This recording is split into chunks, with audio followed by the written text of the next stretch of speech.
Okay. Test, test. Test, test. Are we good?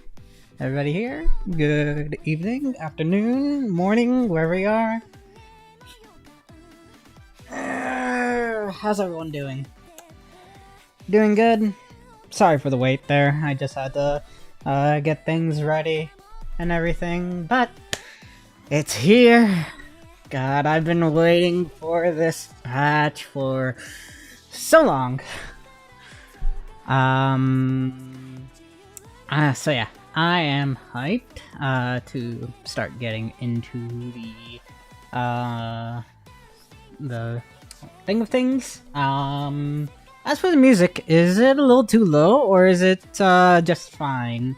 I mean not the music, but the game audio. I did a couple edits to separate the track from my microphone track, so now the audio for the game should be coming out at a decent range for you guys. If it's a little low, I could just adjust it quickly to get it a little bit higher. I just want to make sure it's not too loud or anything. It's just I like to have the game a little bit louder personally on my end, just because I like loudness. And immersion, it helps with my immersion. But I just want to make sure that you guys are hearing the game pretty fine. And this is not looping. Why? This is such a good song, but they still don't have it looping.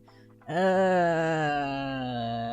guess we're gonna switch back over to Fahrenheit then. Until we get Lamia next patch for the home screen theme. Anyhow, supposedly according to the news, Plume's event gacha shouldn't be live at the moment until 3 AM my time.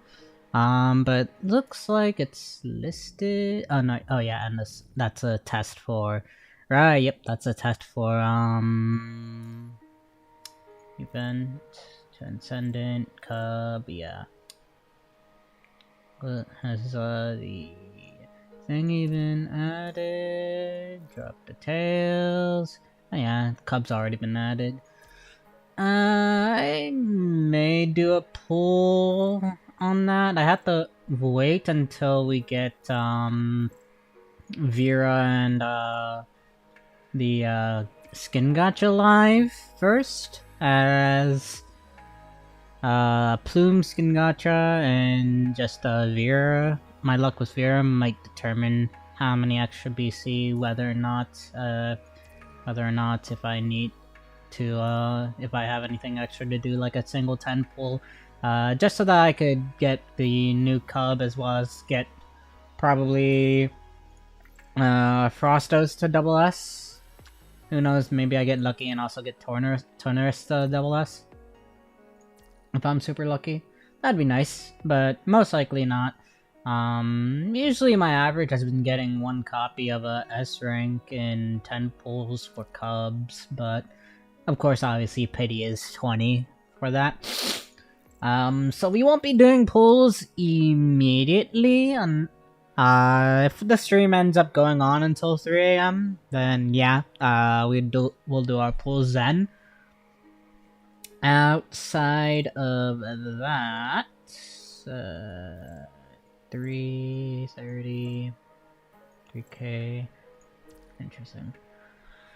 Outside of that, let's see, a couple things. Interlude. Okay, yeah, so Vera Garnet's interlude is available. First, let's do our daily stuff. Warehouse for 3, so 3, then 4.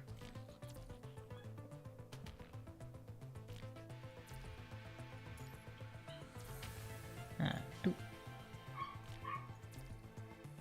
5, 6, 1, 2, 3. Yep, perfect.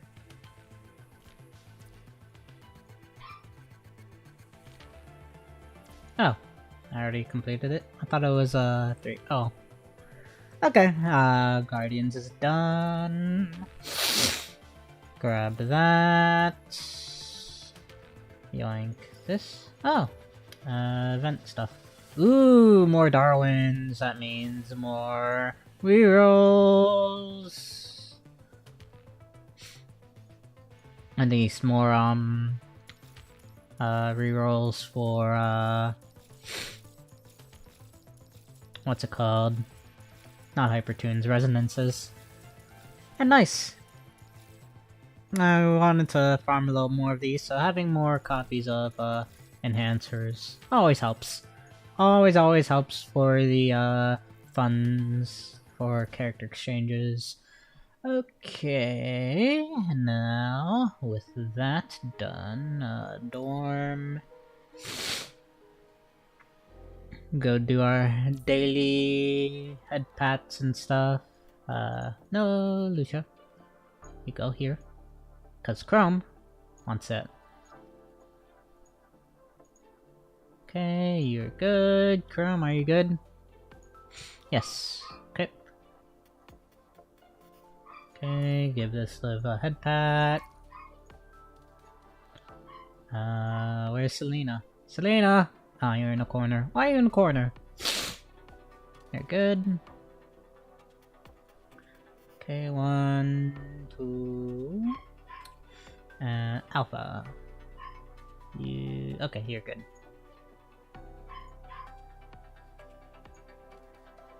Okay, Kamui. Rosen, Vera. Roland.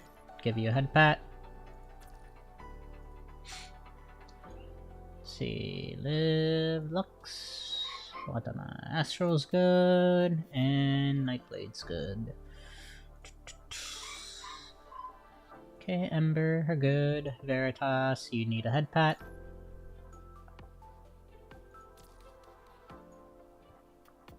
See, Isla, Nanami, 773, all good. 2B. You need a head pat, maybe 2, nope, just 1. As for Bianca, give you a head pat.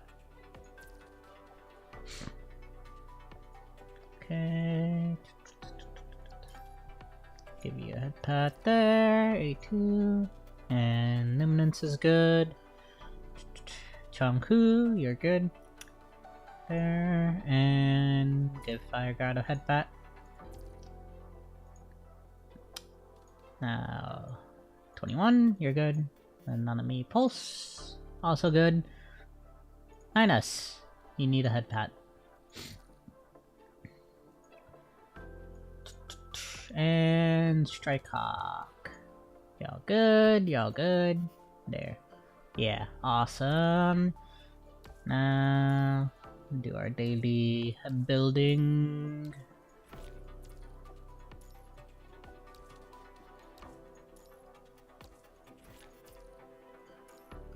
Nope. And... nope.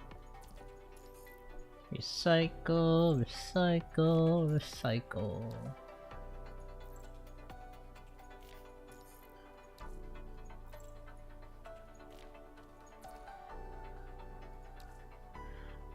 Okay, oh yeah, and chores. Dorm chores. Begin. Okay, claim, claim, claim. Back, go claim this. Items. Yoink. Yoink. Yoink. Yoink. And since this is permanent, I'll probably hold off on that for like a day that I have a not so good amount of serum. Okay. Now how many Vera dogs? 46 plus the event puts her almost at around 70. And I could get her to faction 6 fairly decently. Okay, perfect. Still gonna be a while before, a good couple weeks until I get enough to get her to double S for Garnet. And should be good for the most part. I would need to buy her memories, which I could do throughout the event, and I will do slowly. So now let's do the rest of our dailies. Warzone, Hero Squad.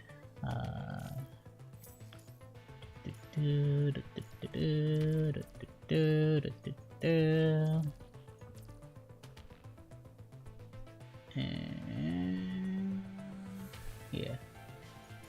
Okay. Let's see how much I can mold in this real quick.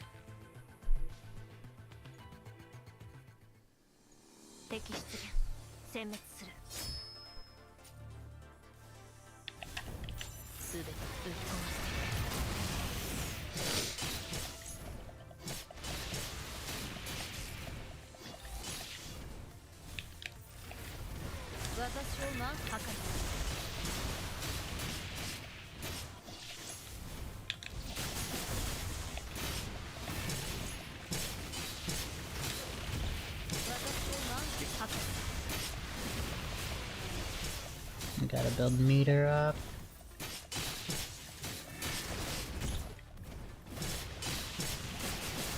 Okay, yeah, that's not going too well. Let's try this again.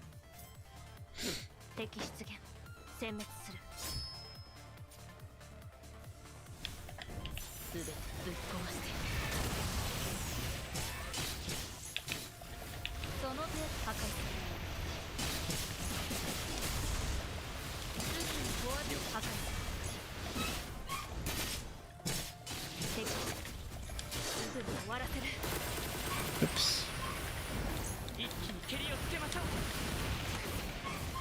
Ouch.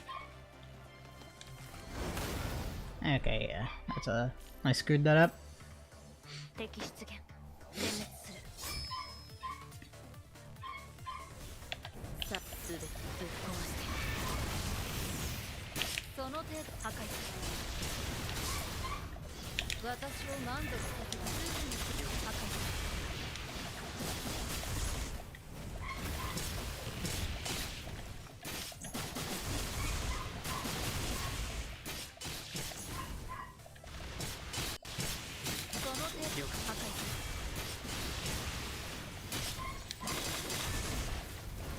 Ouch.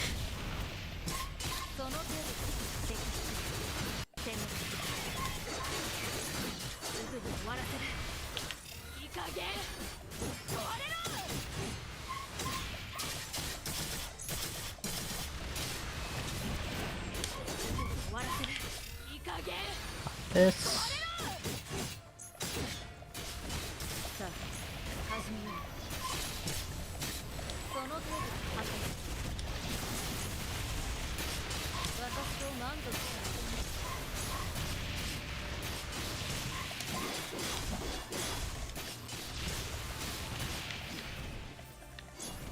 Okay, Rose Blade.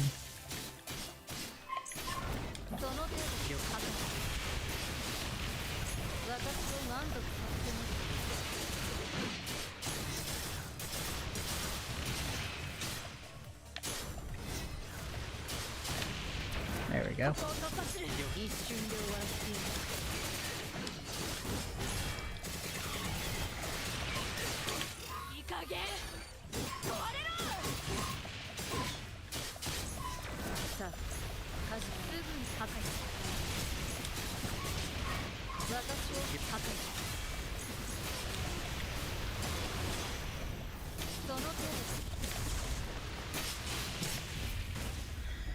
I think we're gonna have to cope with that for now.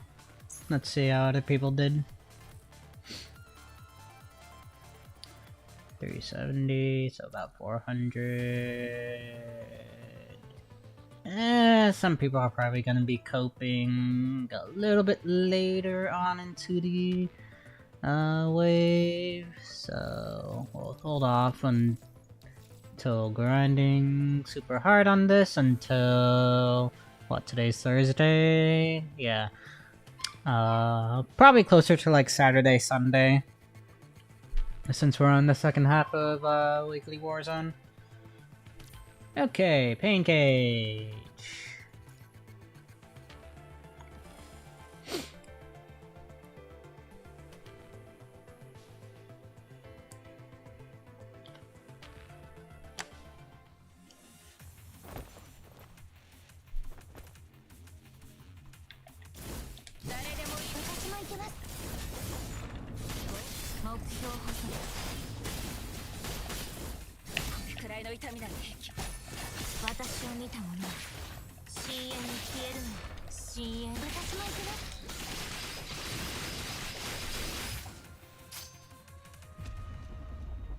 That's probably not gonna be amazing, but depending on the score, I might keep it. This is 90, 95? Okay, yeah, that's fine. Perfectly okay. Game crash. Give me a moment.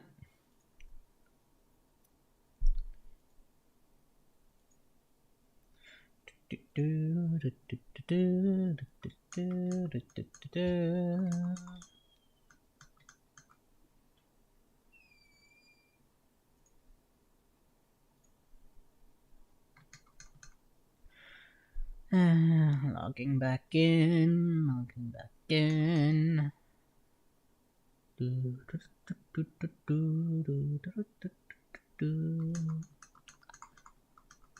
Come on, load up. Load up, load up.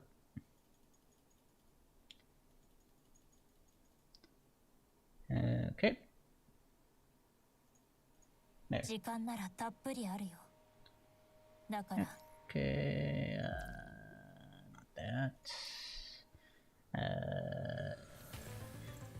Challenge, Pain Cage, Battle Prep, begin.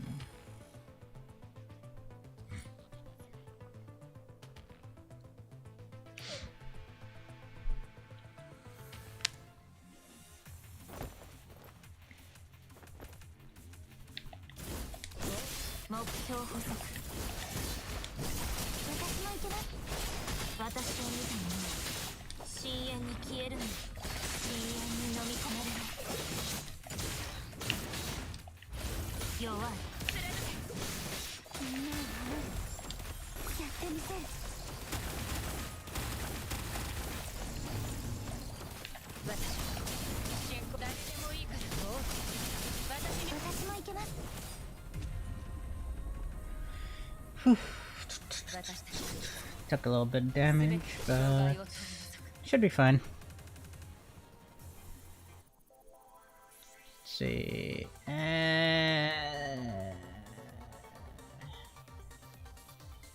Oh boy, that's actually remaining time. 24k. That's what, 5:15. Yeah, it's not worth retrying that. Time frame though, yeah, 40. No, 35 seconds. That's. I guess I'll stick with that. Save. It's a little bit cope, but it shouldn't be too bad. I'm not gonna mod super hard with this.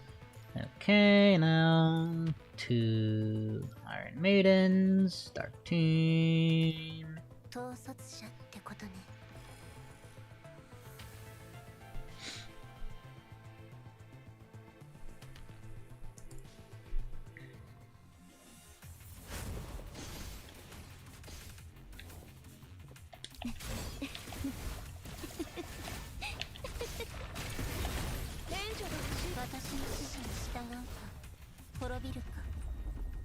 Okay. 21号生存確認完了。敵全滅。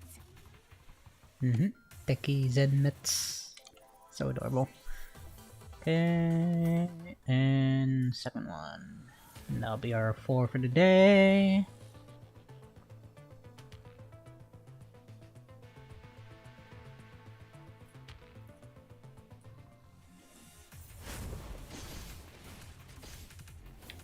Okay. ぶち壊していい。援助が欲しいってひざまずいてこういうのなら助けてあげるよ。私の指示に従うと滅びるか。滅び包囲攻撃。 Nice, nice, nice. これ Got が that ショートネット done. ワークの力ね。わかった。 Chibico was hanging out in the at the end there. Okay, 24, not too bad. 9%. And since I'm a day behind, probably my score on the rest of that will put me in the 1 to 5% that I usually get. It's like what? 1.1 million? Yeah, 1.16 for the top 1%.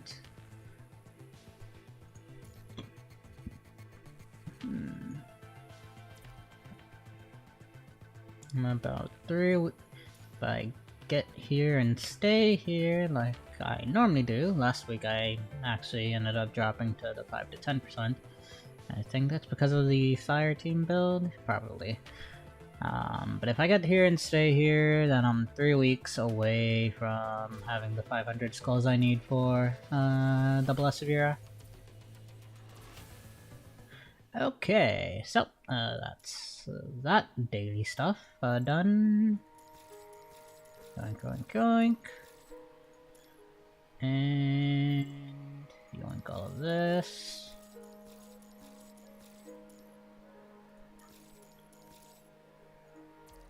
Okay, talk to Alpha. And grab this.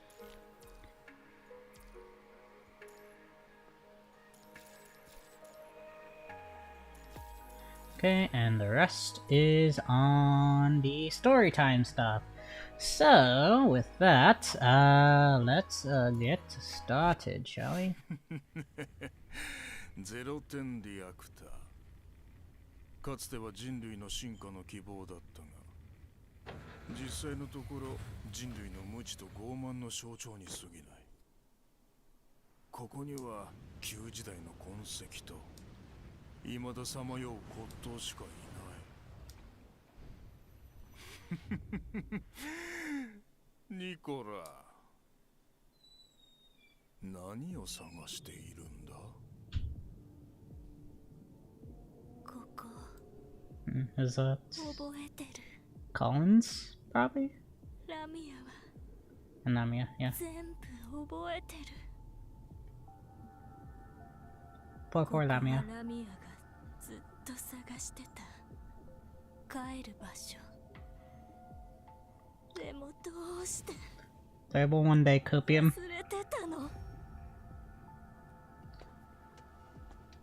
指揮官、 Shiki-kan. 私が準備したバケーション気に入っていただけたかしら。 Mm-hmm. Oh, I am ready to enjoy this vacation indeed. Okay. So, yep, a bunch of stuff. Yep, character coding, material, Atlantis loss. I think that's the, yep, that's the farming. Deep Blue, they already gave us a rundown of this, because I accidentally clicked on it before, but basically, this is going to be the minigame / Warzone event that you are going to farm for the free Selena Summer, for the free Selena Tempest Summer VFX coding. So Infinite Abyss, you got 5 districts, and then you receive obviously rewards, and then no restrictions challenging Infinite. Can be replayed to obtain add-ons. Add-ons buff your characters, kind of like the old previous roguelike events back during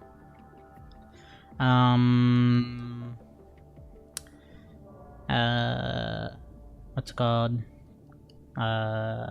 dungeon, no, not dungeon, but the train patch and all that stuff, as well as the formerly available auto places maze.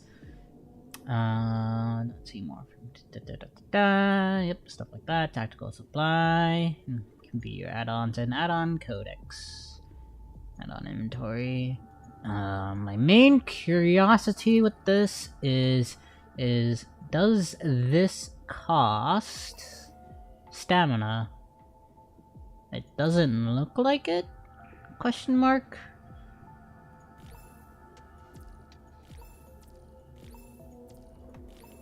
Yeah, it doesn't seem like it.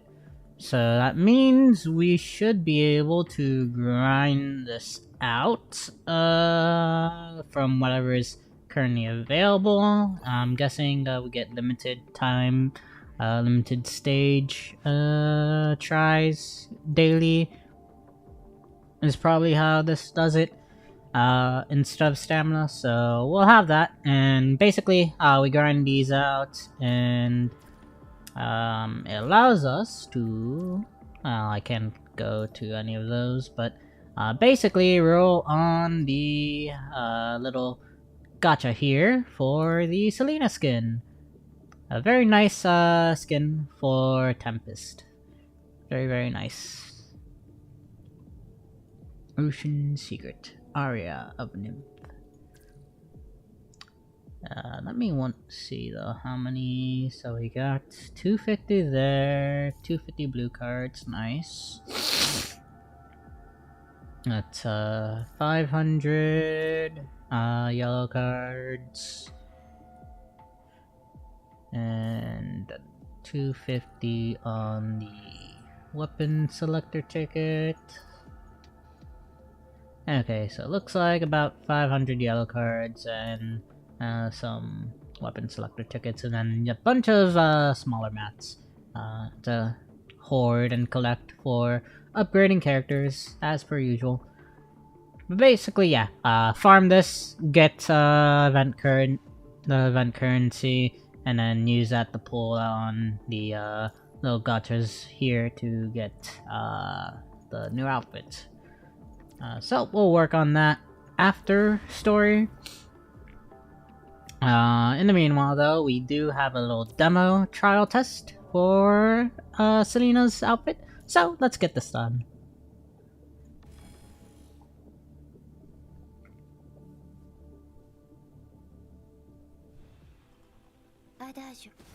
Andante. Okay. Okay. Bonk, bonk, bonk.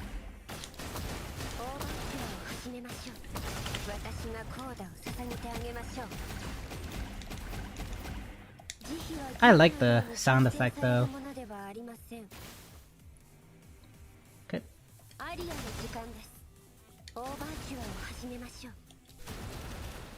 Okay. Boop, boop, boop, boop, boop, boop. Yeah. Especially like when you spam her ultimate concerto pings. That's always very fun, cause kinda sounds like a Gatling water gun. Cause it's super fast. Basically. But yeah. And then single. 1, 2. 1, 2, 3. 1, 2, 3, 4, 5, 6. And then 1, 2, 3, 4, 5, 6. Well, whoop. 1, 2, 3, 4, 5, 6, 7. Nice. Okay, so yeah, very nice little skin, and of course, looks really nice as well. So, that's that. Nice critical overview. Selena, yes. Okay, so that's done. We can claim the reward for that later. Chiaranta storage. Oh, nice.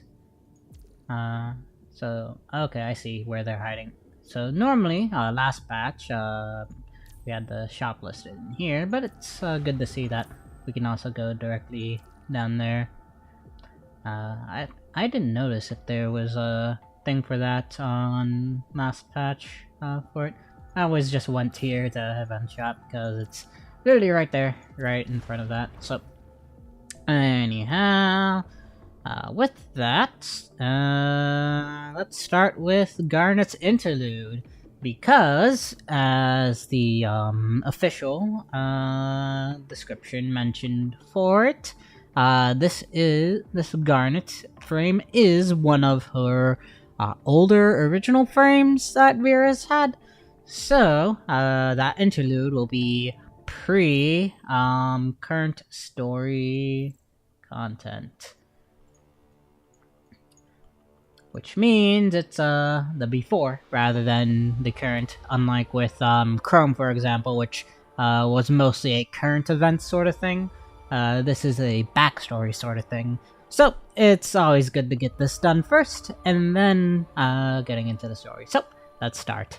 Hero and death. The hero must be a hero, whatever it takes. White smoke bursts out of the service lounge door the moment it is opened. Lyra cannot help but let out a few coughs. She frowns at the dust on the hem of her outfit, then brushes away more smoke and dust that keeps coming out. Captain's back. Noctis is dead. Lyra cannot see who is talking, but she is very familiar with the voices. Is anyone still alive? Tell me what the heck you did there. Well, what the heck you did here. A white figure rushes out from the smoke. She tries to shake away the dust, looking no different to a little animal. Captain Noctis was making dangerous explosives in the lounge, but Buddy and I got him under control. Meanwhile, a red-haired man walks out of the smoke as if nothing has happened. A small robot is tightly grabbing on to his face, looking almost like a stylish gas mask. What is he saying? Noctis is saying, I'm sorry, it's my bad. No, he ain't. Noctis has to rip the hyperactive robot, or cobot, Chibiko, to be precise, off his face so he can finally talk. God damn it, number 21. What I said was the bottles only exploded because you were interfering. Number 21 is making threatening growls, but Noctis simply does not care, which results in another brawl with the cobot. I don't give a crap about what you're doing, but you better not do it too loud. This damn place comes with a lot of rules. No matter how problematic they were before joining Babylonia, the three of them are now members of Cerberus, a squad that is only recently established but has already become well known in ways both good and bad. Vera kicks away the tables before opening her own locker. She quickly performs basic maintenance on her equipment. Is there a mission, Captain? It has nothing to do with you. They only asked me. Number 21 is cluelessly looks at Vera and feels a bit hesitant. Recently, Vera would sometimes go on missions alone, and the result of those missions would not be recorded in any form. Is Noctis dragging you down? What are you talking about, idiot? You and this stupid robot are the ones dragging me and Vera down. Noctis taunts and screams while trying to dodge the cobot, only to get clawed on the back of his head 2 seconds later. I swear, I'm going to blow this thing up this time. Don't lose him, Chibiko. Don't lose him. What can I do, Chibiko? Vera has already disappeared before the two of them clash again. She has not gone far, only leaning on the door with her eyes closed, listening to the qual that seems to have become a part of their daily life. When Vera's hand reaches the cold katana handle, she slowly opens her eyes, once again regaining the coldness in them, and walks toward her next destination without looking back. But yeah, good old dysfunctional Cerberus family. Always so cute. Okay, what I need to do was decided long ago. Vera steps into Nicola's office, only to find another construct inside with him. She makes an annoyed and is about to leave. Where are you going? Come back. We're about to go. Cerberus works directly under Nicola. so most of their missions are highly classified. She seldom receives support from the other squads and members. In particular, this type of special assignment is kept strictly to herself. Huh, are you sure? Vera takes a glimpse at the construct and realizes she has never seen him before. Nicola nods in return. Hello, you must be Vera. I am. Vera ignores his handshake. She finds an empty chair and sits on it instead. The other construct pulls his hand back in embarrassment. Fine, you are going to take the responsibility anyway. That's not for you to worry about. To get you up to speed, this is Lloyd. He'll be coming along with you this time. This guy? Where does this handsome toff come from? Vera frowns. She scrutinizes Lloyd, who looks way too well presented for the dirty, chaotic battlefield. I told you a long time ago, I don't need any help. I can do this on my own. Don't get me wrong, this is not a discussion. Your only option is to accept it. I'm not a toff, Miss Vera. Just like you, I'm a soldier of Babylonia. Thanks to Vera's assignments, she has almost remembered the names of all the construct soldiers in the file, but she has never seen him. The name Lloyd, however, does sound a little familiar. Lloyd. There is a rumor of a construct named Lloyd among Babylonia soldiers. He is an ordinary soldier just like them, but is said to have superior strength and an extremely impressive attack record. Most importantly, he can always survive using the recall technology no matter how dire the situation is. Time after time he would return to the front line. Others see him as a hero of Babylonia and call him the Undying Lloyd. You have probably figured out who he is, so I'm going to skip the introduction. Vera used to laugh at the rumor, but now the legendary hero is right next to her. The Undying Hero teaming up with Death? Interesting. Miss Vera? You look a lot less intelligent than the rumors suggest.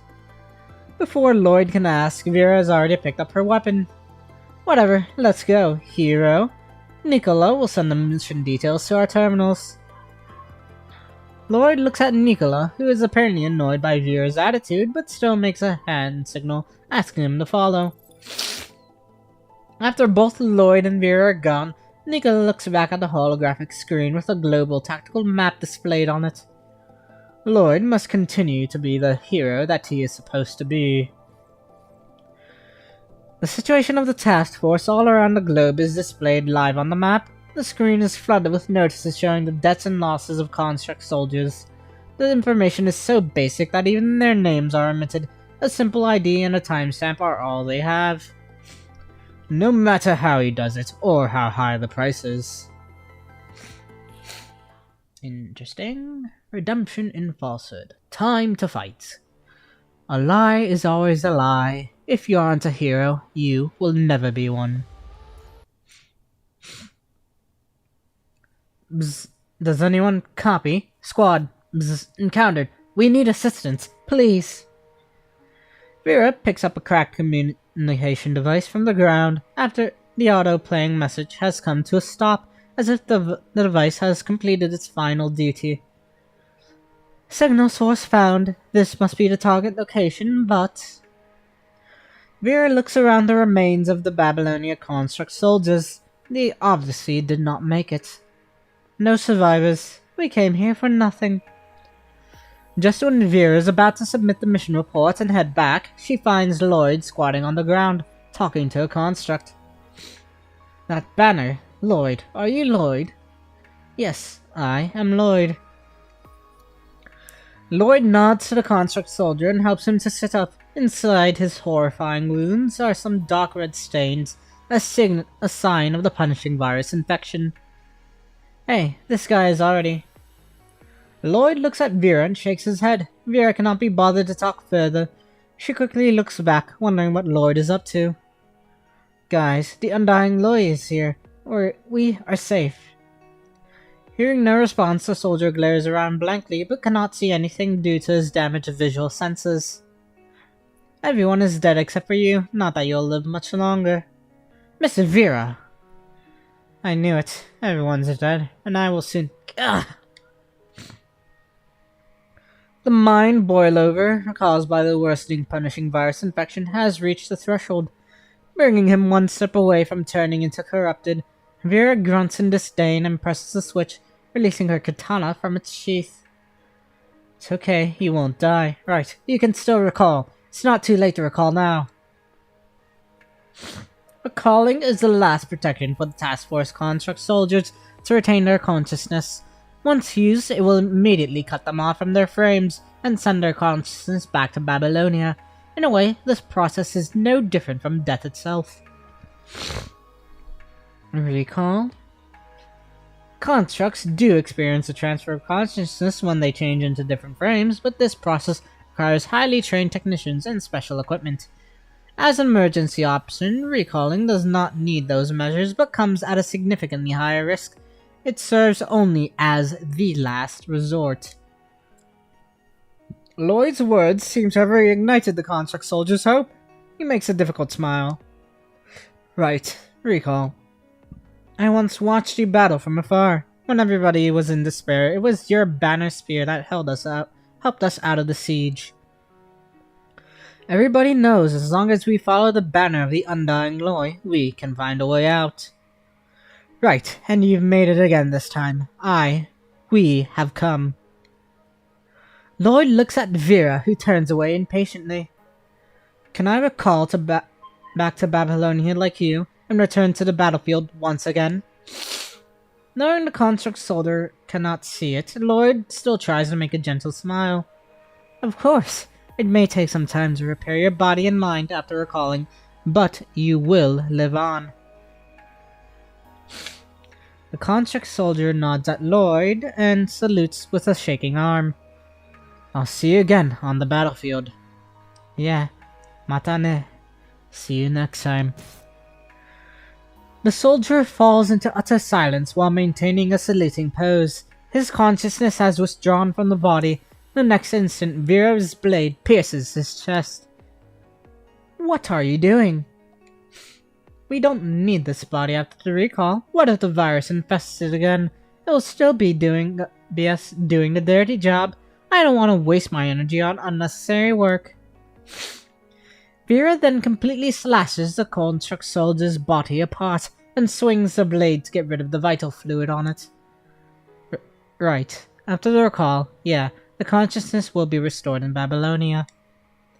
Lloyd seems a bit hesitant and strange, but Vera has no interest to get involved further. On top of that, she has more important things to mind. We must leave. The corrupted are coming. Before she can finish, the land underneath them begins to sink, as if something is moving underground. Their ankles are trapped in the moving sand. Vera immediately lifts back to avoid the quicksand, but Lloyd is still searching for something in the sand. Wait a sec. Hey, what are you doing? Leave that place. As Vera shouts at Lloyd, he seems to have found what he is after. Meanwhile, the culprit of the quicksand, an infected giant sandworm mythicanoid, Visago, also reveals itself. Visago can be a tough foe in desert environments, but a single unit alone should not pose a great threat to the hero Lloyd. But reality suggests otherwise. Visago keeps ramming Lloyd, who is stuck in the sand. There is no obvious damage done to his frame, but Lloyd can only awkwardly block the attacks with his banner sphere without biting back. The corrupted nearby have moved closer as Lloyd and Visago continue to wrestle inside the sand pit.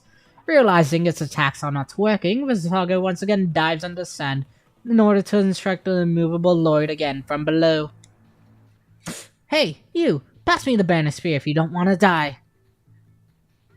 Without hesitation, Lloyd immediately extends the spear within Vera's reach, who then grabs the head of the spear before pulling him out of the sand. The next instant, Visago rapidly leaps out of the ground from where he was. Thanks. Before Lloyd can thank Vera, his wrist is snatched toward another direction in order to block a rear attack from the corrupted, using the banner spear in hand. Vera, watch out! Seeing a corrupted approaching from Vera's blind spot, Lloyd tries to kick it, but it grasps his ankle in return and tosses him aside. Enough! Out of my way! Vera kicks Lloyd in the chest, sending him a few meters away, but also saving him from the next corrupted attack. She then pulls her katana out without looking at Lloyd again. A frenzied smile appears on her face as more corrupted swarm close. So, who wants to die first? Okay, and quest time. この戦場から全てを奪いましょう。 Okay. 言いたいんです誰が勝っていいって言ったの？まだまだよ。 Oop. 言いたいんです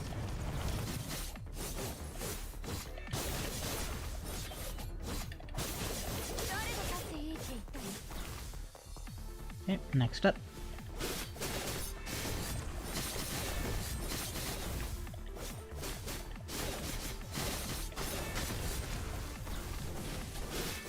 もっとたくさんの痛みを感じさせて。まだまだ。 Ouch. Hello? Give me a moment. Hey. My controller stopped working for a second there. 地獄に連れてってほしいの？言いたいんでしょ？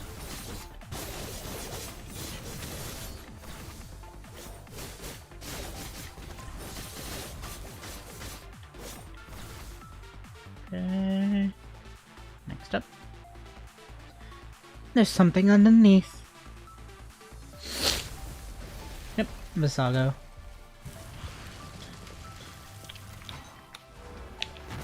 誰が勝っていいって言いたいんでしょ？もっとたくさんの痛みを感じさせて。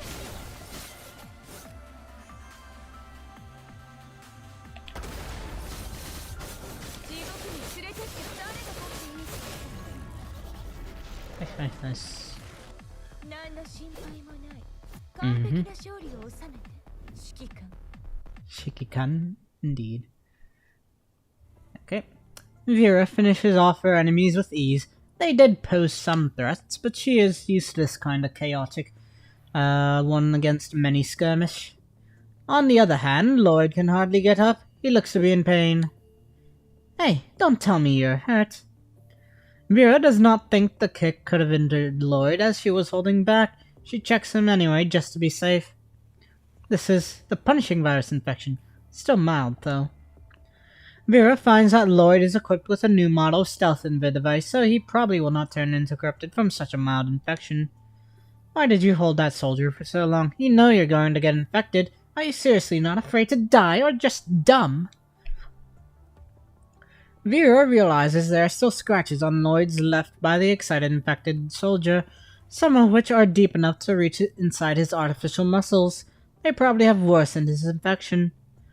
She lets out a sigh and tosses a nano repair injector near Lloyd. Seeing him struggle to pick it up, she finally loses her patience and deftly gives him the jab herself. Thank you, Miss Vera. I'll have to go out of my way to kill you if you turn into a corrupted. Like I said, I hate to do extra work. An old bulletproof notebook lies on the ground next to Lloyd. Vera takes a glimpse at the book as she picks it up and realizes it is full of Lloyd's past deeds. Did you get yourself trapped in the sand just to pick this up? What is a notebook recording all your heroic actions? What is it? A notebook recording all your heroic actions? That's next level That's next level narcissism. Please, give it back to me. Vera returns the notebook to Lloyd, whose shaking hands fail to hold it properly. As it drops to the ground again, a few tags fall out, all of which have Lloyd engraved on them. What are they? Do you really keep multiple tags of yourself? What a toff! Lloyd's face turns ghastly pale as he anxiously picks the nameplates up. Suddenly Vera realizes something. She grabs his collar and harshly pushes him close. Hey, what are you and Nicola hiding from me? The excess tags and the performance that did not match his legends indicate something is not right with this young man before her. Lloyd, who are you exactly? Vera slams an investigation report on Nicola's desk.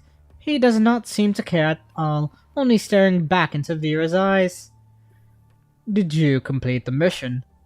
Stop digressing. Who the heck is Lloyd? And what is this recall thing? Nicola looks over at Vera at Lloyd. Did you tell her? No, but... I did the investigation myself. You will know how I found out later. Did you know? You guessed everything, but you didn't tell the public. That means you don't have solid evidence yet. Vera casts a fierce look at Nicola, but he is right. It is all but her own guess. I never thought I could hide it from you. Now that you have figured it out, I may as well just tell you everything. Commander Nicola. It's okay. She will find out sooner or later. Cerberus should be disbanded if she can't find the truth with what she already knows. Recall is just a lie, am I right? Correct. Strictly speaking, recalling is impossible. We still do not have the technologies or circumstances to avoid the death of soldiers through recalling. Nicola frankly admits the truth. Vera can hardly control her anger as her fist slams hard on Nicola's desk. Have you ever thought about how many people died without knowing the truth because of this shit lie? But it also saved countless soldiers from despair and the fear of death. That's bullshit! One day, this lie will be exposed. No, it won't, so long as Lloyd is still around as the undying hero. Vera finally realizes Lloyd's purpose. He is the symbol of recalling and the soldier's hope, covering the underlying lie. But if recalling never existed, Lloyd cannot possibly be undying. As long as Lloyd is still active, his legend will live on. Nobody cares about who he really is. Even if Lloyd dies, Babylonia can just make a new Lloyd. All it takes are a similar frame, an actor, and lots of carefully designed propaganda. Perhaps soldiers are only hoping that the undying Lloyd is real, and that their fallen comrades and themselves will not face the threat of death. Lloyd knew about the secret the moment he was activated. Still, he chose to become this Lloyd and continued to lie. Every generation of Lloyd made the same decision. Vera looks incredulously at Lloyd. To her, this is no different from giving up all personalities to live in another person's shadow. Because every Lloyd knows very well that it does not matter whether the recall is a lie or a real redemption. False hope is still hope. How self-justified! Aren't you worried that I will expose all your dirty secrets? We need Lloyd, so do the countless soldiers out there, and... Nicola makes an extremely aggressive smile and stares at Vera. You better not forget that none of your service members could get into Babylonia without my help. Nicola was confident that he could contain Vera, so he sent her together with Lloyd in their operation to add more credits to Lloyd's legend. Thank you for being frank. I am but a tool of yours. I never get myself into trouble for the sake of so-called justice, but there's something I must warn you about. Miss Vera. Vera walks straight to the door, then turns around and gives Lloyd a cold stare. He lowers his head and grasps the notebook. A lie is always a lie. If you aren't a hero, you will never be one.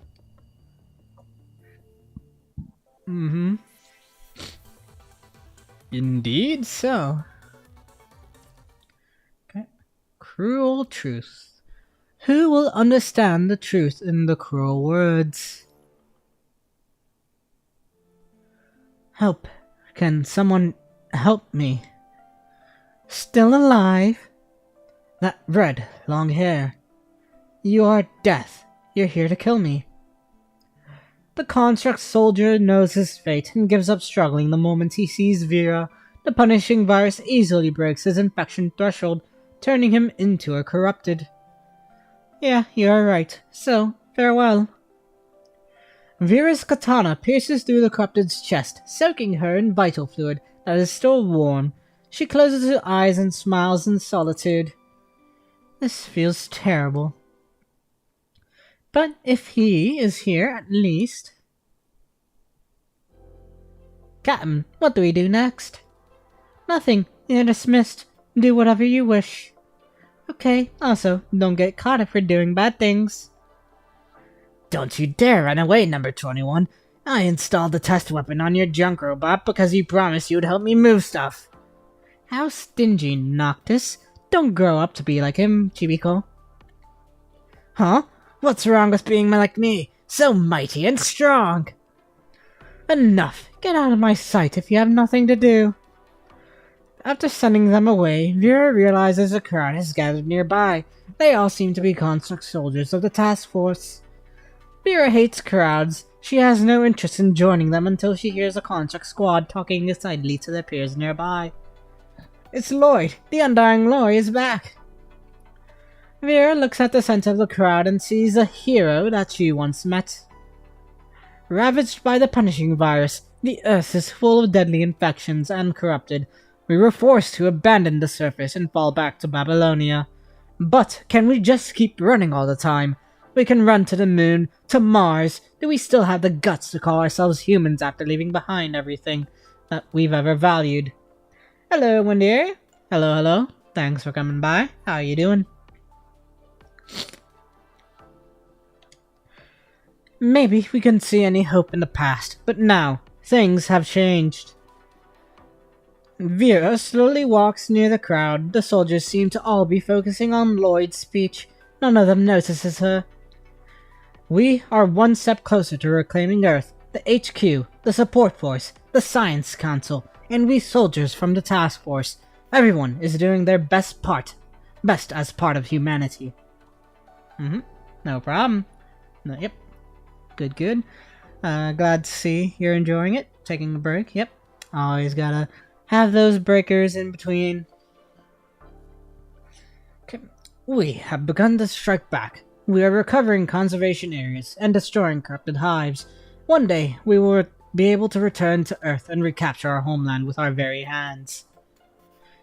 Thanks for recalling. We no longer have to fear death or injuries. Each and every one of us can live to witness the day when we take back Earth. The soldiers' cheering and discussions make Vera feel like laughing. How ironic. Vera has had enough. She wants to push her way out, but her soldiers hit by another construct soldier who is trying to force his way in. He squeezes through the crowd until he stands in front of Lloyd. The look on his face is too eager for a random passerby. Lloyd, is it really you? You have recalled back to Babylonia. Lloyd is a little caught off guard, but still keeps his signature smile. Excuse me, do I know you? The name's Huck. You probably don't remember me, but what about Yana? You must still remember her, right? We were from the same squad. Our squad was surrounded by corrupted in a battle not long ago. Most of us managed to evacuate, but you were protecting Yana and didn't leave with us. Lloyd's smile freezes. The soldier's name Yana does ring a bell, but he has no memory about her ending. Every mission record of Lloyd must be uploaded to the headquarters, so Lloyd has access to almost all the memories and combat data collected in the past. But he does not remember Yana at all. The only possibility is that Lloyd in the past never had a chance to back up the memories. Now that you have recalled back to Babylonia, Yana must be back too, right? Have you seen her? But he must bring hope to the people, even a false one. He must play the hero named Lloyd. He is used to telling lies, both to others and himself. Of course, she... Yana? Huh, I think I remember that name. Vera follows Huck out of the crowd, interrupting Lloyd. Miss Vera, what are you doing here? Vera, aren't you deaf? Do you know Yana? Wait, why would you know her? I remember my mission targets well. How strange is that? Unlike you losers who know nothing but running away, I always make sure to complete my missions. What do you mean? Where's Yana? The mind infection level of that construct named Yana was way over the threshold before the recall. She turned into corrupted, so... So you killed her? That's our job, isn't it?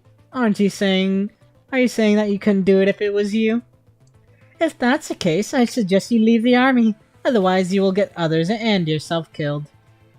The fierce Huck pounces on Vera, but she comes prepared and kicks his supporting leg, striking him off balance. Before he can react, Vera punches him in the chest, knocking him to the ground. "You cold-blooded monster!" Huck throws a hateful stare, but Vera holds the cold edge of her blade tightly against his throat. She gives a condescending grin. "Listen, the recall cannot save your ass all the time. You losers could have died any time in the battlefield." Vera raises her katana, slowly pointing it at everyone around. "Why don't you just die here instead of becoming a new corrupted? At least I can give you a quick and easy death." Vera's words have apparently infuriated all the constructs, but none of them dares to step forward. Nobody wants to have anything to do with death.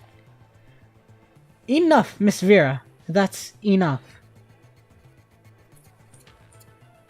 "So, you're that so-called hero, huh? Pretty impressive. Hope I don't have to kill you one day." The crowd is triggered once again, ranting all sorts of accusations, but Vera does not seem to be concerned. "Now, get lost." She runs her eyes over the crowd, then steps back and puts her katana back into the sheath before walking straight through the group. Unsurprisingly, not one of them dares to stop her. "Miss Vera." Vera walks away. Lloyd watches the crimson construct disappear into darkness, but she cannot forget her words. Well, he cannot forget her words. Only Lloyd understands what Vera truly means. Idealistic edge. The only thing you can hold on to is this moment and who you are right now. Hey, your mind is stable. Time to wake up. The moment Lloyd regains consciousness, he hears a voice, but before he can tell who is speaking, a sharp pain swarms all over his mind, forcing him to open his eyes. Lloyd gasps and struggles. He finally finds out the source of his agony. There is a large wound in his arm, seemingly caused by something sharp.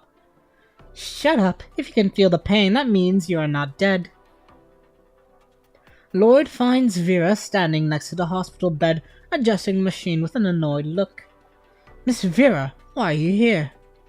"I only came here because Nicola wanted me to check whether you were alive or dead. Well, it looks like you get to live a little longer. But your followers weren't so lucky." Lloyd remembers that he was on a mission with a few other constructs who took direct orders from Nicola. They encountered an exceptionally powerful corrupted with wings. The other soldiers chose to stay back so Lloyd could retreat. With wings, huh? Gabriel? Possibly. Or sister? Also possible. What happened to them? Vera looks away impatiently without a word, but he already knows the answer. Why would they do it for someone like me? Someone like you? Ha! Vera gives a sarcastic laugh, grabbing Lloyd's collar to pick him up so he can look directly into her eyes. "I don't care if you like playing the hero game. I have no right to criticize you, but..." Lloyd notices an extremely fierce look in Vera's eyes. He has never seen her so furious. "They gave their lives to protect you. In other words, they placed your life above theirs. Are you going to insult their dedication?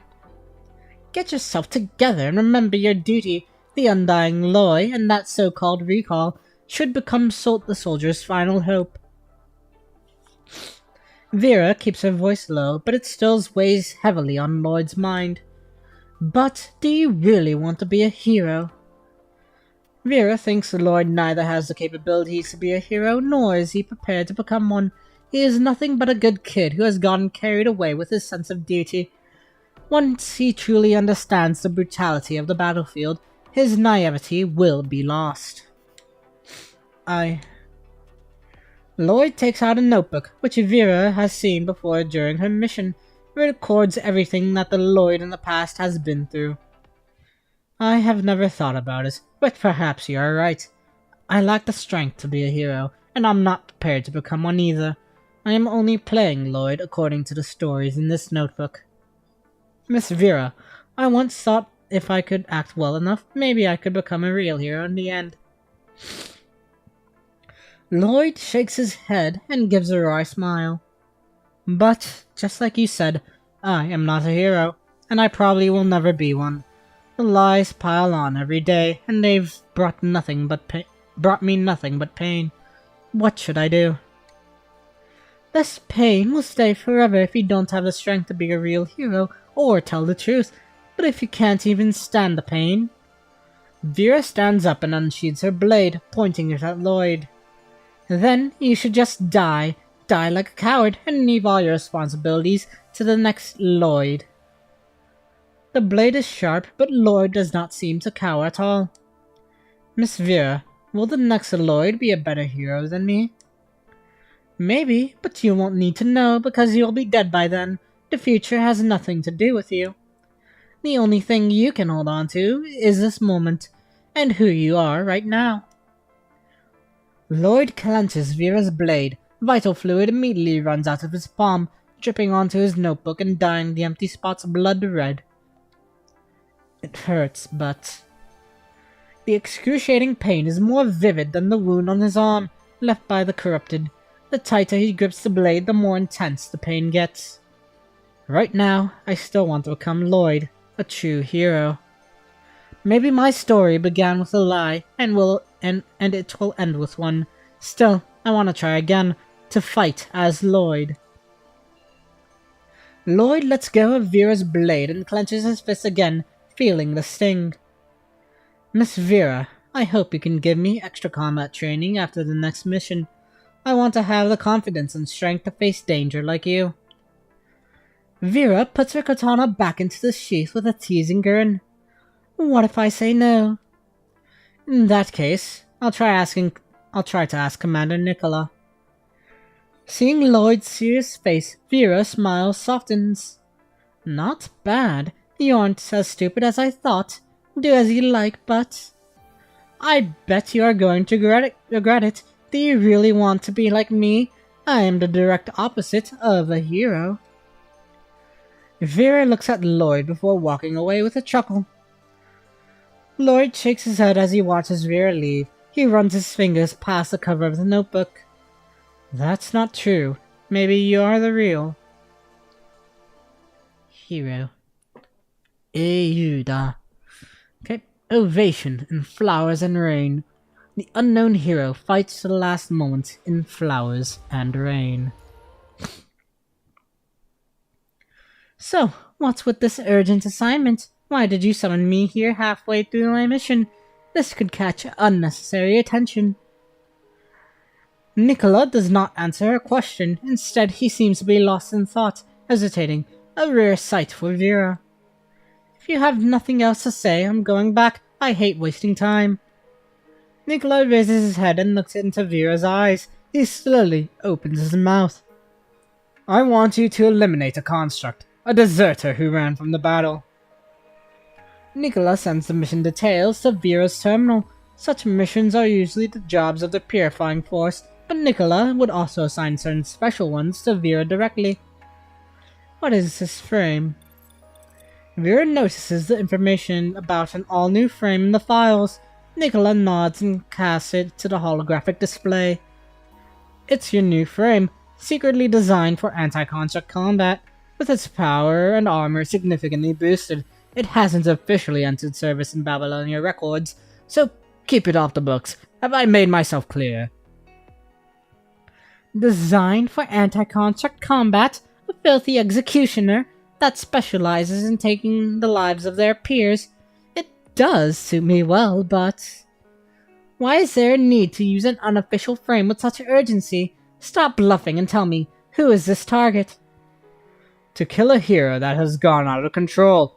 Only a filthy executioner like you can do such a job. Nicola stares into Vera's eyes for a long time before finally saying the name of the target. The mission target is Lloyd. The transport craft hovers over a flower field. Petals are swept into the air, then fall to the ground like raindrops. As the aircraft descends, a construct with long crimson hair jumps to the ground, sending up another rain of flowers. Not far away is her mission target. Lloyd has been waiting for a while. I knew it would be you, Miss Vera.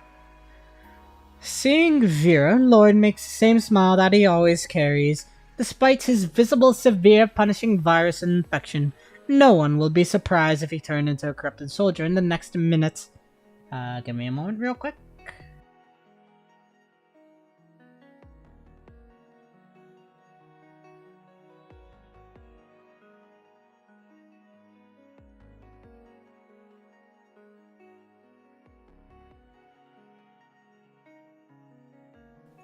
Okay, sorry about that. Let me finish up this cutscene, and then we will be taking a short break because I got some food ready. So let's finish this up, and then yeah, I'll take a short break while I go eat.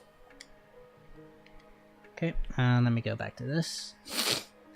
Is this your new frame? It looks quite similar to the previous one, but it gives me a completely different feeling. This new frame is designed for killing constructs, and I'm here for you.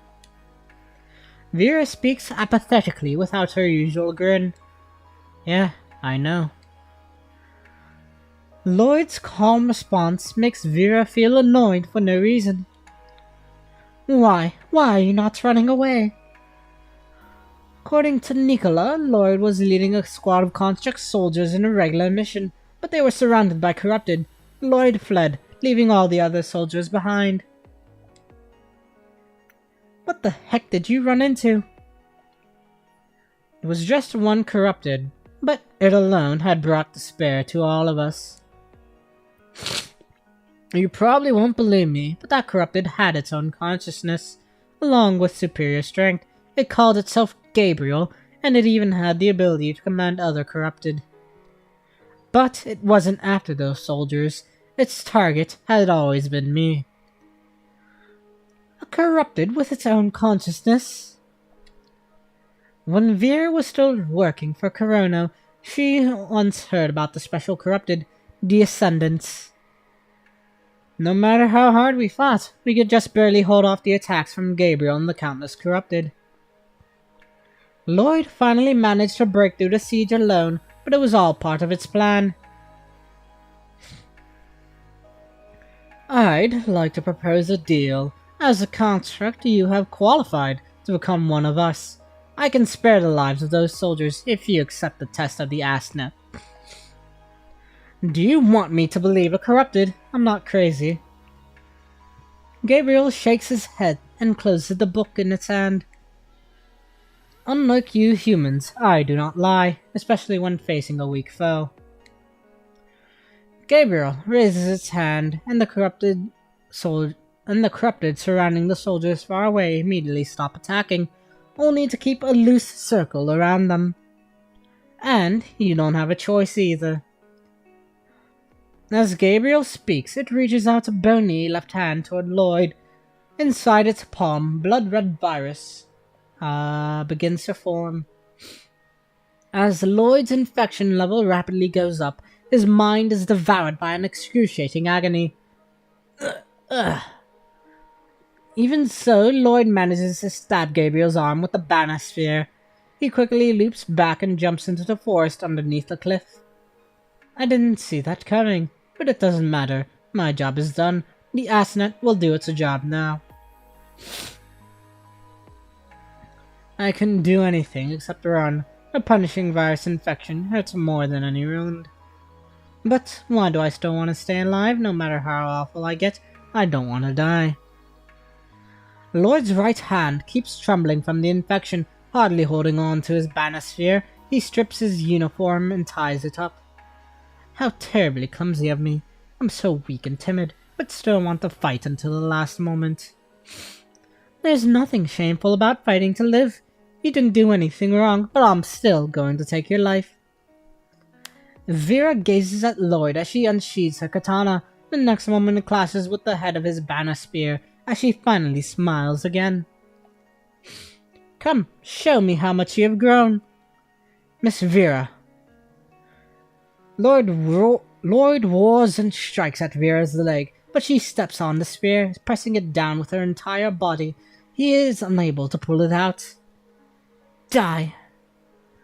Lloyd hesitates for one instant, and Vera's blade almost lands on his head. Lloyd splits the spear in half and blocks Vera's blade with the section that is not held down before launching a kick at Vera's abdomen.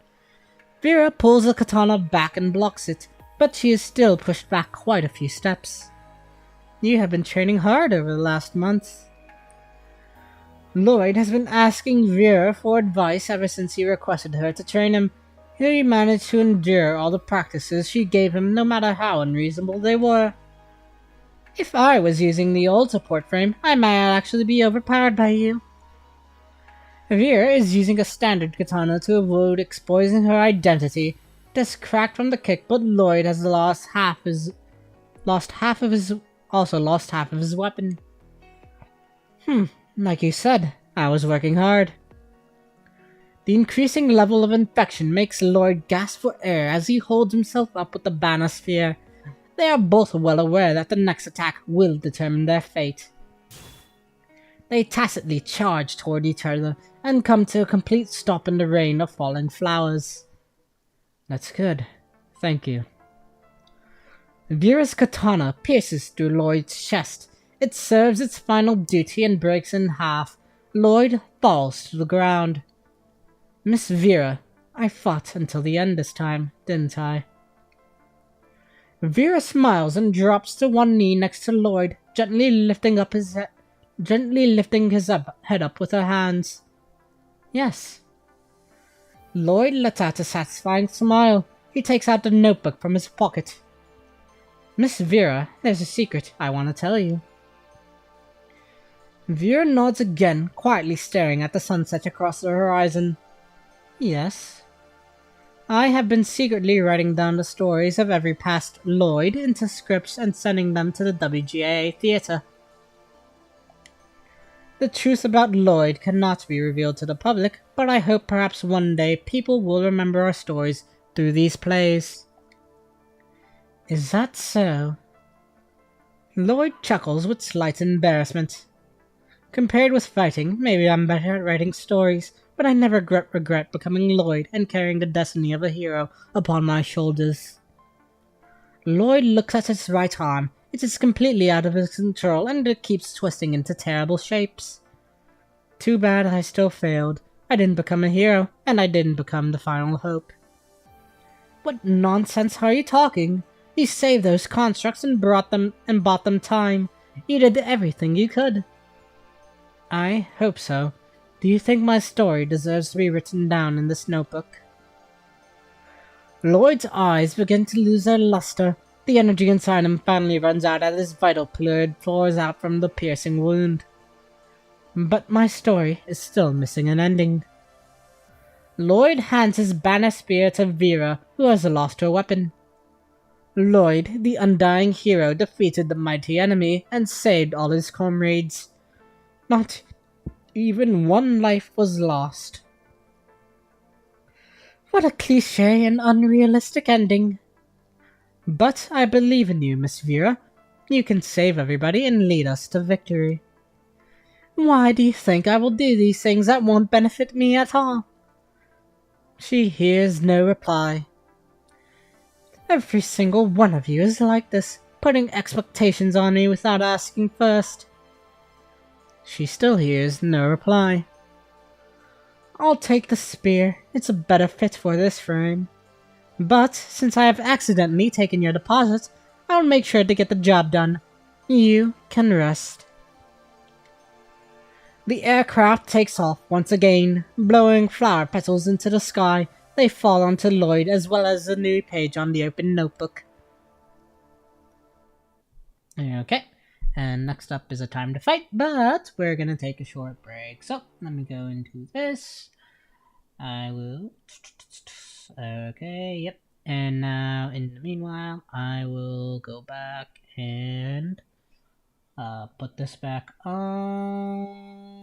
Also, let me make sure I add it to application audio capture, existing, edge.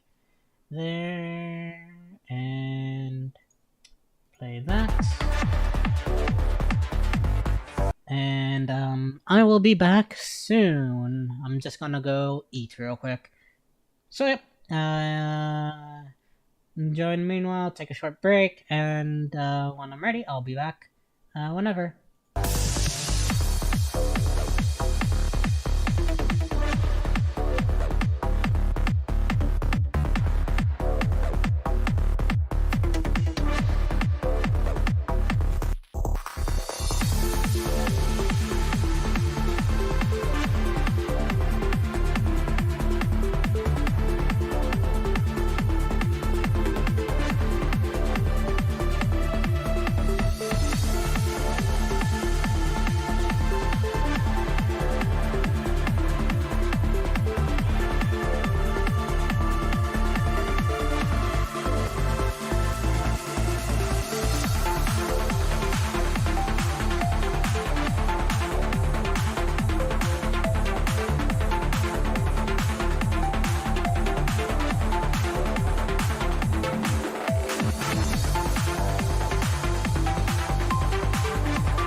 Okay, we're back.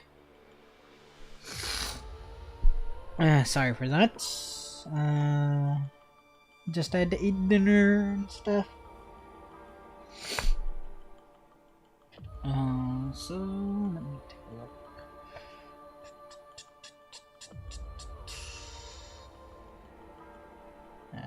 Just wanna look at something real quick. 25 minutes, give or take, roughly 26 minutes. Anyhow, time to fight. Follow the banner. Ahead is death, and our only hope. As long as the flag stands, you have nothing to fear. Begin mission. It is late in the night. While constructs are all equipped with night vision, the besieged soldiers will still feel like danger is approaching out of their instinct. Danger subsequently spreads anxiety. Captain, did Lloyd really flee from the battle? Shut up! Lloyd would never betray us. He must be trying to get us some reinforcements. The captain tells him off, but his voice is apparently faltering. Captain, more corrupted in the east. They have come again. Those of you who are still able to fight, grab your weapons and follow me. We must hold on until Lloyd comes back. The soldiers mechanically pick up their weapons and follow the order, but they all know that this time the hero may not return to save them. Suddenly, a soldier's eyes widen as he sees real despair. Captain, the corrupted have crossed the traps on the other side of the woods. We're surrounded. One after another, the corrupted appear from behind the bushes, completely encircling the construct troops. The corrupted swarm to the injured soldier as she becomes their first target, leaving no time for the other construct soldiers to help. But just before they tear the soldier apart, a sharp spear pierces through the head of the corrupted and impales it to the ground. The rest of the corrupted are slightly stunned. Even when they are only acting on instinct, they can still feel that the construct in front of them is the biggest threat. It's death! Hurry! Run away from her! The injured soldier quickly rolls away before Vera's banner spear thrusts toward her direction, narrowly grazing her face while piercing another corrupted behind. Oops, sorry. I almost mistook you for the corrupted. Vera pulls out her spear and tosses the corrupted away, knocking back another corrupted that is charging forward. When it tries to get up, Vera stomps its head to pieces. Listen up! I've got good news for you. The Lloyd you are waiting for has fled from the battlefield. He is not coming back. The undying Lloyd will never leave us behind. Ha! Undying my ass! Do you recognize this spear? Captain, she's holding Lloyd's banner spear. Why do you have his spear? Because I was the one who killed him. The spear speaks for itself. He was slightly smarter than you, but made a wrong decision. If only he chose to die with you, and I didn't have to kill him myself. Or probably I wouldn't have to kill him myself, but who knows. No way. The corrupted are closing in once again. Vera looks at them with a playful grin. But it wouldn't make any difference. You are going to die here anyway. The constructs know they stand no chance against such a vast number of corrupted. No matter how hard they fight, they won't make it out of the siege. Lloyd is dead. We are doomed. Right, recall. Let's just recall so we can live, just like Lloyd always did. As the soldiers begin to panic, their defense starts to falter. One soldier has completely lost the will to fight and abandoned his weapon, no longer reacting to the corrupted's attack. But just before the corrupted's claws pierce through the soldier, it is impaled by Vera's banner spear. Useless fools! Can't you do anything yourselves without Lloyd to rely on? Vera raises the banner on her spear so everyone can see her and hear her voice. The fact that I killed him means I am stronger. I can do things that he cannot. My flag has not fallen, and my spear is still sharp. Look at you, cowards! How laughable! Only losers will put their hope on recalling. I can break through these weak corrupted alone and return to Babylonia alive. But if you, any of you, still have at least one bit of ego left in your faint-hearted mind, then follow this banner and march forward. Vera flips the banner spear wildly and cuts the corrupted near her in half with one mighty swing. The encirclement suddenly has a small opening. There's no way that Lloyd could lose to this arrogant bastard. Captain, she must have caught Lloyd off guard with her evil means. But the injured construct slowly stands up again, pulling out her worn blade. She's right. She may actually get us out of here. Lloyd must still be alive. So, grab your weapons. We can't let her look down upon us. Many soldiers are still hesitating, but more have clenched their weapons. With their broken bodies, they launch a final charge following the waving banner. A second wind.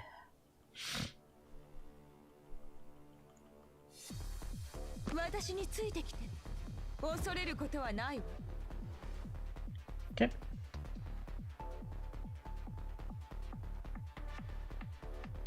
This is the last area where the soldiers haven't retreated yet. Hey, is there anyone here? Go, the corrupted. Grab your weapons. I do not permit you to give up yet.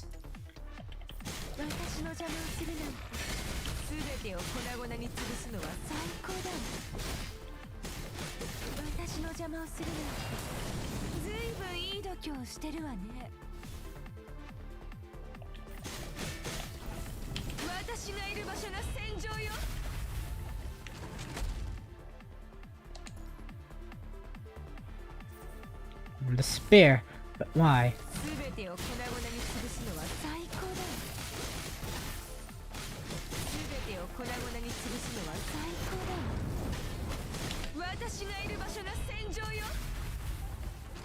Just cut the crap and retreat if you don't want to die. But Captain Ninja, don't worry about him. He probably already called, so let's go. Is everyone alright? Where's Eder?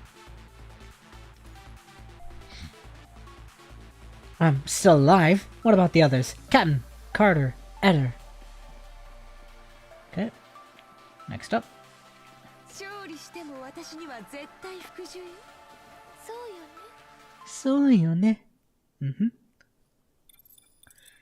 After investigation, the desertion charge held against Construct Soldier Lloyd has been lifted. The headquarters has identified his action as a tactical breakthrough. Lloyd used discretion and decided the situation was impossible for the entire Construct troop to safely escape. He single-handedly broke through the encirclement in order to distract the corrupted and seek reinforcements. Due to unknown communication interference, Lloyd was unable to contact HQ and was hence incorrectly marked as a deserter. We have confirmed that Lloyd managed to recall at the last moment, but his mind was significantly damaged. He will undergo a lengthy recovery and... Nicola and Vera stare at each other in the commander's office. Neither of them intends to speak first.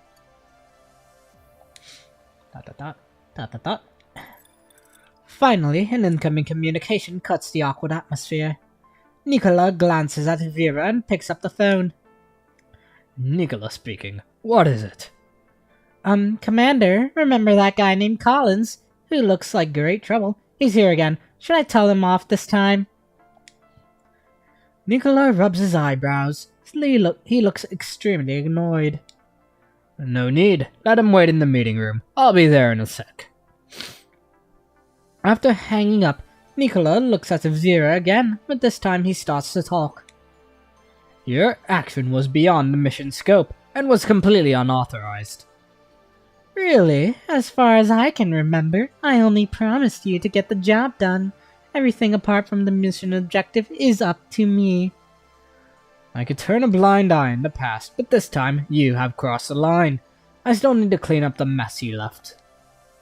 By rescuing those constructs, you've made the situation unnecessarily complicated and exposed the new frame way too early.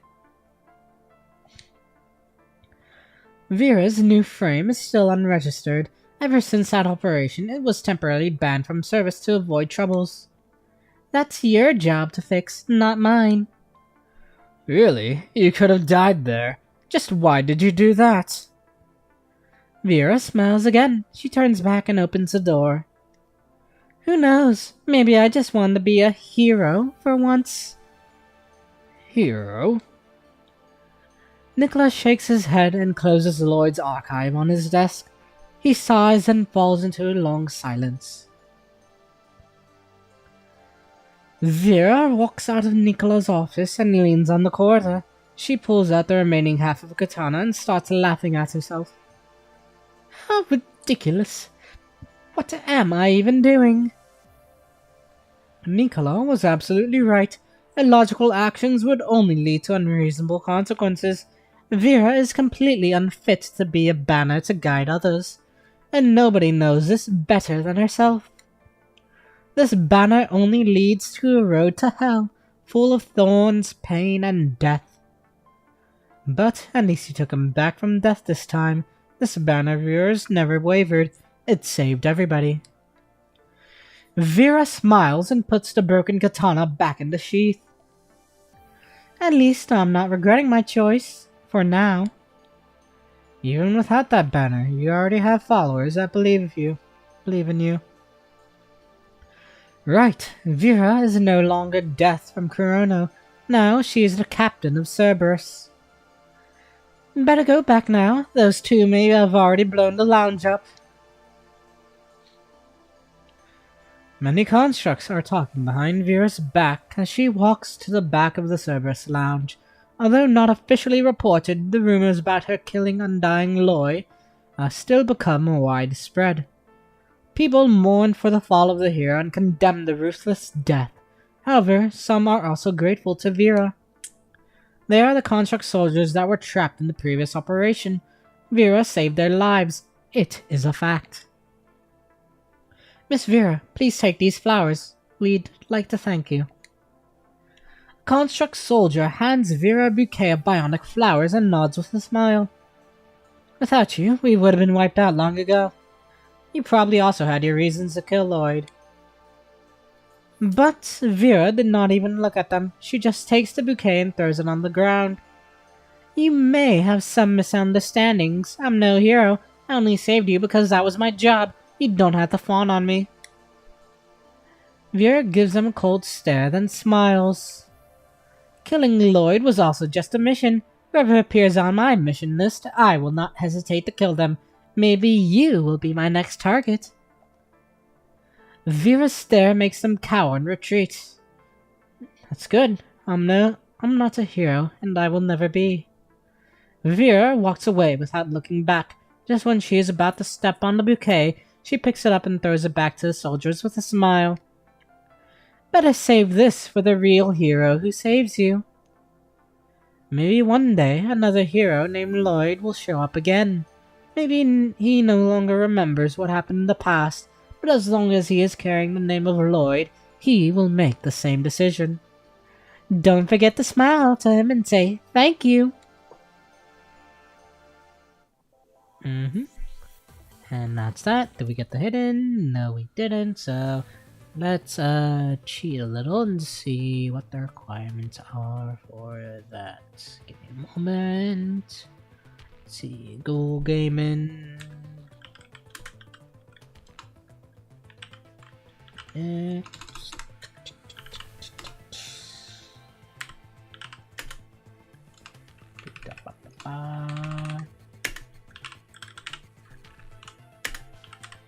Enter feed.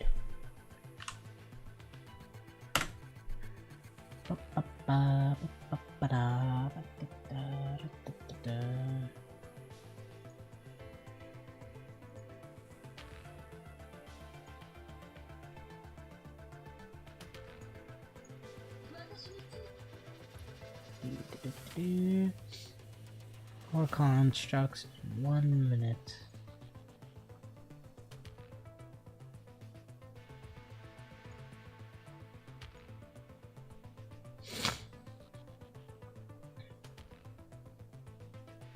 Okay, so let's try this again, shall we? Ba-ba-da, Siperinos.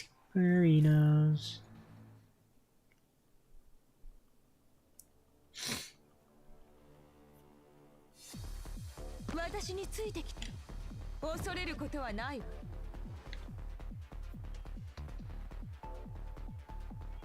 Three. あがいてみせて。コミクス。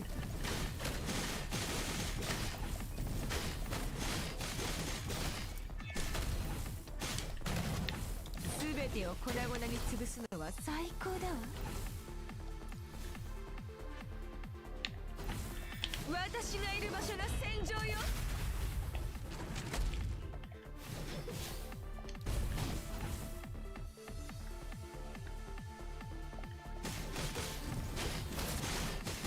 Let's try this again.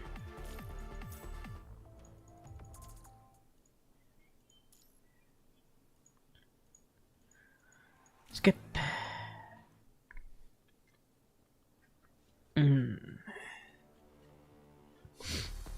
私についてきて。恐れることはないわ。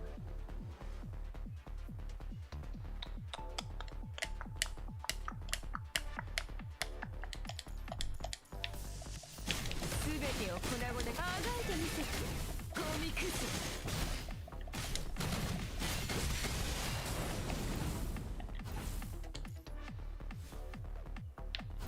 私がいる場所が戦場よ。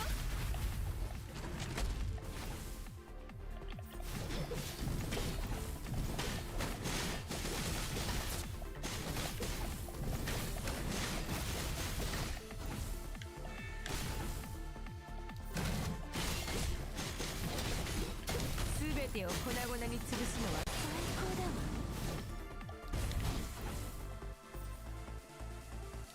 I'm not gonna hit that again. And this one's rough. I guess I could probably try using her thing early for extra damage. Just super high DPS focus. 私についてきて。恐れることはないわ。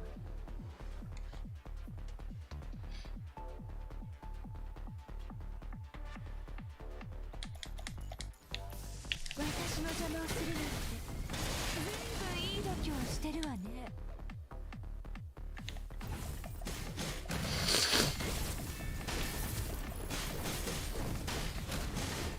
すべてを粉々に潰すのは最高だわ。すべてを私がいる場所が戦場よ。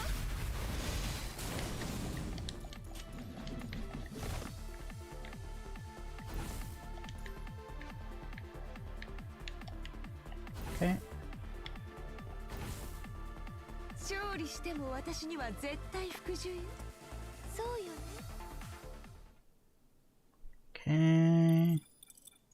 I don't see the fourth one. Huh. Let's let me open this back up.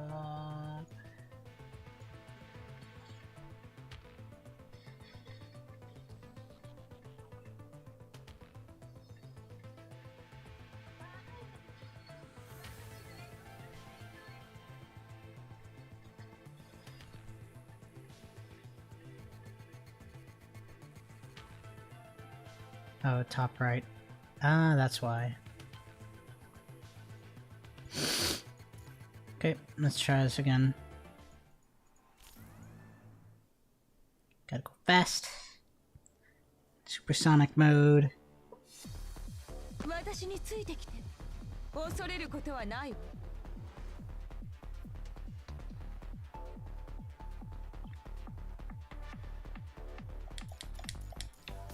私の邪魔をするなんてずいぶんいい度胸をしてるわね。あがいてみせて。コミクス。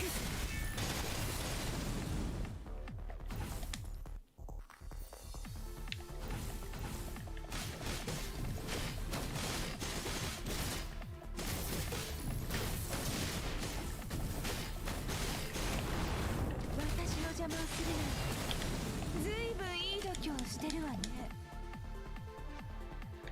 3.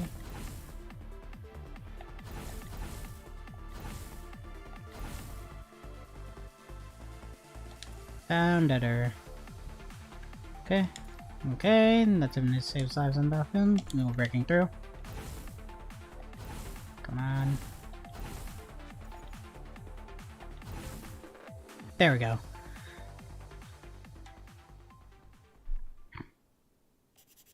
Lloyd the Undying Hero. Oh, this is a new.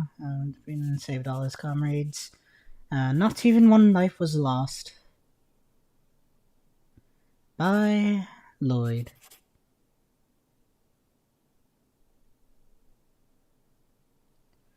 Nice. Okay. Yep, that's the same, so skip.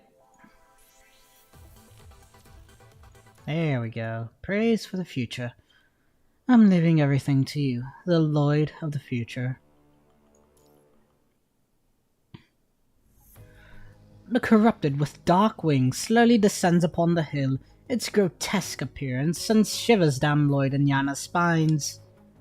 Do you seriously think you can run away with that wounded construct? Gabriel looks unrushed, not even looking away from the book in its hand. Yana, move behind me. The female construct's leg is wounded. Lloyd shields her behind himself and taunts Gabriel with a relaxed voice. It's nice to be flying. Speaking of injuries, you are not much different. Gabriel finally closes the book and looks down at its own chest. The oil leak marks on its cloak are clearly visible. You are indeed a commendable warrior. Not many constructs can hurt me like this, even if they put their lives on the line. Very good, but your effort is meaningless. Gabriel gently tears its cloak apart, revealing the wound that is already healed under the effect of the punishing virus. What a monster. Lloyd squeezes out a smile, but he has never heard of a corrupted with such great power, let alone its incredible intelligence. Lloyd, I can still fight. Yana pulls her katana out, but she can barely stand. Don't worry, it's just bluffing, and it's alone. I can handle this. Lloyd makes a hand gesture behind his back, hinting Yana to run to the east once he gives her the signal. Your mission is to go back to Babylonia and report this new enemy to HQ. Understood? What a pity. Instead of embracing the punishing virus, humans would rather run. Do you want me to befriend a virus that just destroyed the world? Sorry, but my dream is to become a hero. I have no plans to be a monster like you. Lloyd suddenly dashes forward, traveling more than 10 meters within an instant. The tip of his banner spear has almost reached Gabriel's chest. Not bad, but your surprise factor is meaningless against machines. The spear tip collides with Gabriel's claws, striking fierce sparks, but Gabriel's strength is clearly superior. Yana! Yana grits her teeth and runs toward the east. She will be safe as long as she can catch up with the main force. But it's too late. Gabriel suddenly pushes Lloyd away, then hurls a sharp staff-like blade with its left hand toward Yana, who can only close her eyes. But when she opens her eyes again, she realizes she is still alive. Lloyd manages to throw his banner spear to deflect the staff. I am truly shocked by your reflex, decision, accuracy, and stupidity. Gabriel exaggerately extends his arms, pulling the claws from Lloyd's right shoulder. Red vital fluid pours out from his mouth. Still, he quickly jumps back at a speed that does not match his injuries to stand in front of Yana. Is this what so-called heroes do? Giving up your weapon and getting badly wounded just to save a construct that can't be of any use? Gabriel's taunt makes Lloyd laugh out loud. Ha! Don't say that so early. Sometimes surprise factor can still work on machines, don't you think? Gabriel looks back at itself and finds out that 3 of its left wings were destroyed from their root. I see. You split the weapon in 2. One was used to save that construct, the other was aiming at my wings. Yana runs over to hold Lloyd as he can barely stand up. She realizes how bad his wound is. Lloyd, why? Listen, Yana. Lloyd interrupts her abruptly. He knows there is no time to hesitate. That corrupted can't fly now. If I can pull out off the cliff, it won't be able to catch you, even if your legs can't function properly. Now, stand up and run. I will stop it for you. But you will die. Lloyd smiles as he pretends to be relaxed. Don't worry, I will leave through recalling after keeping him here for some time. Trust me. Lloyd, I'm not smart, but I can tell that you are lying. The risk of recalling when facing such a powerful corrupted cannot be predicted. But we don't have... No, there's another option. Yana lets go of Lloyd and steps aside. She smiles. I'll do the recall instead, then you can safely get out of here without me. I have faith in you. You can't. Recalling is a lie. There is no redemption, but Lloyd cannot say it out loud. This lie is heavier than his and Yana's lives combined. Alright then, Lloyd. I'll see you on the battlefield. No, don't. Lloyd grabs Yana's hands, but they have already gone stiff. Her mind is forever lost with the so-called recall mechanism. Did she choose to end her life? But it's too late. You might be able to survive if you could give up on her earlier. Lloyd collapses to the ground next to Yana. Gabriel slowly walks to him and extends its left hand. Dark red punishing virus begins to gather in his palm. But with your aptitude, you may become our new comrade. Come, embrace the trial of the Asnet. The deadly red glow intensifies, which also causes Gabriel to ignore the fact that Lloyd has secretly clenched Yana's blade. A silver flash separates Gabriel's left arm from its shoulder. I need to change my view on you. Your strength has indeed exceeded my expectation to the point that... Gabriel looks down at Lloyd and shakes his head. As Lloyd cuts off Gabriel's left arm, his chest is also impaled by its claw. It even forces me to kill you. Gabriel picks up the top hat with his right hand that is soaked in red vital fluid, gives it a slight bow to Lloyd, and as a respect. Thanks to you, I learned the word hero today. You had great strength of body and mind. Too bad you chose to fight for humans instead of contributing your power to the Ascension Network. Humans don't deserve heroes. Gabriel puts the top back on its head, then turns away. The untimely rain begins to fall quietly, soaking Lloyd's broken body. Sorry, Yana. I couldn't tell you the truth in the end. And sorry to you, Commander Nicola. I can't return to Babylonia as a hero once again. Lloyd takes out a notebook from his pocket and holds it tight in his arms, as if it matters more than his life. Maybe one day, Lloyd can live in a world that no longer needs heroes or lies. What kind of different life will he live? I wonder. By that time, our stories no longer need to be kept secret. Maybe he will pass them down like a writer in the Golden Age. The rain and wind seem to fade away as Lloyd's hand loses its grip on the notebook. Then, our efforts, as well as those sacrifices and lies, aren't in vain. I'm leaving everything to you. The Lloyd of the future. Okay, nice. Nice little story we got there. And claim these. And now the past is over and the future is now. Time to start the last spark. Main 15-1. Right under the rose. As long as we're on this ship together, nothing will remain a secret forever.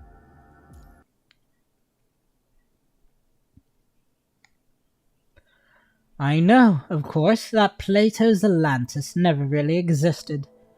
And for that very reason, it can never die. It will always be an ideal, a dream of perfection, a goal to inspire men for all ages to come. So that's why the symphony ends with a triumphant march into the future. The Songs of Distant Earth, Arthur C. Clarke. Babylonia, 24 hours before Cerberus receives their mission. Having walked along the long, narrow corridor, Nicola stands before the old wooden door at the end. He pushes it open to enter the room. Unveiled before his eyes is a crass, tasteless, yet ridiculously luxurious study.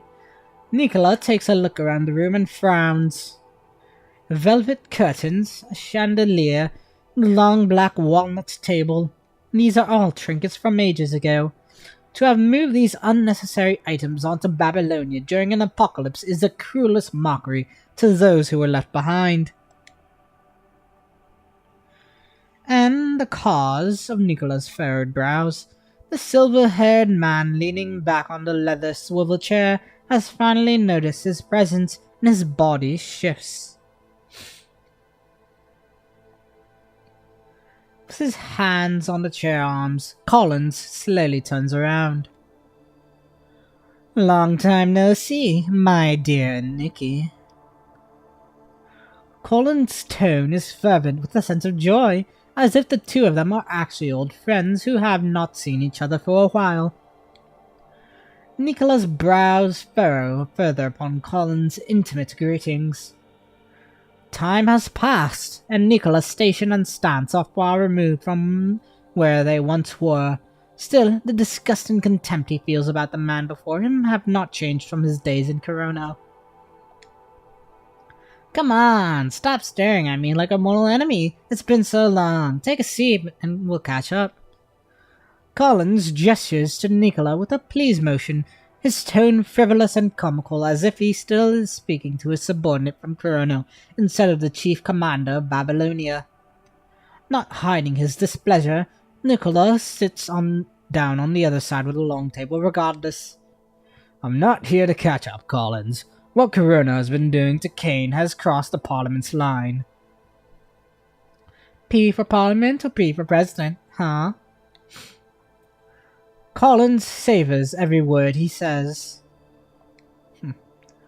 Nicola's silence makes Collins laugh.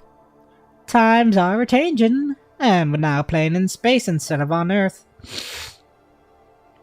Folks like us manage to live this long because we know the rules and we follow them. And long before this mess started, we made them. Don't lump me in with you. True, you've thrown away your pass for a spot on the front stage as the dazzling chief commander, the boss soldier of Earth's forces, but you and I both know that a person's nature is determined by their upbringings. You can't bury who you were. Why else would you appear before me as yourself instead of the angry soldier boy you are now, in this room, nonetheless? Don't tell me you just want to condemn Corona's actions with a serious speech. Before Nicola can react, Collins has already interrupted him. Sure, I invited you, but you were the one who accepted the invitation. Here you stand in my personal study instead of a proper conference room. You know damn well the nature of this conversation, and still, here you are. Collins's voice sounds like a venomous snake, its tongue flickering by a human's ear, whispering. I offer you intel, and you repay me with clearance. Hasn't this been how we work together? Why are you acting like a stranger, dear Nicky? I've turned a blind eye within my authority as much as I could regarding you detaining a task force commandant. Understand this. I can take away your clearance at any moment if I want. Chrono is a shadow that can't go into the light. You wouldn't want your dirty laundry hidden all these years exposed in the sun, would you? Nah, you won't do that. We've surely passed the bluffing stage by now, Nicky. You won't go back on your word before you've gotten what you want. Your president is sentimental, but not you. The Grey Raven Commandant is just leverage to you, no more important than any other commandants you got. You aren't going to war to get one person back because you don't care. Nicola makes a light grumble. You bet your leverage on the right table, instead of giving it away when you know everyone has their eye on it. My inaction and passiveness on this matter have caused Hazen's grievance. I have no interest in an open conflict with him. See, I like talking to you because you put logic before your feelings, unlike your President Hazen and his crocodile tears. Nicola's expression shifts for a second. Collins does not notice it, however. You have no more clearance to hold on to our commandant. Even if I were willing to look the other way, neither the public nor the soldiers on the front line would tolerate it much longer. You're locking up the person who defeated the Polyphage. The Grey Raven commandant has become the symbol of hope to the public. They're more likely to believe someone they can see instead of your made-up accusations. That's why I said you crossed the Parliament's line. Not every member gives a damn about the Grey Raven commandant, but they all care about the Parliament's authority and image to the people. You've contained Kane in the name of confined treatment for way too long. Collins shakes his head. Not long enough. I still haven't found what I was looking for. Confined treatment is nowhere near enough. I can't understand what your obsession is with a human commandant. Nikki, you know damn well what it is. Nicola remains silent as Collins clasps his hands, satisfied. Enough with the bullshit. I want to assign the Grey Raven commandant on a mission. We've detected Luna's mind activity on the surface.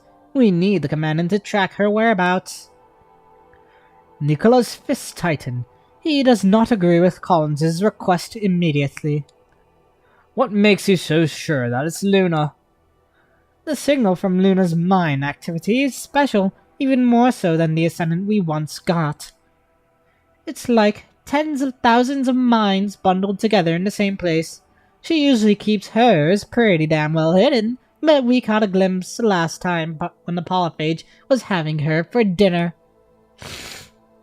We've detected its signature again, and this time we need the Grey Raven commandant to track it and find Luna for us. You don't have the clearance. Kane is a part of the military's task force. The commandant's assignments must be appointed through the system in the Operations Logistics Center. Which is why you're here, Nikki. A little clearance isn't going to stop our chief commander, am I right? Nicola closes his eyes and takes a deep breath. Then he denies Collins' request staunchly. As you said, I'm the chief commander. I cannot treat our rules as non-existent. We spent so much effort in rebuilding laws and orders in the world after the apocalypse. They're the framework upon which the world progresses forward.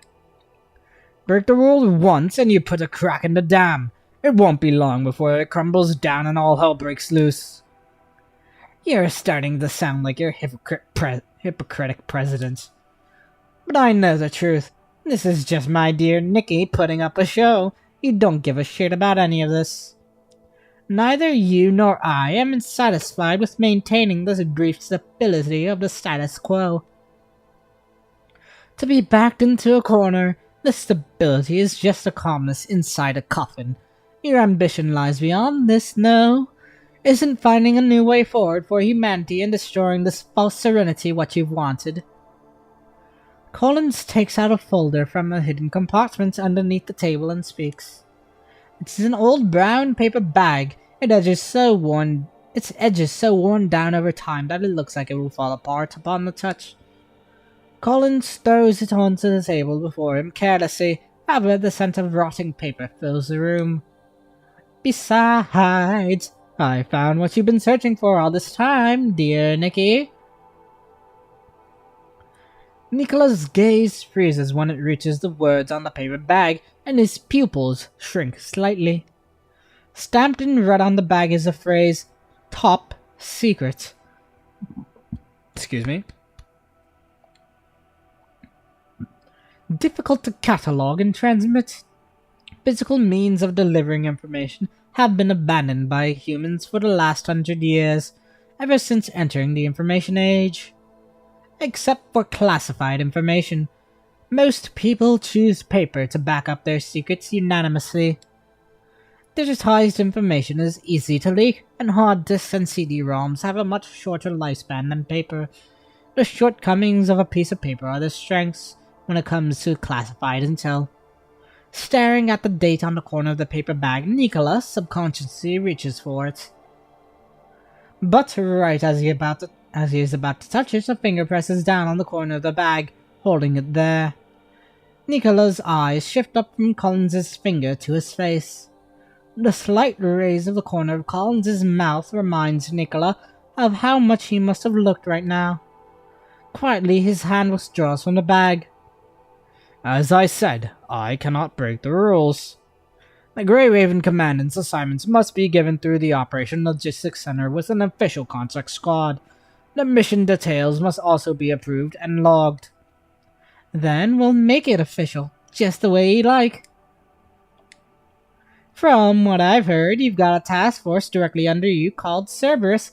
It's a remotely connected team, very expensive experimental stuff, and its captain is a construct from Corona. Before he finishes, Collins gently lifts a corner of the bag with his finger, as if showcasing his trophy before Nicola. The silence brews. Nicola thinks for a moment before coming to a decision. I'll transfer the authority to assign Cerberus to the Operation Logistics Center. The Grey Raven Commandant can be deployed alongside the squad. You can send one of yours to oversee the operation, but find someone with a cleaner resume. I don't want people complaining, and I don't want too much noise made. Just this once. When it's over, everything goes back to where they belong, including the Commandant. Satisfied with the answer he receives, Collins pushes the folder in his hand to the other side of the table before Nicola. Nicola picks up the paper bag, standing up and ready to leave. Collins stops him once more. What's still in those Golden Age trash that gets you all nervous? I had my technicians analyze it, but it's just some experiment data from the Science Council a few years before the virus destroyed everything. Dug up from the ruins by some guy. Took a trip through the black market before ending up at Daedalus, only to be recycled by us. Things like this are a dime a dozen. They might have been top secrets and cutting-edge technologies back in the day, but they are as useful as a piece of paper in a time like this when everything has to start over from scratch. I'm just so damn curious what's inside this that gets our Nikki here all obsessed. Before Nicola answers, Collins puts a finger to his mouth in a hushed gesture. You don't have to say anything. Soon we will all find out. As long as we are on the ship together, nothing will remain a secret forever. Nicola tilts his head. If that's the case, then everything about Corona will not remain hidden forever as well. Collins ignores him, and Nicola steps outside the room. The door closes behind him. Babylonia, 12 hours before Cerberus receives their mission. I've brought the thing back. Nicola throws a paper bag he got from Collins not too long before Hassan. Hassan catches it and he immediately takes out the data from the bag and reads it carefully. Did Collins notice? No, I don't think he knew. He thought we disagreed, and I was giving him the Grey Raven Commandant behind your back. I'm surprised too. I thought you'd reject me when I proposed this. You seem to value the Commandant a lot after all. Valuing Kane doesn't mean I'll stay in a stalemate with Kurano forever. Getting stuck in an arm wrestle helps nobody.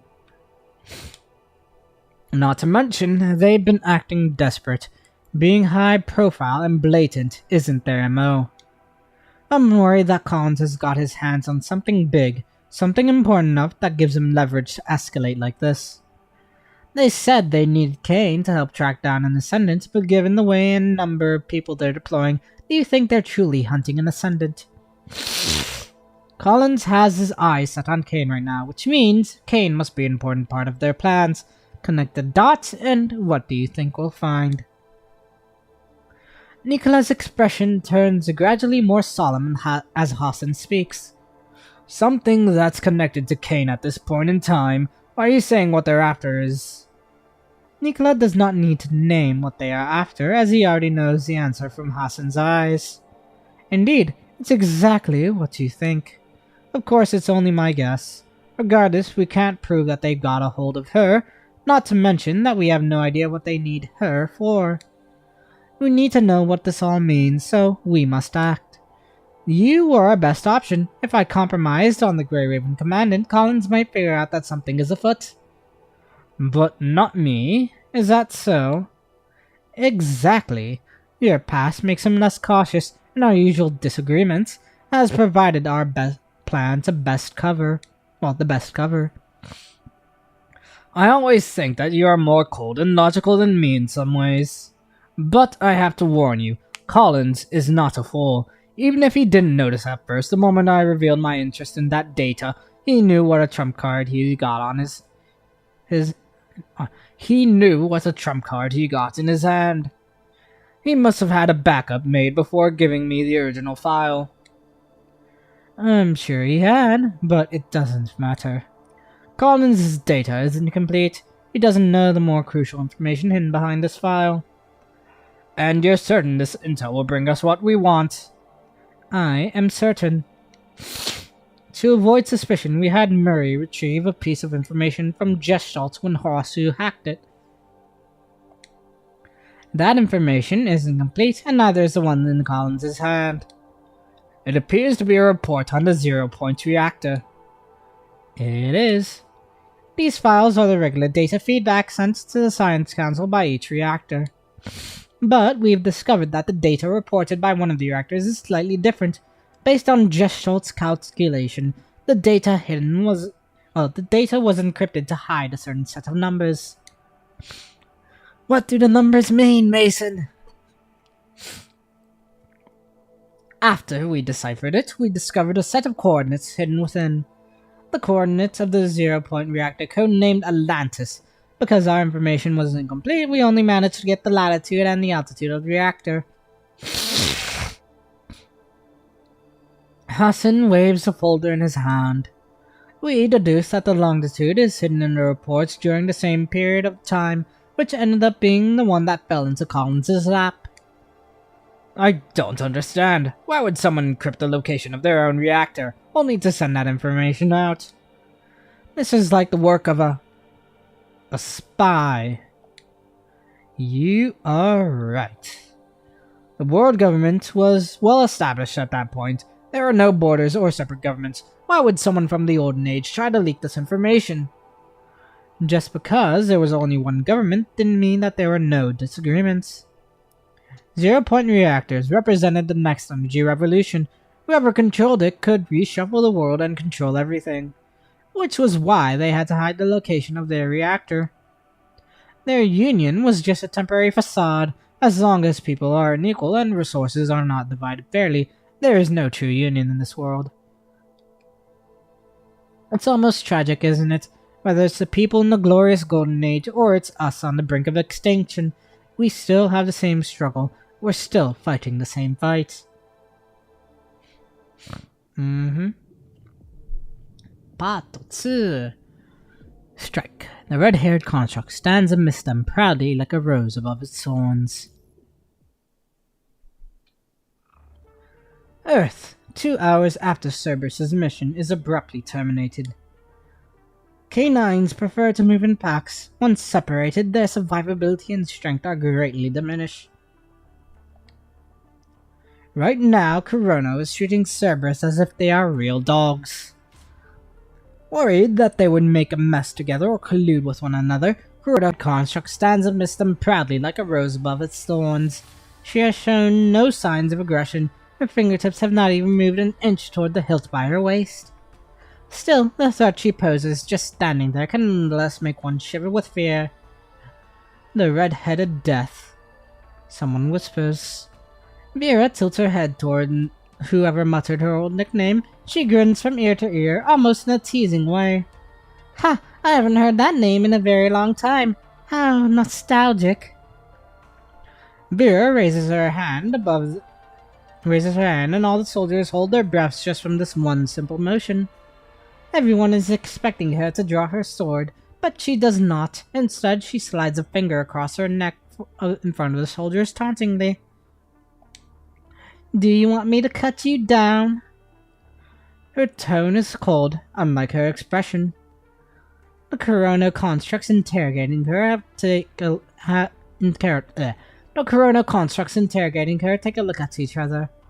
This conversation is going nowhere. Continuing any further will only fan the flame. A Corona soldier in charge steps forward. We have a grasp on the situation, more or less. A transport craft will pick you up soon. You'll have to make a detailed report back on Babylonia. I want to see my team. Our report shows that a member of your team, designation BPH-22, has shown abnormal fluctuation in her mind during the operation. This might be connected to the hostile force's abilities. We'll need to quarantine her in isolation and inspect her frame before we can confirm she is stable. We cannot end our observation in case something goes wrong. Given that all three of you have come into contact with a new enemy type, we cannot eliminate the possibility that you are all potential risks.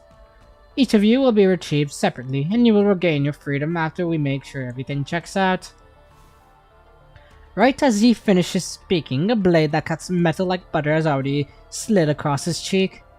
No one can react in time. The female construct is so fast that no one caught the moment she drew her blade. Despite being a support-type construct, her movement is as swift as an attacker. By the time vital fluid drips down the soldier's cheeks to his soldier, the Corona constructs around Vera aim their guns at her as if they had just been snapped awake. With their fingers on the triggers, they are prepared to fire. Vera's blade does not shift a bit. As I've mentioned, don't attempt to treat us the way you treat Grey Raven. No one understands you more than I do. Your bogus claims might work on those birdies, but you aren't fooling me. I know what you're planning. Lower your weapon, BPN-13. I repeat, lower your weapon. Unfazed, Vera just stares at him. At the same time, number 21's beast-like growl can be heard dozens of feet away from them on the other end of the quarantine zone. I want to see my captain. Do not come near me. Her growl spread to Vera's end sporadically. It is then followed by loud clashes and Noctis's yelling immediately afterward. Hey, I have no idea what your words mean. I said I wanted to see my boss, do you hear me? Oh, you're trying to stop me, is that it? It seems that Corona has given her teammates the same speech. Vera's furrowed brows relax. Vera turns out to be the calmest one of them all. This thought makes her chuckle. But then, a voice in her ear stops her from smiling. This is not a voice her audio module picks up from the surroundings. This is a message directly transmitted to her audio-visual module. Encrypted channel, connection identified, confirmed. Mission ID 961211. Data transmitted to construct BPN-13's BAT databank. 0. Your location. One of them points to location. Field not far away from the outskirts of the town. As a captain of the task force directly under the chief commander, Vera has an encrypted comms channel with Nicola, who owns the only key. Hounds are tools that help the hunter hunt. She needs not ask nor think. Her only duty when an objective arrives is to make haste to the destination, retrieve the object, and bring it back to the target location. This is an order only she can hear, coordinates only she can see. A solo mission for Vera and Vera alone. She understands immediately. She sheathes her blade and makes a circle with her thumb and index finger. Placing it next to her lips, she whistles. The sound penetrates and echoes through the quarantine zone. Captain? Number 21 has her batch arced like a trapped beast. Originally, her body... Number 21 has her back arched like a trapped beast originally. her body tensed, growling, ready to strike the surrounding Chrono troop any second. Upon hearing Vera's whistle, she slowly puts down her hands, lowering her head like a tamed puppy. I will listen. This is a signal Cerberus rarely uses. Seldom would people on the battlefield use such a loud and obvious signal. In fact, it does not entail any strategy at all. Cerberus never thinks about tactics or plans. This signal of theirs is simply used to issue a simple command. Sit. Good doggy. Cerberus is often on the field. Left unchecked, they will kill non-stop, usually resulting in matters getting out of hand. This is why Vera has designed the signal to command them to stop. If anything, it is more akin to a leash that holds back the rabid dogs. Yeah, my nose. Noctis also hears her whistle where he is. He hisses before throwing the Chrono Soldier in his grasp aside. Why won't you let us act? What are you doing, Vera? The transport crafts carrying number 21 and Noctis have departed. Seeing them flying away, Vera turns her gaze to the rest of the soldiers casually. The soldier behind her pokes her with the muzzle of his gun, urging her to enter her transport craft. But in a flash of an eye, Vera spins around and slashes his gun in half. Who knows how long it'll take if I do this by the book? If you're assigning me this operation, it's only fair I get to call the shots on how I execute it. A breeze blows past your face. It carries the earthy smell of fresh soil. Your nose scrunches. You might be imagining it, but ever since you connected with the pale beast-like construct, your sense of smell seems to have enhanced. You are smelling the scent of dirt freshly watered. This is not the scent you would smell on Babylonia, a metal-plated fortress. Confused, you suddenly find the constructs outside the blast-resistant glass raising their weapons. But you have not done anything this time. Curiously, they are not aiming at you either. Instead, first you hear a loud crash. You hear a piercing slash. After that, the sound of flesh and bones of the metal box housing you being slit. An opening appears on the black box around you. Bright light immediately floods in. Within the blinding light, you see a burst of violet red. Your eyes have adjusted to the dark. For so long, they are not prepared for this burst of brightness. Your vision and mind go blank for a second. In that brief moment, that rosy red rushes to your side like a gush of wind. Slippery like a fish and quick like a lightning, she swings her blade unceasingly. The cold hue of her blade blossoms to a blooming flower in the air. A strike immediately follows another. Her move is so fast that her blade leaves behind a continuous trail of light. Everywhere this flash of thunderbolt touches, a Chrono Soldier falls, but her blade does not stop as it slashes across the room. Toward the person bounded on a chair, none other than you. The stream of wind it carries reaches you before its blade. You close your eyes subconsciously, expecting the pain to hit, but it does not. Instead, you can hear a loud clang, the sound of metal hitting metal. Slowly, you open your eyes, your vision finally adjusting to the brightness. The first thing you see is the iron chain attached to your legs cut in two. Then you notice the blade that separates it is still pinned in front of you. The blade wielder's force is so strong that its point is buried deep into the ground. The sword is still rattling, its hum lingering in the air. You follow the sword and look up, and you find a familiar figure standing before you. You cannot help yourself but utter her name. Vera? To what do I owe the pleasure? Vera, facing away from the light, stands there, the corner of her mouth gently raised. Hello there, Grey Raven Commandant. It's been a while. Her tone is calm, as if you are greeting after running into each other on a lazy afternoon. As long as you can ignore the unconscious Corona constructs under her feet. Her tone shifts back to the aggressive hostility you are familiar with. What's wrong? Did I make you piss your pants? Before you can answer, she is already tossing the constructs outside the opening one by one with a sneer. A hound on a mission does not relax until all her objectives are fulfilled. Where are we exactly? Having emptied the room, Vera pauses for a second. Slowly, she turns her head toward you, seemingly about to answer your question. But then the loud crackling of engines in the distance causes her expression to shift drastically. She stops smiling. Sometimes it's amazing how dense you are. She walks toward you as she speaks. Swiftly, she retrieves the blade nailed to the ground before cutting open another metal wall of the room. You find the cabin of the transport craft on the other side of the opening. You look back at the forest, bathed under the moonlight outside the walls. The branches of the trees rattle in the wind. Babylonia would never waste that many resources on green spaces, not to mention circulating natural wind. Everything you are seeing points to one fact. You are on Earth.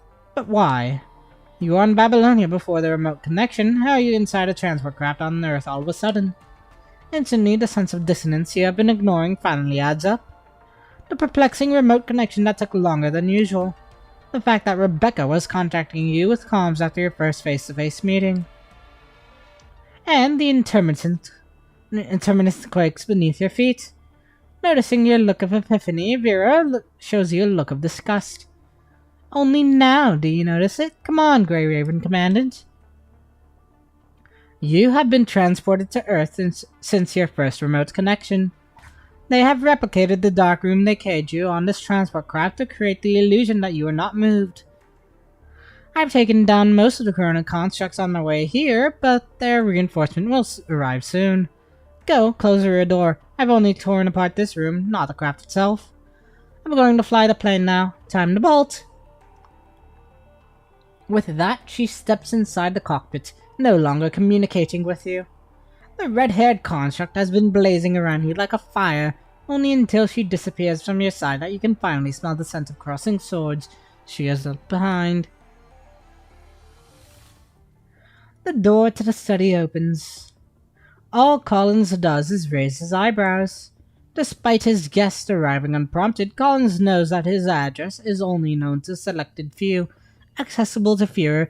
He is not worried about his safety. Someone who can arrive safely must be one of his. Indeed, it is Rebecca at his door. Wither on the table floor. I don't know. Trying to do a bit of a Poe there, but it's fine. The Raven. Her chest rises and falls from her heavy breaths, her usually elegant appearance slightly unkempt. It is apparent that she was in a hurry and unable to bother how she looked. This is unusual for Rebecca. Someone like her cares for how she presents herself. Unless things are so dire that she cannot afford to do so. Collins straightens himself while Rebecca has already arrived before him, her high-heel shoes clicking. What was that you got from the Chief Commander? The Grey Raven Commandant who just got rescued by the service captain. Your plan to sneak the Commandant away has backfired. Collins pauses for a second before he starts laughing. Ha ha ha ha ha! I can't believe it. Nikki actually did it. Stupefied, Rebecca stares at the man before her, who laughs so hard he almost runs out of breath, and she stands there confused. At least our socialite here has stopped pretending to be neutral. Rebecca instantly understands that he is mocking how she has been playing both sides. She takes another deep breath and continues. The only good news is that we have detained the other two Cerberus members. One of them was connected with Commandant for a long period of time, and her mind showed unusual activities during the mission. As long as we retrieve her and analyze her mind, our mission is not a total failure. Why the hell are you not nervous at all? Collins answers her with a question. What was the objective of this operation? This time it is Rebecca who pauses. The objective, she ponders. On the surface, it was to utilize the Grey Raven Commandant to investigate what appeared to be Luna's mind activities and locate her. That was what she thought as well, in the beginning. But things apparently are not what they seem. Collins promised to return the Grey Raven Commandant to the Parliament, and he tried to move the Commandant behind their back, meaning he wanted to hold on to this asset. Kurono is not known for leniency. Rebecca even thought that Collins would come up with more ways to counter the Parliament after the mission. Maybe the Commandant had died during the remote connection, or something else. Collins can make up whatever excuse he wants, just like the confined treatment for the Commandant a while ago. Of course, the Parliament would not believe him, but what is done is done. There's nothing they could do. Having organized her thoughts, Rebecca almost thinks that the whole operation was set up to test and capture the Graven Commandant. We were trying to track down the agent Luna. Quote unquote. Having said it out loud, a slight hint of inconsistency rings in the back of her mind. She knows very well that all Collins has cared about is that agent. Everything that has driven him so far is connected to the agent. The reason he has his eyes on the Grey Ribbon Commandant is simply that the Commandant has the potential to connect to an agent without getting their consciousness corrupted. But she suddenly realizes one thing. She has the priority wrong.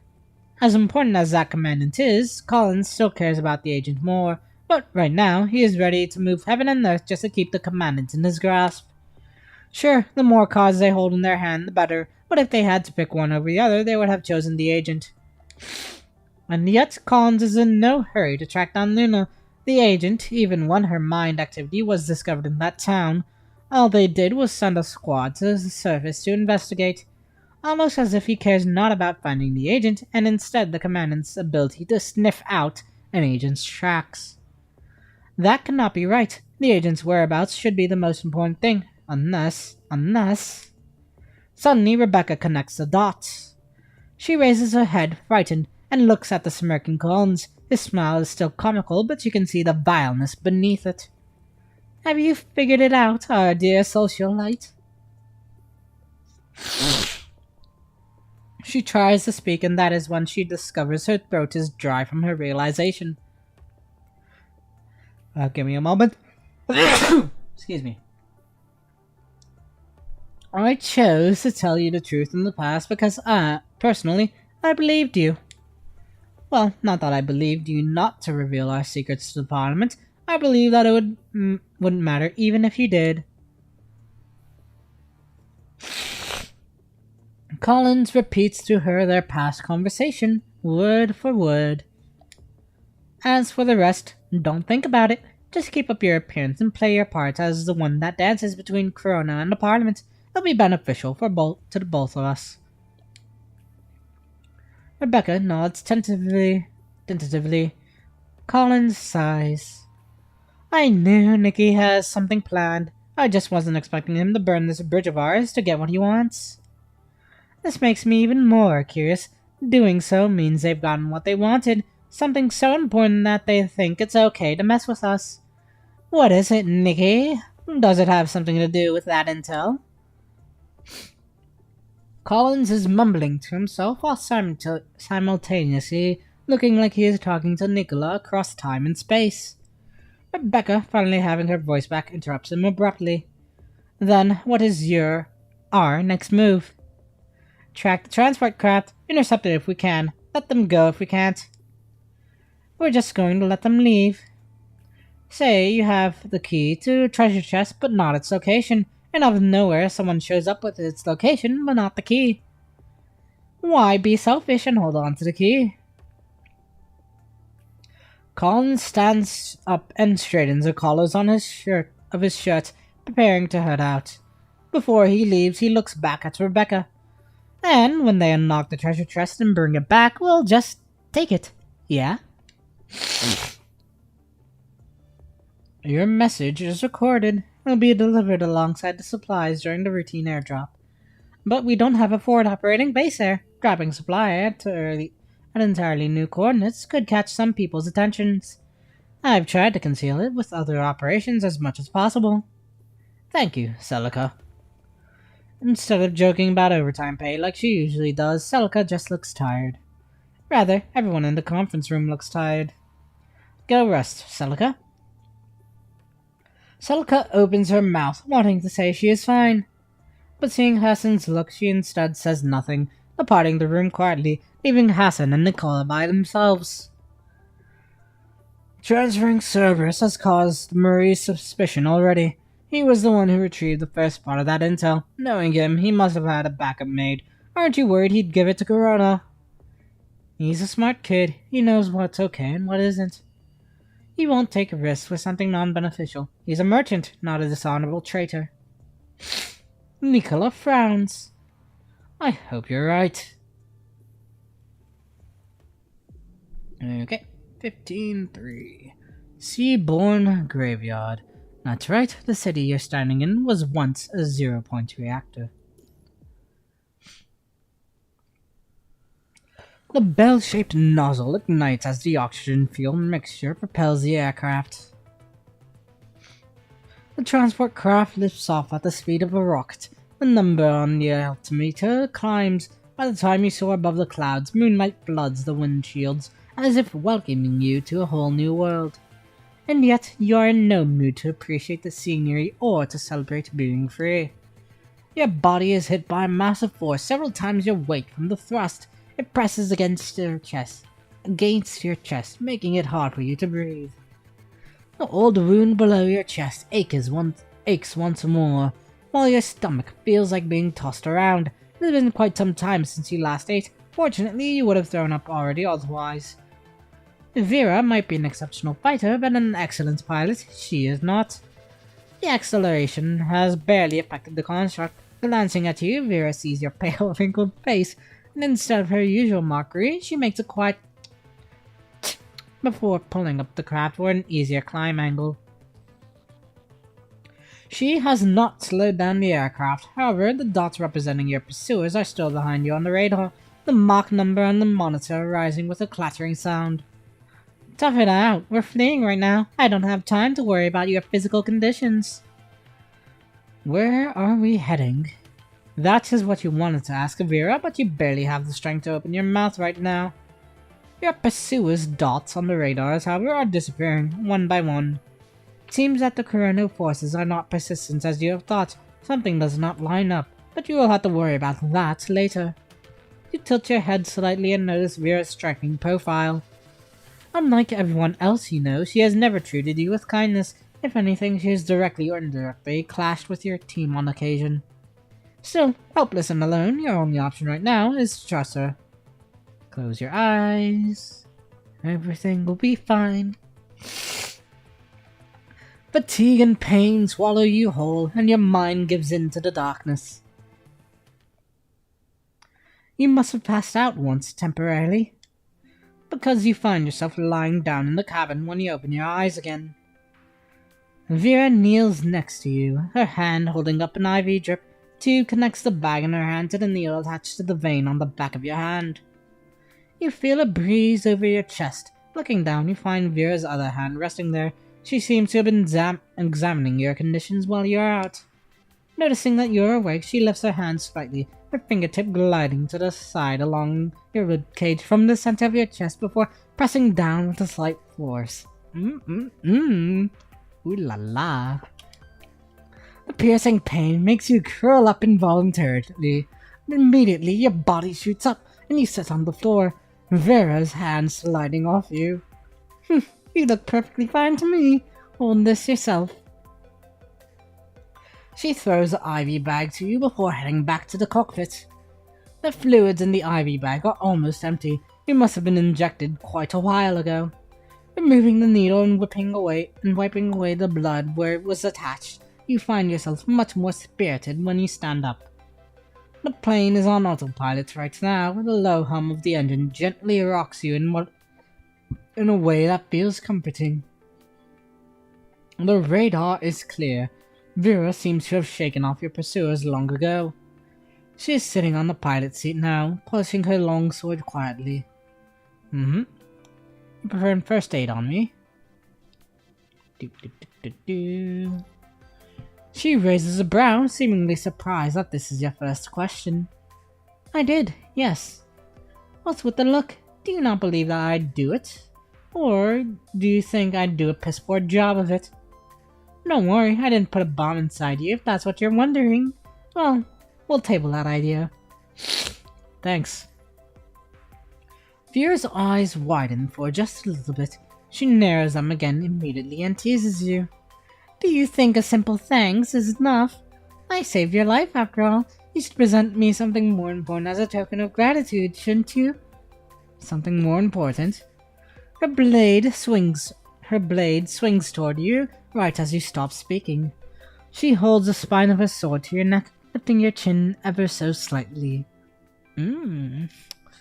The deadly weapon in her hand looks more like a cat's one that teases you right now. You cannot tell if she is being serious or simply joking. Like you yourself. Seeing your dumbfounded expression, Vera grins mischievously. Don't take it the wrong way, it's just that everyone's trying to get a piece of you and I'm holding you right here. The spine of her blade slightly grates your chin. What's a predicament? Don't you think I can trade you for anything I want right now? And you won't. What a humdrum response. I recommend against trusting someone like me so blindly. I'm not the kind and loving type like those on your squad. How about those on yours? Her grin instantly disappears. Expressionless, she retracts her blade and sheathes it. The sound it makes almost piercingly painful. It does not seem like she is going to answer you, but it is not difficult for you to imagine what number 21 and Noctis are going through right now. Enough with that expression. It's repulsive. My team isn't some loser squad like yours. They will take care of themselves. Despite her words, her slightly furrowed brows have nonetheless revealed her worry. Just like how you're missing the Grey Raven, Vera must be feeling the same thing even when she refuses to show it before you. There is only silence between you once again. The sky, the clouds, and even the ocean are dull grey outside the portal. A machine-like coldness fills your field of view. The aircraft you are on becomes the only living thing in this monotonous world, tearing through the sky toward the horizon.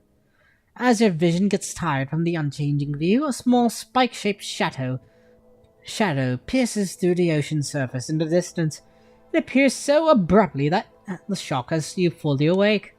A second spike, and then a third one. Gradually they unveil before you, like witnessing the sunrise on something spectacular and overwhelming rises from beyond the horizon, and I guess an overwhelming force rises from behind the horizon and reveals itself.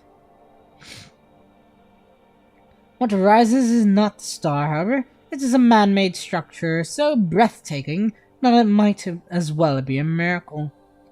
So, an overwhelming sight, rather. The shadow looms larger and larger. Before you realize it, you are already gasping in awe. 6 metallic grey spires form a giant circle on the ocean, surrounding the taller 7th spire in the center. Just the sheer size of the shadow this group of structures casts is enough to humble you. Vern's mysterious island could not hold a candle to this floating fortress, even if it were real. You can hardly describe your reverence with words. You imagine this is what Western colonists felt when they first encountered the Mayan pyramids in the American forest. You instinctively hold your breath, stopping yourself from gasping again, fearing that any sound would awake whatever slumbers here. Grey Raven, the last spark. You could not begin to fathom what kind of radiation-absorbent material was used to turn this metropolis on the ocean invisible to your radar. Vera has only the slightest shift in her body when she lays eyes on it. Immediately, she refocuses and heads for the display in front of the pilot seat, calibrating. You see that red beacon? You look toward where she is regarding and notices a red beacon floating in the water, a cube-shaped crate tied beneath it near the Seabourn city's landing pad. Looking drastically different from the cold and silent city, it swims beside the beacon Looking drastically different from the cold and silent city it swims beside, the beacon is easily noticeable. That's an airdrop beacon from the Chief Commander. We've arrived, Kane. Prepare to jump. Jump? Vera frowns and looks annoyed. We took a Corona aircraft. Do you think they'll try to track this plane's signal once they snap out of their snafu? I'll enter a new destination for the plane's autopilot system, but this will only delay Corona for a bit. Once they track down its wreckage and pull up its track record, they'll find us, sooner or later. So, stop standing there like an idiot and go find a chute. We're jumping. Fair enough. A white parachute opens above Vera and you, like a flower blossoming. Yes, a parachute. Vera fastens you to her with a harness, as if you're a novice skydiver and you descend at the same time. Given the landing spots is only the size of the landing pad, I didn't want you to oh, that's just Vera talking. Given the landing spot is only the size of a landing pad, I didn't want you to land in the ocean. I don't need the extra work saving you from drowning. You have had parachuting training, but you must admit that Construct's artificial skins are way more sensitive to airflow and wind direction. Their reaction and response speed is also unrivaled by humans. Controlling the steering toggles, Vera guides two of you to the landing pad slowly and precisely.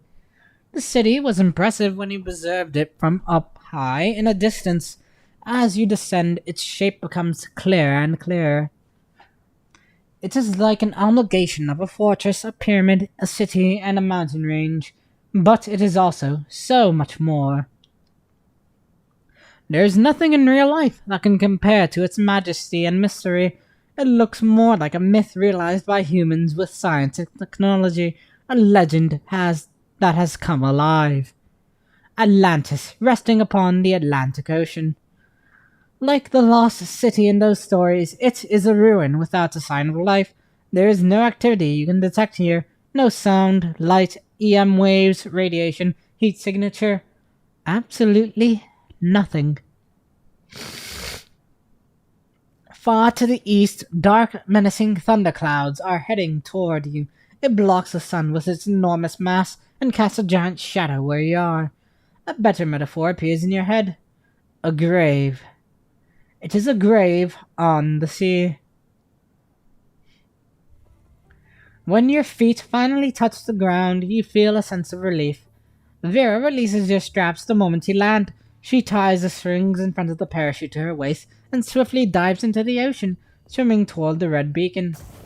With her impressive strength, she ties the crate that is twice her size with the string soon after before pulling it up to the landing pad. The crate is an airdrop capsule with the logo of the world government printed outside. You're familiar with it. Supply crates like this were airdropped from Babylonia back when you were fighting on the surface. Except this one has a few characters laser engraved underneath the world government logo. Garnet. What does that mean? Vera operates the identification interface that opens the crate for a while before turning to you, frowning. Let's walk up. Vera's brows relax. Guess you aren't a complete moron. Only commandants have the authority to open airdrop capsules with higher clearance. Put your face to the interface. You complete the retina scan and confirm your identity. With the sound of gears turning, the supply crate opens up from the middle, its covers unfolding to the sides. A frame that looks identical to Vera's appears before you. Is this your backup frame? Vera does not answer you. She just stares at her other self in silence. It lies quietly within the crate like a blade in its sheath, or a rose frozen in time, except each of its petals is stained with blood. An unmanned frame is a non-living thing, after all, but the lack of humanity is what makes it appear even more beautiful and deadly.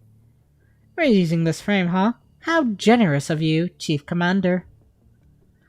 She walks to the frame, her hands on the capsule, her head lowered. All her usual sharp edges seem to vanish at this moment. Looking at the frame, she has shades of her past reflected in her eyes. Except that past does not seem to contain any good memories. Shrouded all over her is a more dreadful sentiment.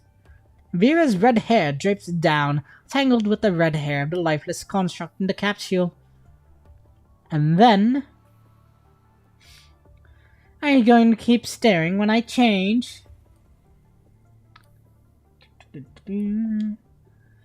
She looks at you from the corner of her eyes, her gaze and tone playful. Let's turn around. Oh, getting shy, are we? How adorable. I don't mind you looking. Moments later. It's done. You turn around. You find Vera in her new frame, holding her original one horizontally. What seemed to be a peculiar scene originally is strangely beautiful in a way. Vera places her original frame back into the capsule and stretches. The frame is well adjusted. I should be able to continue the mission right away. Is this an old frame? Indeed. It's an old frame I've only used a couple of times in the past. It doesn't leave the closest except for special circumstances. Well, it doesn't leave the closet except for special circumstances. After all, even my support type frame is far superior on the battlefield to those losers. Right as she says that, the comms you both forget about in the supply crate light up. It's the Chief Commander. She turns it on without much of a second thought. Nicola's projection appears before the two of you. It is a pre-recorded message instead of a real-time call, however. Nicola's gaze in the recording lands directly on Vera as if he has anticipated her standing right in front of him when he recorded it. Good job, Vera. I know you won't disappoint me. With that, Nicola disappears from the projection. Vera crosses her arms and remains silent. Replacing Nicola in the projection is none other than Hassan. This time he is not conversing with Vera, he is talking to you. If you are seeing this, then the Cerberus captain has successfully rescued you from Chrono, so allow me to say this. I'm glad to see you safe and sound, Kane. If I had time, I would have loved to explain everything to you, the truth behind everything you've been through so far. But my time is running out, and so is yours. You must have realized by now what the lengths Chrono would go to keep you in their grasp. They didn't even blink when they tried to sneak you away right under our nose after making a deal with us. They never planned to let you go whether the search for the agent succeeded or not.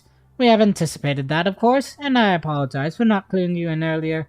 It would have only burdened you should the moment arise. Not to mention that you have already noticed one thing through this event. Hassan's gaze turns more profound, but he does not seem like finishing his line. He changes the topic, as you have guessed. Time is short, so I'll save you the exposition for now. It doesn't concern us right now. The Cerberus captain and you should be standing on a seaboard metropolis in the Atlantic Ocean, currently. I can only pray that it's true. I believe the coordinates we deciphered are correct, and I hope our airdrop beacon has landed accurately.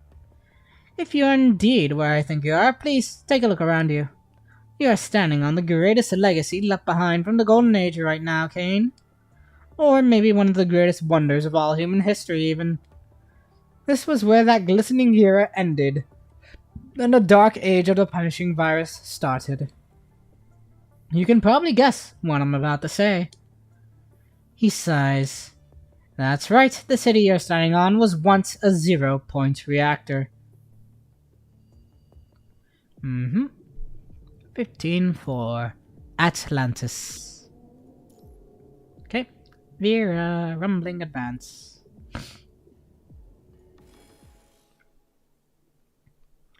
I know what you're thinking, Kane. We both know that the punishing virus first appeared within the chamber of the first 0-point reactor before spreading and infecting the whole world. That's right, the first 0-point reactor. It's not wise to put all one's eggs in one basket. Given their political wisdom, the people in power during the Golden Age didn't gamble all they had in one reactor either. They had built other reactor cities. You are standing on one of them right now. 0-point reactors were the most hidden secrets back then, and they still are. Information about their interiors and their whereabouts are still highly classified. which is why we lost all information on them when the punishing virus broke out and created a fault line in civilizations. But we finally attained the location of one of them through special means recently, which is where you are now. Hassan pauses when he says the word means. This seaborne reactor is codenamed Atlantis. Considering it part of Plato's Utopia, it once contained humanity's hope for a utopia, after all. After the virus broke out, we lost most of the cutting-edge technologies developed back then. We have no idea what caused the punishing virus to spread, or if its existence was related to the zero-point reactor at all. Because of how classified this information was, the world government has even lost all research data on zero-point energy. Without tracing how it started and understanding how it works, we will never find a way to actually counter the punishing virus, but the first zero-point reactor was burnt down when it unleashed hell on Earth. But not all the reactors had an outbreak at the same time, due to the differences between their research progresses, directions, or something else we don't know yet. Atlantis is still intact. We need you to investigate this reactor with the Cerberus captain. It might not have progressed the same way as the first one, but we are in need of more intel desperately, so find out as much as you can. This is a special operation that only you at this moment in time can do. You and the captain are in a very peculiar situation right now. If Chrono's search for Luna was a legitimate operation, then the Cerberus captain's actions in rescue are no different from treason. But Chrono's move was no standard operation, and trying to take you away from Babylonia has caused an uproar. Given how messed up and tangled everything is right now, there's no such thing as legitimate anymore. So I've decided that this is the junction point where we bring you back on the right track. Although Babylonia is but a shadow of the human world in the past, the complexity of the human hearts has not diminished a bit, on the surface or in the air. There are too many people with secret agendas and their eyes and ears up here. Sending a team to Atlantis directly from Babylonia would have alerted people we don't want to alert. That's why I decided to take advantage of the fact that you are already on the surface to have you in charge of this classified operation. The brighter the light, the bigger the shadow it casts, but it also means that truths are better concealed inside. If everyone has decided to place their bets on you, then let's go all in. For now, you are a fugitive and a mission operator. Your detour won't be in vain, of course. I have a hunch that whatever you discover here will impact Babylonia's course of actions, the future of humankind, in other words. That renown will be more than enough for you to put you in the spotlight before the public. In turn, you will no longer become a chess piece between Babylonia and Corono, a senseless sacrifice in our endless struggle. You will be safeguarded by the people's gazes, and you will become their beacon of hope. I'll wait for your good news on Babylonia. Hassan disappears from the projection, and Nicola returns. He's explained everything, so I'm not going to repeat it. Long story short, I decided to loan you to Corono, but I also had an insurance policy. It's a Cerberus captain standing next to you. He turns to Vera and continues. I know that Garnet isn't your favorite frame, but this is an emergency. Use it to protect the Grey Raven Commandant, complete the mission, and bring me a win. I'll guarantee your team's safety. That is my promise. And that's all I have to say. Comms turns off as he finishes. Vera sneers after hearing everything. It seems not only do I need to bring you back in one piece, but I'll also have to take you to find something about this zero-point reactor. It seems that way. Nicola is one demanding bastard. Vera does not even bother to call her superior by his title at this point. So, what are you going to do? What can I do except for following orders? Maybe you don't understand their subtext, so here's a translation. We are on the run. Corono needs you, so they won't hurt you, which means what's happening right now is Traitor Cerberus Captain kidnapping the Grey Raven Commandant. The only way to justify this as a classified spec op from the Chief Commander is if we accomplish the mission and I bring you back. If we're intercepted or captured in the process, I'll take the blame for everything. That explains the Garnet frame. They're hostile.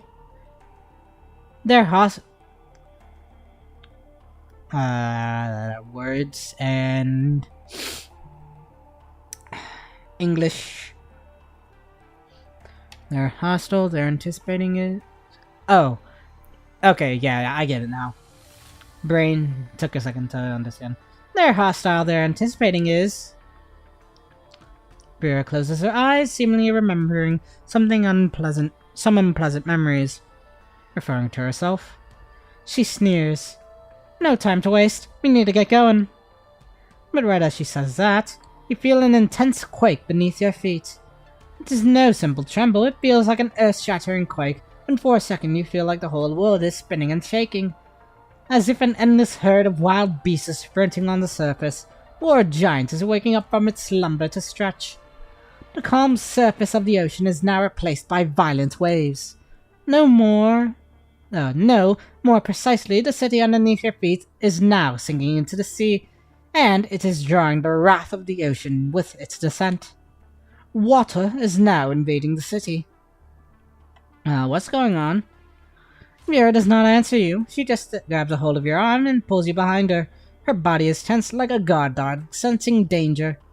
You soon understand what is making her nervous and defensive. A swarm of corrupted follows the invading waves and appears around the landing pad, climbing up from the sea.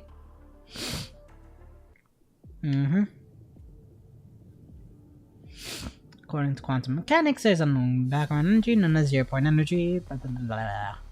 Stuff.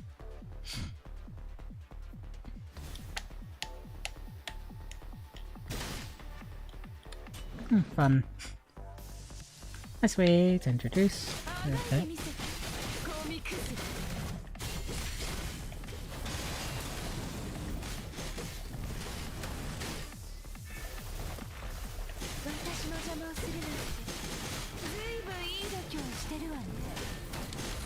を粉々に潰すのは最高だ。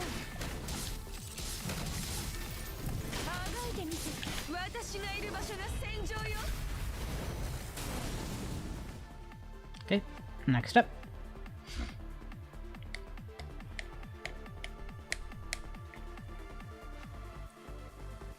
Just vibing. Oh, so this is Atlantis. It looks quite different from when I looked from the sky. Hey, don't go wandering off. I'm not taking responsibility if your carelessly gets hurt while you're busy mesmerized by the view.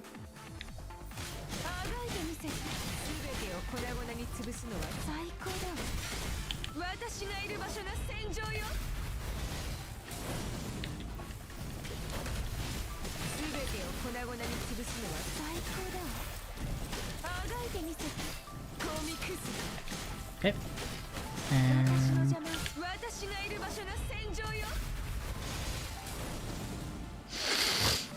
so fun. The water and fortress over there.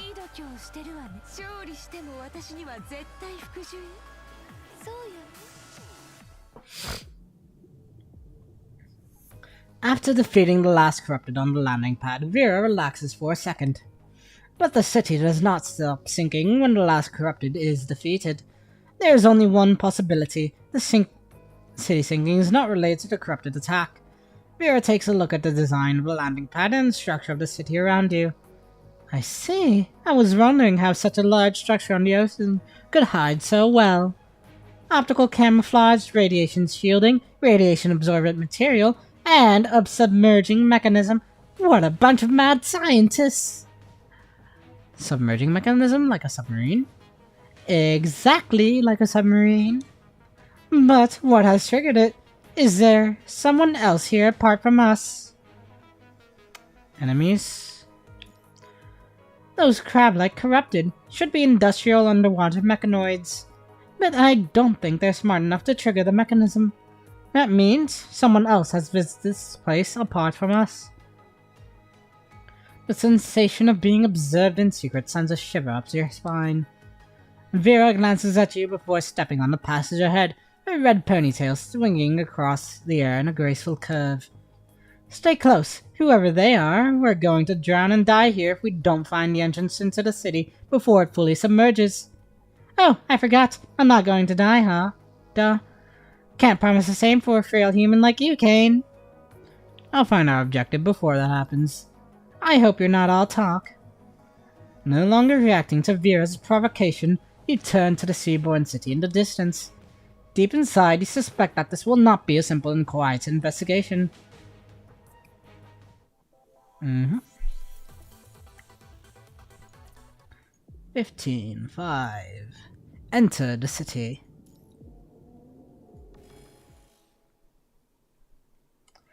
A long time ago, before the apocalypse, like everyone else visiting the seaborne city for the first time, Lustrous is trying to view it and soak in it. Is that the name of a character, or is it that supposed to describe the city? I don't know. Soak in its entirety.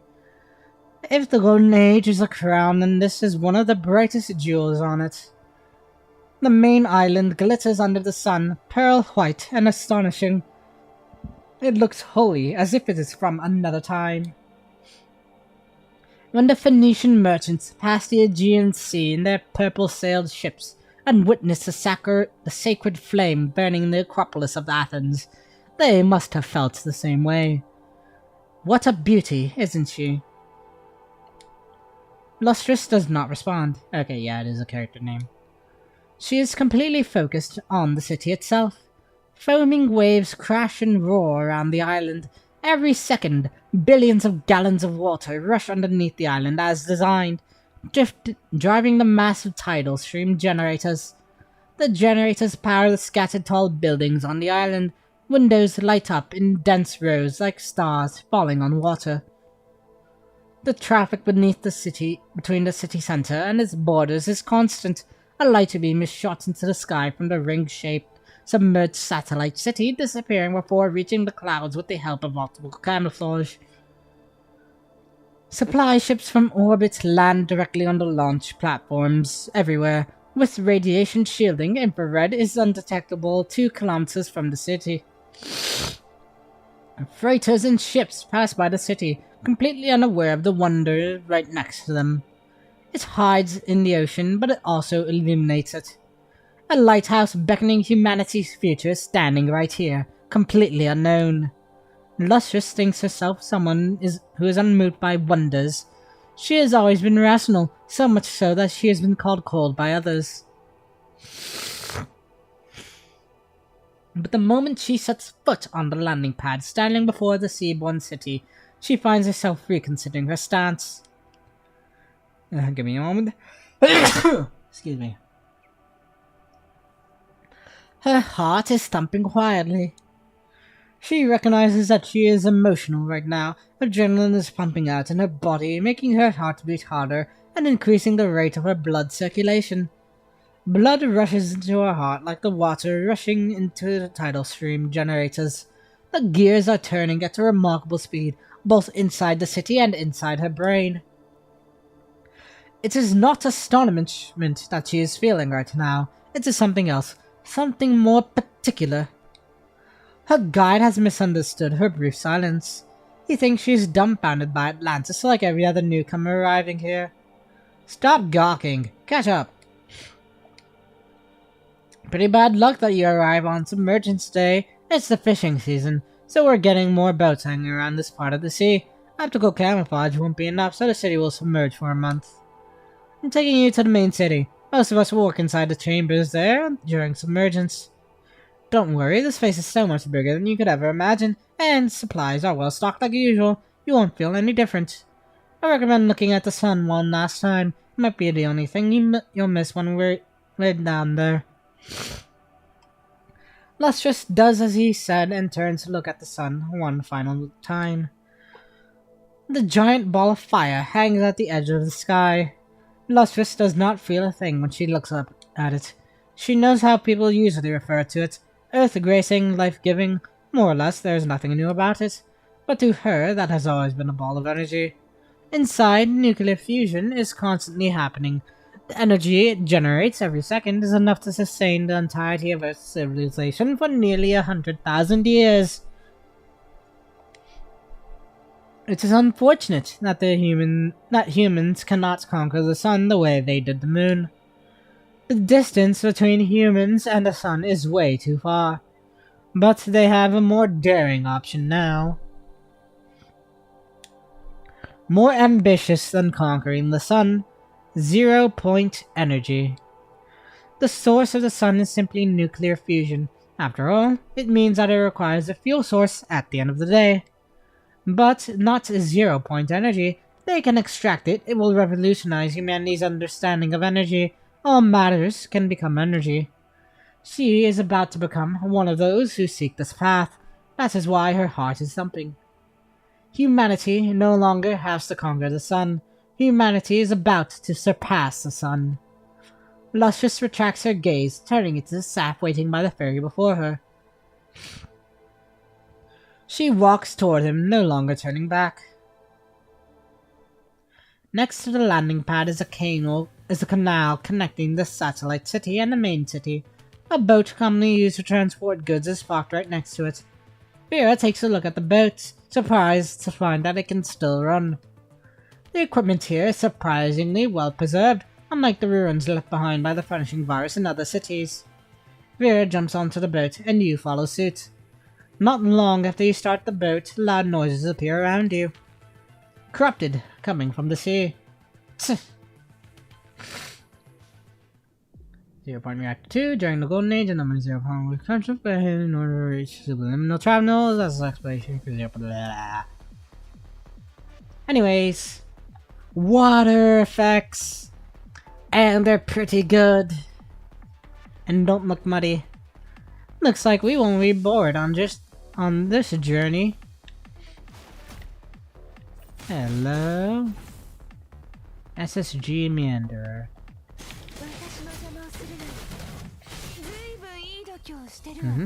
Oh, my apologies. Idiots and corrupted are not allowed to board this boat. Nice. Got 2 more.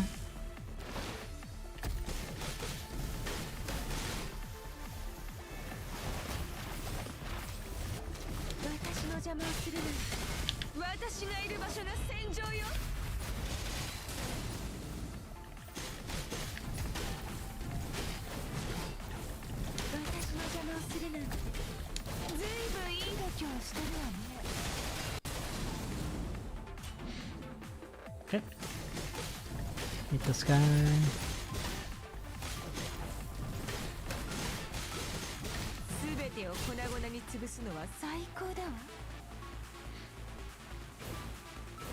Okay. Get the corrupted over to knock the enemies.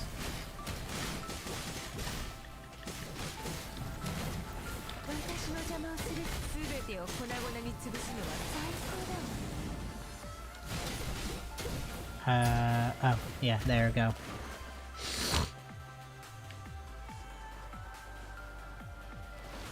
I'm used to using the regular interact command for that.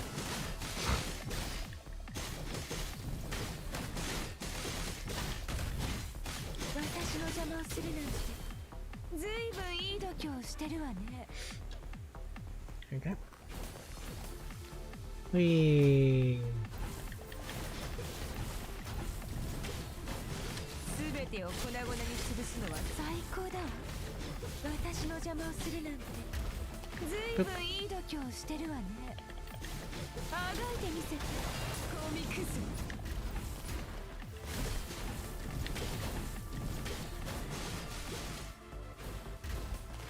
Goodbye.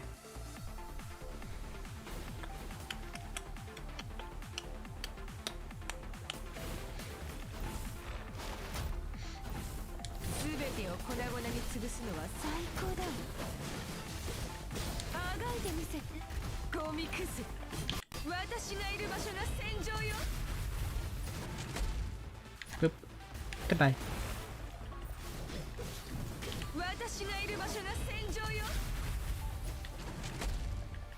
Goodbye.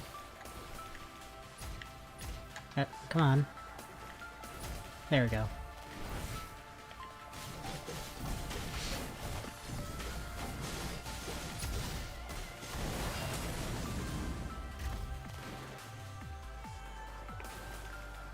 Whee.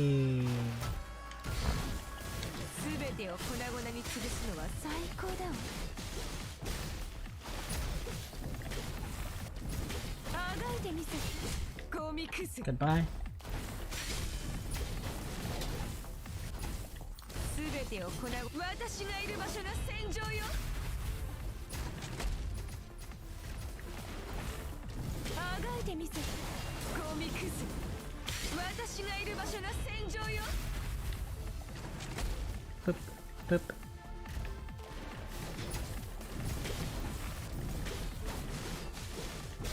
全てを粉々に潰すのは最高だわ。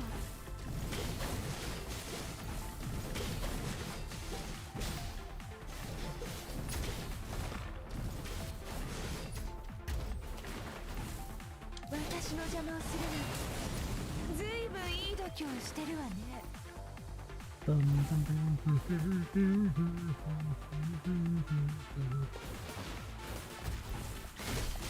私がいる場所が戦場よ。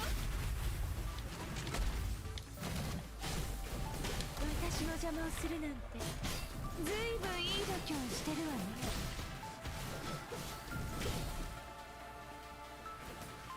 全てを私がいる場所が戦場よ。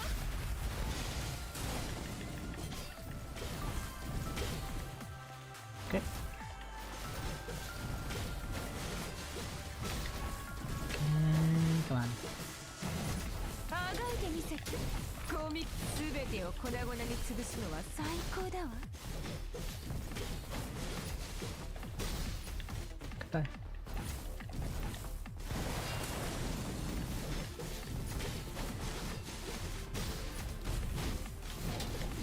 私の邪魔をするなんてずいぶんいい Oh. 度胸してるわ。全てを粉々に潰すのは最高だ BB02 わ。 sanitizer.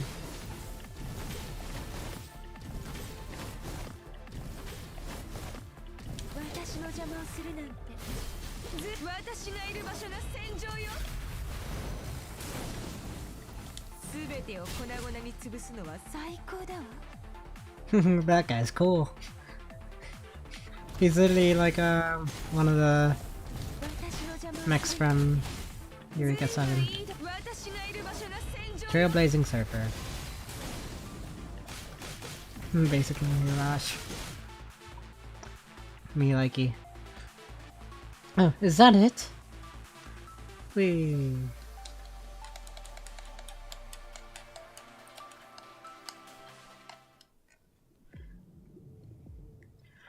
A corrupted tries to sneak up on you from behind, but Vera nails it to the metal wall of the boat with a banner sphere before it can touch you.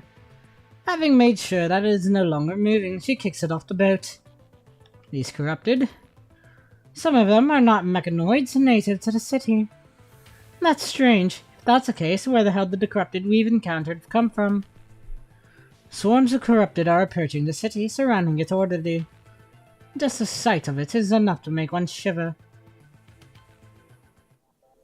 Okay. 15-6. Yatta. Yatto mitsukata. Finally found it. 4 hours before the two Babylonia visitors arrive on Atlantis, another uninvited guest is also visiting the city. She arrives from the depths of the ocean. Being a coward she is, she has brought along all the corrupted she encountered on her way here. She looks like a returning queen with her army behind her. But Lamia knows that she is no queen. If anything, she is a parasite. She does not despise it. That is how she has survived until now, after all. But when everyone she depends on has left, she is forced to think for herself. Is this it? When her feet touch its surface, a sense of nostalgia and strangeness hits her. That guy, didn't I? I've finally found it. I'm guessing Murray. The mermaid climbs out of the ruins carrying a cube. With this, I can finally get what I want. She has no idea how long she has walked along the ruins since she climbed out of the collapsed opening, but finally she sees that familiar robot. Lamia stumbles and kneels before it. I have it. The robot extends its arms, ready to retrieve the white cube in Lamia's hands. But she suddenly withdraws her hands and holds the cube in her arms. Are you backing out now? No, since you know so much. can you help me with one more thing? Oh? I've been trying to find a place, but I've forgotten much. I don't remember where it is anymore. She lowers her head. Tell me what you want, then hand it to me. Washi's key being it. Lamia clutches her head with a hand. An unclear number keeps appearing in her head. It seems like a piece of important information engraved in her mind, scraped repeatedly, the whole number inaccessible to her. She can only recall the first... Excuse me. She can only recall the first half of the numbers no matter how hard she tries. Not a number, a set of coordinates, of what she does not remember. All she knows is it is a very important place, a place she must return to, a place of her obsessions. Can I trust you? Of course, I will do my best. Now, hand that to me. Tell me in detail what it is you want to know. The small robot's eyes glisten. He is curious, after all, about what more he can learn from the desperate ascendant before him. Yeah, it's a Murray. 15-7. Okay, using our own team. Let's use our dark team, I guess. Since we don't have a full Cerberus team, as Noctis does not yet exist. The pyramid-shaped main island is superimposed above a large circular chasm, where water pours down its edge and forms one majestic annular waterfall, plummeting into the seemingly bottomless abyss. Wide roads connect the main city and the 6 towering grey spires around it, still standing steadfast despite how long they have been abandoned. After defeating the corrupted, your boat enters the main city unscathed. Years have passed, but the paint from the Golden Age has yet to fade. The densely packed high-rises almost cover the sky, but their unlit windows no longer look like stars. The closer you approach the city, the more intense the sense of dread. The 6 spires around the city are like 6 towering tombstones, save for the lack of an epitaph. Everywhere you look are marks left behind by humans, but the city feels lifeless. Time has frozen in this place. History has stopped within these walls. Atlantis has forgotten the world, and the world has forgotten it. You leap off the boat. Vera walks ahead of you. Are you alright? Vera has looked miserable since receiving the message from Hassan. Hearing your question, she turns around. Huh? Are you seriously trying to take care of others' feelings when you can't even take care of yourself? How about you stop wasting time talking to me and try to find the intel that they want ASAP? How? Hell, how are we supposed to find the precise thing they want in such a large city before it sinks? 21 and Noctis. What about them? You're worried about them. Vera pauses. She turns around again, her gaze piercing, her usual mockery absent. The chief commander said he'd protect them. Do you really need someone to spell it all out to you? Don't you understand the subtext? Nicola wasn't giving me a promise, he was giving me a warning. He was warning me not to betray him. With that, you suddenly grasp what she is talking about. The chief commander is different from Kurono. Do you honestly believe that? Stop with your bullshit. Lee is on your team. You must have heard him talking about Kurono and me. I was one of Kurono's. I got transferred to the task force later. Do you know how I ended up directly at Nicola's command? Because he was one of Kurono's too. It's not a secret. People from his generation know it full well, but most of those who know don't say a damn thing. It's not something worth celebrating after all. So understand this. The Parliament is the same as Kurono fundamentally. Perhaps they've acted and believed different, but given everything you've been through, how virtuous do you think the Parliament can be? The Parliament and Kurono are in a deadly game of chess right now, and we are their pawns and bets. I suggest you focus on how to save yourself in this little dance they're doing first, instead of blindly trusting those in power. The frame I'm using right now is called Garnet. It's designed to fight constructs, to eliminate traitors. Unlike the purifying force, this frame isn't even registered in any system. Sending it to me can only mean one thing. The Chief Commander believes our enemies this time are the Chrono constructs. Can you justify to yourself that the Chrono constructs are not part of Babylonia? What's the difference between what we are doing now and those civil wars humans had back then? At the end of the day, they picked me for this mission simply because they didn't want to get Grayden's hands dirty. Before she can finish, you sense another tremble beneath your feet. The corrupted hiding in the shadows reveal themselves. Stay back. Okay. Yeah, we suddenly emerged in the vacuum chamber first. Okay. However, it nice proceeded. Searched out. Okay. もう行こう Over. Okay. Move. I don't have time to waste on you. ぶ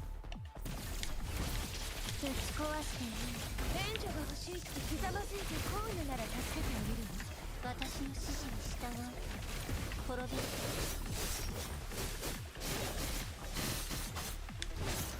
誰が立っていいこう行こう Okay. What's this? This is unusual behavior and a no correction level. I was right to say they are newly corrupted. We should hurry up. Okay. Investigate the area. It's still sinking. Let's get rid of them quickly. まだまだよ Ooh.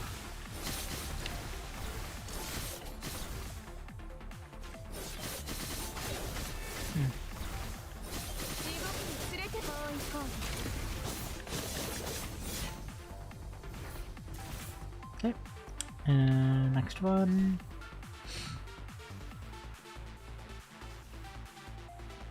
The outer coating of this building.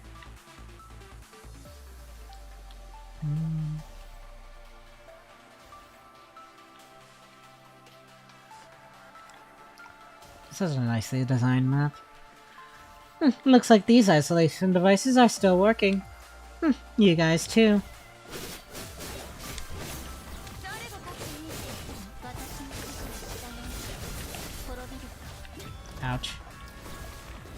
痛いんですもっとたくさんの痛みを感じさせて誰が立っていいって言ったの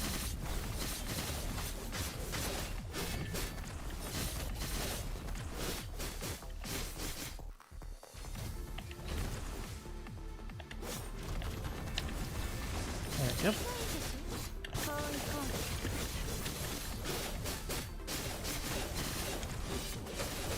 痛いんですもっとたくさんの痛みを感じさせて滅び援助が欲しいってひざまずいてこういうなら助けてあげるよ Prepare for the next wave of enemies. これが昇格ネットワークの力よ分かった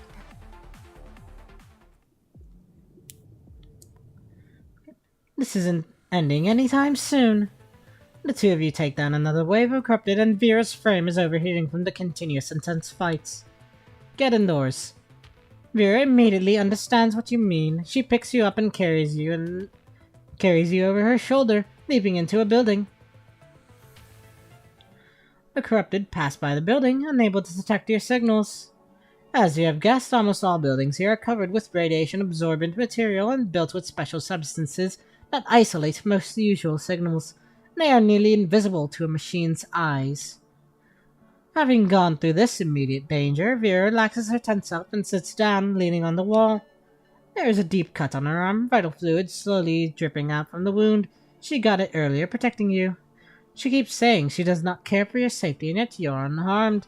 Save for being exhausted from the difficult journey, she has kept you protected.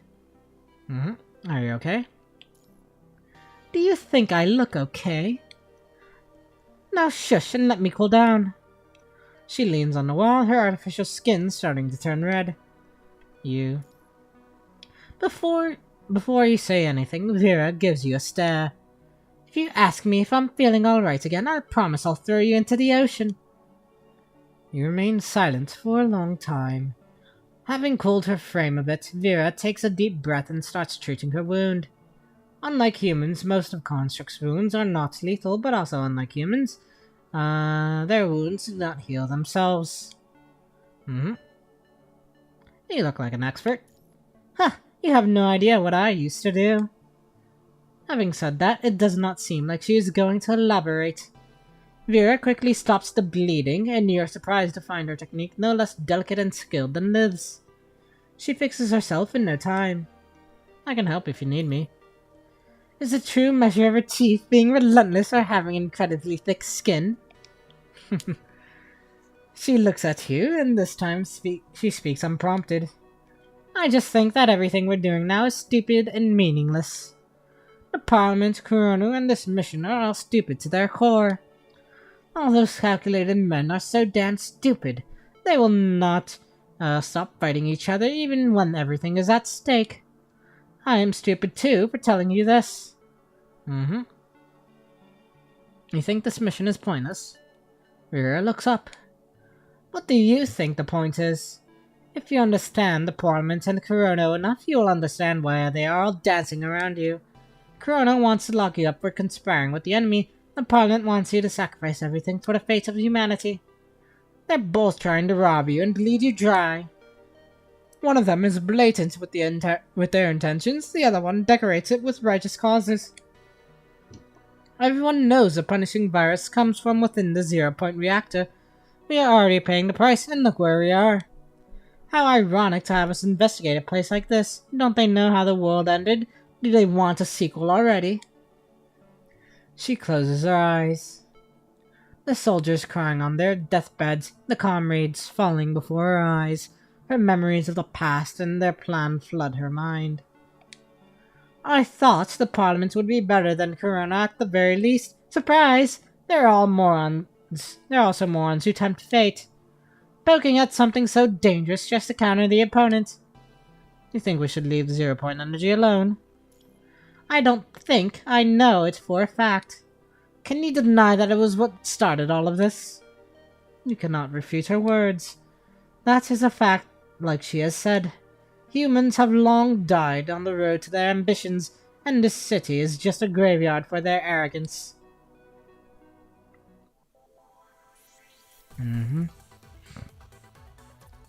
Okay, 15-8.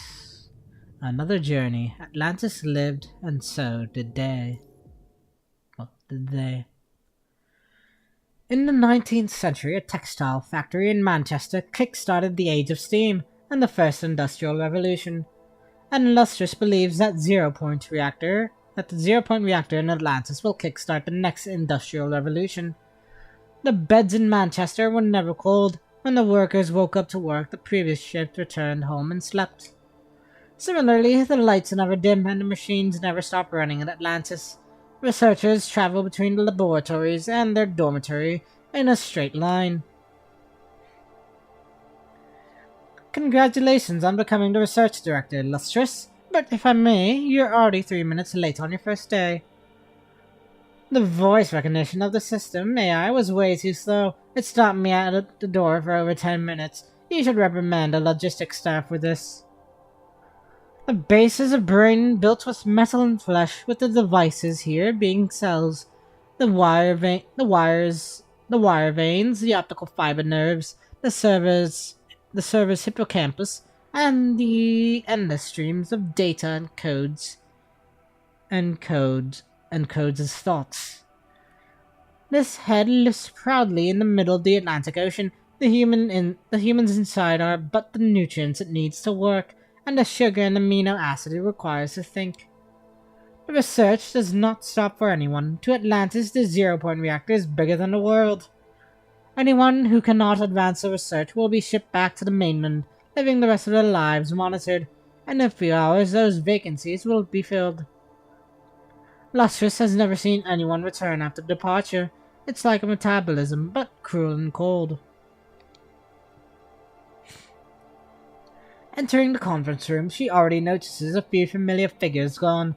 New faces have taken their place.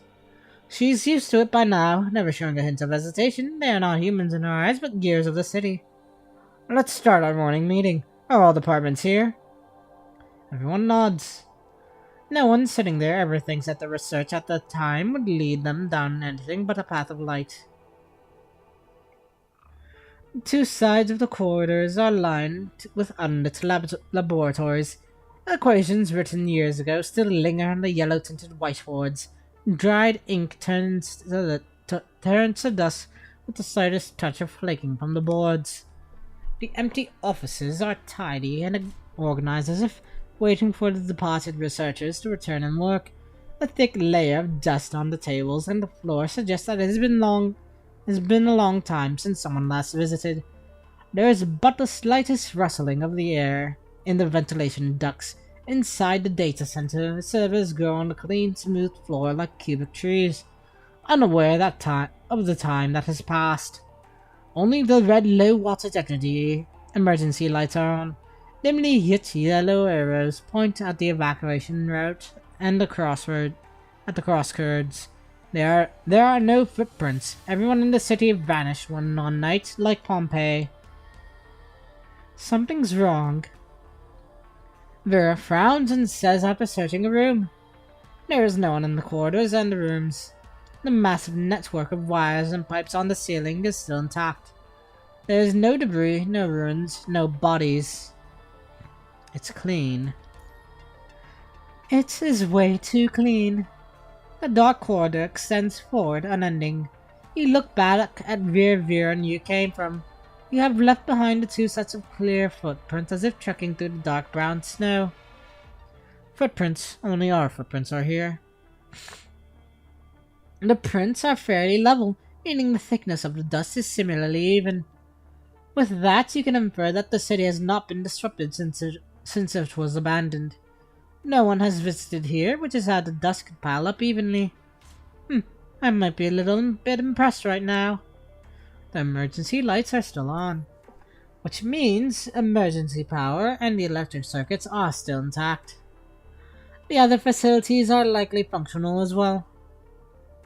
That doesn't make sense. This place is way too clean. Clean is not the sense that it is tidy and spotless, but that there is no evidence of this place having been infected by the virus.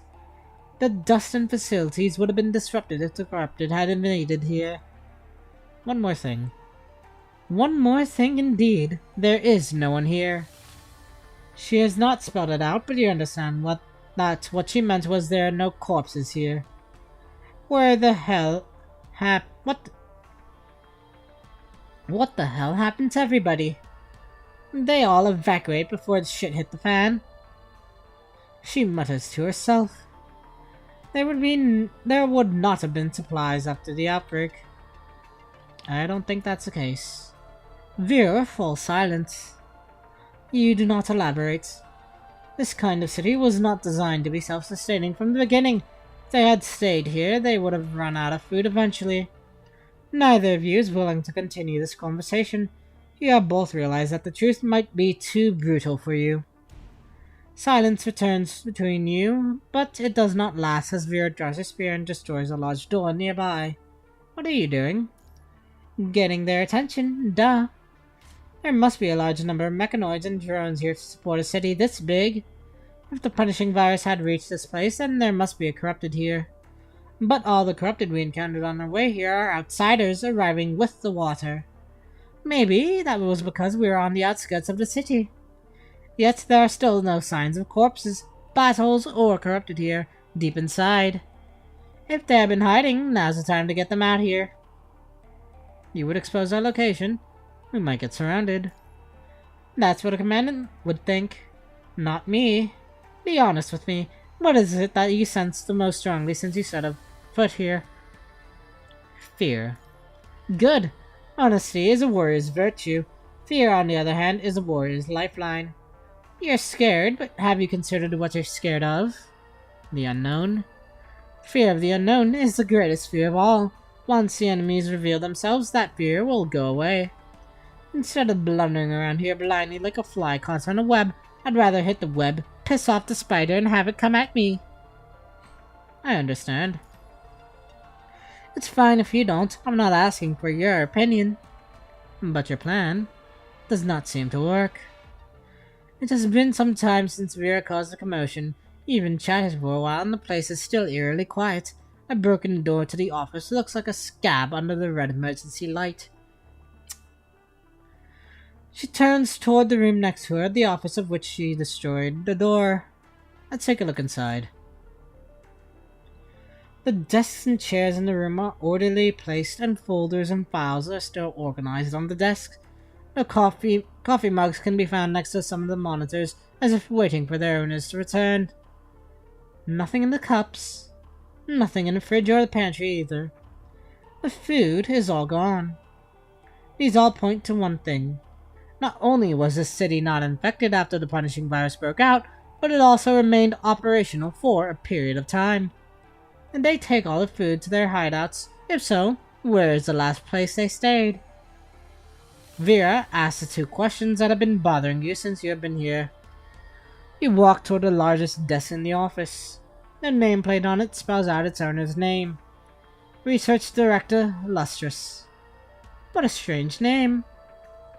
But if this belonged to the research director, then there must be some intel we can use on this desk. Pick up a folder. Vera also starts searching the table.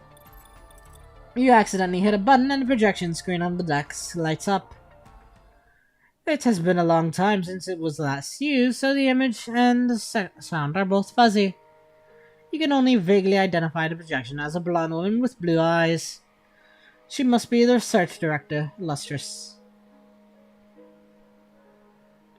Twice have we disconnected with the mainland during the routine call. The communication director suggested breaking the confidential mandate and contacting them instead. I approved it. But there was no response. The communication director then suggested calibrating the comms to use the public frequency so we can receive news from the outside world. Again, that'd go against the confidentiality mandate, but I still approved it. I'm glad that decision was not too late. The channels that still worked were all reporting the same warning, the punishing virus. They claimed that it was a virus that appeared in the first 0-point reactor initially and spread to the whole world in an extremely short amount of time. The comms device on the unresponsive channels are probably infected already. Atlantis was submerged during the beginning of the outbreak, so we didn't receive the news immediately. At the same time, that seemed to be why we escaped its wrath. While we still don't understand what the punishing virus is, we have decided to designate it as our highest priority, given the feedback we received. Based on what we know, we believe the punishing virus can infect a human body directly, and it is capable of taking over an Ekanoid's mind.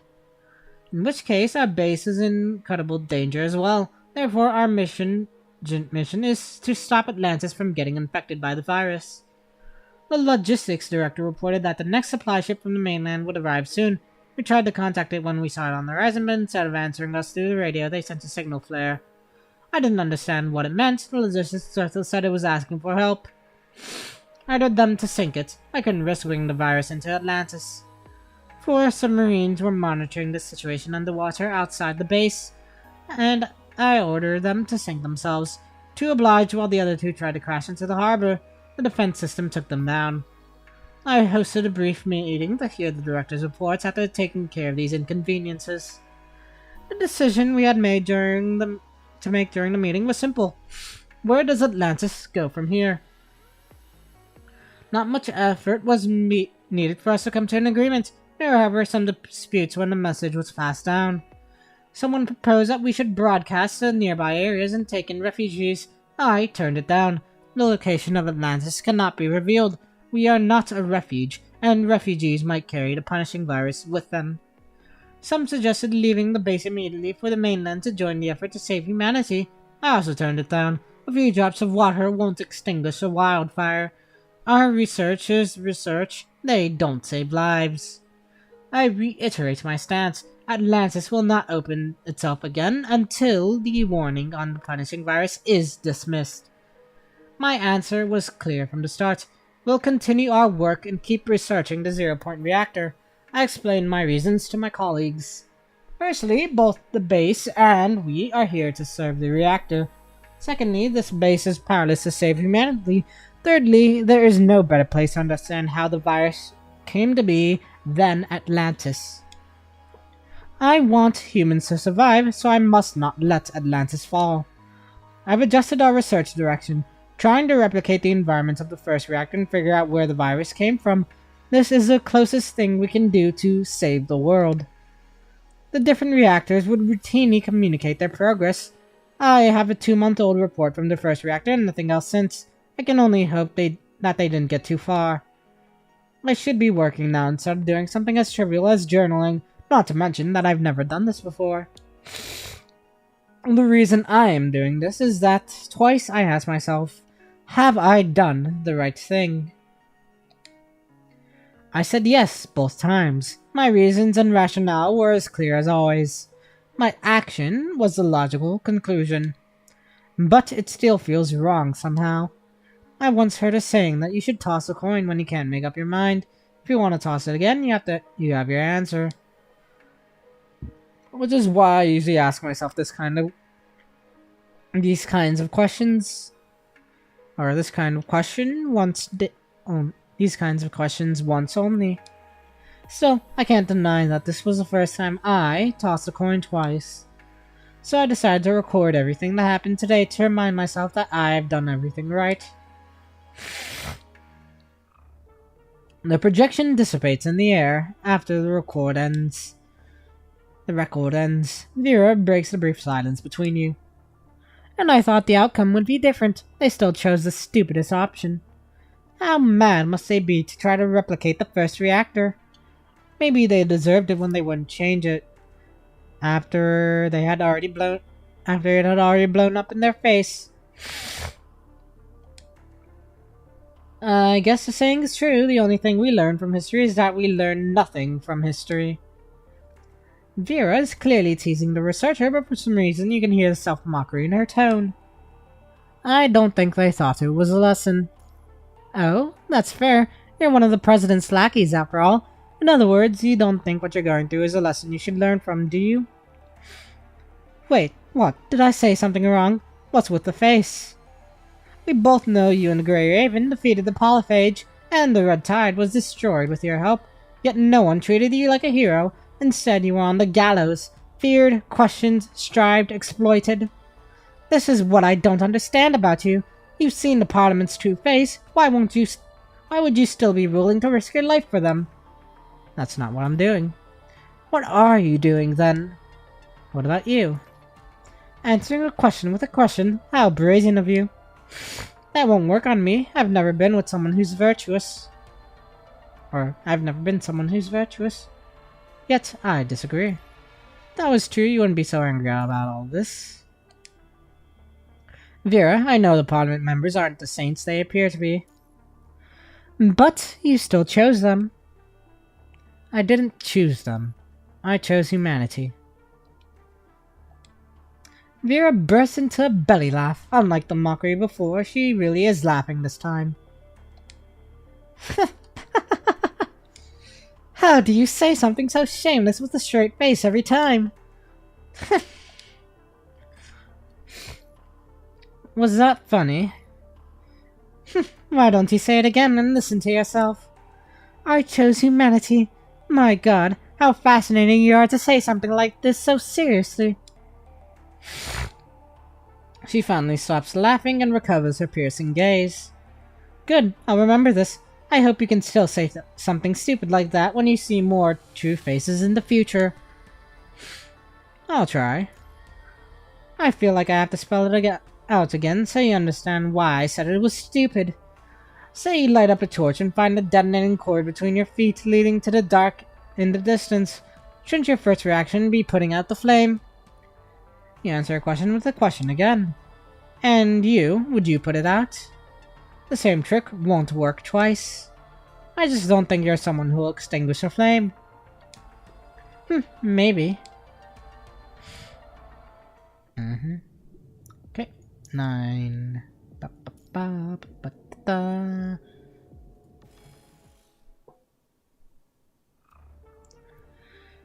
There is nothing else useful in the office apart from the researcher's journals. Two of you exit the building and return outside. You can see lightning in the distant sky. The thundercloud to your east has indeed roamed toward the city. The rain has yet to arrive, but the sound of thunder has. A thunderstorm will soon envelop the city. The sound of waves is getting nearer. The city has submerged considerably. Looking out onto a street in the main city, you no longer see the landing pad. Only the top few satellite cities remains above water. The city's still sinking. I have no idea if their safeguard for the submergence threshold is still working or not. If it doesn't stop going down, the water pressure will destroy it all. We've got two options. Either we find a way to stop the city from submerging, or we head for the reactive directory. I hope we find some key intel before it all goes poof. Whichever we choose, we won't be able to find out where they are. We don't have the time to search all these buildings one by one. These corrupted are kinda strange. Vera nods. There are clearly two kinds of corrupted here. One of them is the cleaner bots that were serving this base. The emblems on these mechanoids are obvious. The other one, you cannot tell where they come from. They're probably corrupted that infested the nearby ocean recently. They were the ones who brought the punishing virus here. Their level of infection is different.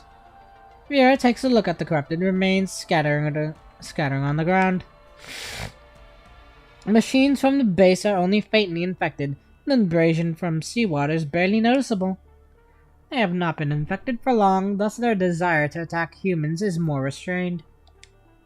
Huh, what an unfortunate end to a paradise.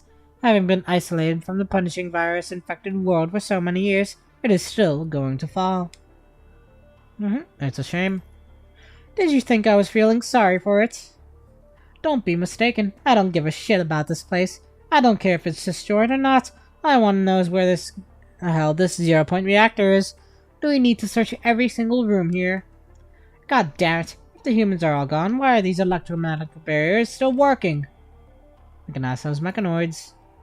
Vera glances at the cleaner bots lying on the floor. Want to ask these metal junks? They're only faintly infected. That means we might still be able to communicate with their logic circuits. After a while... You're quite familiar with this sort of stuff. I suppose Lee has kept you trained. How is it? Has our metal junk here shared any feelings with you, Chief? Transfer the data. All cleaner bots in the base are on the same local network. You have identified their patrol routes. Vera quickly responds after receiving the data. Their patrol routes form a three-dimensional nest. Each branch forms a three-dimensional nest. Each branch a corridor or a pipeline. I see. What is that in the center of the nest? Why did all the cleaners bots walk around it? They didn't even upload a plan of that place onto the bots' systems. It must require higher clearance.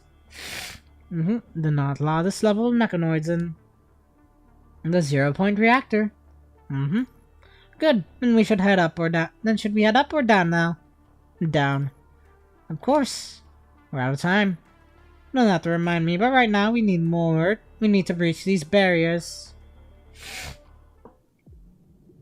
Okay, presumably due to its different research progress or direction, managed to terminate experiments on it immediately after punishing search out.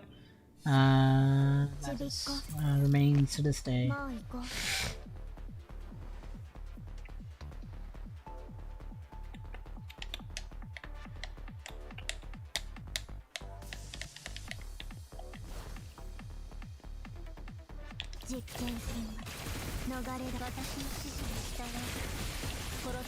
Okay. An A-rank transport vehicle of the logistics department. Good. It doesn't look damaged. We can use it after we charge it. This would have probably counted as a member here. Chibico. Go bot.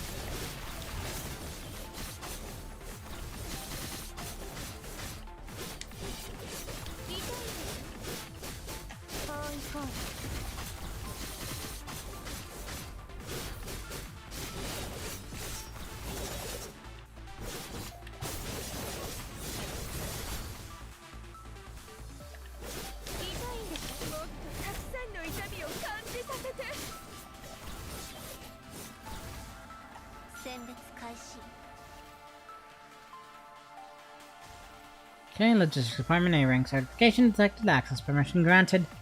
I was correct. Not much time left, we need to get them out of the way. これで全てが終了するわ。滅びる包囲攻撃。包囲攻撃。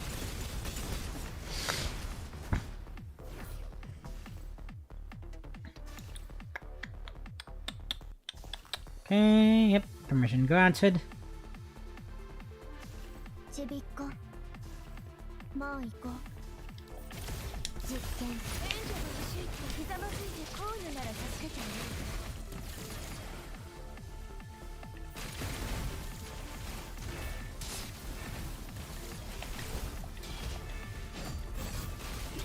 破滅の開始。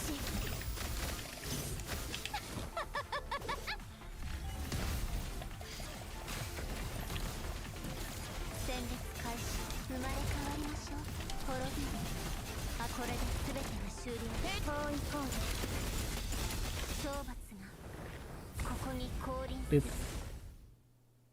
No, the audio. Okay, rank certification, access granted.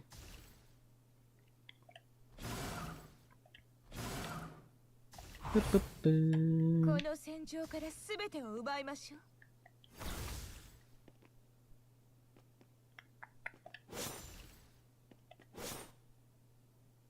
Hey.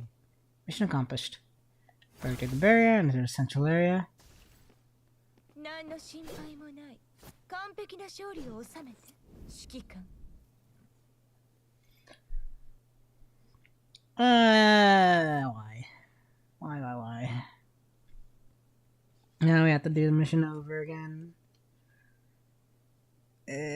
Crashing. Crash. Let me switch over this real quick. I log back in.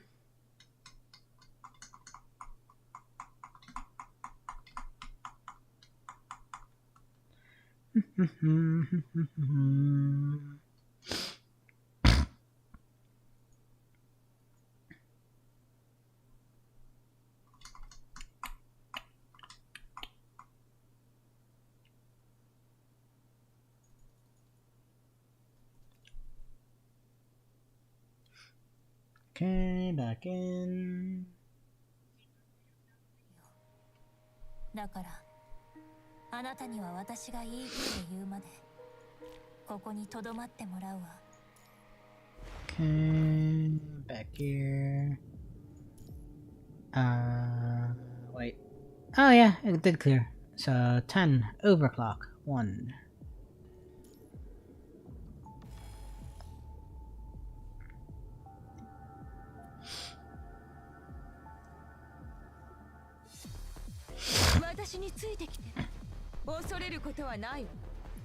Okay, as expected, some of the watertight compartments don't work anymore. Water keeps flowing from the left side. Right side isn't flooding, so something must be blocking it. We need to get out ASAP.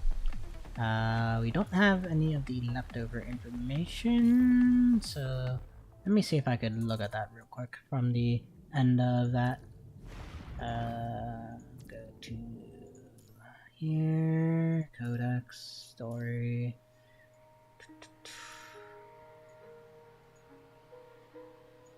(15:9) Post-combat cutscene.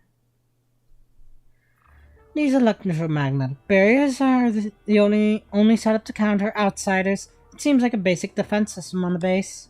IDs that aren't in the city's records will be stopped. That's weird. Yep, have you also noticed it? None of these devices are damaged. That means the enemy who entered Atlantis before you and triggered the submergence mechanism was not blocked by these barriers. Who the hell are we facing? Don't tell me the city's haunted. Okay, there we go. Interesting. Boop. Now go back to here.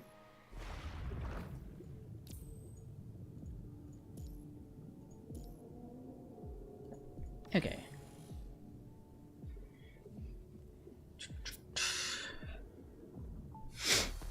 私についてきて。恐れることはないわ。Okay, yep. Let me get out.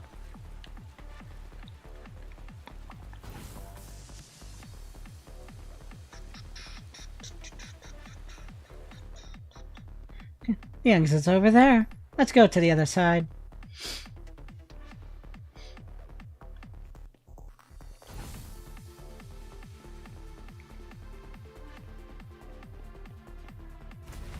Oh, fun. Good thing there's still a platform we can stand on here. We need to figure out another way to get across. The route back up has been blocked by the isolation door.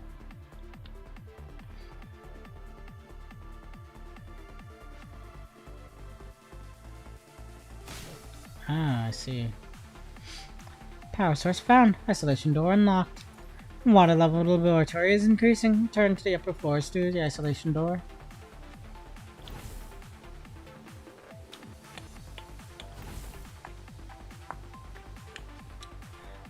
Useless crap. That looks like it can still be used. These are platforms to float on the water, but the water level is not high enough left.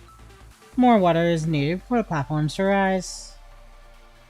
Okay, so that's what we're looking for.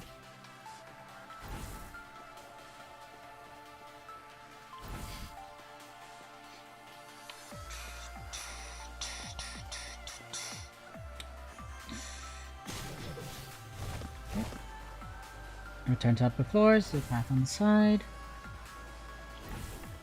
The floating platforms have been connected. We can get to the other side now.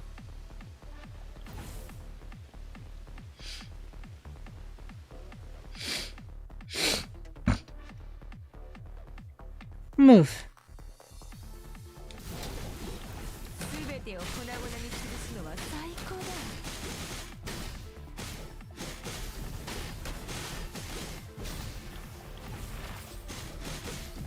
私の邪魔をするなんて、ずいぶんいい度胸をしてるわね。Okay, next up. That's the exit. Let's go. 勝利しても私には絶対服従よ。そうよね。Mm-hmm. Okay, 15:11. Overclock 2.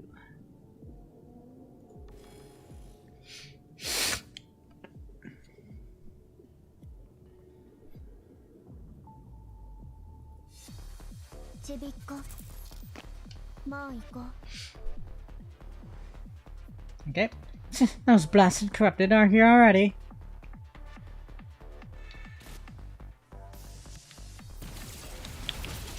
ぶち壊して援助が欲しいってひざまずいてこういうなら助けてあげるわ。実験品逃れられない。 Get out of my way. Those guys. So cool.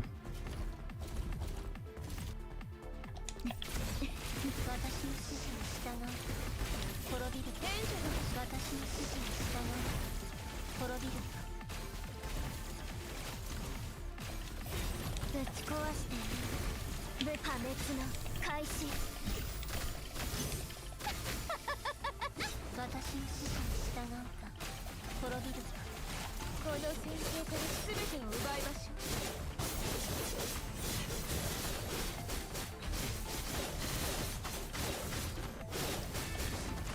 地獄に包囲攻撃。何の心配もない完璧な勝利を収めた指揮官。 Nice, nice, nice. And 12. So 2 more battle spots after this. 私についてきて恐れることはないわ。 How many more identical labs do we still need to bust through?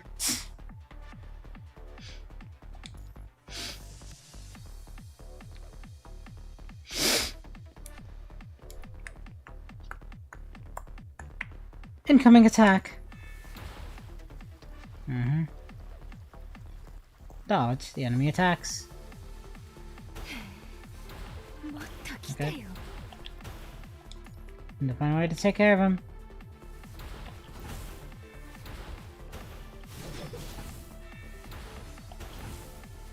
Down here.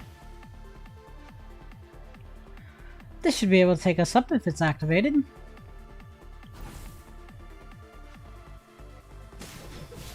Okay, find the water in it first. Outflow is resumed. Device is running.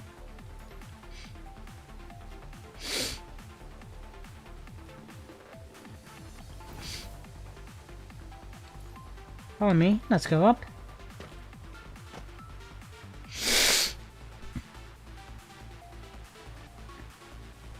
Hello. Let's pay you back for earlier.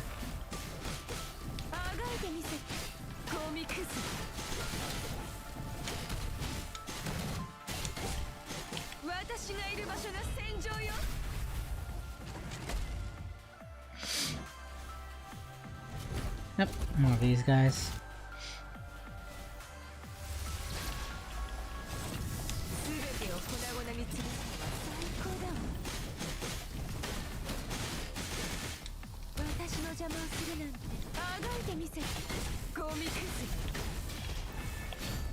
Oof. Good delay on that.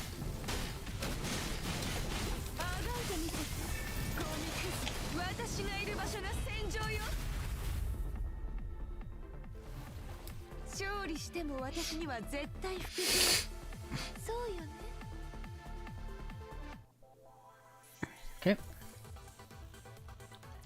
Good. 1513. The light of the 0-point energy.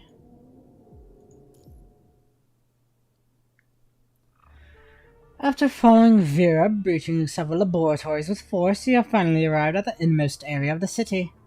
This place is designed to be tightly sealed. Some of the gates, however, have fallen into disrepair and water has poured inside. But the water disappears again after you cross the last enclosed defense line. The silhouette of the 0-point reactor emerges from the dark like a sea mount forged with metal. The two of you walk along the chasm between the mounts. Way above you in the dark is an all-encompassing ghostly blue light. It is the ocean that envelops Atlantis. Right now it shrouds the reactor like a sky. Separating the reactor from the force of the water is a layer of thick, transparent, tempered glass. The glass wall is so clear that it almost looks like nothing is there. Staring at it for too long would make you think the water itself has formed the wall, unmoving. The large, indescribable piece of the reactor look nothing like the cutting-edge technology they are. Instead, they look like an ancient ruin, a tomb as lofty as a sleeping mountain. Inside the tomb buries a glorious but cold dream of the Golden Age. Inside it buries a time that would no longer wake. Why do you think they built this thing underwater? You cannot answer her. Plato's Atlantis ended up sinking in the ocean, but later some suggested that perhaps Atlantis had never broken the surface of the sea. Perhaps it is the same for this reactor. Maybe its architects back then had expected the reactor to fail from the beginning. If the reactor goes out of control, the vast Atlantic Ocean will devour the base completely, like the tide swallowing a wave, like a wave absorbing a bubble. How ironic! If they were prepared for a failure, why didn't they just stop? We got to this point because they were trying to control a power that wasn't theirs. The two of you keep going forward. The blue hue of the water casts the reactor in the shade of a glacier. Walking here feels like trekking through the depths of Antarctica, stepping foot on the most barren of no man's land. Suddenly, Vera holds a hand and stops you. Shh. Something flashes before you. Hidden in the dark this whole time, the culprit who sank the city has finally revealed herself. Vera and you both recognize her at the same time. You know her. That's the Ascendant with the Roland guy. She takes her battle stance. Lamia. Lamia stands at the center of the reactor alone, her expression strange and adrift, not even hearing Vera's and Dior footsteps approaching. She only reacts when Vera's spear is about to hit her. Stay away, stay away. She stumbles back. You have fought her before, which is why you are certain of one thing. Lamia is not quite herself right now. So, the Ascendants are also looking for information on the 0-point reactor? Lamia does not deny it, but maybe she does not even hear it. Vera takes Lamia's silence as confirmation and charges forward with her spear. Lamia cannot dodge fast enough and the spear cuts off a strand of her hair. She looks at Vera, startled and angry like a wounded dog whose territory is violated. Get out of here. Stay away. Stay away. At first, Lamia looks like she is going to strike back, but then her eyes are flooded with despair. Eventually, all that is left in her eyes is hatred that borders on madness. You have no idea why her emotions are changing so rapidly in mere seconds. Sink, just sink. Let it all sink to the bottom of the ocean with me. She steps back and the air around her distorts. You are familiar with that sight. She's trying to turn invisible and run. She's going to escape. Vera hisses before throwing the spear in the hand, like a javelin toward where Lamia is standing, flies straight toward Lamia's face. But the spearhead only pierces Lamia's projection, and goes right through it and buries deep into the wall behind. She has still escaped right beneath your noses. It's quiet again. Vera frowns, pulling her banisphere out of the wall. What is going on here? Why would an Ascendant find out about this place? Didn't the President say that the coordinates of this location are a secret? How come even a small fish like her can find out? The control panel. Fine, we let her off the hook for now. Vera and you rush toward the control panel in the center. Is it too late to read the menu? I've got this. The central control system is not as complicated as you imagine. Operation systems like this are built in a similar vein. The thing you learned from Lee in your spare time has finally come in handy.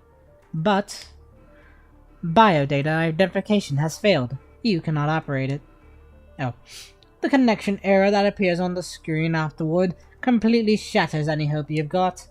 The number that indicates how much the city has sunken keeps rising, while the operations options are locked behind a command to continue submergence. Not an unexpected ending. But damn it, how did the goddamn fish girl manage to operate the central control system?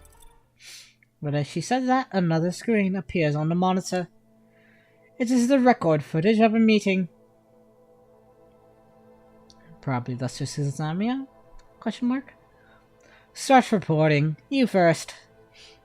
Not much to say. Our radio communications have been unresponsive, but our equipment is fine, which means the problem is a relay and the receiving end. What's wrong with the relay? Neither the satellites nor the servers on the main end have responded, suggesting that all surface and orbital communication networks have failed. What's the worst case scenario? All human civilizations outside of this space have been annihilated. How about a less bad one? All 240 satellites in the sky and every server in Asia, Europe, and North America fail at the same time. They're too busy fixing them to answer our call. Lustrous does not laugh. What is it, the possibility of this scenario? The communication director does not laugh either. Less than 1 over 100,000 million. I checked it before the meeting. Twice. Understood. It means we should proceed on the basis that human civilizations have ended. She concisely concludes before looking at the administrative director. How's the situation inside the base? Internal comms between the departments are stable. All personnel remains at their posts. The base is still in order. Equipment? Self-diagnostics is functional. We haven't received any reports of mechanical failure. That's using Bridget's design silhouette. How are supplies looking? Lustrous looks at the logistics director, who sits furthest away from her. Assuming our supply chain from the mainland has been cut off, we can survive for a maximum of 15 months. How do you get that number? I calculate the minimum calories all staff members need based on their weights, then divide the total calories of food we got in the base by that number. It's just an estimate figure. Give me some time and I'll calculate a more accurate answer. to recreate the environment for the exploded first reactor, we need at least 20 months to figure out what happened there. Lester is lost in thought, but only for mere seconds. How long will our supplies last if we reduce the personnel on base? She looks up and asks the logistics director. The director pauses for a moment before answering. If we stop supplying the others and move all the resources to research department, we can last 23 months, long enough for you to complete your research. If I may, please. I don't recommend doing so. Your reason? Programs and machines will break down, people get sick from the lack of nutrients. This will all slow down your progress. Not to mention that the communication department has been trying to contact any possible survivors or groups. If we can receive support from the outside world, our immediate crisis will be resolved. To safeguard your research, we should prioritize the different departments and cut off supplies to the least important ones first. I agree. She nods. Then let's sort them. We'll cut off supplies to the administrative department first, then logistics, after that medical communication, robotics, data, and research. She points at the directors around the table according to the order, and at last points at herself. Objections? The silence in the conference room lasts for a few seconds. The administrative director begins to pack up the folders on the table. It's decided then. I'll notify my people. The recording of the meeting is over. The screen flickers and you see Lustrous' figure when the image becomes clear again. To whoever sees this record in the future, my name is Lustrous, the research director. The recording is set to public. Anyone who tries to access the central command system will activate this video. It plays automatically just in case someone fails to notice it. I put our first and final group meeting at the beginning of this video. I assume any human with common sense would understand what has happened to our base after watching it. Presuming that you are an intelligent life such as a human, please allow me to skip to the main point. Not sure what the exact time is now. The base has been in lockdown since the outbreak. We've given up on the Greenwich Mean Time and instead opted for the base's timer as time standard in our records. So, I might be wrong about the month and day, but I think the year should still be accurate. This is the 3rd year since the outbreak of the punishing virus.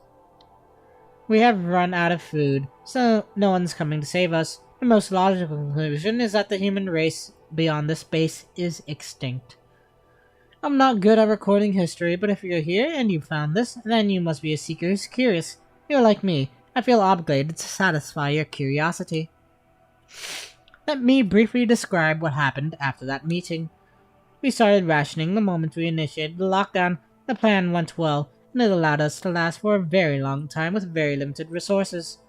When food began to run short, we came to an unspoken agreement. The core researchers were prioritized with provisions while the others were arranged in the order of their importance, the least of which will die first.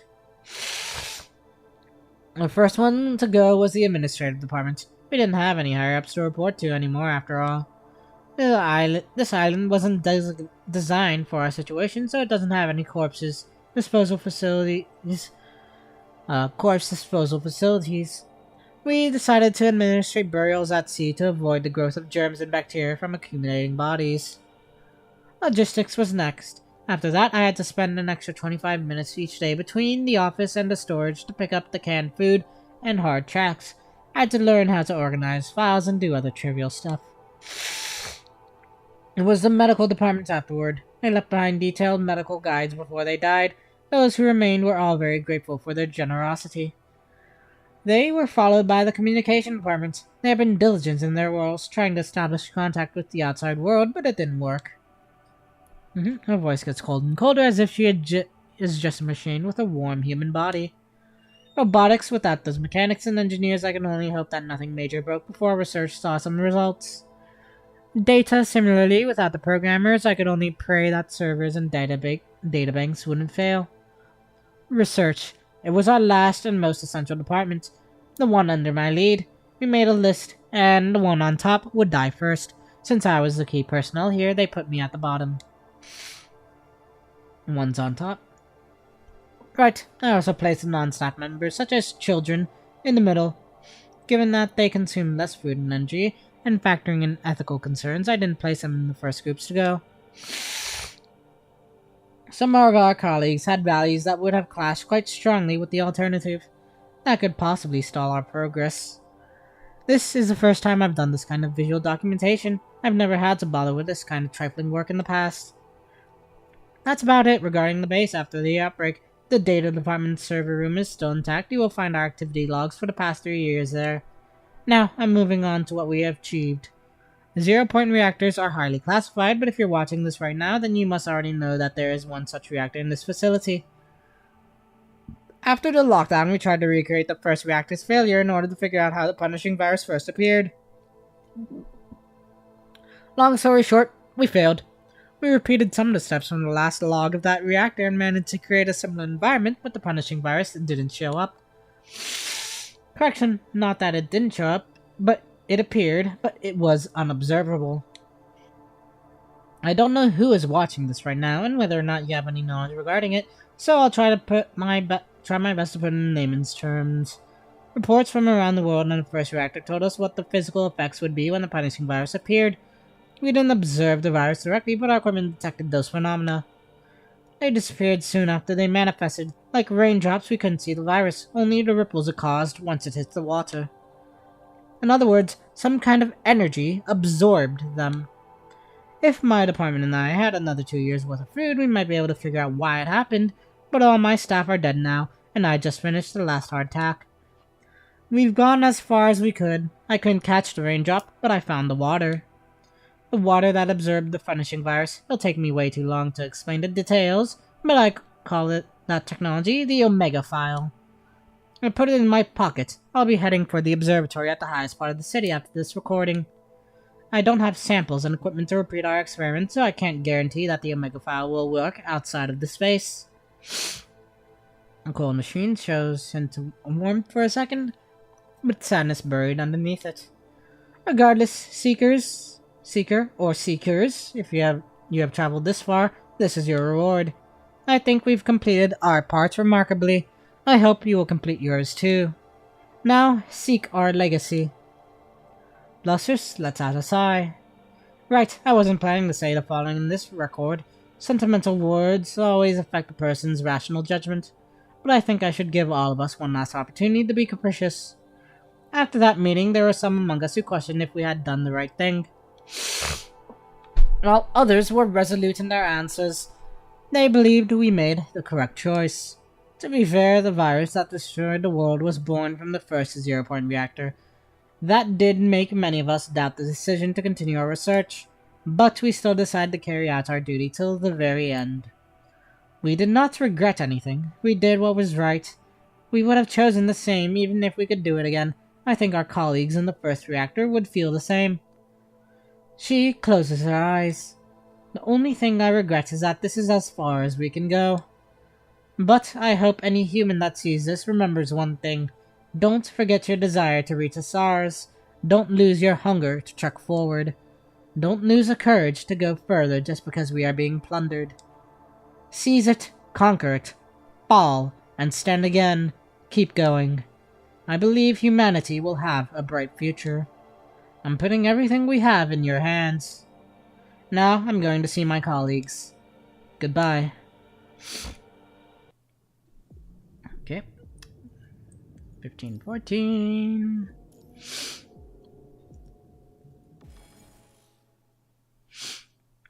The recording is over. All the questions you have on the way here have been answered. There was no evacuation, no bodies. Everyone stayed until the last possible moment. This brain above the Atlantic Ocean did not stop thinking until the end. Except all the fuel was consumed, with barely any cinder remaining. But the last spark is safely kept at the top of this lighthouse. Vera steps back. This is insane. Despite her murmur, she grins like a madwoman. Ha!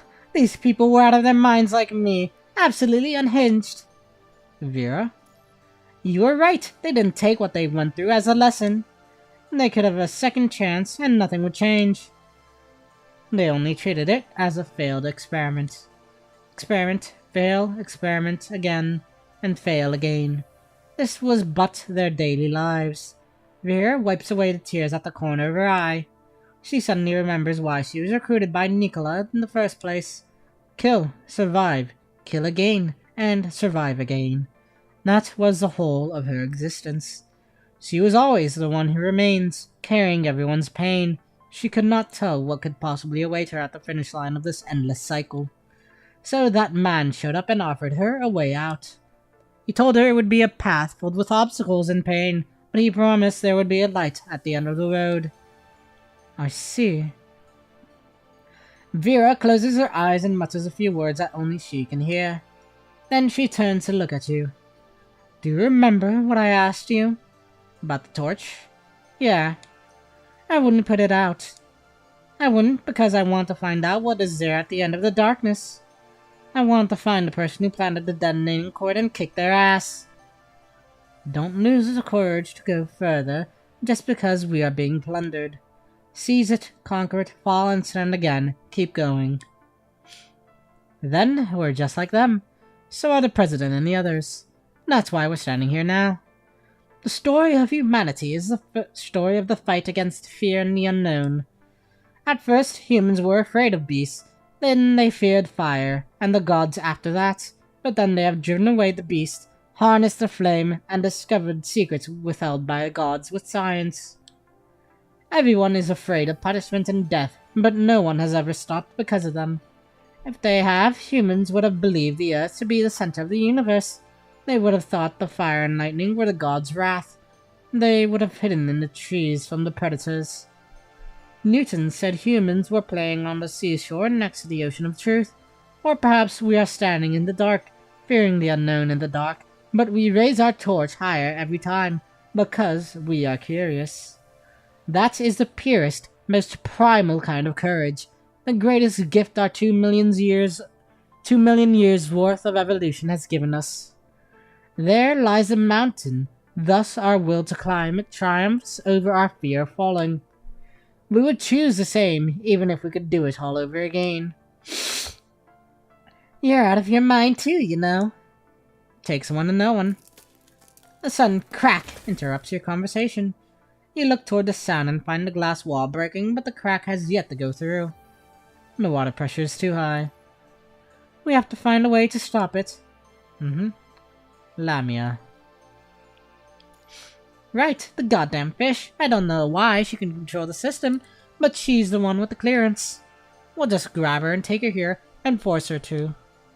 If the Ascendants are also after information on the 0-point energy, then there's only one place you'll be heading. To the top of the tower. The top of the tower. The two of you almost say it at the same time. The floor below you keeps shaking as water pours into the lower levels of Atlantis. The breeze blowing from your back also gets stronger, like the last breath of a drowning man. You look down from the edge of the street and there is but a darkness and a trembling rumble. The alarm goes off, not for the breaching water, but for you, the invaders. Damn it! What quarrel does this place have with us? Why can't that Ascendant travel uninterrupted? Why does the city accept her identification? Break it. I know. Once, twice, a third time. The sound of Vera's spear hitting the metal echoes every time. Long and petrifying, it travels downward, intensified by the empty expanse between the walls and the water, making it more haunting. Annoyingly, every time you breach a door, you find more alarms. Sealed entrances, gates, and checkpoints waiting for you. The machine that is this city does not falter, despite its administrators gone. Except it considers Lamia as an ally and you two the enemy. Water follows you closely from behind. Every time you put some distance between you, you find a road stopping before you. By the time you open a passage, the water once again closes in. The corrupted Lamia has brought here are amassing. They were only wandering outside in the beginning, but now they have followed the water and blocked their way to the top.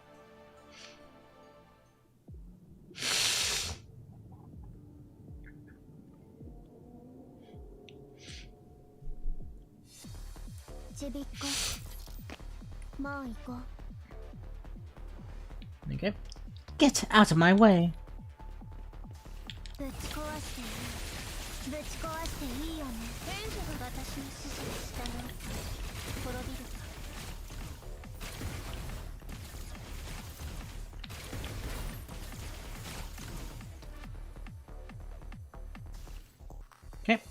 New path.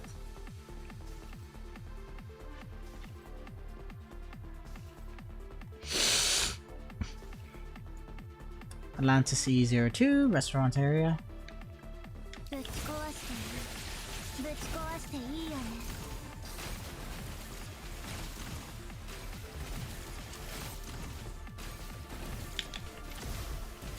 ぶち壊せ私の指示に従う We're almost at the top. Come on.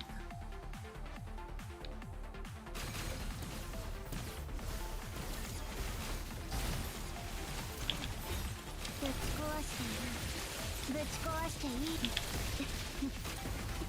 私の指示に従うか滅びる21号生存確認完了敵全滅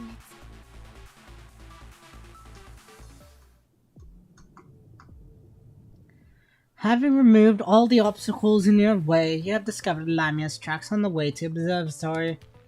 Long and deep scratches graze the metal walls, marks that can only be made with her twin blade. She's indeed after the data of the zero-point reactor.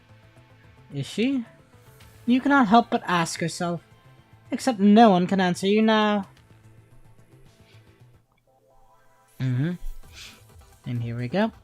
The 1515 and then 1516. The last human. I'd go gentle into that good night. After that first and last meeting, I thought there would be more opposition. Lustrous looks slightly surprised. The administrative director closes the metallic clasp of the suitcase and smiles at the research director. My hands would be on your neck if I was still the person I first came here.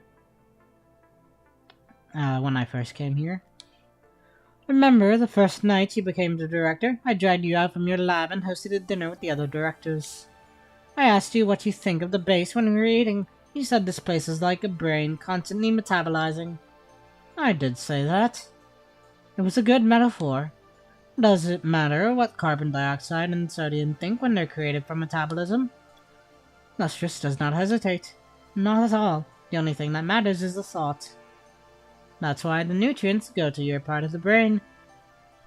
Do what you have to do. The administrative director nods at the others around the table. Don't worry, we'll do our job. Lustrous looks at the directors one by one.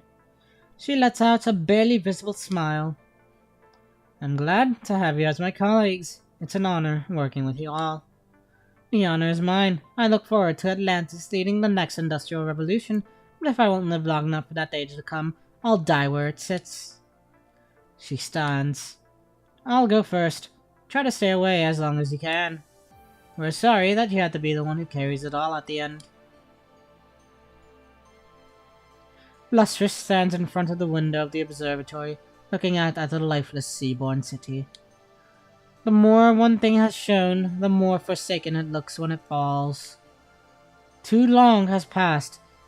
Everyone she knows has passed. Now, standing here alone, she looks like a wavering torch in a storm. And this last torch is about to go out. The weather is not great today. Dark clouds cover the sky, but the rain has yet to fall. Literal silver linings are peeking from between the clouds. She closes her eyes, trying to feel the warmth on her cheeks. So, in the end, I still have that speck of weakness in me. Oh, brain, I despise you sometimes. Lustrous sighs softly. She has never shown any weakness in front of the others because she was their flag. A flag is a symbol and a metaphor. A flag does not need to show humanity or have a heart. A flag just needs to be hung before an army during wars and planted on the enemy's castle after victory. As long as the flag does not fall, everyone else will charge toward the same destination. As long as it stands, everyone will march forward fiercely for their dreams and beliefs. But now, everyone she was leading is gone. They have burnt their dignity and soul into cinders for their last act for humanity. And so, the flag becomes a human again. Try to stay away as long as I can. I'm afraid I can't keep that promise. The observatory used to be where they liked to stay the most. It sits at the top of Atlantis, and they could see the whole city from here. They could see the ocean, the sky, the stars. The observatory is empty now. She is the only one left, trying to see humanity's future. Lustrous walks to her chair and sits down. She has done her job. This is as far she goes. She is tired. She will leave the rest of the work to those who come after. Lustrous turns around and takes one last look at the setting sun. Just one regret, she thinks. The day she set foot on this island, she thought she would go to the edge of the universe one day. Who would have thought that, in the end, I'd go gentle into that good night? Her last whisper is carried away by the wind, disappearing with the last hint of sunlight.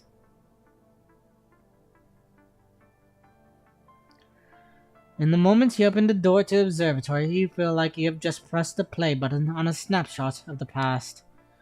As a sea breeze rushes in the room begins to fog up. The woman you have seen in the videos is sitting quietly on a chair not far from you.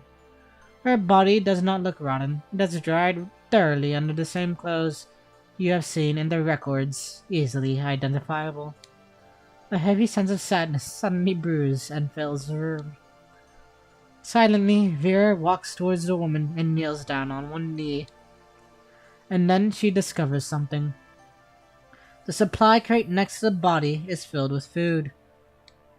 Vera's eyes widen. Ha ha ha ha.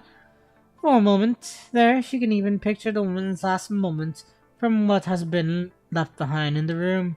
Unlike the others, Lustrous was not starved to death. She chose to end her life.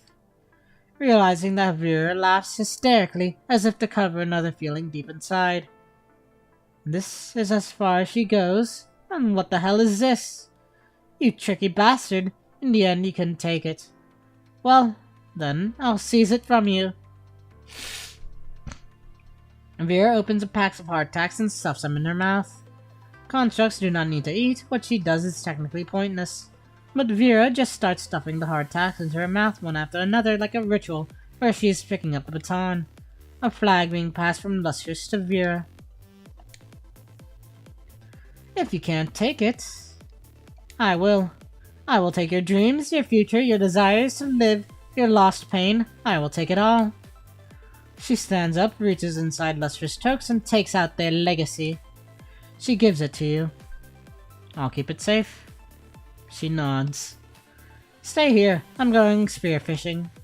Who knows how many things here are of use. I don't want Nicola and Agni for not trying to stop it from sinking. With that, she walks away resolutely. 15:16. The last spark across the waves. And here we are. Leader. Flare. Rumbling advance.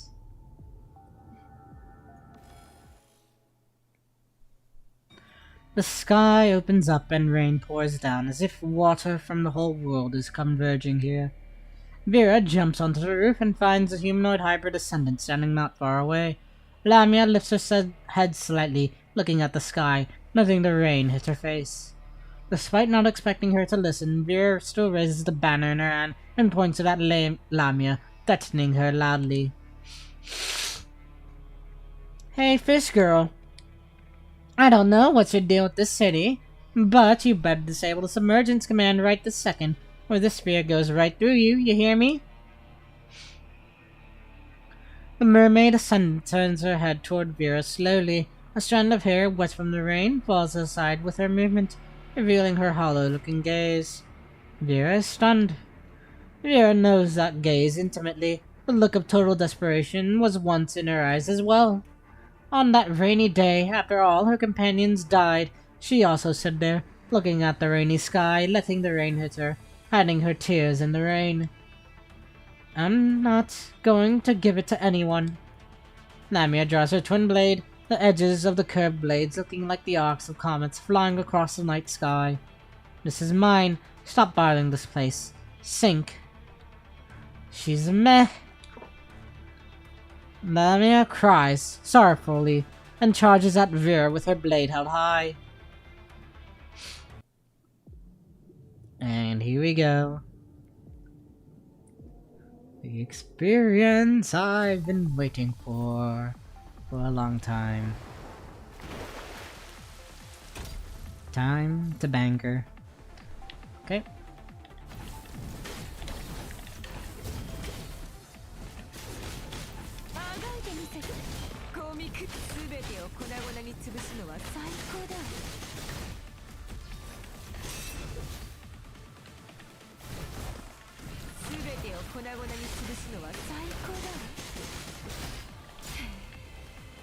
Yep.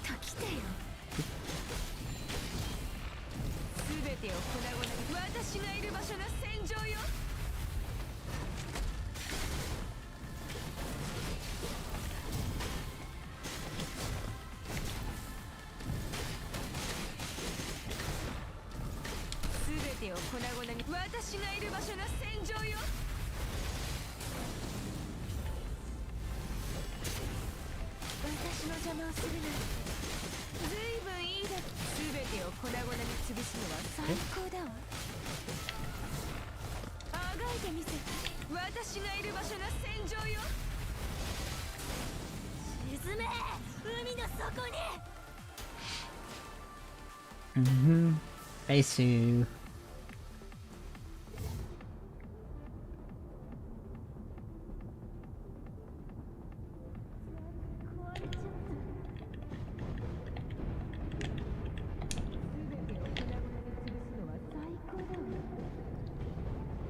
Okay. And dive.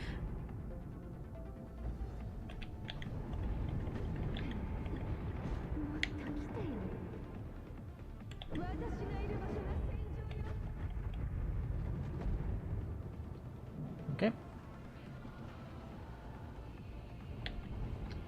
Growing turbulence. Oof. Oop. Failed the parry.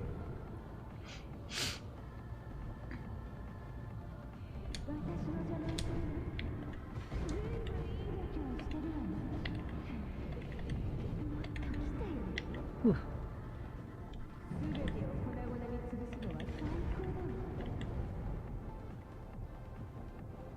Okay.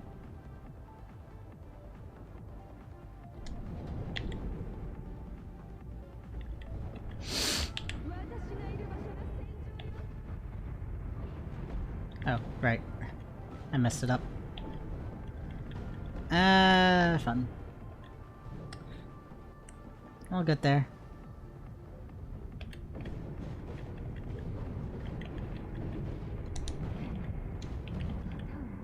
Oof.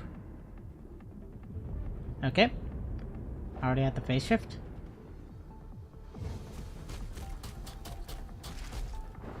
Okay, here we go.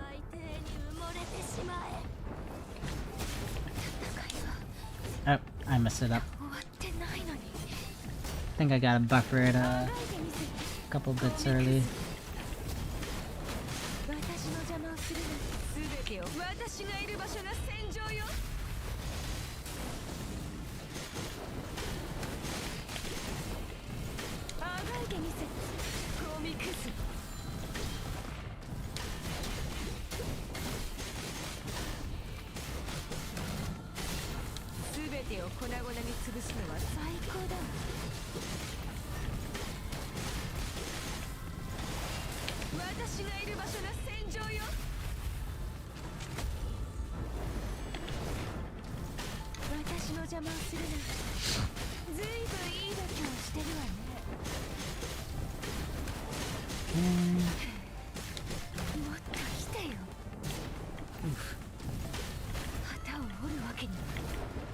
Ouch.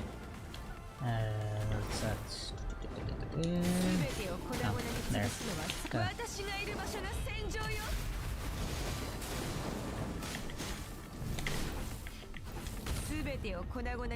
Oh, already done?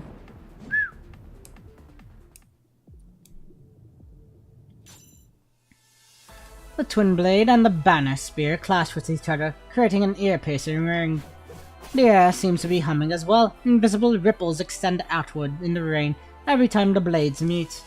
Taking advantage of a gap in Lamia's defense, Vera's spear strikes at Lamia, piercing a raindrop that is about to hit the butterfly on her chest. Before the spearhead connects, a large wave hits them from the side. It obstructs Vera's aim, and the spear only grazes Lamia's arms. Still, Vera's force is strong enough to leave behind a gaping wound, revealing the metal bones underneath Lamia's artificial skins. Lamia cries with pain. She backs away with a hand covering the wound, her eyes filled with anger and fear. She cannot defeat the construct before her. She is in her element, surrounded by the turbulent ocean, and yet she still cannot defeat the red-haired woman. There is something in this red-haired woman that Lamia does not. That isn't Lamia. Lamia once saw the same kind of spark from someone else, but that someone was long lost within the Seaborn city. Vera shakes off the water and the flag before readjusting her stance and charges at Lamia again. Oh, so then she was possibly the researcher then? Her researcher partner? It's impossible. Impossible. Stay away. Ugh. Lamia looks like she has seen a ghost, scared yet in awe. She keeps backing up. Another wave hits the platform as if she is trying to escape. Lamia turns away from where the spear is coming from and jumps into the wave. Okay. Yes, we'll do the denouement first, and then we'll probably do a little more practice runs, because I still have a lot of serum left, and we still have 10 attempts at it, so why not? But first, the finale. Her flag. Rage, rage against the dying of the light. Classic literature.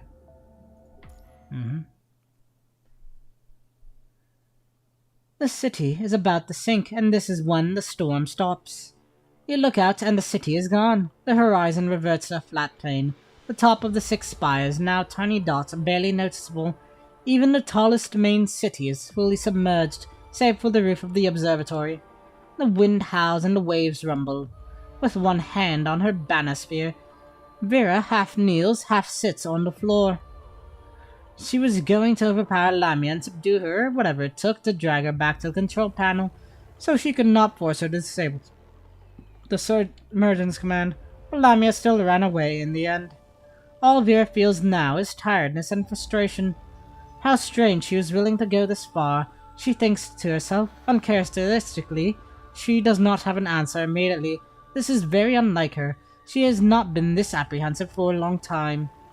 She has protected her target and retrieved the objective. She did not need to spend the extra effort in this place, and yet... what is done is done. She is too proud to need any explanation for her actions. A conqueror does not justify herself. Everything is instinctual. Suddenly, the loud whirring of sound of engines appears in the distant sky. Struggling, Vera looks up and finds a tiny black dot approaching. A transport craft, but not one of Kurono's. It is a Babylonia transport craft with the logo of Grey Raven on its wings. That is so damn late. No, not too late.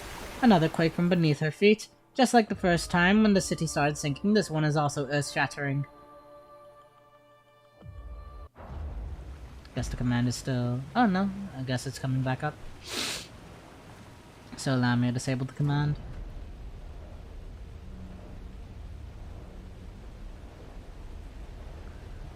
As she fled. Oh, as she fled.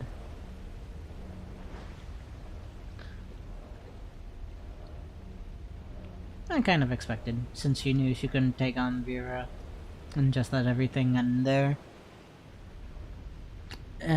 She just was like, oh, I'll just send it back up.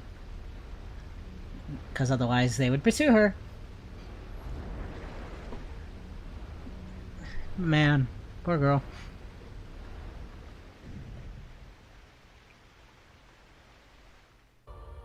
I'd like to see more of her down the road. Before Vera can react, before she can even register what is happening, the city begins to rise at a high speed. Covered in water, it bathes in the reflection of the sun. For a second, it no longer is a graveyard. The ocean has cleansed it of its malady. Underneath the sun now stands the lighthouse of human civilization from eons past. Vera closes her eyes. She recalls a way to measure time she once heard. The universe is 13.8 billion years old.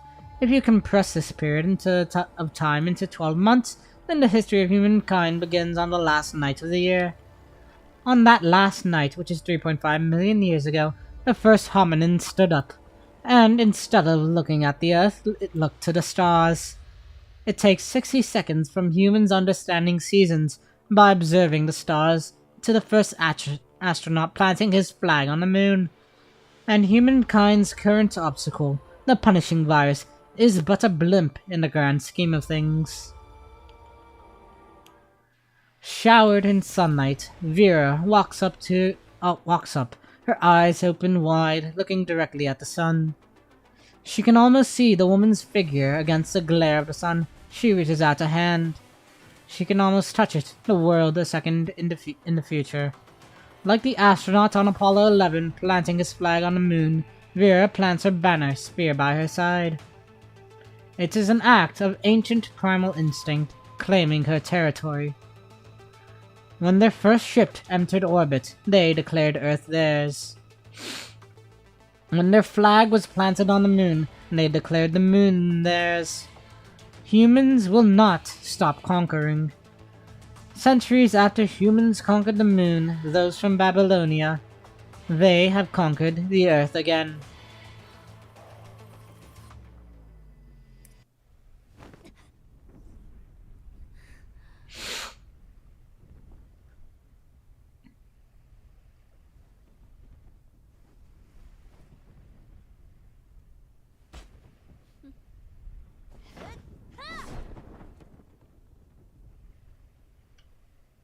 Yeah.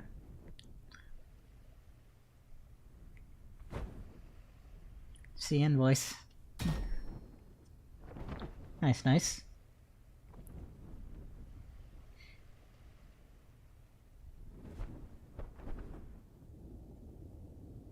Okay, Namia.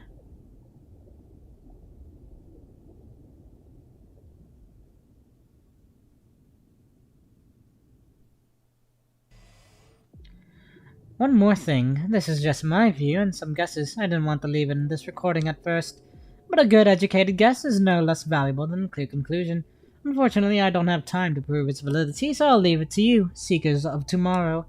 Maybe this will help your work. I've been thinking about the logic behind the punishing virus's appearance. I don't know if the zero matter energy itself could create the virus. There are no laws of physics that support this emergence. There is a logic to every species and their place in the natural order. Sheep keep the amount of grass in check. Predators keep the number of sheep in check. What about the punishing virus? What role does it play in this order? As far as we can tell, the zero-point energy is a crucial condition for the punishing virus's existence. But, personally, I prefer the theory that zero-point energy opened a pathway instead of creating the virus. The zero-point reactor is a product of extremely complicated advanced physics and mathematics. On the other hand, the more advanced the technology is, the more susceptible it is to the punishing virus. That is to say, a primitive civilization wouldn't have a chance to encounter it. The punishing virus wouldn't have crawled out of a furnace or a steam engine. Even if they did encounter it, as long as there was no electricity or digital devices, the punishing virus wouldn't have made a dent. The logical conclusion is obvious. The punishing virus targets highly advanced civilizations. It grows in a civilization like a parasite to keep it in check, and if the civilization is too sick to heal, it dies. That's right, an old cliché, the great filter of civilizations. I don't have any proof, obviously. I haven't observed any other civilizations that were hit by the punishing virus. Our only sample is humankind. But maybe you have the chance to go further, so jot this down in your notes. I'll be very happy if it inspires you somehow. Shadows fall, the night is long, but the dawn will come. Go see the dawn for us. Finally, if everything we've done was wrong, then I think our only mistake is our own weakness. Living things reproduce, civilizations expand. Since a monkey climbed down the tree millions of years ago, humankind has been climbing up the food chain. We climbed with our hands and our teeth at first. Then it was fire and spears, steam engines, combustion engines, generators, computers. We were on top of the Earth's food chain, so we started reaching for the stars. We take skin and flesh from animals, and we take resources from nature. We take energy from the sun, the wind, the tides. We take and we take our hunger boundness just to feed our civilization. To go further, we built Babylonia. But traveling across galaxies requires a power source greater than everything that has kickstarted an industrial revolution in the past. So we tried to surpass the sun and control zero-point energy. It might seem that everything is destroyed now because of it, but we will not bemoan our involvement. We only regret that we have not completely conquered it. This will be my last journal entry to the Seekers of Tomorrow. March on. Do not look back. Do not stop. Do not regret. March on. Do not go gentle into that good night. Old age should burn and rave at the close of day. Rage, rage against the dying of the light. The last journal of Lustrous. And done. Is hidden unlocked? It is. But first I want to do a little bit more practice. So, let's try this again. Skippity-doo.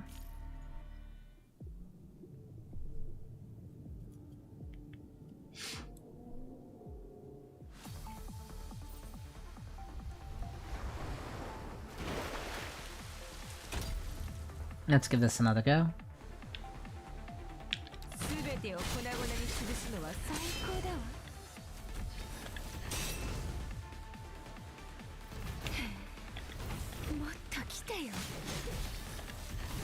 Nope, too early. Nope. Oof. My reaction time.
Okay.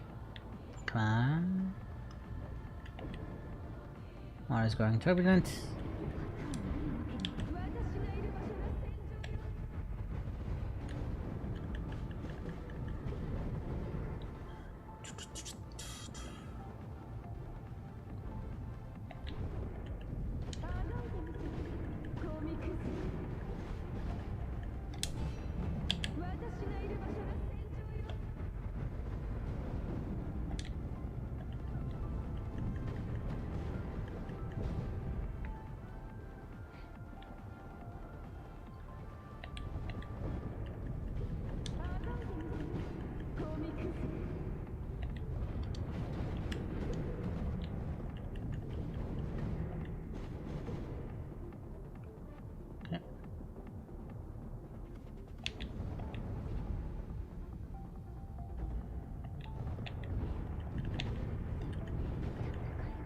Oof.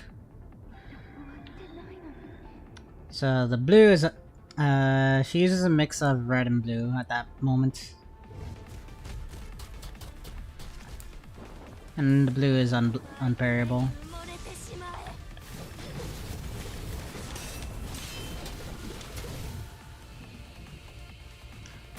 Still haven't been able to get that. Need more practice to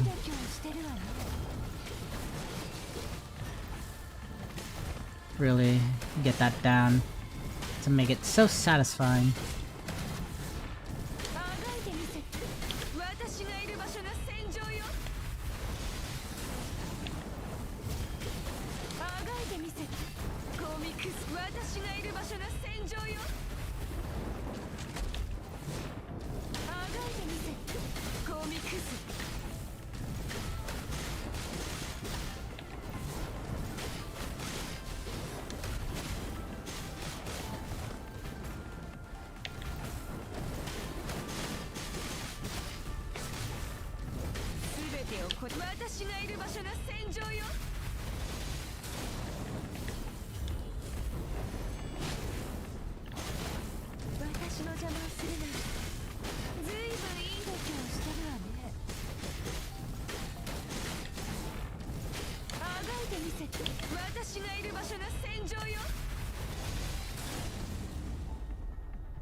Okay, still the same as last time, but a little bit better. Hey, Degenerate! How's everything? We already read this. Let's try this again.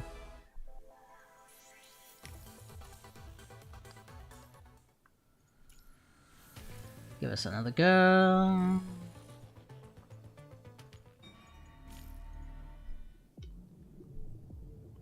But yeah, just here chilling. We finished up the main story part for the current chapter, though I'm going to be doing the second part, hidden story, soon. I'm just trying to get a little more practice with the fight, Lamia fight, because this is such a fun fight.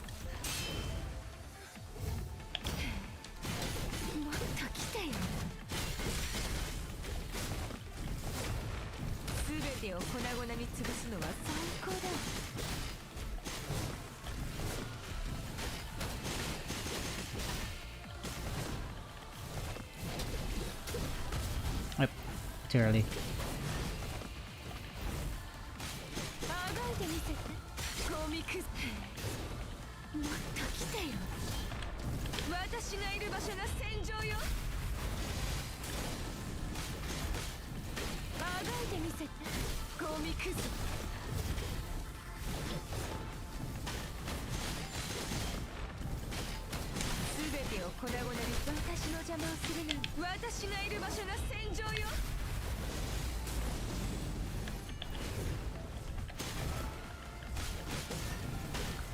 Okay.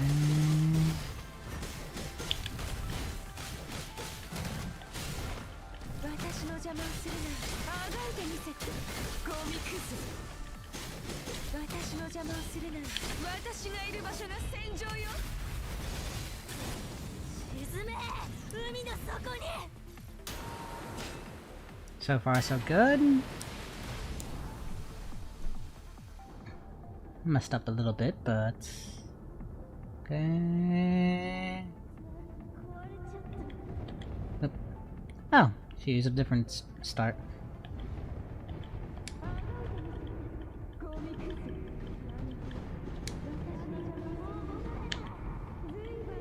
Okay, next up. You gonna dive this time? Yep.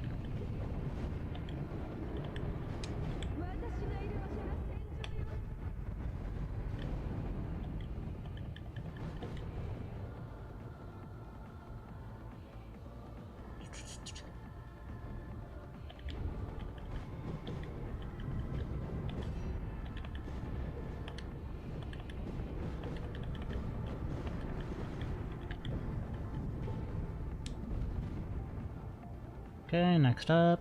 Come on. Do something.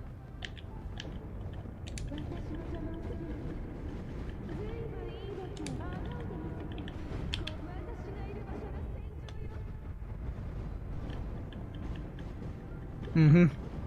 Yep. It's a rough but fun fight. You gotta like buffer the parries, apparently. It's a little bit different than compared to Mother Structure. And as you can see, I've been fudging it up quite a bit.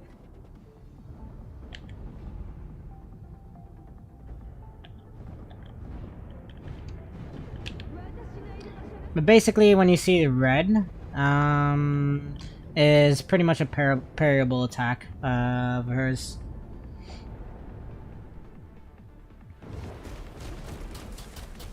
And some of her attacks she actually mixes in with other stuff.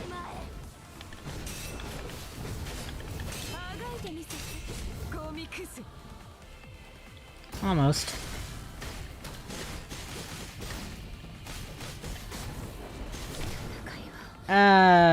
Just once.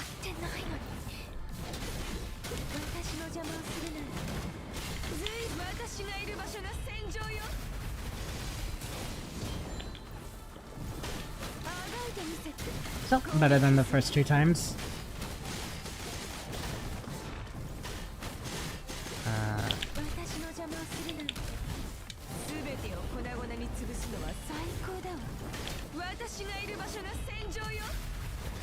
Nope, this is actually a demo. Vera's not out yet. She's going to be out in about, 2 hours, roughly.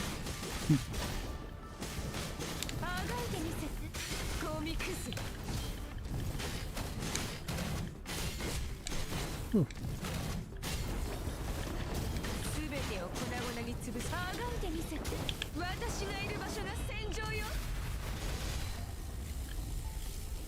Aww. She got hit by DPS. Yeah, I'm gonna pull on stream. So I plan to try to extend this stream another like 2 hours, which I should have more than enough time. Yeah, part of that is from whaling. That is, well, I mean, a good portion of it. I had like 15 to 17k before from whaling, and then the rest was saved up over the 21 patch. But yeah, it's still pretty a good amount. And I still have like yellow cards and stuff like that that I could use from the packs that I bought. But yeah, it's gonna go very quickly, especially if I had to go all the way on the plume gacha, skin gacha.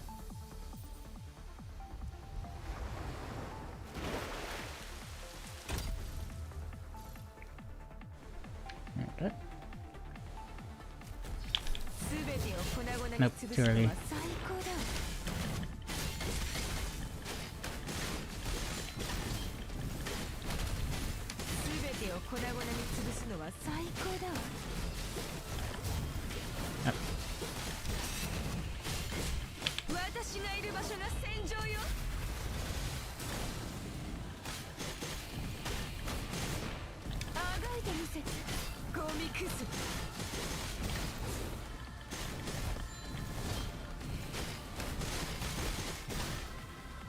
Okay. Nope. Too early. There we go.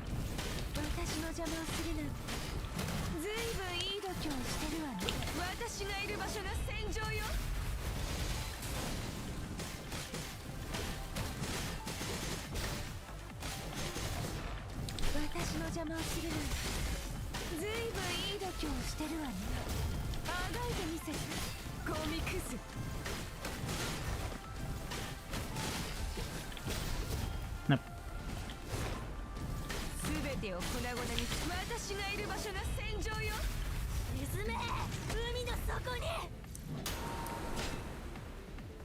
Yep. Phase 2.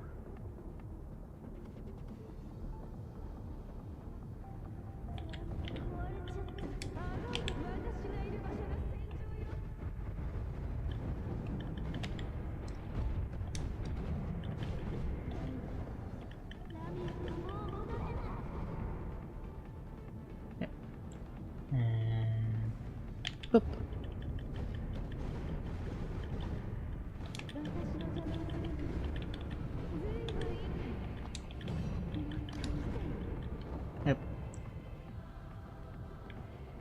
Okay.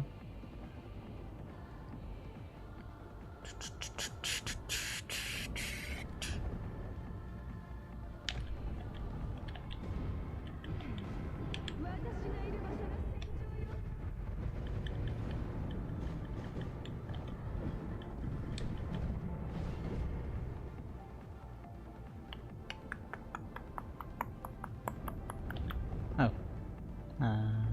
Boop.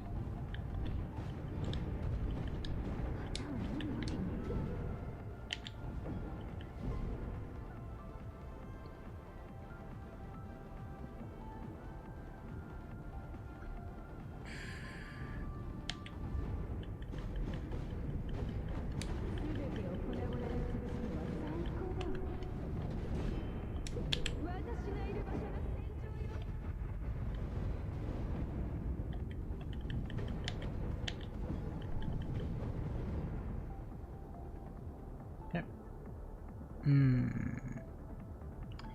And where are you gonna go? Oh, phase shift already? What's that, 30 something?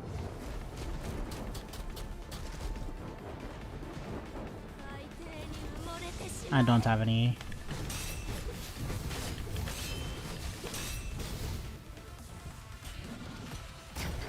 Oh. I keep on forgetting about that.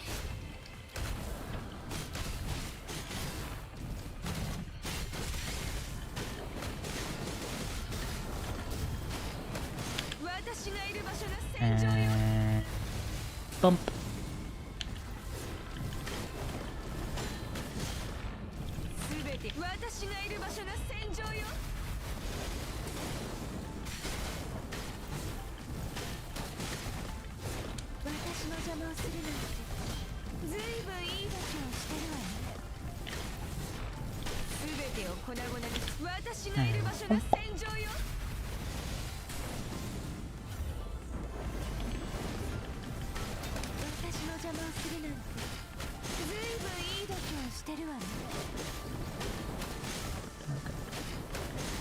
There we go.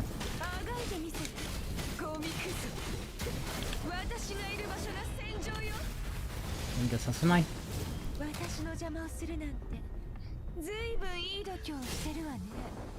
Okay, so far still one death. Hopefully I can get this up to where I don't die. Mo ikai, mo iyo. I also gotta break the habit of trying to dodge every time get an attack coming in.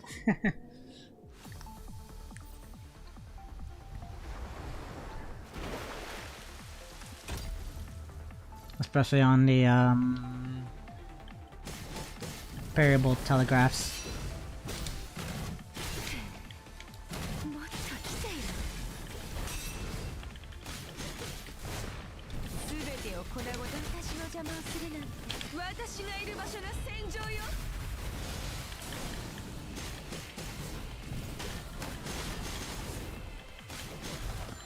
Yep, and there we go.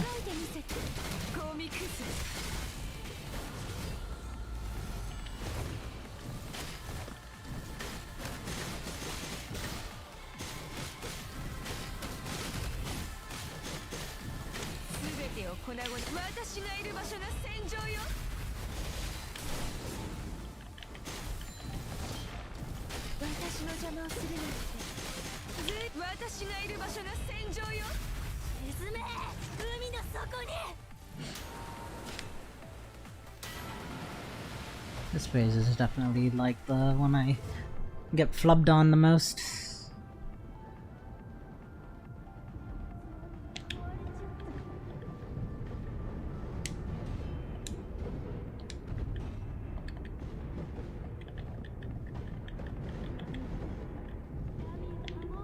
Yep, okay. Kevin and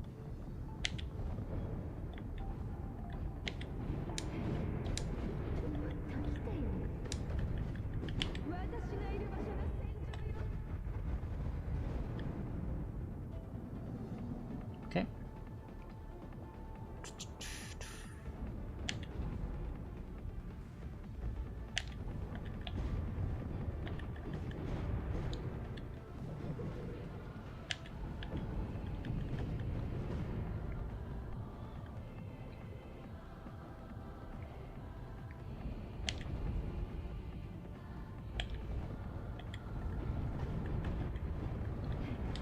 Right. Yeah, that pelt is followed up by parable dive. I gotta remember.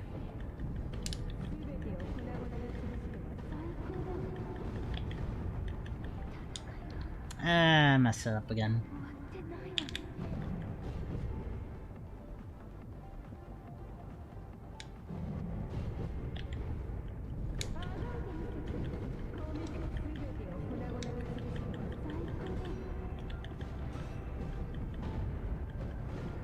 There we go, that's that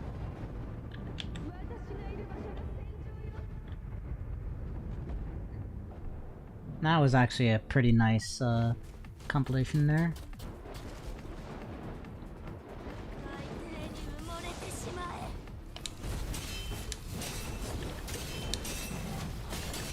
There we go! That's how you do it. Oof. God. That just has so much... That little transition has so much suck-a-go when you get it out correct. Oof.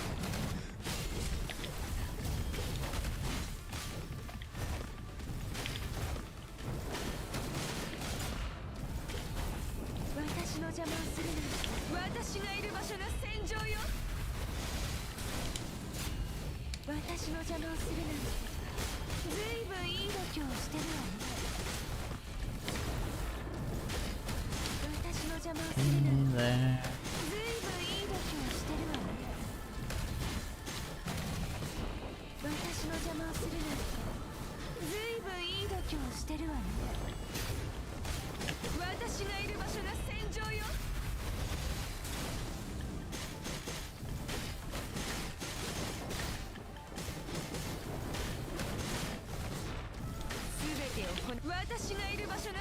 And here we go. Nope. So close. Okay, I still died once, but that was better. Let's probably give it one more go. And then we'll move on to the hidden story.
Okay.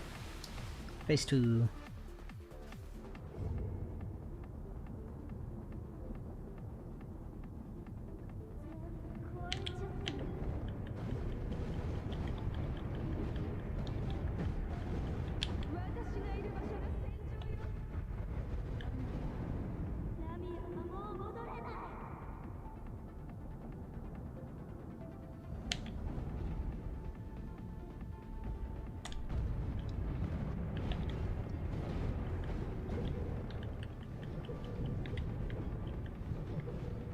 Okay.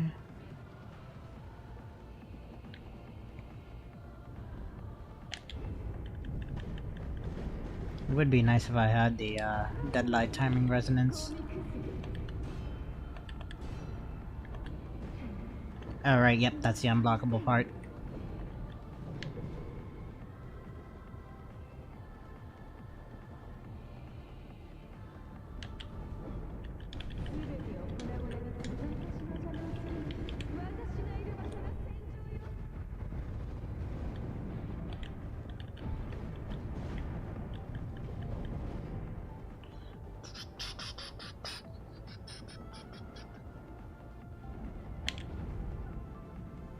Okay, dive, fuck.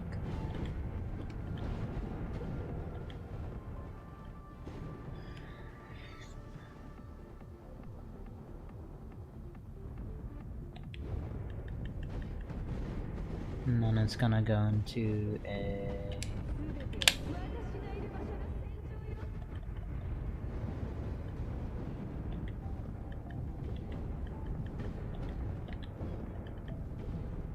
Okay. That time I didn't do so hot. Haven't died yet though. 海底に埋もれてしまえ。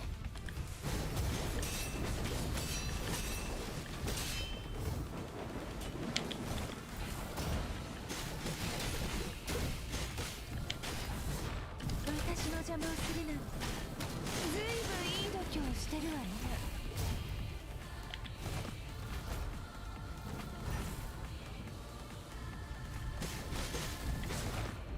全てを粉々にあがいてみせて。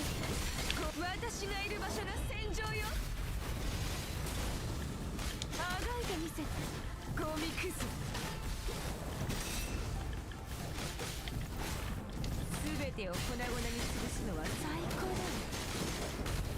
私の邪魔をするなんてずいぶんいい度胸をしてるわね。私がいる場所が戦場よ。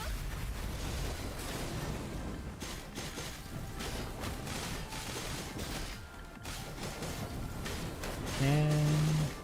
Dodge 全 there. てを粉々に潰すのは最高だわ。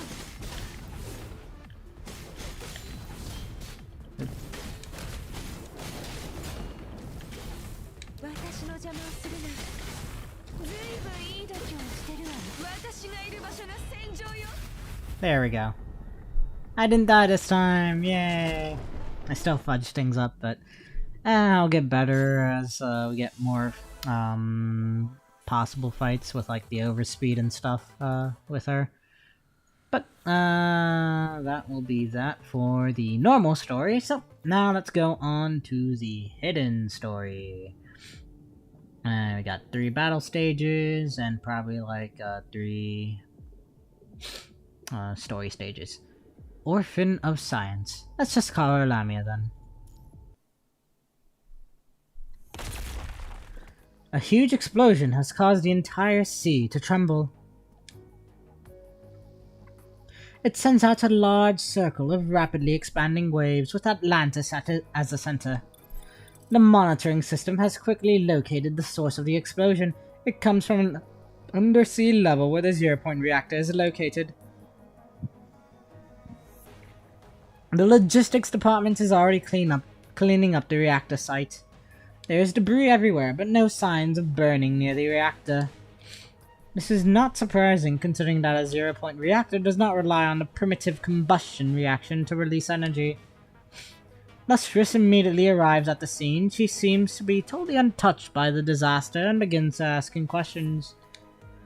How's the situation?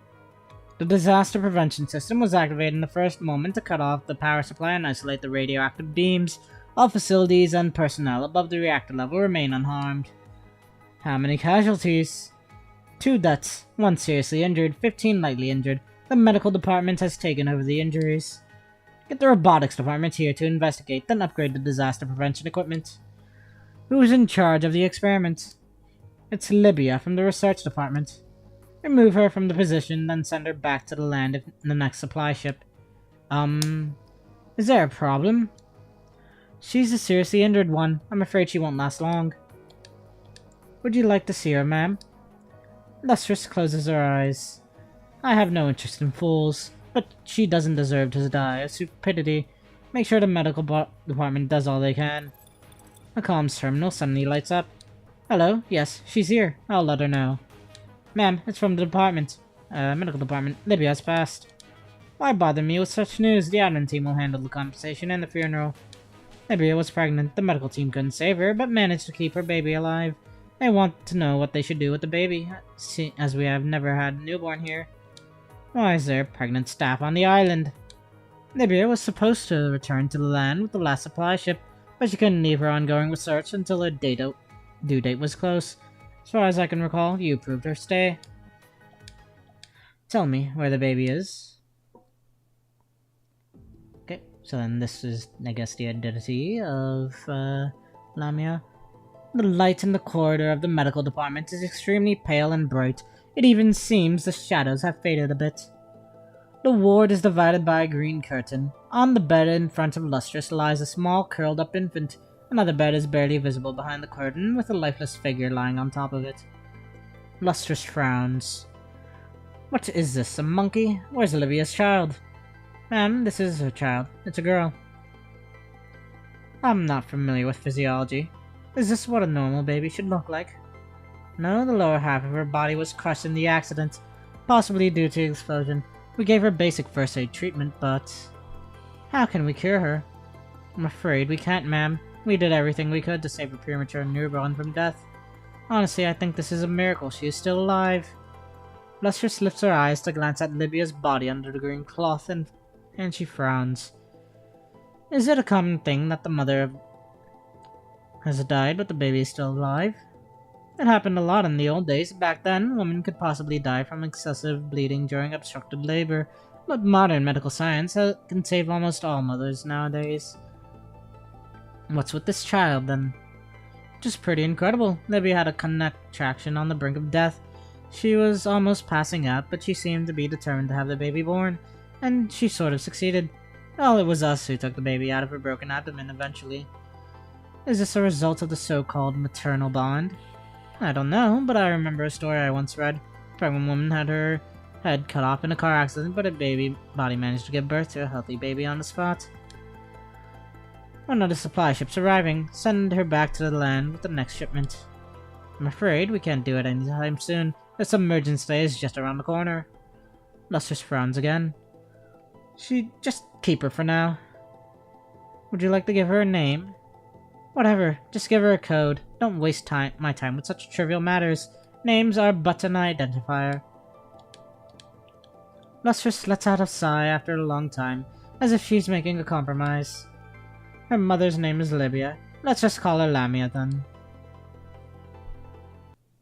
Okay. 15-2. Max unit 1. Okay.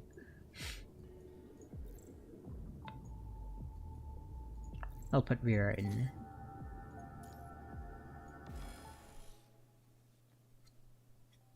Lamia once heard someone say, infants never keep their memories. The hippocampus and the amygdala of the brain, which are essential for long-term memory, are still not fully developed during the infant stage. The memory links to various areas of the brain are constantly changing. Over time, such links are disconnected and memories will be lost. But the dusted memories start to come back as she runs her fingers across the cold steel walls and goes deeper into the city. It all started from a blazing white light. Yes, I remember this place. Lamia looks at the tiny room in front and squats down. There are coffee cups scattered everywhere. A corner of the medical department office has been separated by simple cardboard fences. The ground is covered by foam and plastic airbags that were originally used to wrap expensive devices. A tiny crippled figure is crawling inside the fence with two hands. There are no toys in the base, so the medical staff threw some cables, coffee cups, and writing boards for her to play. Why is she still here? We were too busy when the last supply ship arrived, but plus we never put things alive on our regular asset registration. Are you going to send her back to the land through the cargo channel? Whatever, forget it. Lustrous squats down to look at the crawling infant. She's so ugly, like a monkey. Can we get her to stand up? Yes, we can. Yes, we can give her prosthetic lower limbs, but... Amir crawls to a pile of messy network cables and happily wraps it around her arm like a kitten playing with a ball of yarn. But what? Her body is too young to take them. Then wait until she's older. Corner of the medical department's office has been separated by simple cardboard fences. The ground is covered by foam and plastic airbags that were originally used to wrap expensive devices. Is there a risk? Every surgery has its risks, not to mention she's only a kid. How certain are you? I'll do my best. Tell me your plan. I'll make a fresh incision after anesthesia to expose the cross-section of her lower limbs, Then I will close the blood vessels, strip the nerve endings, and connect the nerve endings to the electrodes of her prosthetic legs one by one. Finally, I will stitch up the wound and clean the excessive tissue. Why the sudden obsession with medical science? Are you concerned about this child? Maybe, but mainly because this is a field I've never tapped into before. It's my personal interest. The operation isn't too difficult. You'll be amazed by the Science Council's today's human modification technology. Oh, really? You can tell me about it next time. Start your operation now. I will observe the entire process from outside. Okay.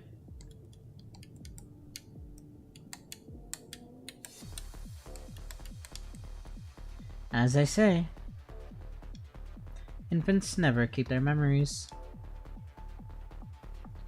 Switch to log A with the main console in the hall area. Looks like we got the kick command available. I guess we have to click here. Yeah. Okay. I'm gonna have to do this. Log A. Confirm. Retrieve data from nearby devices. Hello, buddy. Okay, no, not read. Recommendation, put around on the terminal in the hall area.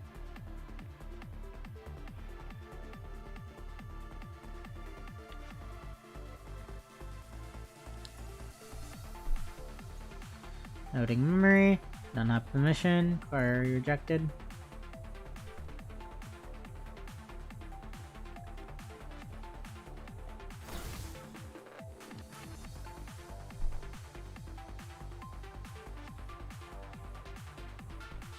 Nope. Not this guy. Okay, yeah. So can I go this way? Oh yeah, I can. Go to... According to existing log query, there are witness accounts. Data transfer can be performed. A small room. Coffee cups scattered around.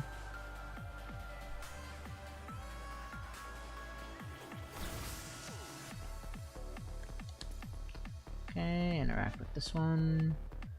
And there are eyewitness accounts. Data transfer can be performed. Found new data. Crude cardboard fences. And plastic airbags for equipment packaging.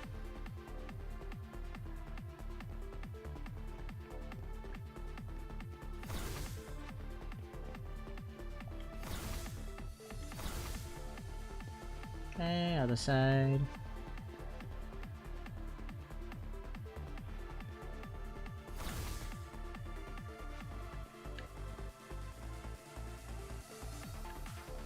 C02.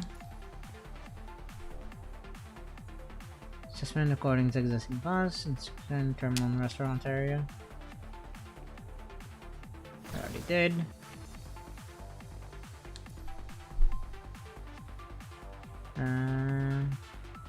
Okay. Never mind.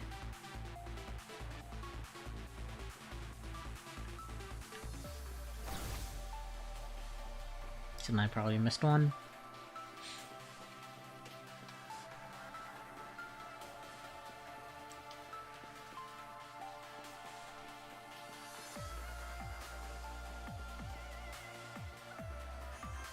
Got this guy. I got that guy.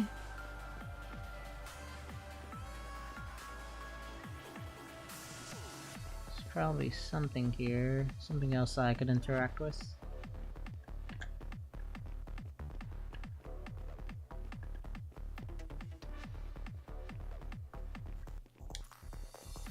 Oh. It's a relay point to the cipher.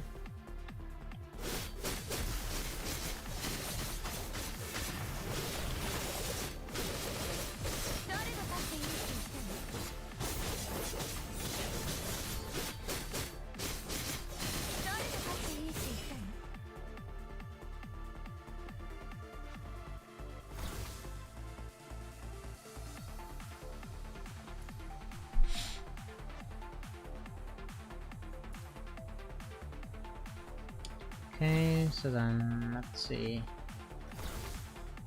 I think it was this guy that had said I didn't have the clearance. Access permission granted. Okay. Log B.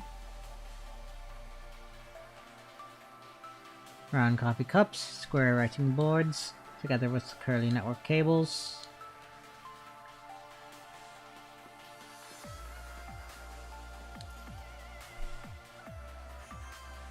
And there are no eyewitness accounts.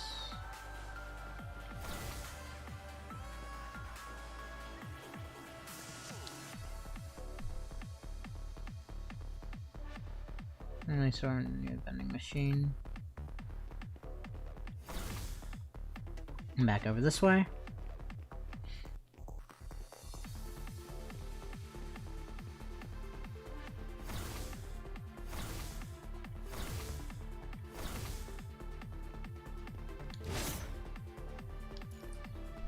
Okay.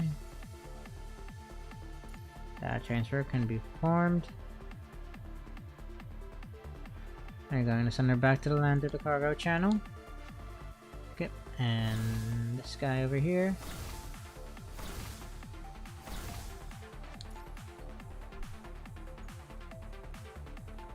Query rejected.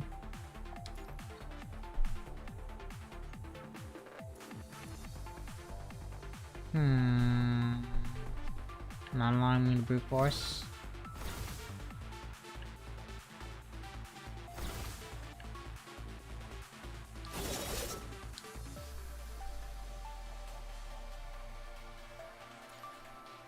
Oh yeah, I asked both of these ones. What about the ones over here?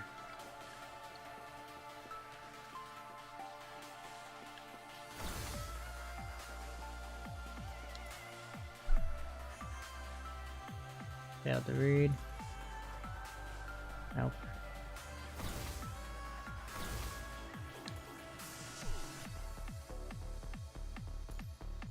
Okay. New data. Why is she still here? Okay. Leave.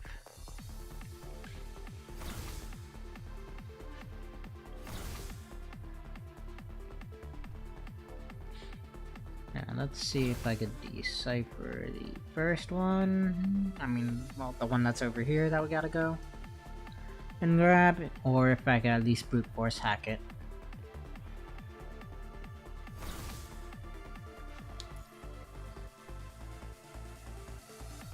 Oh, loading complete. Permission granted.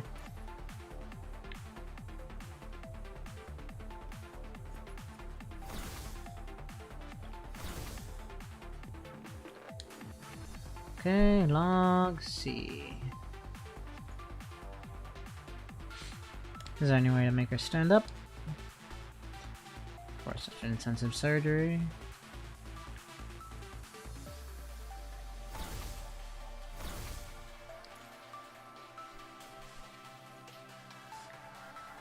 Astronomer.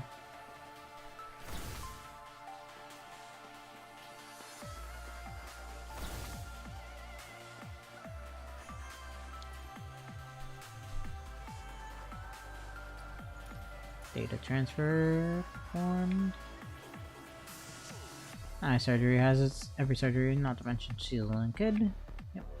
And what about this guy?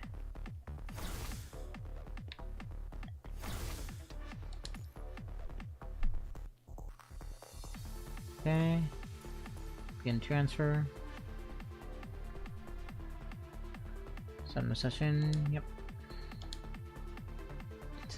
Most of the stuff from the previous cutscene.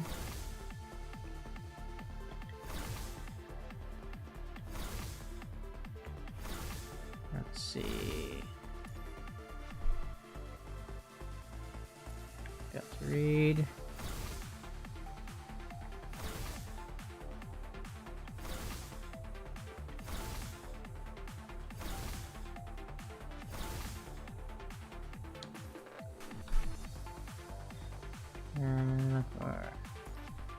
Okay, nothing from that guy. What about this guy?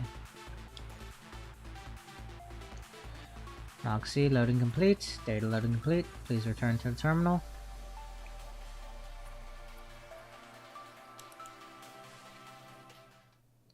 Okay. How's that monkey lately? Her name is Lamia, ma'am. She's doing well. The staff on the island all like her. Like her? Are you kidding me? I'm not. Everyone likes her. She's an interesting kid. You can go and take a look, just to kill some time. I have no time to kill, and you shouldn't have any either, but I'm getting a little curious since you are making such a comment. In the corner of the medical department. When Lustrous finds Lamia, this little human has made a tottering tower using coffee cups others gave her. Leaning on the cardboard fence, Lustrous takes away a few cups at the top. The tower wobbles a bit, but becomes balanced again. Lamia raises her head and frowns at Lustrous. Lustrous hands the cups back to her. Little Lamia gladly takes them and smiles. Aw, so good, cute. Lustrous writes a few points down in their notebook. Taking the coffee cup away, negative emotion. Positive. Extremely low emotional threshold. Emotional shifts can be triggered by tiny stimulations. An infant differs significantly from that of adults. Interesting. A few months later. Ma'am, you haven't been here for a long time. Is that so? Lamia couldn't talk the last time you were here. Now she can say some basic words. Lustrous looks at Lamia. I'm Lustrous. Lamia stops playing with the coffee cups and looks at her without a clue. I am Lustrous. Seems to have understood. She points at herself and utters with an incoherent voice. I, Lamia. What about him?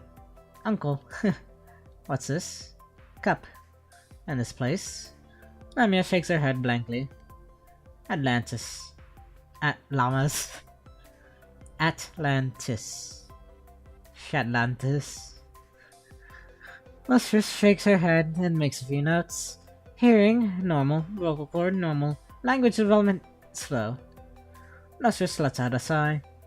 What a foolish young human. In a room of the medical department. It used to be a ward, but has been transformed into Lamia's personal room with the medical director's special approval. A desk is made from a pharmacy table, while the infusion chair has been modified into a working chair. Both of them are still too tall for Lamia, as her mechanical legs are unable to touch the ground when she sits on the chair. A few lines of simple equations are written on the paper. This time, the data director has come to check on Lamia. Greetings, sir. She takes a bow, trying to mimic the action of the other staff. Hello. The data director responds half-heartedly, but then looks at Lustrous. She does look stupid, dumb like a monkey. Good, we have the same conclusion. I heard she was learning mathematics recently. How's her progress? I don't know. Fine, I'll test her myself. The following definition is constructed. Addition is an operation which combines two or more numbers into a single number. Define multiplication in the same manner. Intimidated, Lamia looks at the man in front. She awkwardly twists her fingers into the hem of her dress. I don't understand. Alright, next question. There are some chickens and rabbits in a barn. You know there are 35 heads and 94 legs. How many chickens and how many rabbits are there?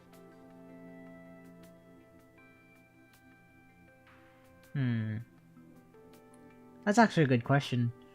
94 legs, so rabbits have 4. And chickens... they all have 1. 35. Yeah. Simple.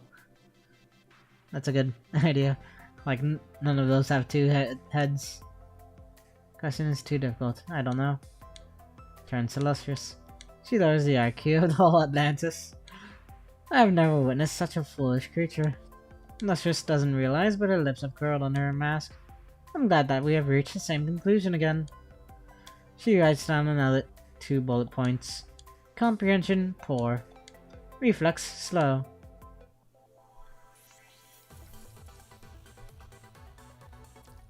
Okay, 15-3. Weakness, no medicine can help you. Lustrous always asks to return to her room on time after a day of work. The rooms in the base are designed like a beehive. Looking up from the corridor, Lustrous sees two cliffs, full of shiny blocks like frost flowers on giant glass. Every block is either a lab or research room. Many people in white lab coats walk on the corridors looking no different from worker bees without wings. Tens of thousands of drones hum around them, taking care of everything in the base under the management of the logistics department. They flow through the corridors, vents, and electric cables to perform cleaning and maintenance so the researchers can focus on the zero-point reactor. The blinking signals of the servers in the server room form a brilliant sea. The tall server cabinets look like solemn monuments, making the people working among them look like dust. The researchers only care about their studies. The researchers only care about their studies. No matter where Lustrous goes, you can only hear discussions about physics and mathematics. The base is overflowed with a language formed by parameters, variables, and equations. But now there is a small variable. Right, that foolish young human. With a poker face, Lustrous walks up to the girl wandering in front of her door. What are you doing? Oops, ma'am. Who allows you to come out here? No one. Did I make you angry? Not yet. Are you looking for me? Yes. Speak. You have a minute. Uh-huh. Speak what? Why did you come here, and why were you looking for me? You have 50 seconds left. The uncles at the medical department said you were the most powerful and smartest person in the base. And second, maybe. You have 40 seconds. So I want to ask you a question because they didn't answer me. 35? But I'm scared. Will I make people? That's why people didn't want to tell me. It's not up to you to decide other people's reactions to your question. 28. 20? What is a mother? Ma'am, did I make you angry? No, but I was a bit upset at the medical department people. Why? The uncles over there are all very nice. Please don't blame them. It's not up to you to decide. I was upset because they tried to cover up a trivial matter, which made me have to explain to you in person. Come on. You have so many books here. It's different from all the places I have seen. That's none of your business. Come here. Lustrous turns on the computer and opens the file of Libya. This is your mother. She gave birth to you. What does give birth? To humans, it's a process in which sperms and an egg cell merge in a mother's uterus and develop into a fetus, which is eventually delivered by the mother. I don't understand, ma'am. It's pretty simple. She made you. Like how the uncles in the robotics department makes machines? Something like that. Look here. Can you see? Status, deceased. She's dead. When did she die? The day you were born. Nope, she died of her own stupidity. Is my mom a stupid person? Most times not, but one stupid mistake is all it takes to fail in Atlantis. I feel very sad. Lustrous isn't touched. I can't help you. I'm going back to the medical department. The uncles there will give me medicine. No medicine can help. Where is she now? We buried her in the sea. Can I print a copy? No. Why? It's classified information. Can I just have one photo? What's with that hateful look? I usually only reject every question once. Today, I did it twice to you. You should thank me instead. The little girl runs out of the door, but her mechanical feet slip on the floor. She falls down immediately, but gets up again, disappearing on the other side of the corridor. Lustrous hears her cry across the long corridor. She lets out a sigh and closes Libya's file and shuts her eyes.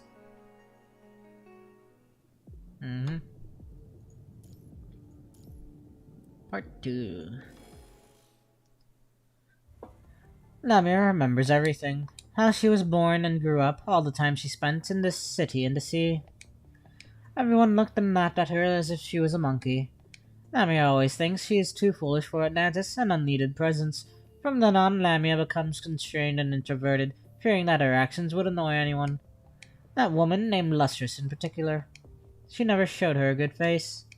Lamia vaguely remembers that the cold water war between her and Lustrous lasted a long time, until an inevitable event took place. She still remembers that day when the entire Atlantis was shaken by the screeching alarm. It's said that a virus named Punishing has swept the entire world during the submergence of Atlantis.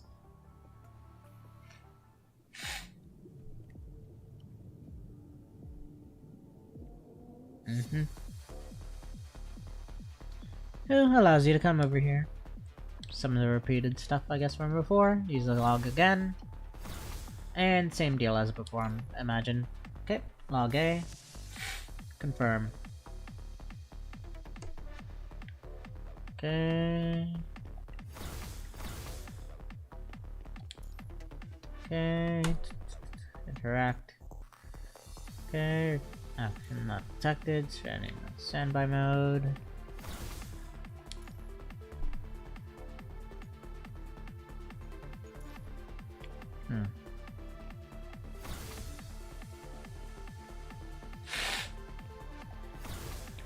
Maybe we gotta connect the dots or something. Not rifting, maybe. Okay, beast. Loading. Data transfer can be performed.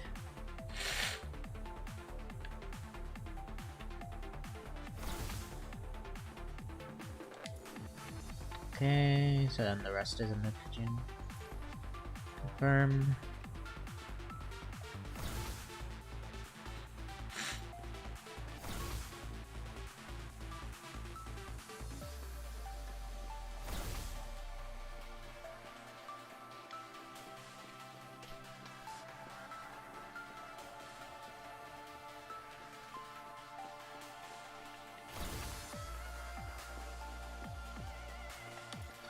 Okay, interact.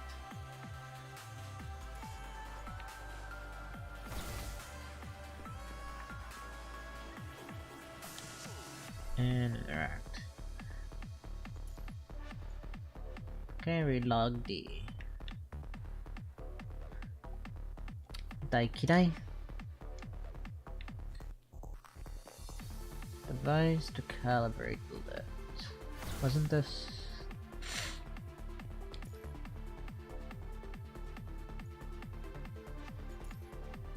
I think it was here. Right drift. Memory fragments.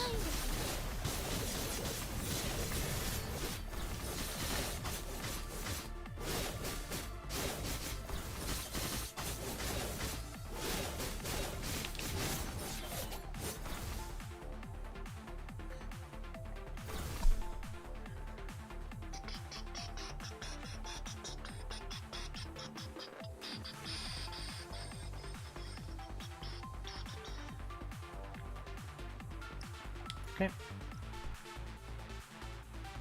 Brain, what would you like to view?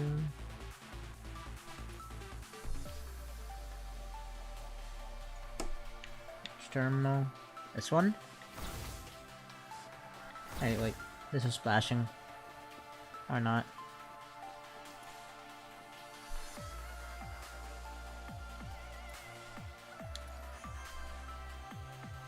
Okay, rift has been identified and marked. Check calibration.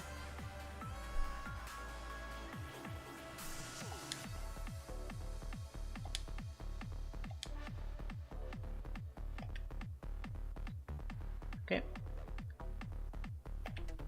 2, 3.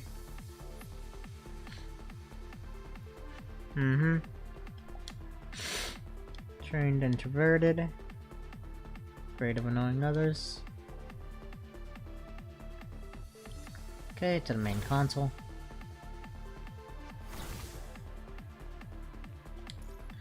Okay, log B.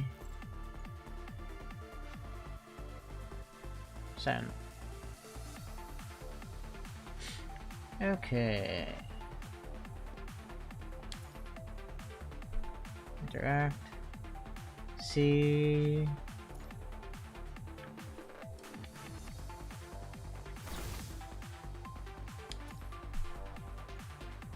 B.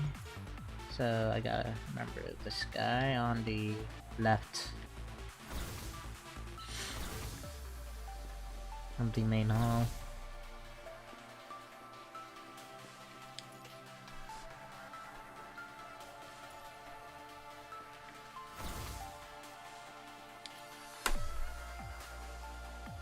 Okay, D.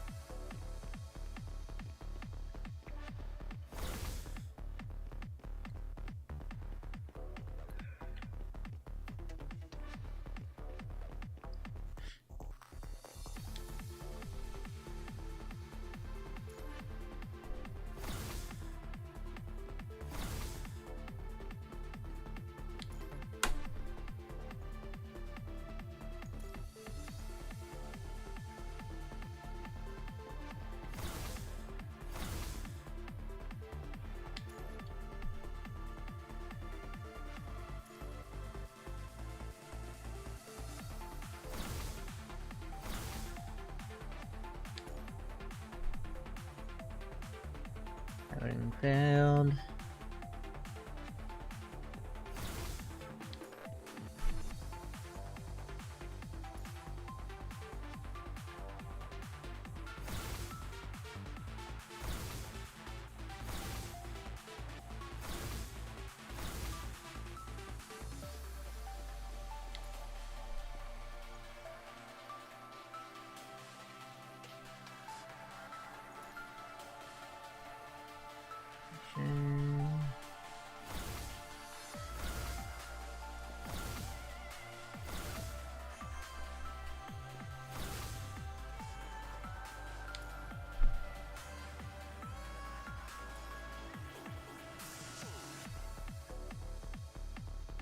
Okay, there we go.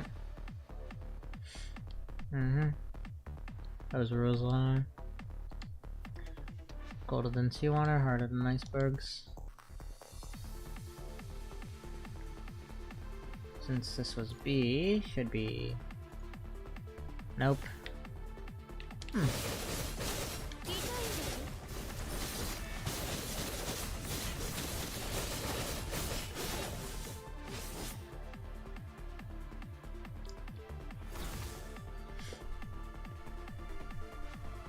Let's try over here.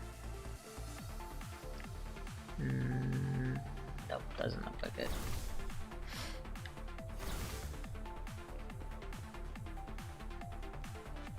Oh, I guess here. Start calibration.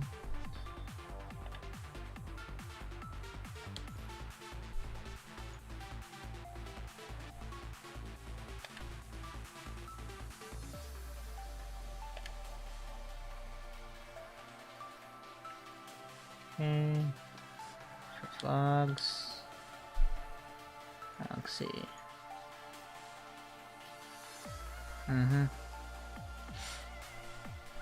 Alright, it's called a famine. Am I going to die from hunger?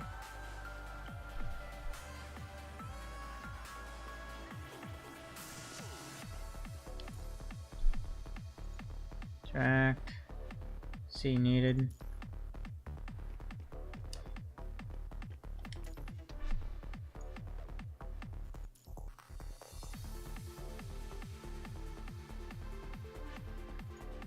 Nope. Hold on.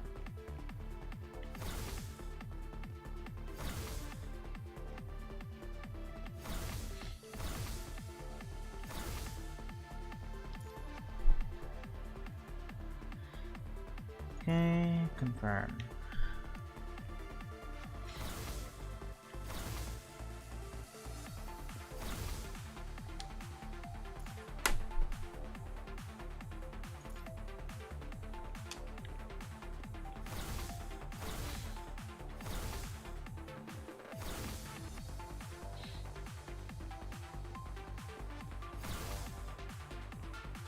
Shipment CD.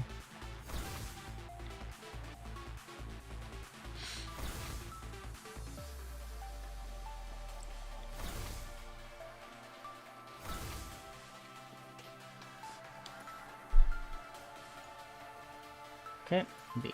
Confirm.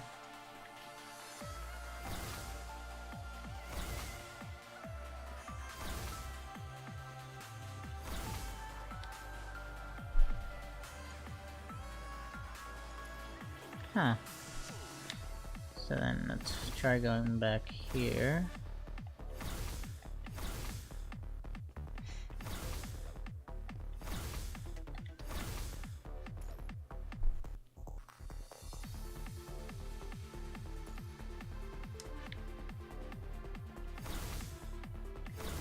So then I guess I go grab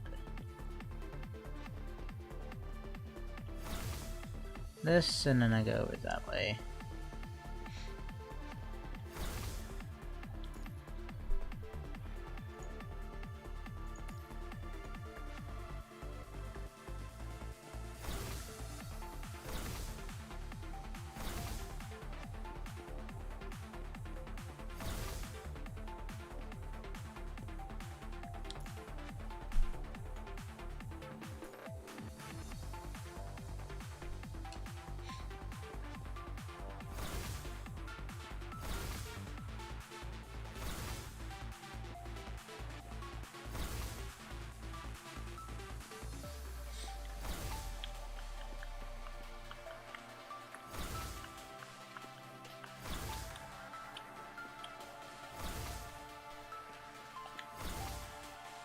Grab you.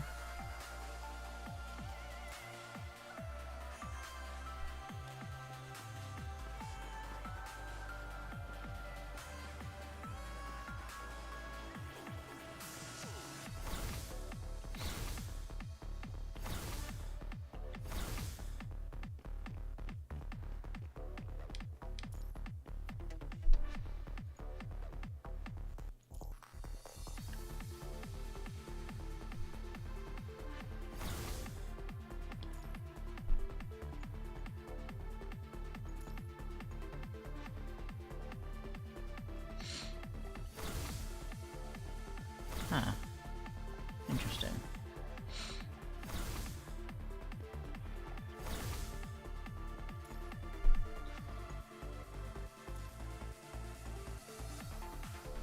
What if I just skip the luster? Oh well.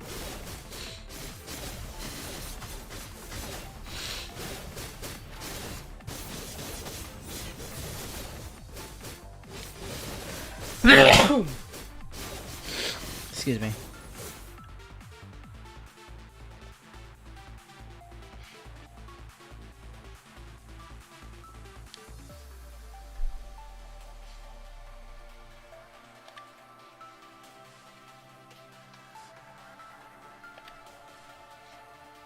Okay. Allowed something complete. They don't have stacks of rules on land.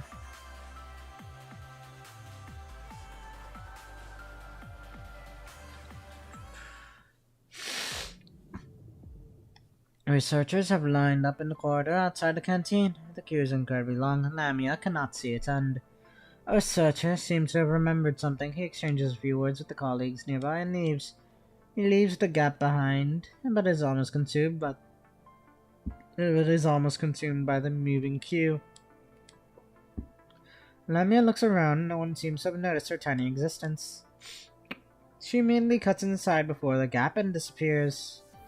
Now the tall researcher behind her finally notices her. He gives an exhausted look. Lamia is not sure whether it is because of work or her. Here, the girl raised by the medical department, and they teach you the rules.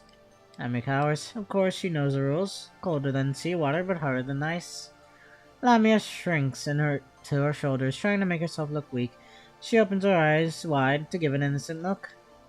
Doesn't always work. In fact, it never worked. But the books in the library mention that humans have an emotion named sympathy, but it is an extremely rare sight in here. Lamia anxiously stares at the researcher's eyes.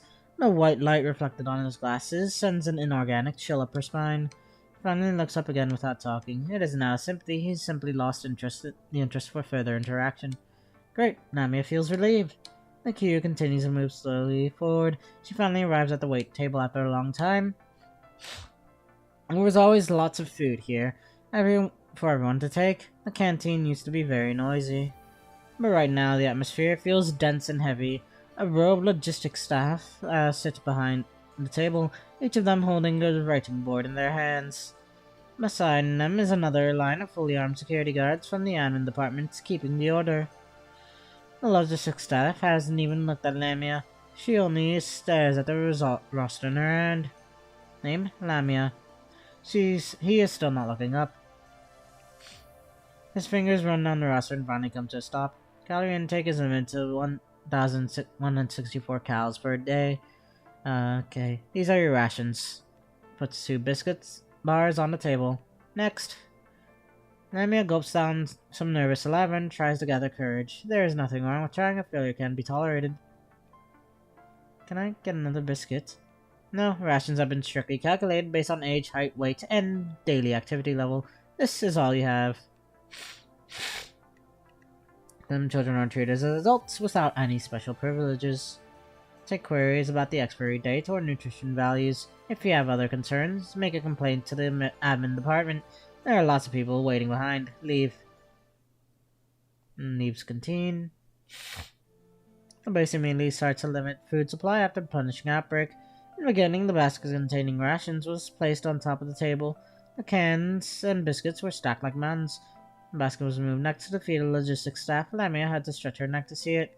She can no longer see it now. The rations are probably hidden under the table. What will happen in the future? The book says that people die from hunger if they have nothing to eat.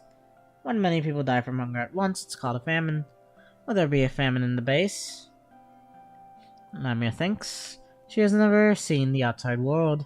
The book also says the world outside Atlantis is much bigger. The sea has its end, which people call land. Compared with land, Atlantis is only a grain of dust. There are many Atlantis on the land with many people living inside. The horizon is twisty on land because there are these things called mountains over there. The plants she sees in the greenhouse grow together in large patches on land. They are called forest. Unlike Atlantis, they don't have stacks of rules on land. Over there, a warm hug and comfort will be given to every weeping child. Lamia curls in bed and falls asleep. Okay. 15.5. Curiosity. Lamia knows she is different from the others. She is scared of death, pain, and hunger. In fact, she fears everything. She is always full of emotions. Amongst them, she is like an alien from another world. Are all the people ruthless like them, or is she just too weak? The question often haunts her, making her question the purpose of her existence. The medical director seems to always be busy writing things recently. The books and notes on his desk are stacked like a mountain. Lamia has a deep impression on him because he has been taking care of her for a long time. Maybe feeding is a more appropriate description. To him, Lamia is probably just a collection of many parameters. Height, weight, blood pressure, heart rate, vital capacity, basic metabolism. As long as these numbers are normal, he would not spend a little more time on Lamia. Lamia once tried to scream and cry in front of him. He had only one reaction to diagnose if Lamia had any mental illness. After confirming she was only throwing a tantrum, he immediately went back to work. He's now busy working on his desk, writing some sentences that Lamia cannot understand. What are you doing, Uncle? Working. But your job is to treat patients, isn't it? That was the old one. My mission has changed. What do you mean your mission has changed? Soon there won't be a medical director. I need to write down some instructions for my colleagues so they know how to use the medications. I don't understand. To her surprise, he is not annoyed by her ignorance. You know, we are running low on rations, don't you? Yes. Our food supplies won't last too long. What should we do then? Easy, we just need to cut down on consumption. How are you going to do that? We can let some people starve to death. Lamia opens her eyes. Then who's going to die? The order is determined by how important their roles are to our current research. Starting from the admin department, followed by the logistics, and then the medical. He sounds extremely calm. Of course, as a member of the medical department, I am no exception. The medical director never looks back. Lamia only sees his cold, distant back. He has not even stopped what he was doing. But Lamia is overwhelmed with fear. She can't help but raise her voice. What about me? What? Am I also going to starve? Oh, you are quite special. Technically, you don't belong to any of the departments. The research director probably has other arrangements, but you won't stay too long. Because you are of no use to us. You have asked, I can check with the admin department and see which group they will put you in. Tears well out of her eyes, the medical director finally turns around after hearing her cry. Are you crying? Lamia can no longer control her voice, she only sobs even harder. Don't want to. You can't talk like this. Get yourself together, then we can talk. Focuses on his work again. At some time, Lamia's temper finally calms down. Her voice becomes hoarse and her eyes are all swollen.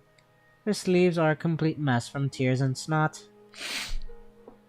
After hearing she has stopped crying, the medical director turns back. Can you talk properly now? Say yes or no. Yes. Why do you want to live? Why would anyone not want to? Have you all gone crazy? There's no point in venting your emotions. Didn't get my question. Let me ask you in a different way. Is there anything you must do? No. Is there anything that cannot be completed without you? No. And I cannot see any necessity for your survival, either subjectively or passively. Control your temper. There isn't anything I must do, but there are a lot of things I want to do I haven't done yet. I want to go to the land. Then, what are you going to do next? I don't know. You don't even know what you want to do? Why do you want to go to the land? I just want to see if the land looks like what the books say. I want to see mountains and forests with my own eyes. I want to step on sand and soil. I want to smell the grass after the rain and find out if the wind on land sounds different from the wind here on the sea. There are sand and gravel samples in the sample room. Oh, and soil too. The land is nothing different. No, it is different. Why? I can't tell why, but I know it's not the same. The medical director stares at her. His glasses reflect the cold white light. After a long time, the light seems to have softened a little. I understand. It's curiosity. I gave up a lot of things to join Atlantis and work here. You are amazing. You just reminded me of some things I gave up. Huh? You want to live, don't you? Lamia nods hard. Then you need to become valuable to us. This is Atlantis' rule. We have no room for anything useless. Don't be so impatient. Let me think about it. Right, there's a way. Quite risky, though. Let me finish first. Before the outburst of the punishing, the Science Council was working on technology that could transform humans into modified machines. The technology is not mature yet, but we can give you modifications based on it. Let me think. You don't have lower limbs, so I'd better give you some bionic ones that can help you adapt to the sea. That way you can go out and collect information. As a source of information, you will become valuable. But I must warn you that in theory, only humans with sufficient Tantalum 193 affinity are qualified for such modification. We only have access to the prototype technology. Maybe it has been updated, but I don't know. Our job was never to study or modify humans. We have no idea what the civilization has become out there. Neither do we know whether modification can protect you from the vanishing virus. Do you still want to go out? I will take it. Lamia nods hard before he explains further.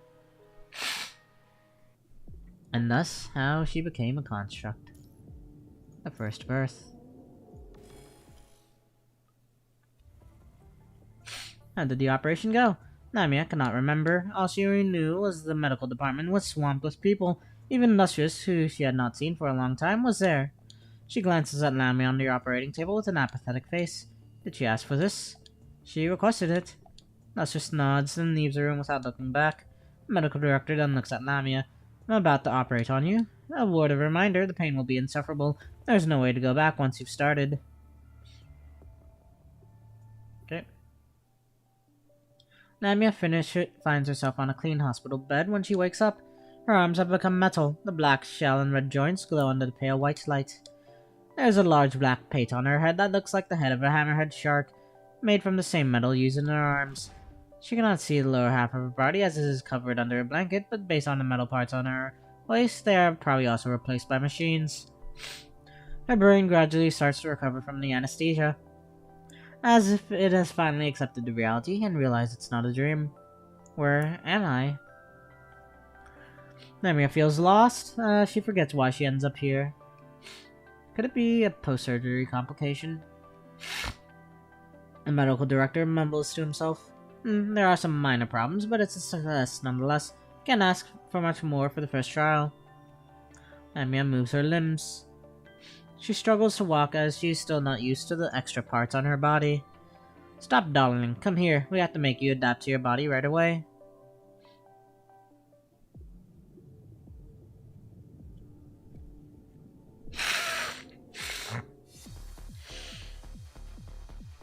You want to live, don't you?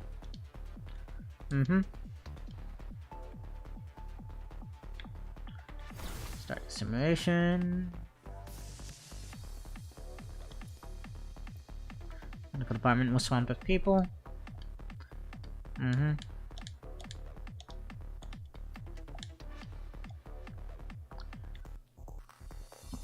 Stato.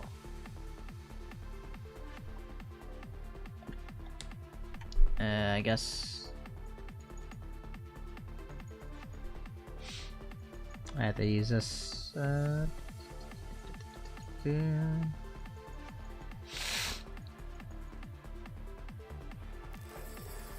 Simulation successful. When I woke up again, I finally realized it wasn't a dream at all.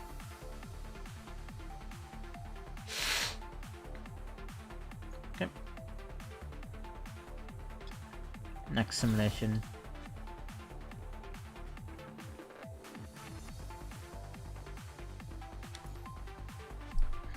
That was our first try, you can ask for more. Stop going, come here. We don't have to make you adapt to your body.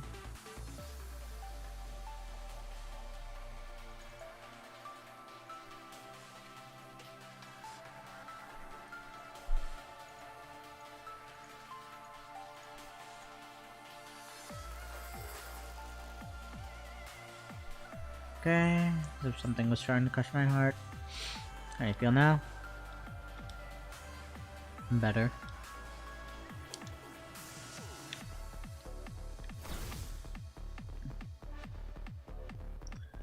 Next simulation.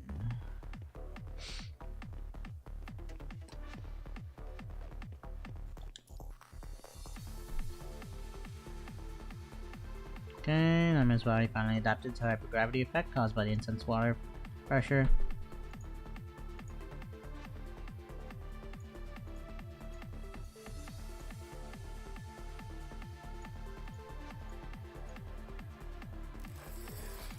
All simulations completed. How's the pressurization going? 100 times atmospheric, equivalent to pressure depth for Kingdom in the ocean, and her condition. Took some time, but she's already used to this new body.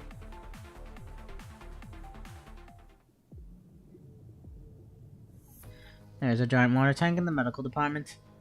On one side of the tank is made from a transparent tempered glass. Researchers stand outside the tank while Lamia looks at them anxiously from within. About the pressurization, let's begin with 100 times the atmospheric pressure. Approximately pressure at a depth around 1 kilometer in the ocean. Feels like something goes for hard and is crushing at huge forces, pressing her chest. Her eyes bulge out and the sharp pain hits her nerves as if millions of steel needles are piercing through her skull. She opens her mouth to scream for help, only to swallow more cold seaweed water. Your body does not need oxygen now. Forget about your human habits. Adapt to the environment. The long time, Lamia's body has finally adapted to the hypergravity effect caused by the intense water pressure and settled down. How do you feel now? Better? I'll increase the pressure then. Eek, please, wait a second. 1 week later. How's the pressurization going? 400 times, equivalent to the meter at 4 kilometers. And her condition? All readings normal and stable. Took some time, but she's already used to the new body. Good, she's going to be useful.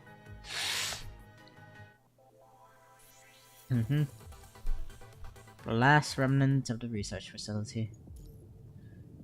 Anchor. We are just forced to send it away. After the admin and the logistics departments had their food supply cut off, it's the medical department's turn. After finishing their last meal, all medical staff gather to the edge of the base. There's an exit that goes directly to the ATC. It's raining outside. The sky is dark and gloomy, just like the future that mankind is about to face. The researchers stand in rain, holding umbrellas in front of the team is lustrous, as well as Lamia, who has already walked into water. The only light on the water comes from the outer buildings of Atlantis in the distance. It looks like wavering fireflies. Lamia, you have proven your value. We have decided to send you into the outer sea. Your duty is to collect data and come back and notify us if, although quite unlikely, the punishing disaster has ended and peace is restored. Will do. That's all. Do you have anything to say? What to say? To whom? Lamia is confused. Looks like you don't have any. What about you? She turns back and looks at the medical department. The medical director takes one step forward. There's nothing else we can do for you. You can go, Lamia. And behind them is skyscraping metal gray Atlantis. Its top has almost merged with the dark clouds in the sky. She leaps into the sea. She makes a big splash, creating ripples on the surface. Lamia disappears in the vision before the water settles down. She is left without a moment's hesitation. Atlantis is definitely not a place that she wants to stay. Moments later. Lustrous glanced at him. What are you laughing about? Nothing. I just thought of a story in the Bible. When the waters of the great flood finally subsided, Noah sent a dove, who later returned with an olive branch. He then knew the ground was dry enough. We just sent out our dove. I'm afraid she won't find the olive branch, and we won't survive till the flood is over. At least we can give her a purpose. I don't think such a frail and weak girl will remember her purpose. Not necessarily. Her purpose is better than none. You have been taking care of that child? Not really taking care. I just kept her healthy. Why? I didn't give that duty to you or anyone else. I don't know either. I just couldn't watch her die. Is that why you prepared the operation for her? Not entirely. Can I ask why you decided to save her in the first place? Because she's a human. It's probably the same reason for me. That child isn't smart. In fact, she is quite dull. Right, she is slow in reaction and very emotional. I see no outstanding potential in her. And very weak. She can't even help in physical duties. It must be exhausting to take care of such an incapable little thing. Not really. To be honest, she is so incapable that she can't even create real troubles. She once stormed my office and shouted at me because I didn't let her take away a photo of her mother. Did she? But isn't that a normal reaction from a child that misses her mother? Maybe. I have been away from a normal human society for too long. There isn't any normal human society left. She does have something we lack. What is it? Weakness. That isn't good. But that is what defines a normal person. Atlantis is a fortress and we are prepared to die here fighting. But she was only involved in this war by accident. She could not choose where she was born and grew up. I once felt that she reminded me of something. Something that I gave up long ago before entering Atlantis. It's strange, isn't it? She was foolish, gutless, hesitant, even stubborn, but we could never give up on her completely and just watch her die. Most people are like that. Which is why the world outside Atlantis has gone to destruction. But we are working to save the future of those people. The surgery and this gather information purpose, they were just your excuses, weren't they? The medical director laughs bitterly. I know, I can't hide it from you. The only purpose of that surgery was to make sure she could survive in a world wrecked by the punishing virus. There was no other way to save her. She must go out there and survive on her own. It's up to her how far she can get. Sounds like you never expected her to come back and tell us the water is gone. Of course, even if the punishing disaster ends one day, we won't live to see it. Haha, maybe you still can. We don't have much time left. Latris turns around and looks at her colleague. He stares back with a calm and prepared look. I'm going back to work. Is there anything else you want to say? The medical director gazes at the gloomy sky outside the corridor. There seems to be a little moonlight shining through the far horizon, giving the sky a barely visible silver lining. Ma'am, I'm sorry, but I have to say this. Honestly, I am tired of this view, but I still wish I can live to see it one more time. When I watched that kid struggle in the water, I was thinking to myself that it was a good thing to be alive. To be alive means I can feel sorrow, pain, and anger, and I can give my best for tomorrow. Rationally, I'm already prepared. I know this is the best solution and there is no other choice. But, just like that kid, I don't want to die. We aren't devoid of weakness, we were just forced to send it away. Lustrous has not talked. She stands on the shore and remains silent for a long time. Finally, she lets out a slight sigh that melts in the wind of the Atlantic. Okay, and 15-8. Another journey. Atlantis lived, and so did they. She is in the sea, but her body keeps sinking. Lamia thinks she is crying, but she cannot tell whether the tears come from the pain that red-haired construct left, or from her inner heart. Why did I forget it all? Since when did I abandon everything in the past? Why did I end up like this, living in a world like a mindless zombie? Lamia cannot remember. Lamia wandered a long time after arriving at the real land. The humanoid hybrid construct made her mind completely unstable. Without an inward device, she was soon infected by the virus, and she has forgotten how she became Lamia the Ascendant. She only remembers this vague wish that she had not completed. But everything starts to come back when she steps on this island. Your duty is to collect data and come back to notify us if, although quite unlikely, the punishing disaster has ended and peace is restored. It's a request but also a curse. When she finally arrives at the deepest section of the city and connects to Atlantis' central control system, it has identified her biological ID and automatically played a video. Though I never held any hope, I still wanted to give it a try even if there was a 1 in a million chance. That's why I decided to record this message. Only you can see this video, Lamia. When you see it, you must have finished your long journey. You are back. Very good. You have completed your mission. You are a useful child. Welcome home. Now, you are free. Lamia has lost all hope once again. She was not supposed to have any feelings for the city. The people were ruthless and distant. She rarely received any real warmth. But as her memories come back, her heart begins to shatter and completely collapses after hearing the last words from Lustrous. From this moment, she no longer has a place to go back to. Lamia activates the submerge process, just like everything sink to the bottom. As long as Atlantis remains unknown to the world, it will be her eternal dream. She can tell herself that all those people are still living in the city, continuing their unfinished research. The sea is so quiet that it drives people crazy. It is so deadly and full of sorrow. But when she is knocked into the water and sees the city completely submerged in the sea, she is struck by some pain she cannot describe. It is heavier than the water pressure of the deep sea, crushing her chest. Something is really going to disappear. She knows she must stop, so the really important things will not vanish. Atlantis is the evidence that they once existed and fought here. It is their grave. So she swims back to the city and terminates the submerge. Atlantis lived, and so did they. Tears pour out of her eyes into the salty seawater. As the city rises, Lamia turns back and swims away. In the river of time, all her sorrow and regret will eventually pass, along with the never-ending tears, flowing to the other side of the sea. In the end, it all turns into tranquility. Aww. The feels, man, the feels!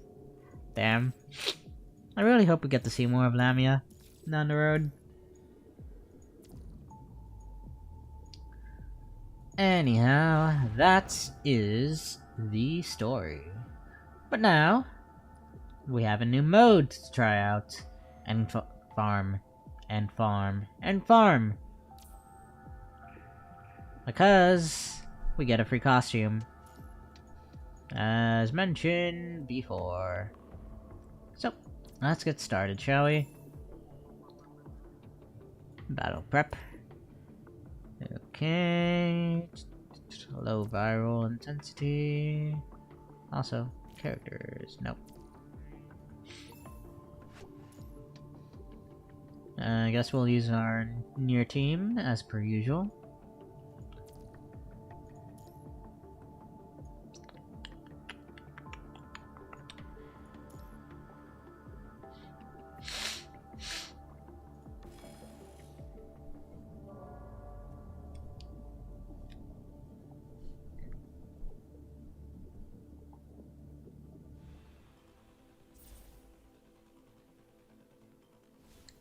Okay.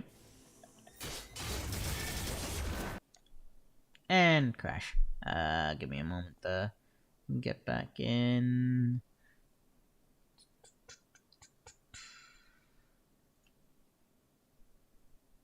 Let me put this on this real quick. Yep, it happens. That's what happens with emulator. It also happens on phone sometimes as well, though. Definitely could be a also emulator specific issue. Hopefully with the PC client, it won't be as bad.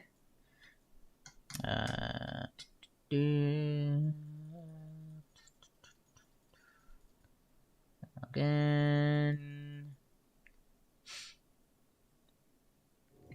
And we're back. Also, let's finish this off.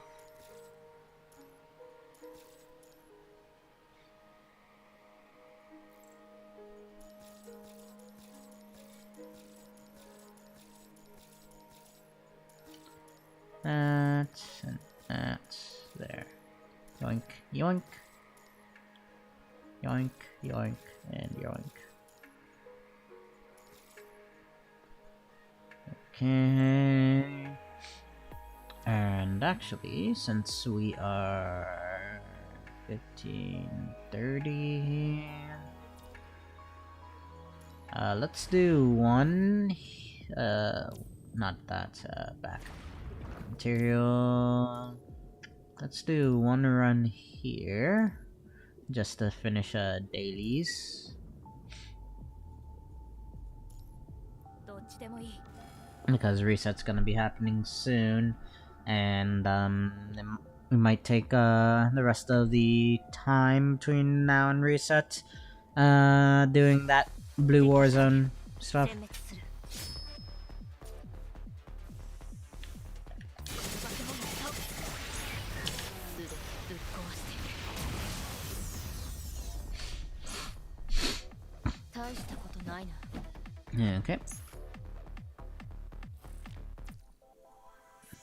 Turn and back.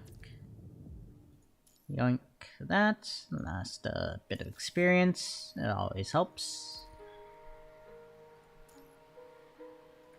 Claim. Claim. And also go here. Guide missions. 3. Did you complete anything new? Not yet. And this guy hasn't either. Okay, so let's go back here. Deep Blue War Zone.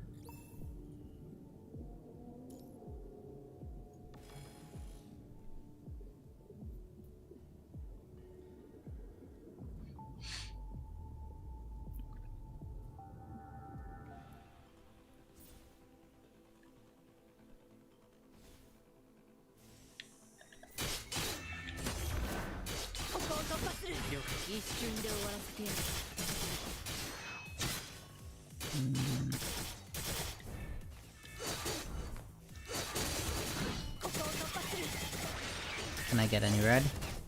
Nope. I'll just do this then.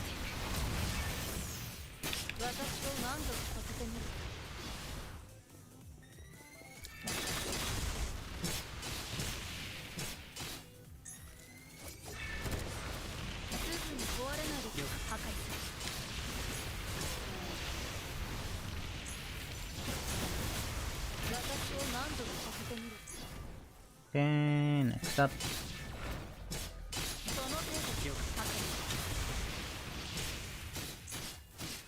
Bonk, bonk, bonk.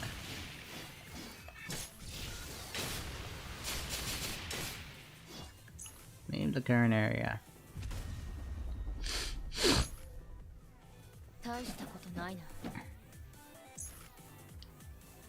Okay.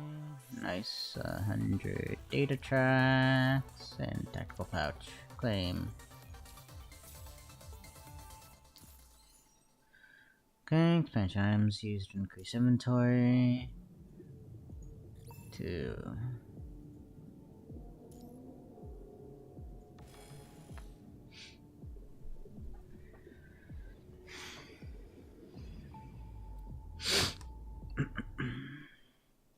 Crash again.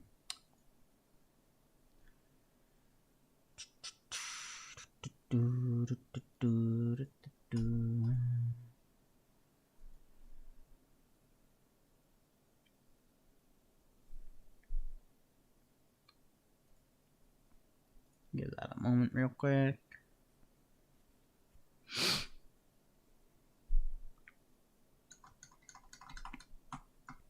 Come on.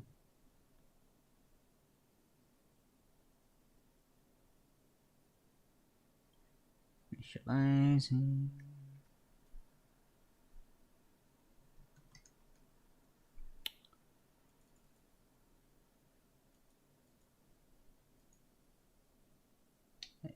Okay. 時間ならたっぷりある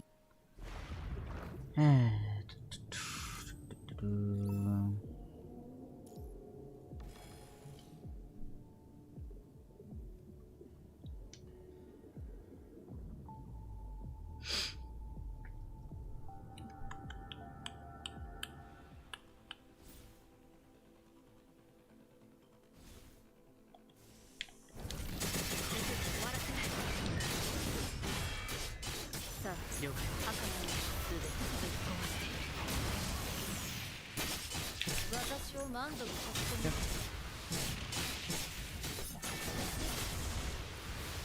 私を満足させてみる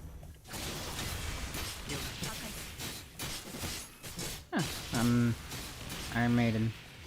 その程度 FIFA. この化け物を倒す瞬で終わらせてやる。 Blip. 早く戻ろう。別の敵が来るかもしれない。 Okay, claim. Okay, data track obtained from enchanting it. And target stages can be used for tactical supply. Yes. Okay, our rewards. Yep. Good luck.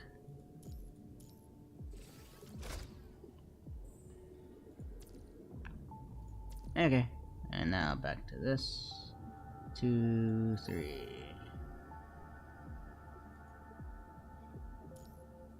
Mission start.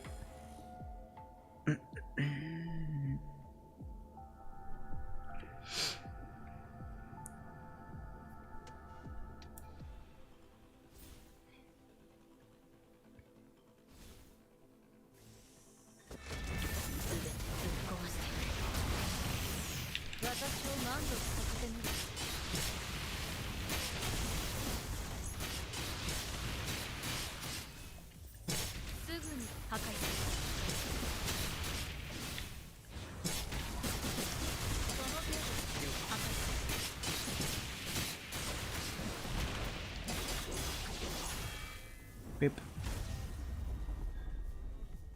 Nice and simple. ないな。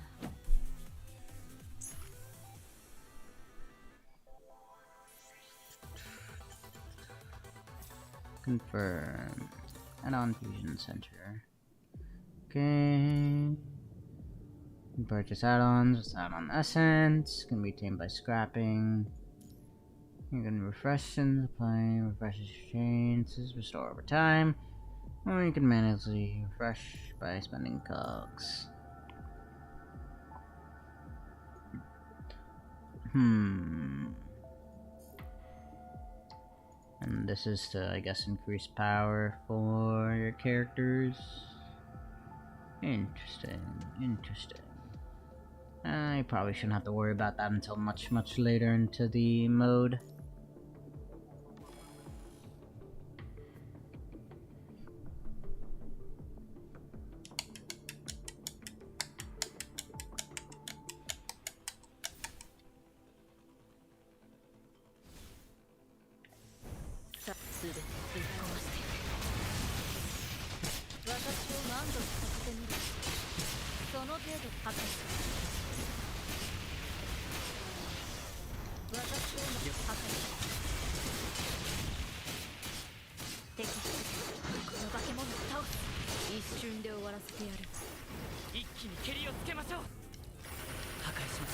Oh, it's a riot.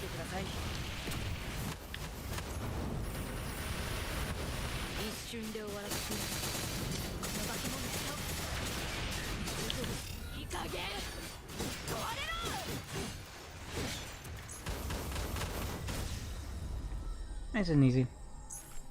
早く戻ろう。別の敵が来るかもしれない。 Okay, claim. Now 6. No, 5.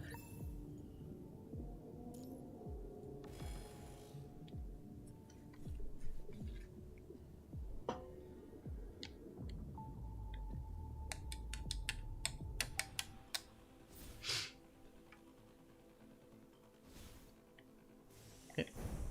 全てぶっ壊してやる。その程度で破壊すぐに壊れないでくれ。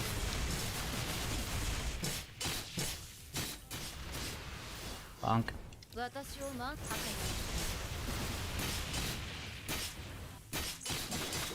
その程度で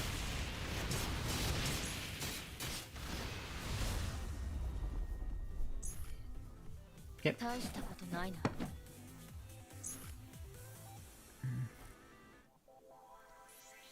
Okay. Yep, confirm. Okay, 6. Wave rewards. Yes, yes. Let me see more.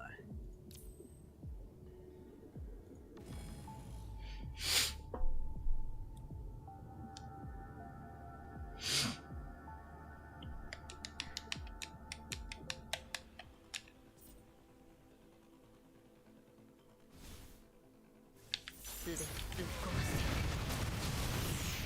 私を何秒か破壊するすぐに壊れないでくれその程度だ敵出現戦一瞬で終わらせてやるこの化け物倒すいい加減壊れろすぐ終わらせるなさあ始めようか私を破壊する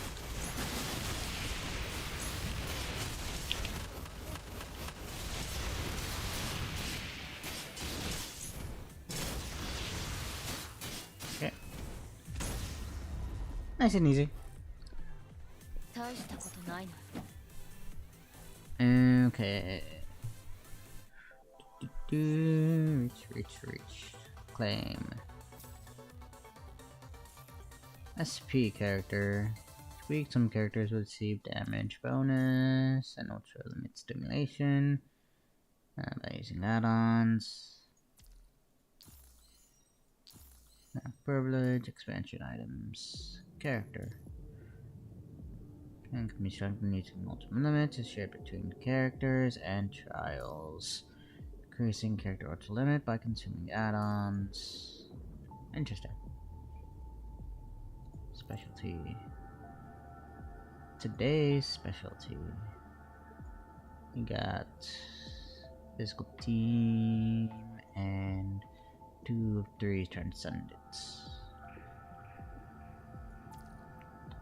Interesting. But I could probably just ignore most of it. 1600. Let's pull a tenor. Okay, 4 and 4. 7 progress. 0 5 multi-wave. Battle prep.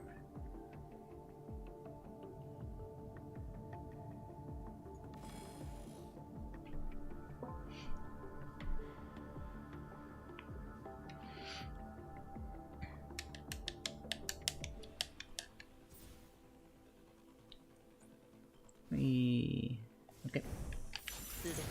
And box time. 私を破壊する壊れないで破壊その程度敵この化け物を倒すいい加減壊れろ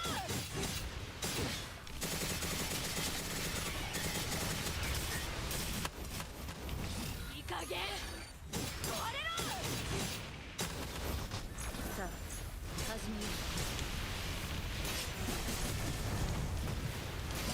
壊れないで破壊その程度 It's a Visago.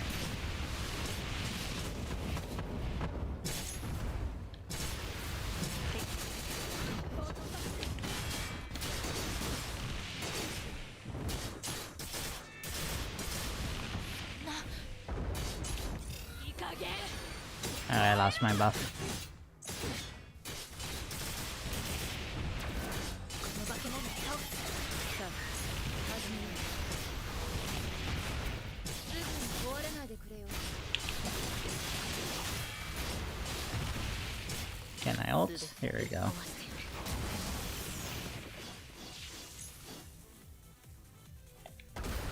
その程度すぐに壊れないでくれよ Okay, mission accomplished. 大 Let's したこと see, do な we い get more areas or do we farm the unlimited abyss? Claim. Okay, map. Yep, we unlock more areas on the 24th, the 1st, the 8th, and then the 15th. What about this? Infinite Abyss repeatedly obtain add-on resources needed for supplies. Multiple floors. You'll not be able to change your team members until the end of that challenge. Okay, at the beginning of each floor during the challenge, you'll be given one choice of one buff. For every 5 floors, you will receive a chance to draw for an add-on. It will be sent to you after the challenge. Oh, let's give it a try.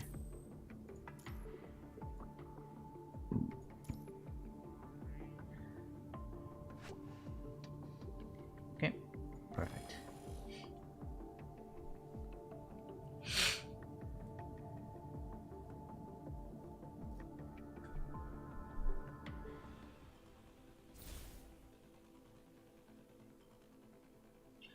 Okay, missile buff. Do do do do.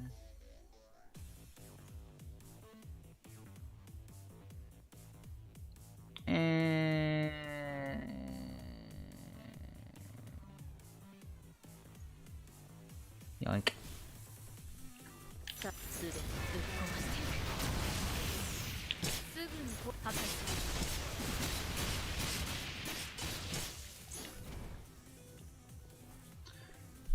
Okay. 私を満足破壊す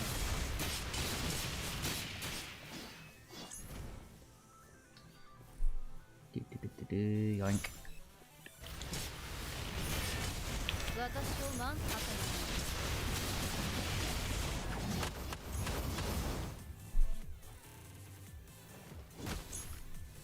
すぐに壊れないよ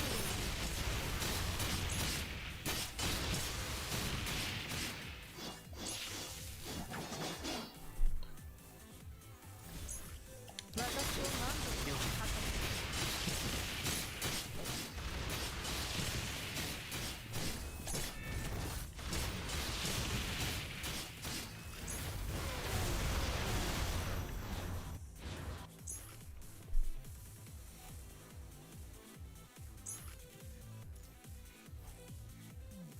Okay. Continue. That's the first 5.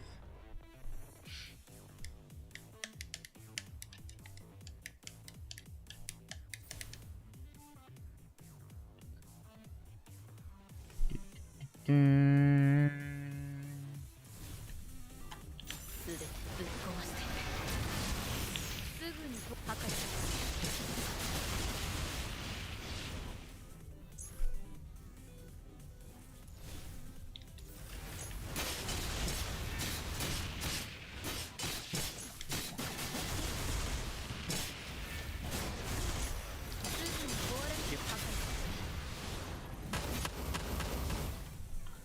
Okay.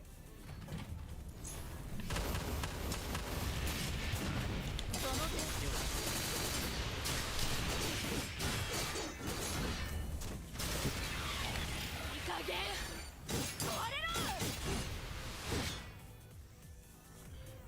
Okay. さあ、数に私を満足させる。すぐに壊れないよ。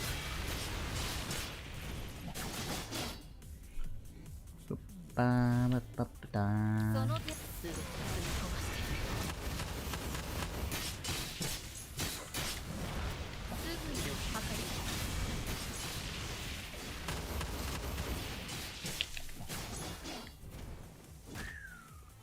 And more buffs. Confirm. Okay, next 5.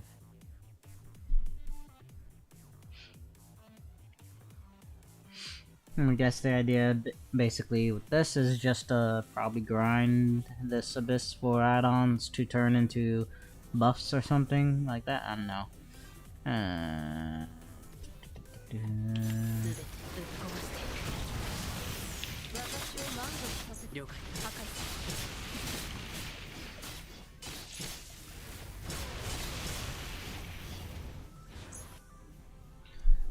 Okay.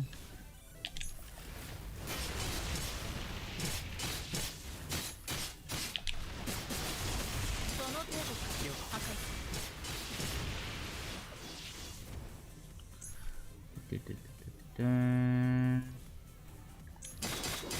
私を満足させてみるすぐに破壊する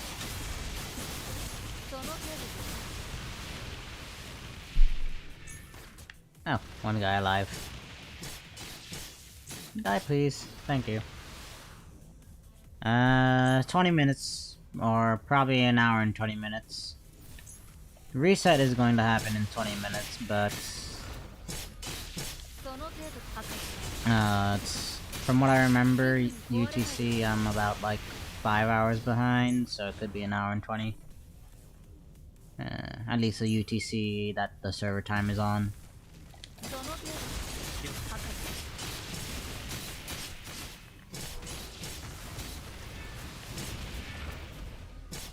There we go. Bring them all together, and now we just gotta do it. And this clown.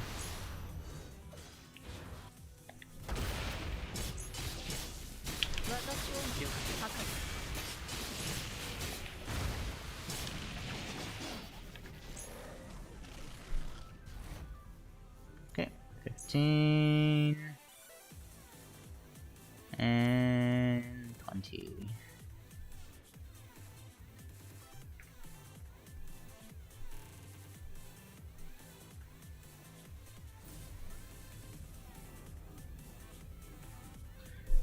Okay, yoink.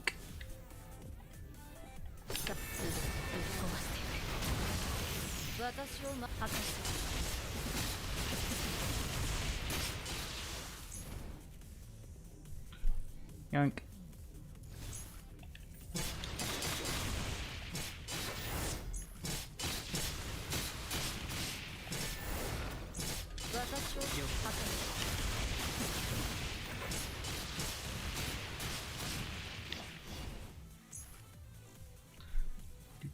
Yoink.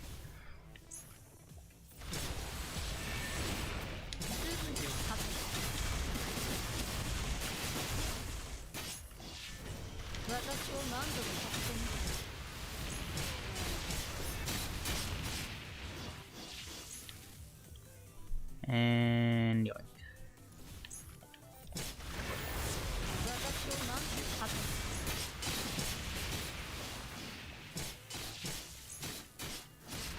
Bonk, bonk, bonk.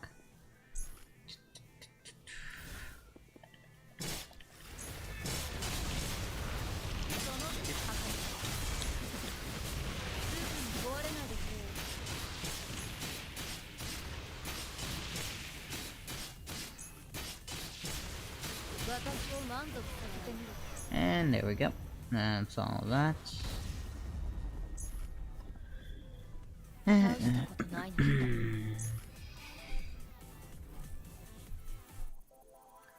Okay. Yep. Stat switch. Confirm. It's cleared. Wait. Total data track 830.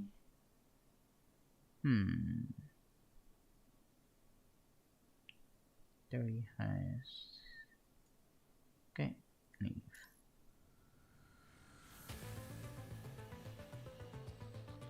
I think you just grind that then. Add infinitum for these.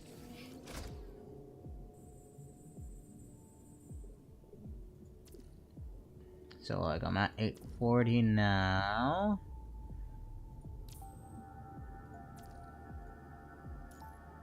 And about upgrade stuff. Let's try this again.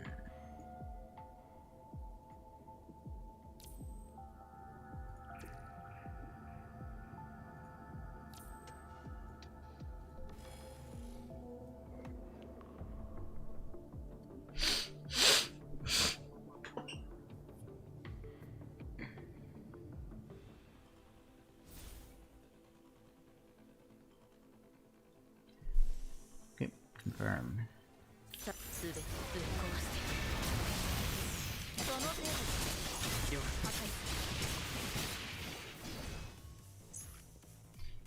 Okay, but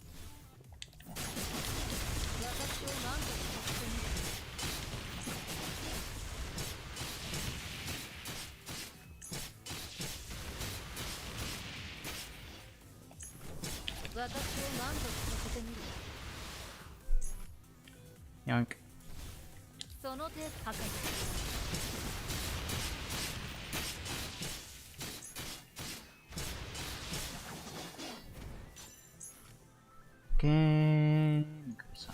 distance.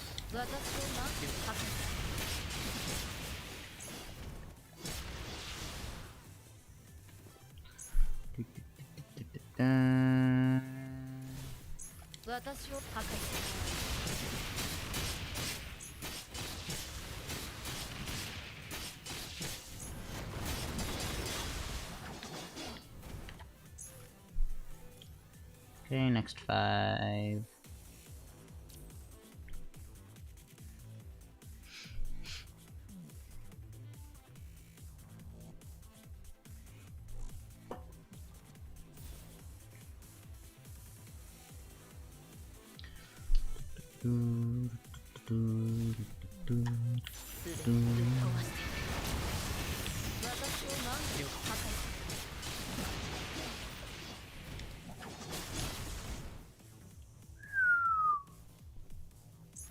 Okay.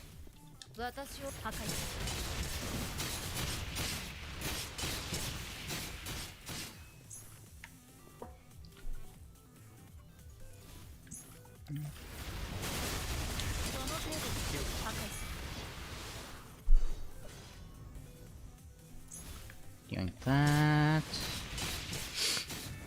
And there we go.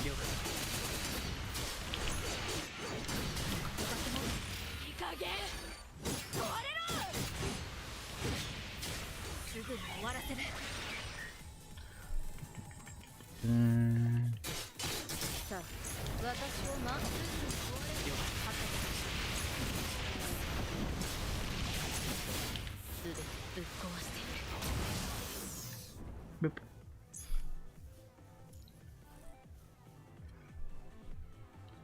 Okay, 15.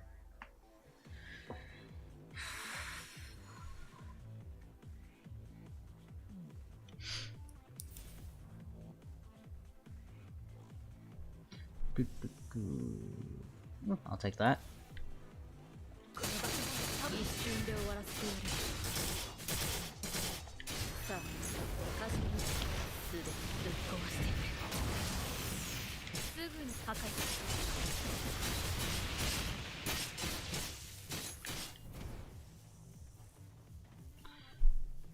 Yoink.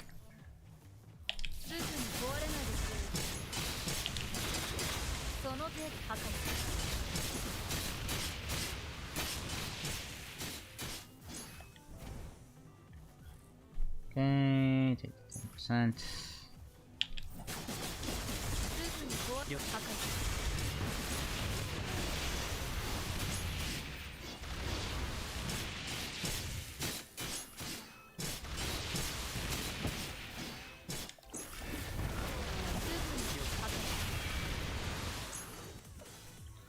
Okay, take the pod. Buff.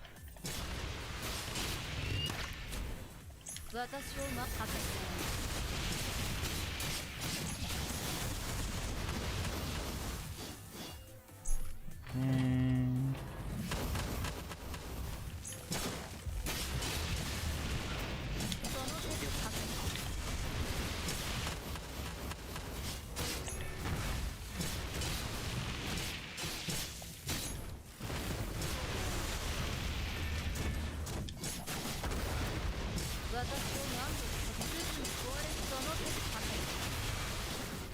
Whee. Okay. And crash again.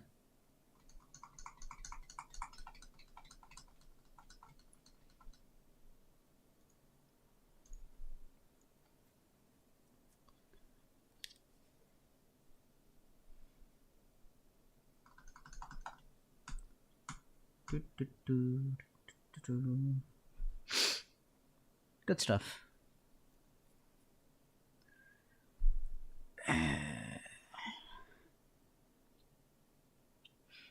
My nose is killing me though.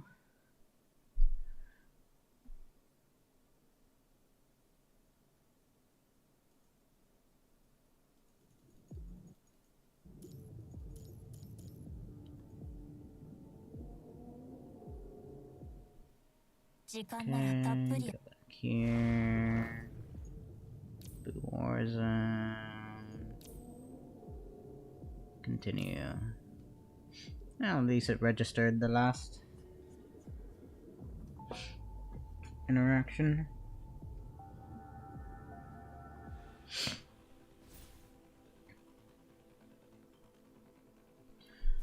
Ooh, I will definitely take that. Damage. Gimme. その程度破壊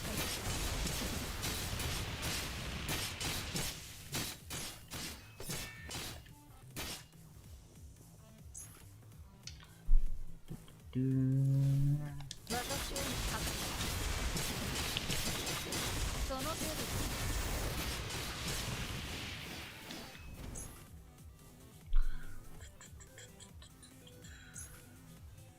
Confirm. Oh. Well done. I had to do something.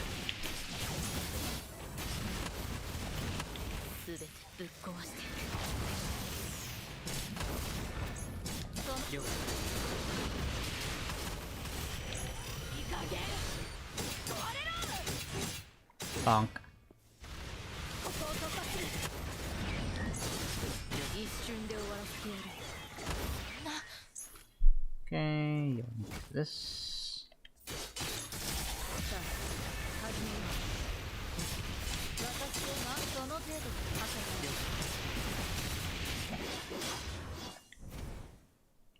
う And yoink. 全てぶっ壊して私を満足させてみるその手破壊する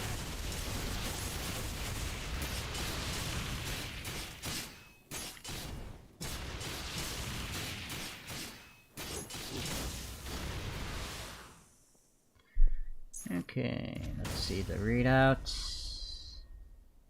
大したことないな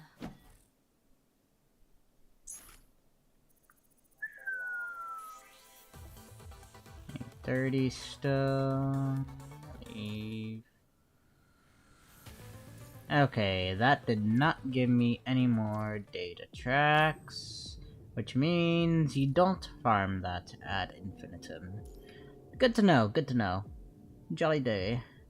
Which means, yep, now we gotta wait for more content, unless, yeah, we don't get more rewards from that. I wonder where the grinding aspect comes in then, probably just for the ultra limit stuff. I wonder how important this is actually gonna be.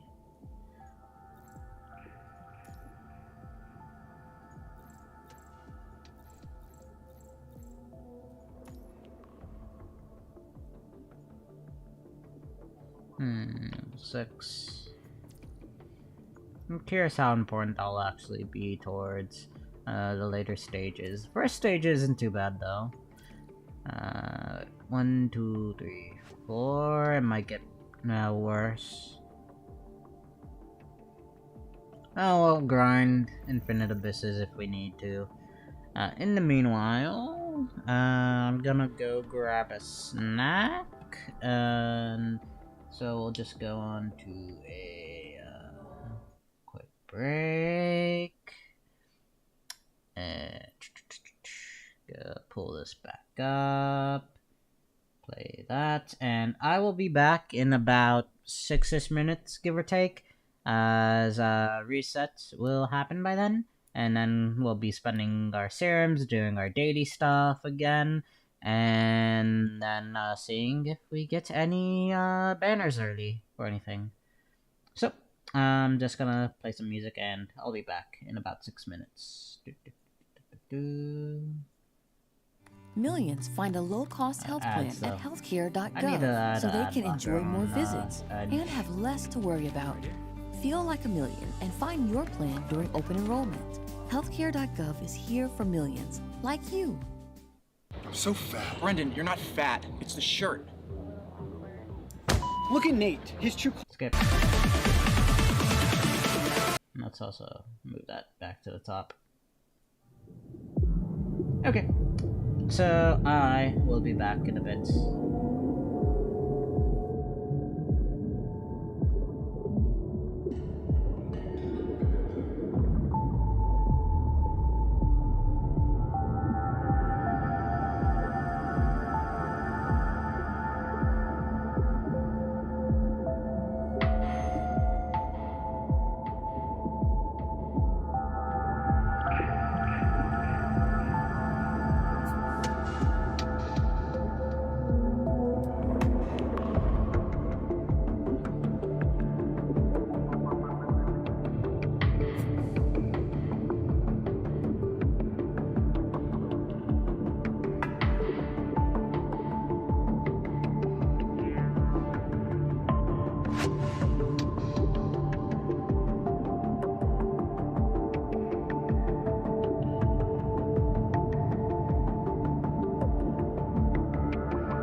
Okay, about a minute now. I'm just finishing up a hot snack.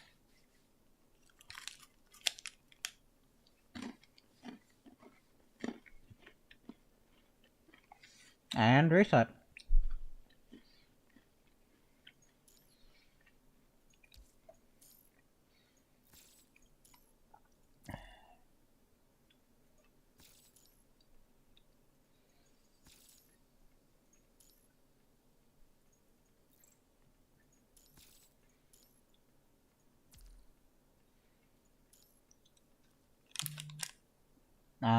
We haven't seen yet. In fact, we could get our answer real quick. Not yet. So, in an hour. As you can see. But at least we can work through our daily stuff.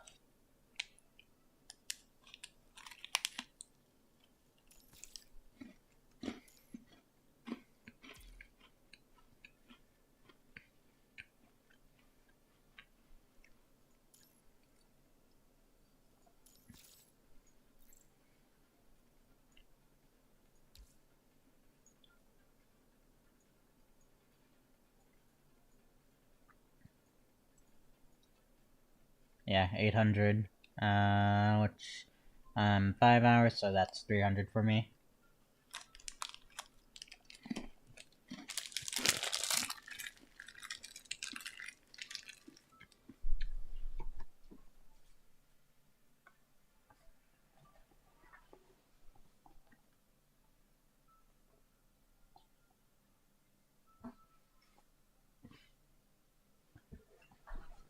It is a little weird though this time because normally the banner does usually happen on reset the next day after the patch releases. So it is a little bit odd this time, but it's an hour later. It is what it is. Oop, go back here. So we got that. Door missions.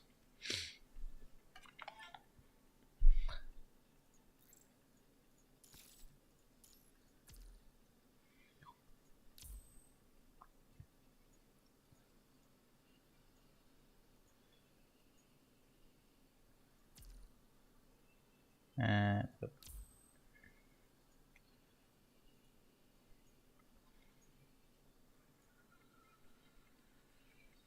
Oh yeah, speaking of, I need to add that source here. Let me pause it, that way it doesn't blow your ears out. And existing there. Also, let me lower dB a little bit more since I'm gonna be speaking over it. Probably at around 20. That there should be good. And let me put that on. There we go. So,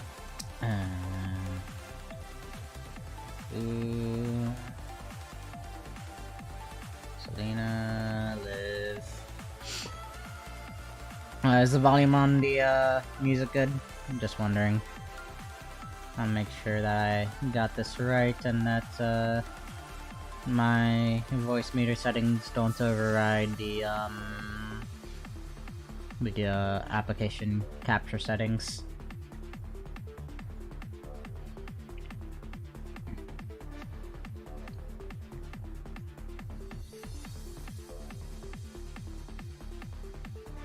Let's see, yoink, yoink.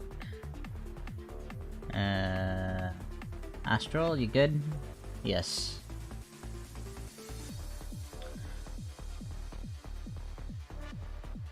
Okay, Ember, nice. Lotus, you want to be on here?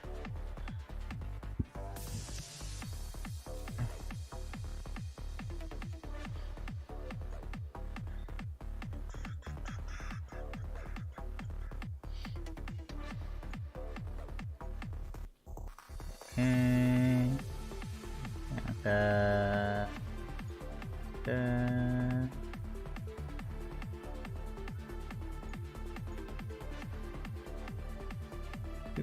Changyu? Changhu.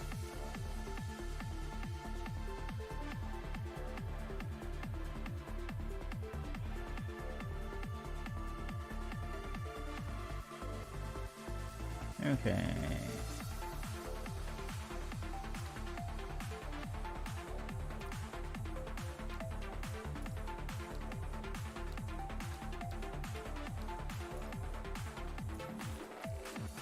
So B rank. B.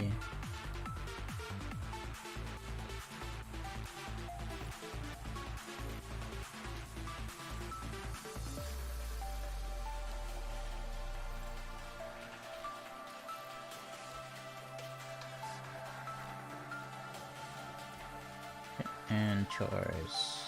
Oh yeah, I forgot head pats. Head pats, head pats, head pats. Can't forget about the head pats.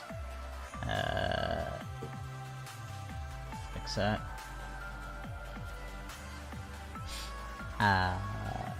Two. Here. We'll give 2 head pats to Nanami, like always. And then 1 head pat to 21. There we go. Okay. Now we send people out on chores.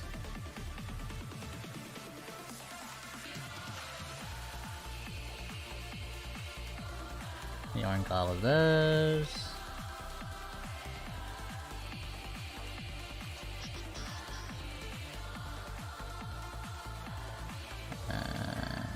Here. Interact with Alpha.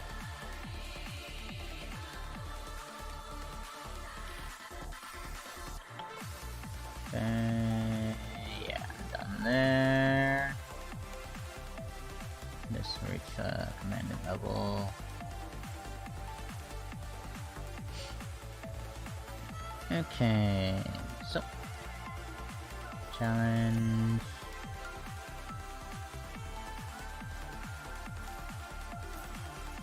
Laser alloy.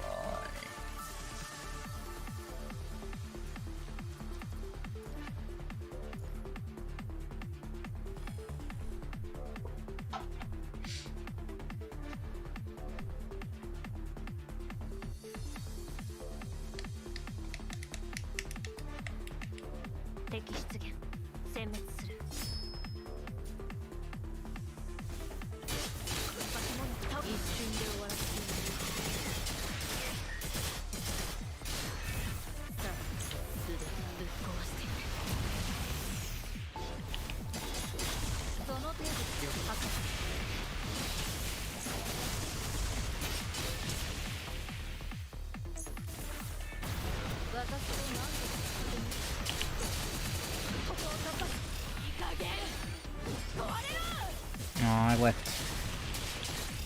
Still got buff up. Yeah, there we go.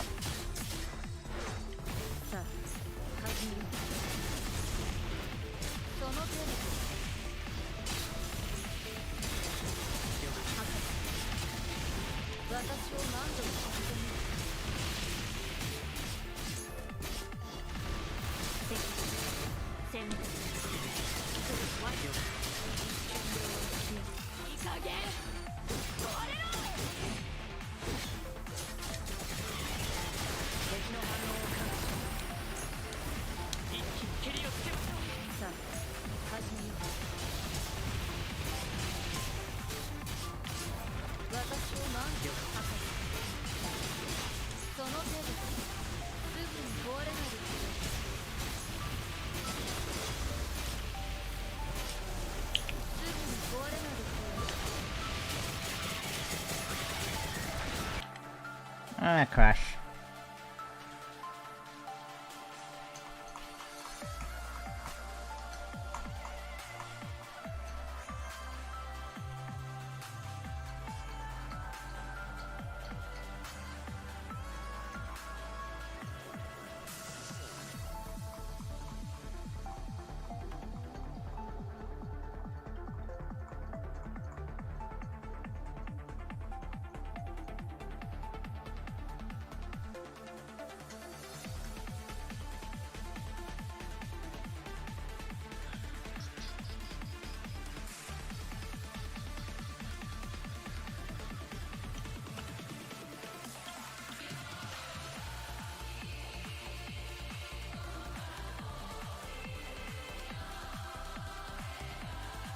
時間ならたっぷりある。だから Wait, nope, not here. Warzone.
Aw. That was placed poorly.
Nope, I didn't attack. If they got an attack in, I probably could have finished the wave. Okay, 242. We'll probably mob a little harder at a later point.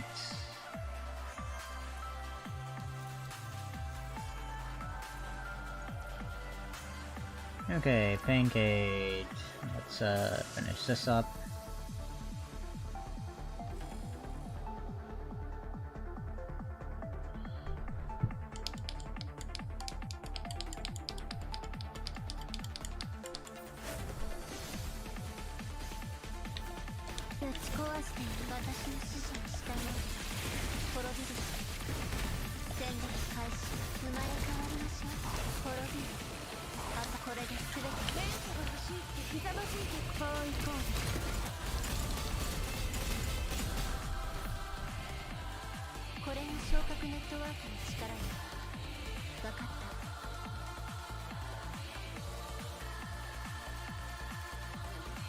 $100.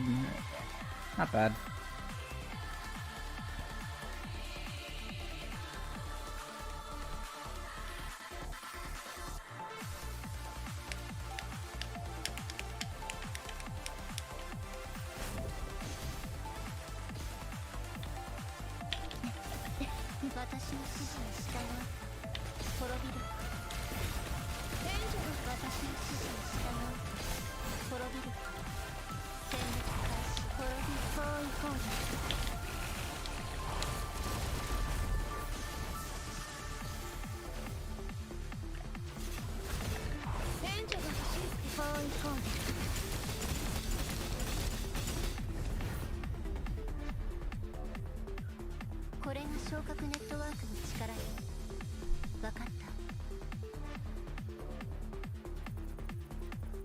Okay, 100, 95.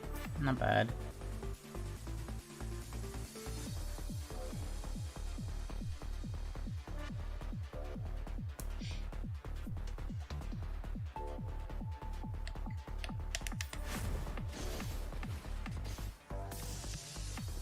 実験私の指示に従い滅びるぶち壊していいぶち壊していいよね戦術開始これです援助がこう行こう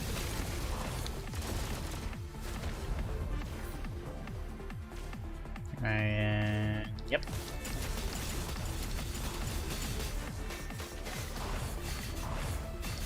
勝負ここに降臨する Let's see, how こ did れが this 小 do? 学ネットワークの力よ It's probably about a minute, almost.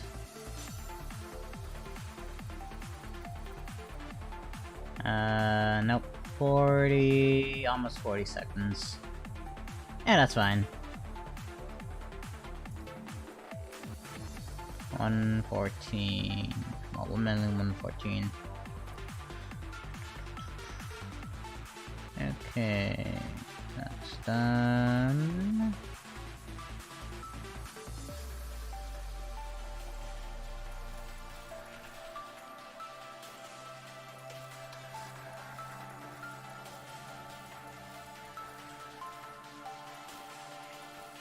Now, just spending serum.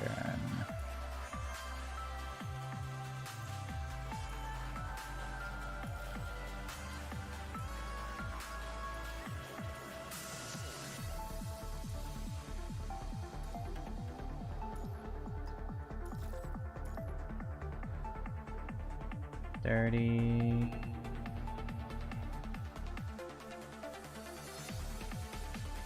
Yeah, 478.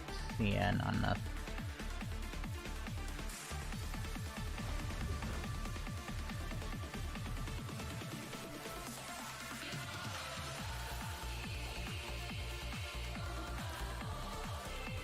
Only 30 out of 830. Okay, yeah, there's anything new daily, so no, it just means we gotta wait for the new map, which is in 6 days, give or take. Yeah. That's next Thursday. Yeah, that's Thanksgiving. And then the 1st, and then the 8th, and then the 15th.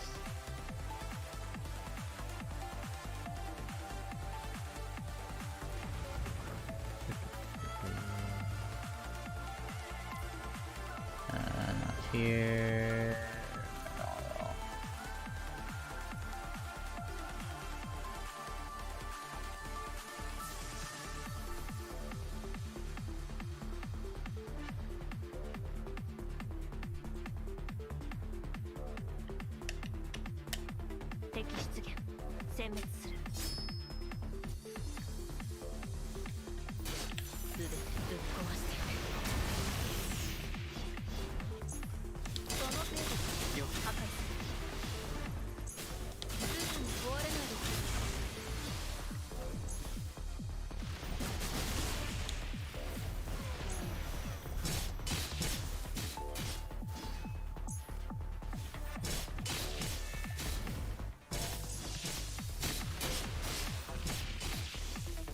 Bonk.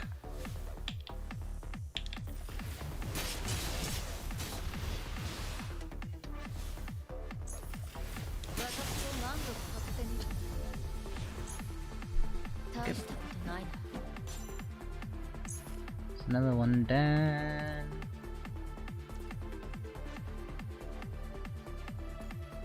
And here. 6.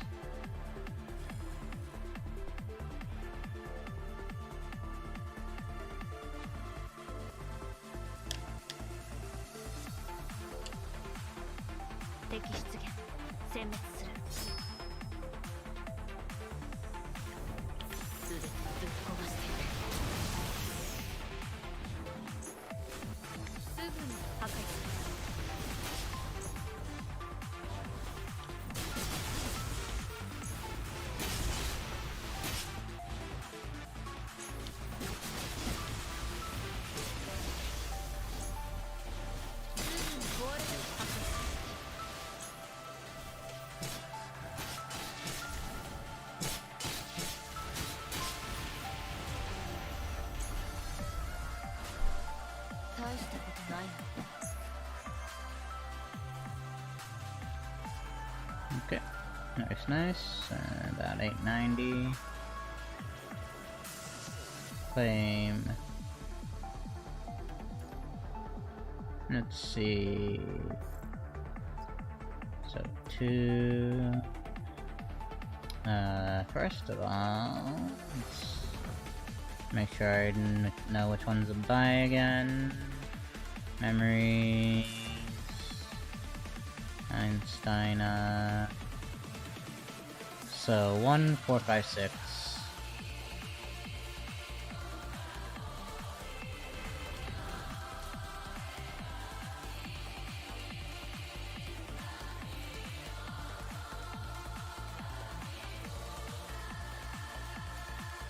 Okay.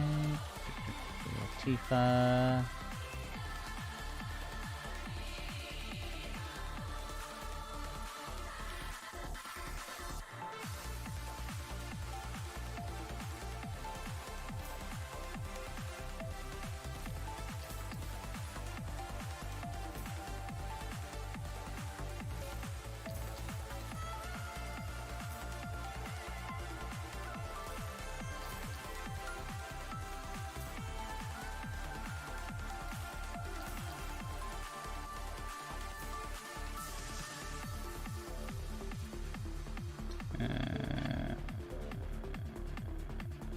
Oh, I see.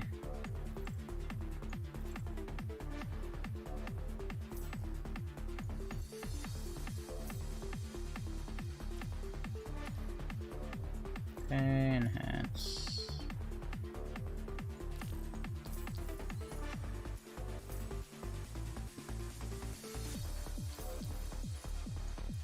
Yoink.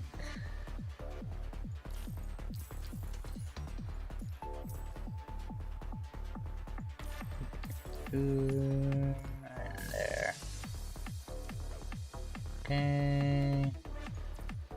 And I do wanna get enough to what's it called? Fully enough of Tifa memories to fully resonate her, so I'll probably just buy a couple. 1, 4, 5, 6. So I just need 5 and 6. How many do I have right now? 12, 1800. That's enough for like a full set of resonances. But yeah, I'll be 10. It's not too bad. Anyways, grid. No. 5. Yoink. And 6. Yoink.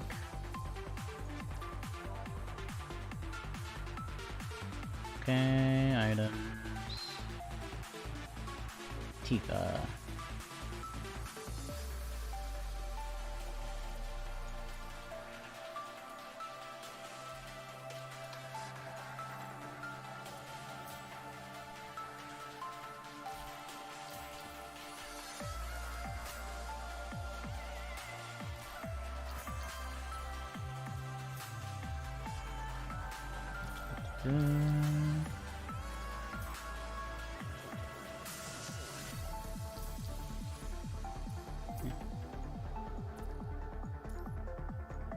And I'll just slowly farm out the rest of her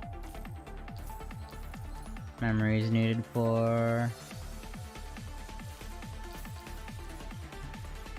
the thingy.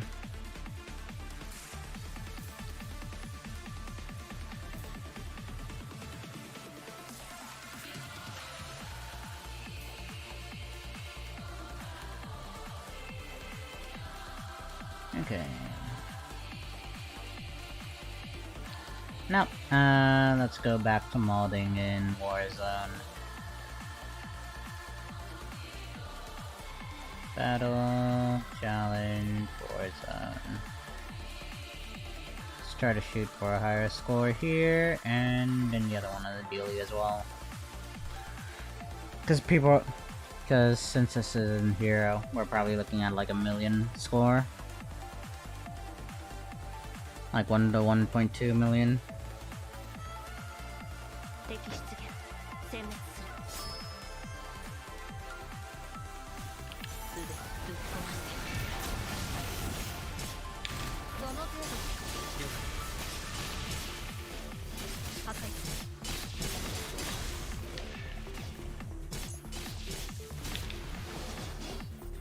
私を満足させてみる。了解。破壊する。敵出現殲滅する。ここいい加減壊れろ。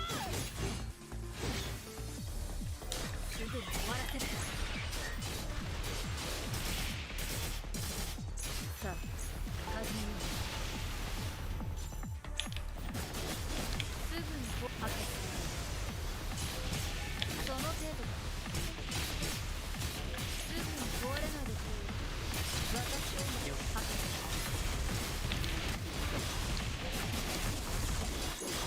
すぐに壊れないでくれよ。敵殲滅。ここいい加減壊れろ。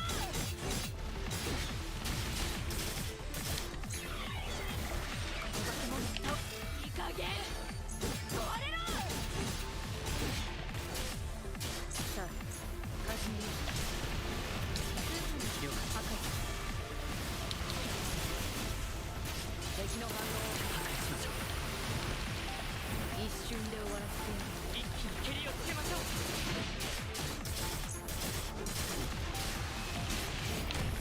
Ouch.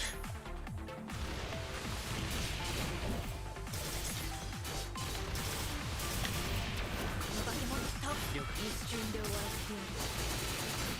すぐに終わらせる。 Okay, yeah, that's a dud. 敵出現殲滅する。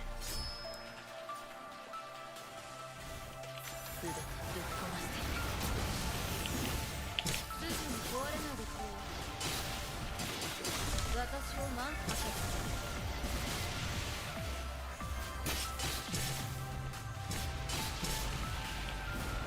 私を破壊する。敵殲滅する。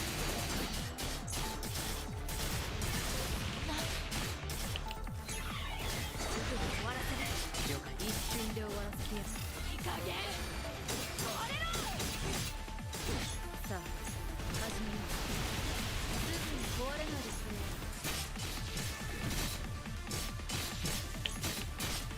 すぐに壊れないでくれよ。私を破壊する。敵殲滅。お化け物を倒す。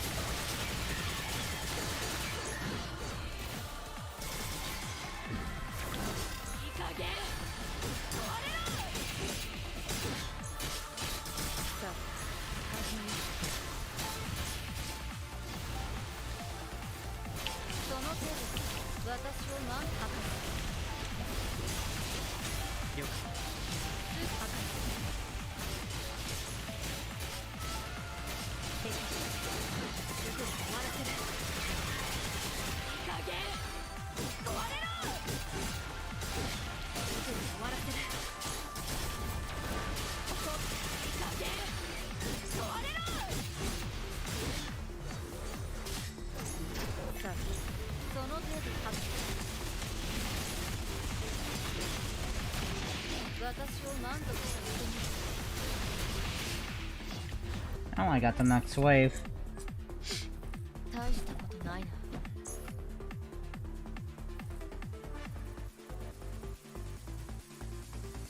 Okay. 29.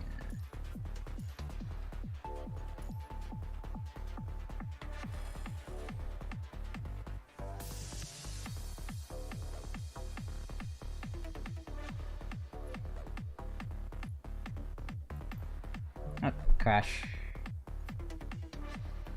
Crash Bandicoot.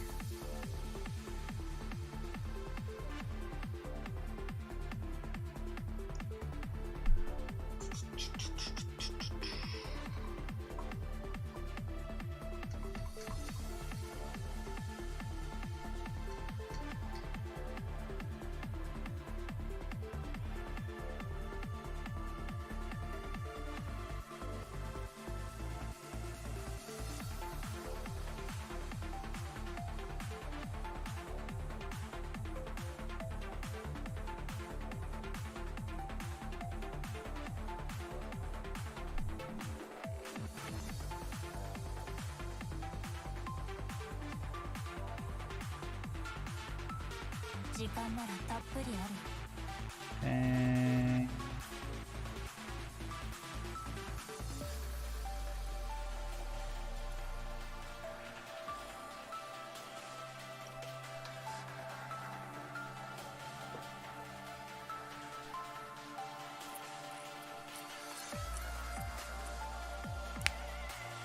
敵出現、殲滅する。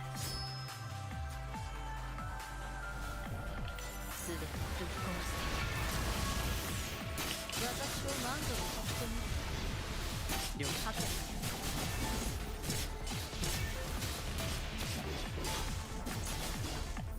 その程度敵この音が一瞬で終わらせてやる。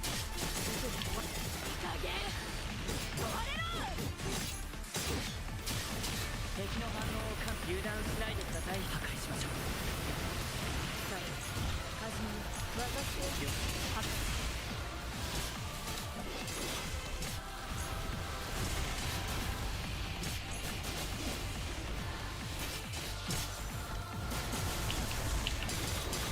私を満足破壊。敵鉄鋼突破する。いい加減止まれろ。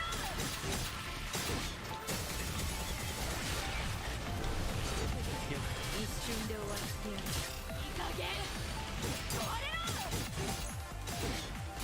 さあ、始め。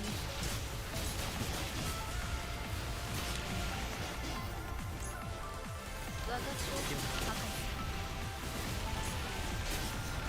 すぐに壊れないでくれ。敵殲滅の化け物を倒す。ここを突破する。一瞬でいい加減壊れろ。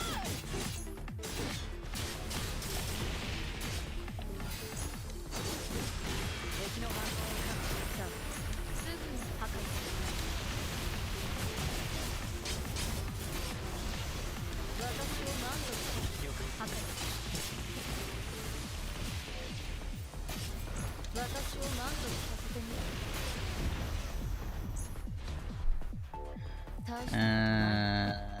Probably not much better, because I still got to that wave last time.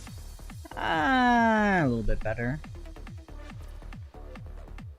We're looking at 414, 844. Let's try this with my ice team. It's probably gonna be a little bit copium. わかりました。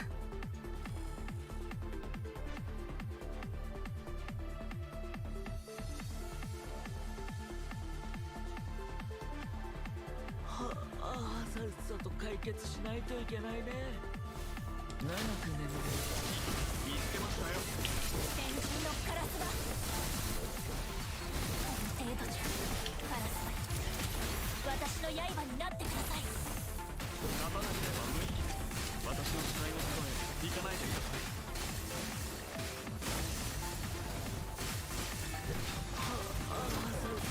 何で気察する。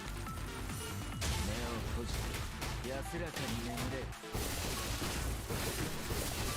戦火の程度。見つけましたよ。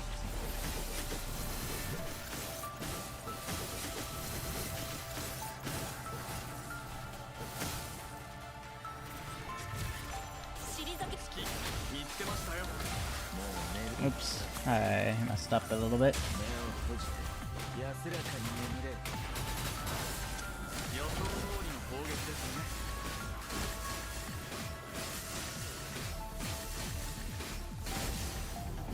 私は指揮官ですから私の刃になってください。この程度じゃ。見つけましたよ。天神のカラスは片付けないといけない。カラスは私の刃になってください。勝たなければ無理。この一撃で勝利への道を切り開きます。落ち着いて関係道切り開きます。予想通りの攻撃ですね。私は指揮官の翼。指示退きなさい。見つけました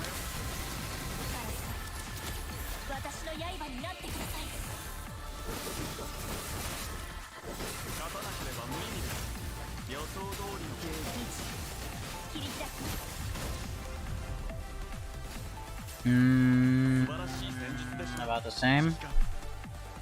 I did a little bit of flipping up though, so I probably could get to the next wave. A little higher. 7.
Whew, almost. Lost it there.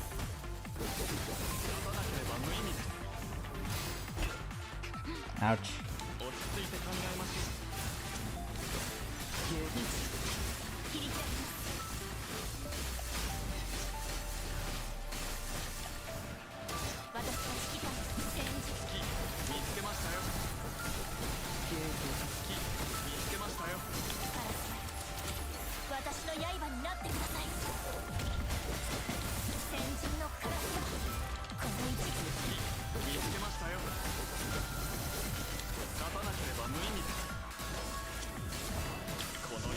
Ah, so close. So close to the next wave.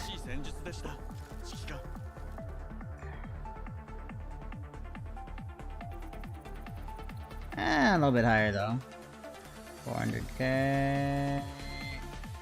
862. If I can get to the next wave, I could probably be in a decent spot.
There we go. Wave 10.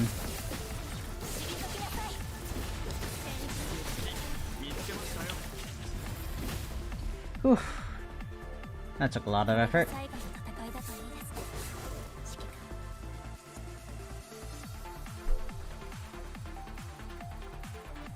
官。 420. Nice. Well, 422, something like that. Or 52 rather. Oh, right, yeah. No, 22, 159, there we go. Now I just need to get higher. Well, I got the wave 10, I believe, here, but that could be a higher score. Nobody else has logged in yet, and their dailies. In the meanwhile, I guess we could maul the pain cage. I mean, not pain cage, what's it called? Resources.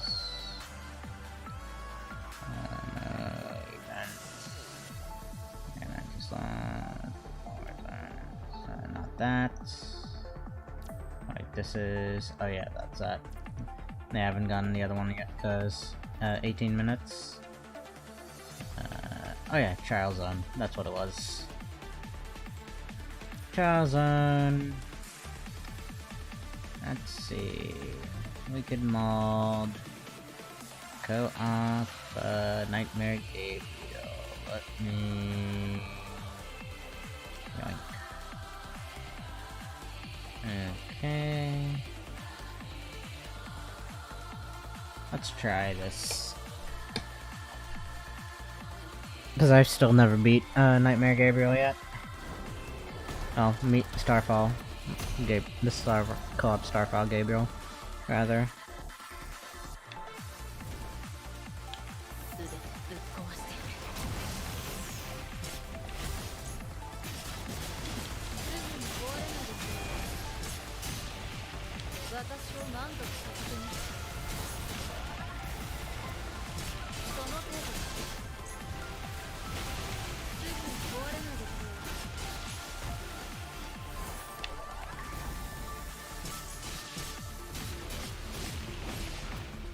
すぐに壊れないですよ。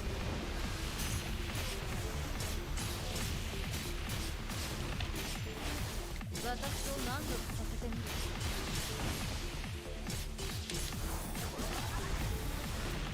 その程度か。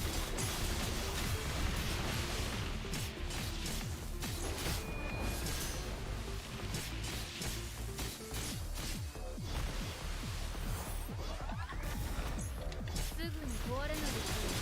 私を満足させてみる。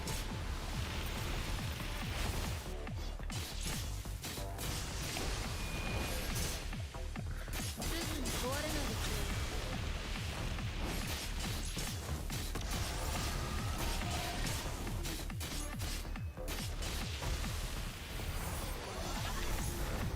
その程度か。私を満足させてみる。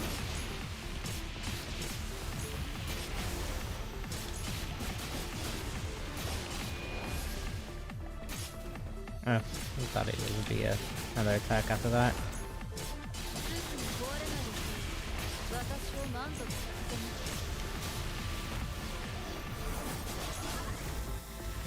その程度か。私を満足させてみる。 Okay. す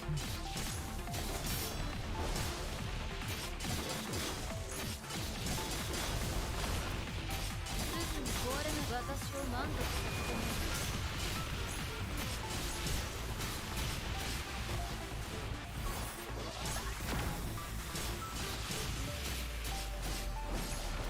私を満足させてみる。すぐに壊れないですよ。すぐに壊れないですよ。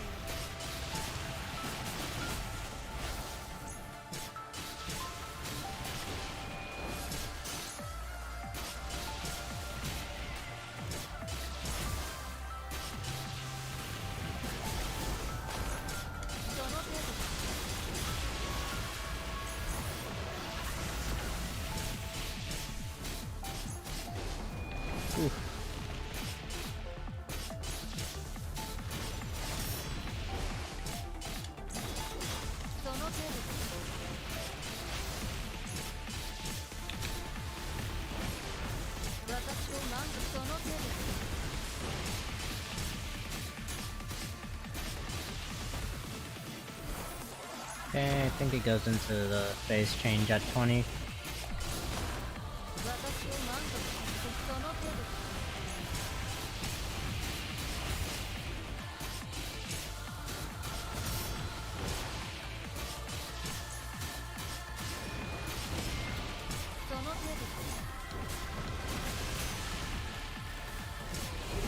Yep, there we go.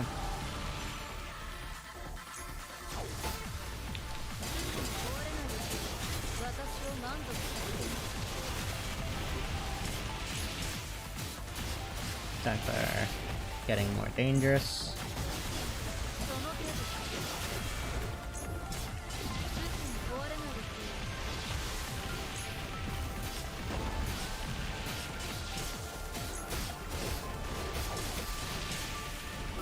Yeah, now this is where I'm actually taking damage.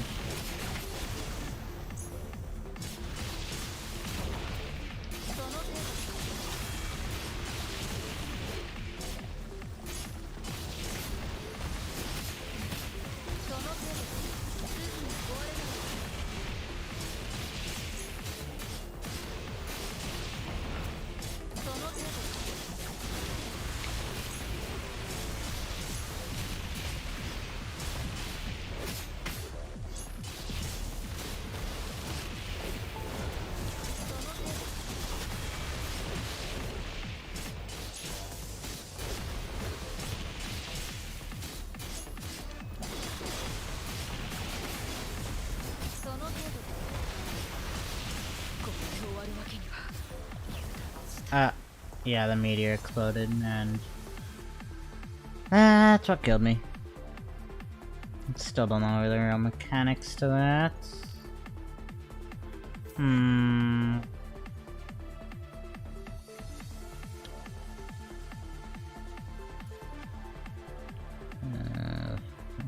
Yep. I die not just melting anything that faces directly. Supernova burst. I wonder when the tell for that happens to get behind a meteor. Let's see, what else can we do? I think I've soloed Terror Rosetta before, or maybe not, I don't know.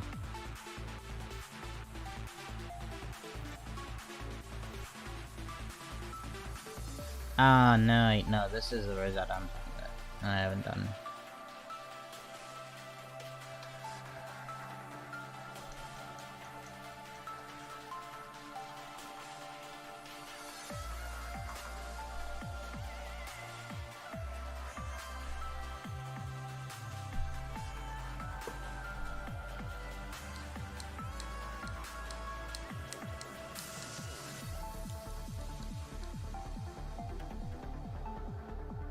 Eh, 10 minutes.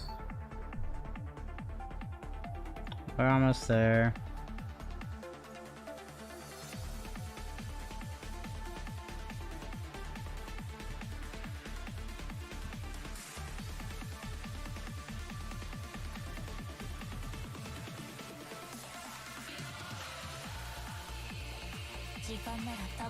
Okay.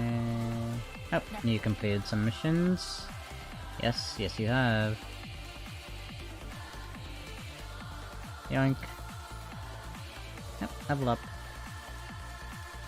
I'll give you that.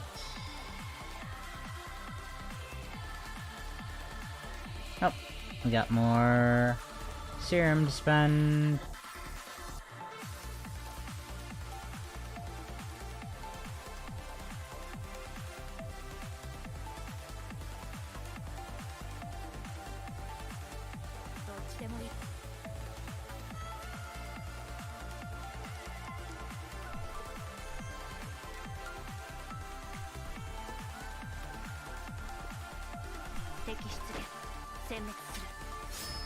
Yep, I give you loot, and you give me level ups.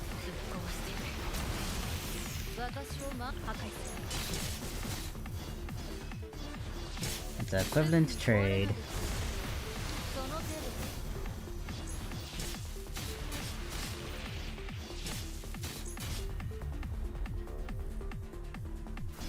大したことないな Okay, nice. Perfect. I can get another copy. So that's yoink. 2. Yeah, and then I'll yoink a 3 next time around.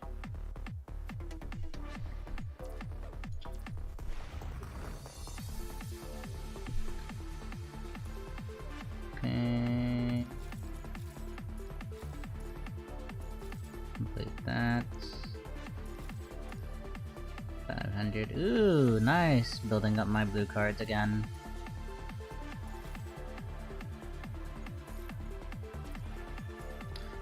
Especially, it would be nice to get as much of those as I can, just so that I can build pity on blue card banner. Because I actually got pretty lucky recently. So like my most recent pulls on this banner was search log. So previously, well that's the last 10 record. But basically before that I was on my 60 pool. I got not Bianca on that one. This is the last recent one, but before that I had a the 60th pool, and for pity I got an extra luminance copy of Liv.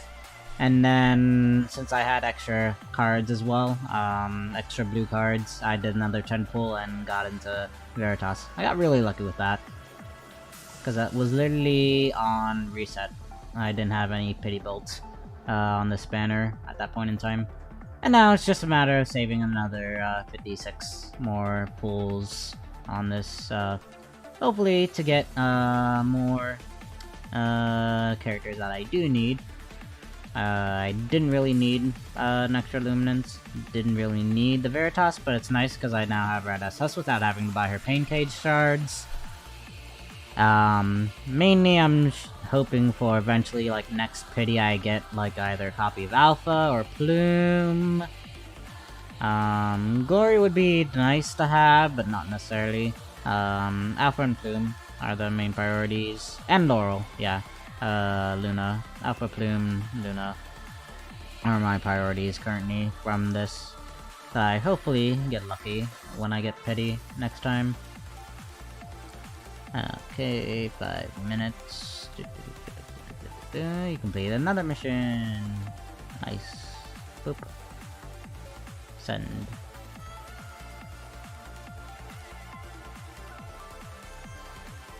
Nice, nice. Congratulations. In the Love Lady crew now. Love Lady gang, rise up. At least I think it's Love Lady. Let's double check. Yeah, Love Lady. So yep, you have the cub units now, so you can start working on those. As I mentioned though, you shouldn't focus too hard on them, because like even I, as a whale, only was able to get this guy's skill maxes.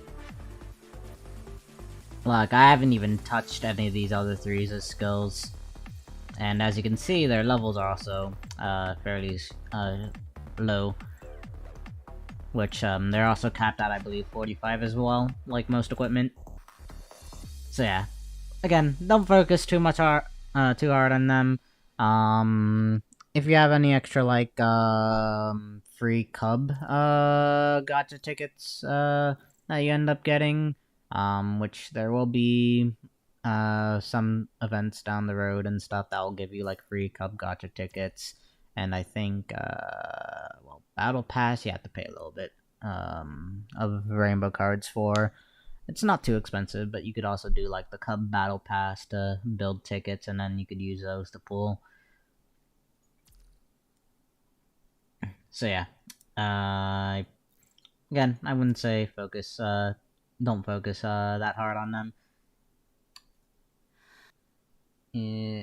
You'll get them. eventually, and you'll do that first. Let me. This is very annoying. Let me look for what do I have? What's it called again? U Defender. Open up. U Block. That's what it's called. Put that on my Chrome. I mean, not Chrome, but Edge rather. There is. Where's the extensions? Extensions. Add on Edge add-on websites. U Block Origin. Install. Add. There we go. Awesome. Perfect. Now I have that on my Edge. So let's reload.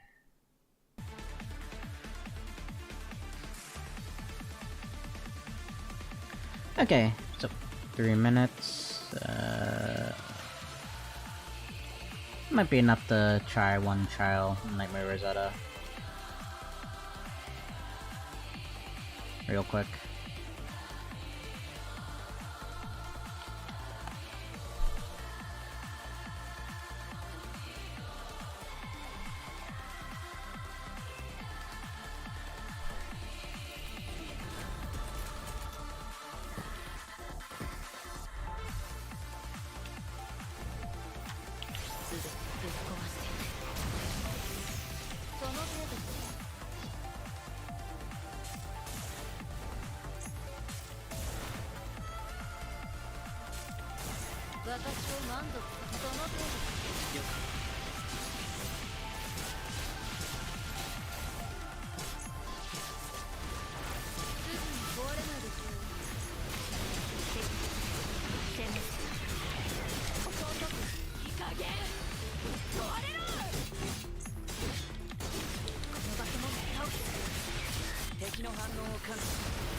Nice and easy.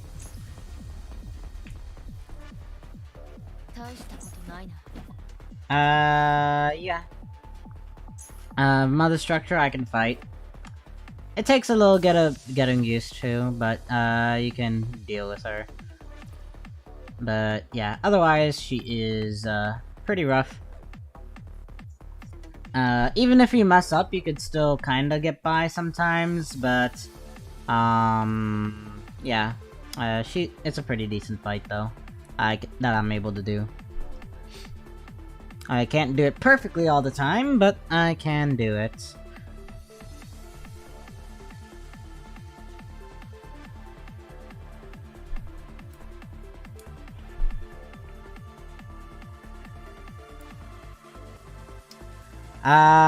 Pretty much you buffer like an attack or a orb or your ultimate a little bit before the attack actually comes out and hits. You could only do it in Mother Structure's fight, as well as you saw me doing earlier, in Lamia's fight. You could also do it there. There will be more fights that have it, but pretty much, yeah, those are the only main spots. The S-Rank Chrome actually has some parries built into his kit, naturally. So you could also do it on normal content with Chrome, but that's only Chrome. Otherwise, it's only specific fights. Anyhow, it is the gacha time. Yep, plume coding, decor get pack, and so forth. Let's start with trial experience. Here we go. Let's showcase Plume's little coding. Oh, never mind, it's story. So we're not gonna do that at the moment, because we'll do gacha first, and then we'll do the other stuff. News. Yep.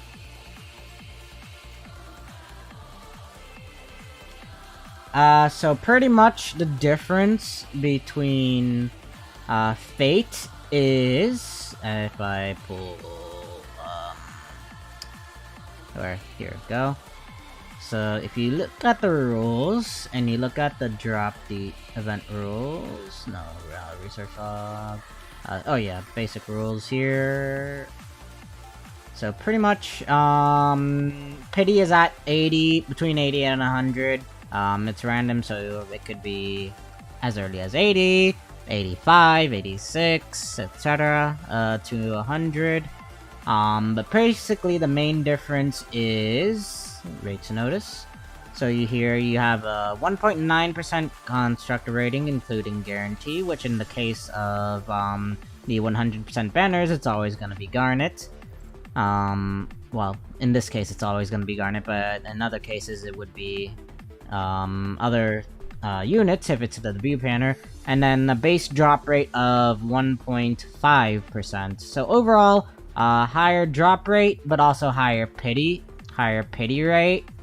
Whereas here, if you see the 0 to 60 there, instead of 80 to 100, and if you look at the rules, basically same things. Every 60 attempts gives you a guarantee SSR, which on the debut banners, it's always going to be your unit you want. But the rates notice, you see still the same S-rank construct rating here, including guarantee, 1.9%. But the regular base drop rate of a S-rank construct is 0.5%. Pretty much, yes, the themed construct banner is always better as a free-to-play. You only pull on here if you're a super mega giga chad hyper whale that spends like $800 to $500 every month. Well, I mean not 8 to 500, $8 to like $1,500 every month, basically, or rather every patch, to be more precise. That's the only really time. Not really. I used to average 400, like 2 to 400. So like even I wouldn't do this, except in very rare, very rare occasions. I would normally just pull here.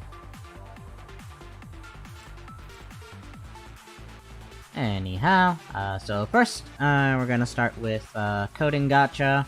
Fairly simple. I think, don't we get one pull free? I guess not. Hold on. Let me go back here. Trial experience. Okay, yeah, not there. I guess we don't. Okay, that's fine. So R&D. Boop. Okay, redeem. And one thing with some of these coding gachas, sometimes they'll be fully rare rainbow card, but in this case, you can use it with black cards. It costs about 10k roughly to guarantee the coding. Though if you get lucky, you could get it in less, but normally, in most of these cases, it's usually only rainbow cards, in other words, pay money to get. But other cases, like this plume outfit, you could technically get it as a free-to-play. Same with, there's a live outfit for the new live that's gonna be coming up, that you could also use black cards for, as well as a, possibly maybe alpha coding that's also coming up that you could use black cards on, though it's 50-50 on whether or not we'll actually get that alpha coding. Well, it's about 1,200 a week, so 3 weeks you're looking at only 3,600. Though with event bonuses, it's gonna be a little bit higher than that. Probably like around 4.5 to 5,000, give or take. So yeah, not really. But who knows? If you have extra cards, you could get lucky. If not, at least you could probably build a little bit of pity for like the next character you want to pull.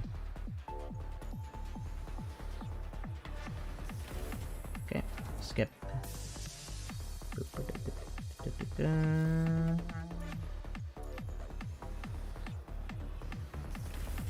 Oh, gold. What's this? Oh, cutting blueprint.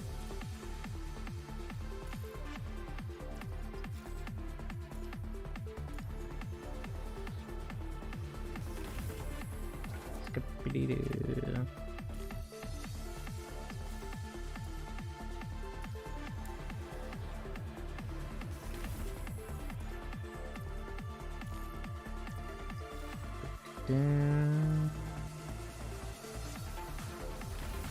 Oh, that's the skin.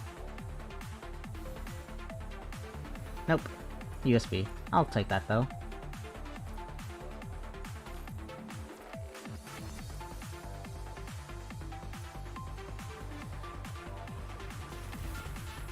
Okay, another gold.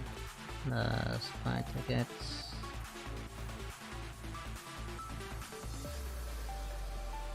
Oh yeah, and this, yeah, the cost for the outfit gacha goes up every roll.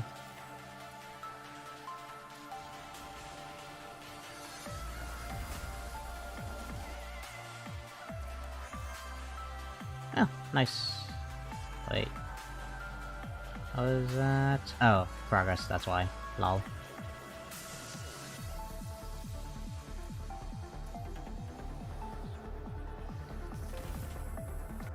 Okay, weapon skin, and now the coding.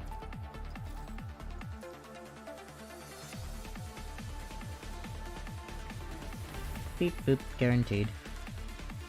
Nice. And now for the main event. Whirlpools.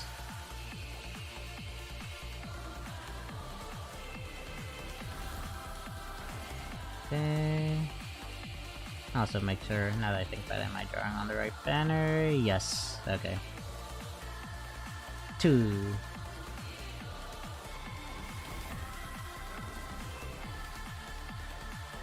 Okay, not much. Bianca, I can convert those shards because my Bianca, my erect one is S++ plus now. I think. 3.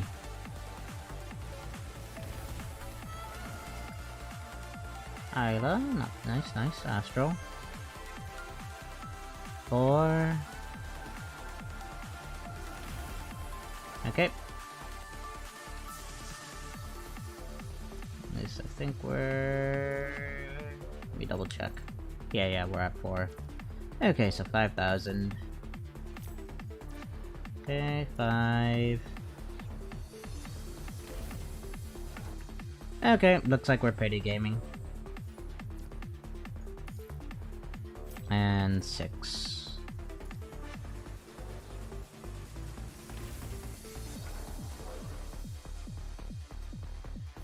One, 2, 3, 4, 5, 6, 7, 8, 9. Okay, yep, petty gaming. 私の名ボコフ。前を呼んで。そうもっと情熱的に。あなたに名前を呼ばれるの好きよ。ビール。素敵よ。Sticky-o, indeed. So, there we go. And now, weapon time. In her case, her weapon actually isn't really that useful. It's mostly for like a damage buff. So technically as a free-to-play, if you wanted to get garnets, you're perfectly fine skipping over her weapon and just worrying about the 5-star, just getting the 5-star one. Cause this, as I mentioned, just increases her damage and signature. Stuff gets you another stack, which basically adds to her DPS. And then, yeah. I'm just saying, if we end up considering pulling and getting lucky, just as a general idea, Garnet's personal weapon isn't really, as required. So yeah. Definitely for lightning teams, like so here, let me go put up, go to like something like this, begin. So, obviously, as mentioned, you want to build multiple teams. Currently, Lightning team is pretty cope, for the most part.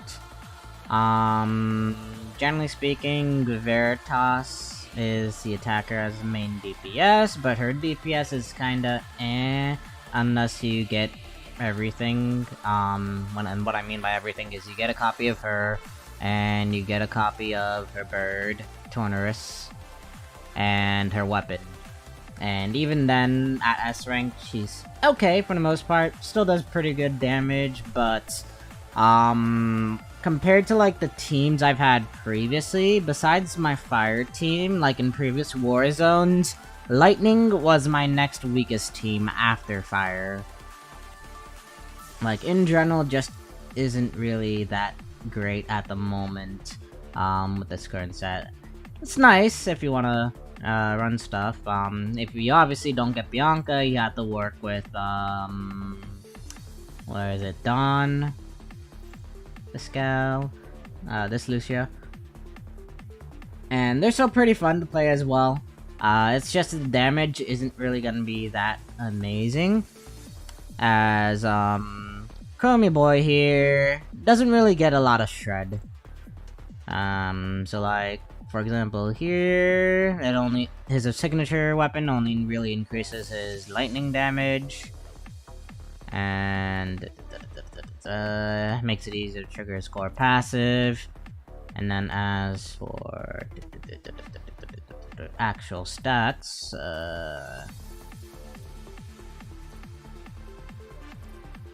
members. So like stat-wise, train.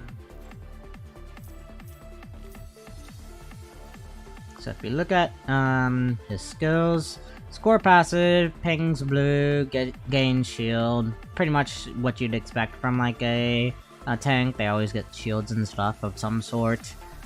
Increases defense, increases damage, elemental damage, and stuff. But pretty much as you're seeing here, there's not really much in his kit as far as like res shred.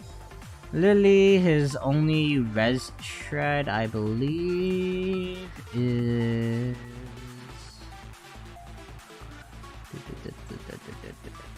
In fact, I don't think he gets any. Hold on. Okay, yeah, he literally just boosts his damage with all this stuff. So, his only res shred that you get on here for elemental resistance shred is literally from Einsteiner. Whereas, Garnet,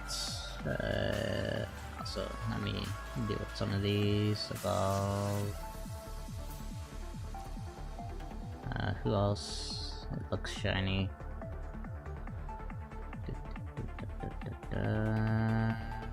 You, why do you look shiny? Oh yeah, I guess I got a little thing. And let's see.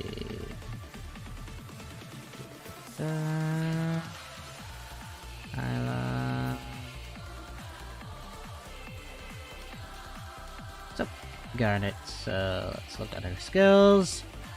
So, core passes, spear lunge, gains charges, person hold basic attack, lightning fall, inflict turbulence interference, reduces enemies' lightning resistance by 15%. So you got 15% there. Another 15 from Einsteiner, so that's 35. I believe actual elemental resistance shred though is capped at 25. So pretty much you get a whole 10% more shred with Vera than you do with Chrome. And what that means is it increases your overall damage basically across the board for your entire lightning theme.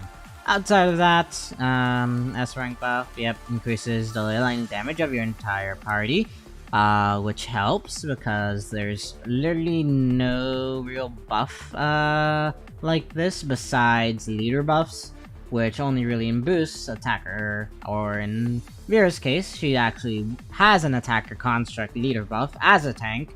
It's just she buffs tanks, obviously, but she also buffs the team's lightning damage by 10%. Basically same as Bianca's leader skill buffs team lightning damage by 10%, and then buffs tanks. Well, and in Vera's case, she buffs tanks by an extra 5%, whereas Bianca would be buffing attackers by 5%. But basically, as a tank, she has an attacker leader skill. So technically, you could use Vera as a main DPS in favor of being over using Veritas, which is, as I mentioned before, kind of cope at base S rank with without anything like the weapon or the stuff, or using Dawn. Outside of that, her SS rank buff, which you can get after by farming, gets you a victorious war flag when switched out. Basically, it's like a little field after you switch out to a different character. And that is... no, not that. Which the war flag... was it on here? Nope, wasn't on there. So then it's probably on like one of these information skills. Or maybe not. Probably here. Curious war flag, war flag, war flag. It has to be somewhere here. I forgot what it does, but basically it's a field. Probably does a little bit of damage over time, and gives you like an extra buff, kind of like how Liv's field heals over time and buffs your Thunder team. In referring to Lux Liv, this one. So yeah, she's definitely very useful, and also besides that, very waifu character. Obviously, got a nice basic outfit coatings, but also she'll eventually get down the line summer skin, which depending on your preferences or not. In that summer skin, she has a unique idle animation, and her unique victory animation, she steps on the commandant. It's a fun little nod for like all the people that like her a lot. There's a whole meme like, oh, Vera dog, have Vera step on you. It's great. It's fun. But yeah, overall, she's a very great character and very fun to use.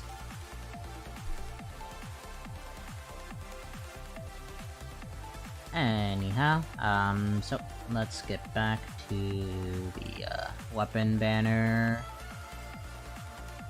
Okay, yep, flag, so 10. Oh! Are we winning the 80?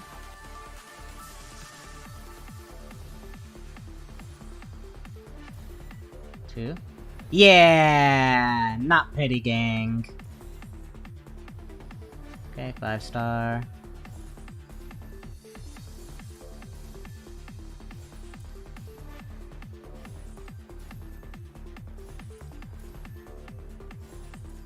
Okay, just that one. Nice, nice.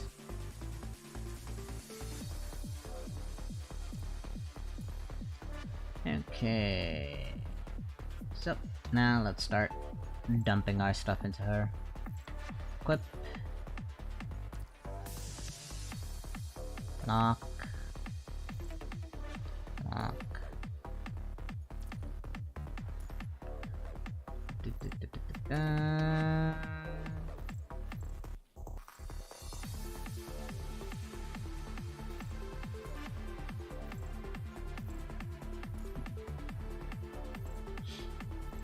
Equip and equip. Perfect. And now you train.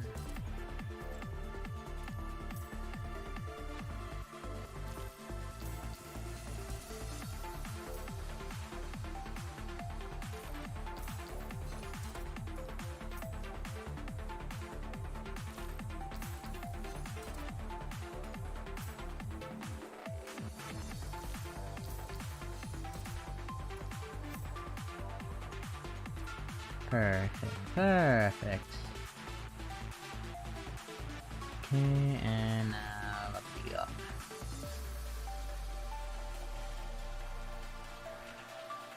Oh, 169. Nice.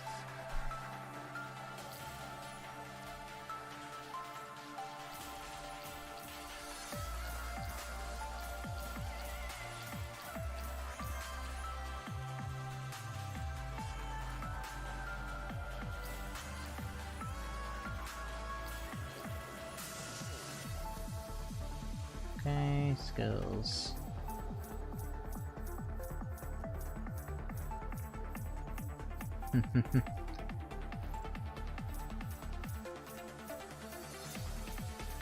Okay, get that all the way up.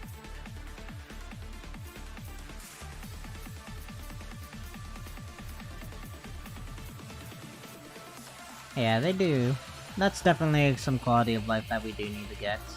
I'm not sure if it's actually available on CN right now. I don't think it is. Mm-hmm.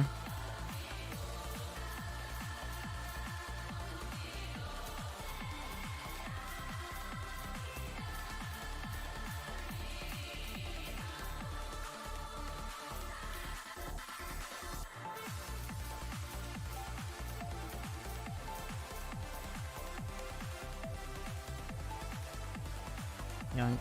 And...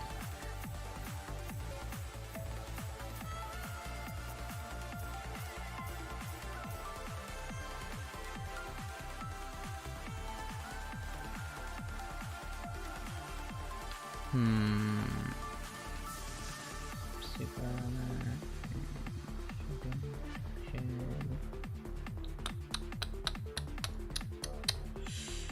And I can take a rain check. And of course that's just a 20% and 25% damage for a signature. I believe that's their signature. Lightning Fall, no, Shining Piercers. Lightning Fall is, oh yeah, the afterwards. Yeah, that's literally more damage. This is just some super armor, which is it's okay. And extra damage reduction outside of that though. 10% boost. And turbulence interference. What was that from again? I think that was from her red.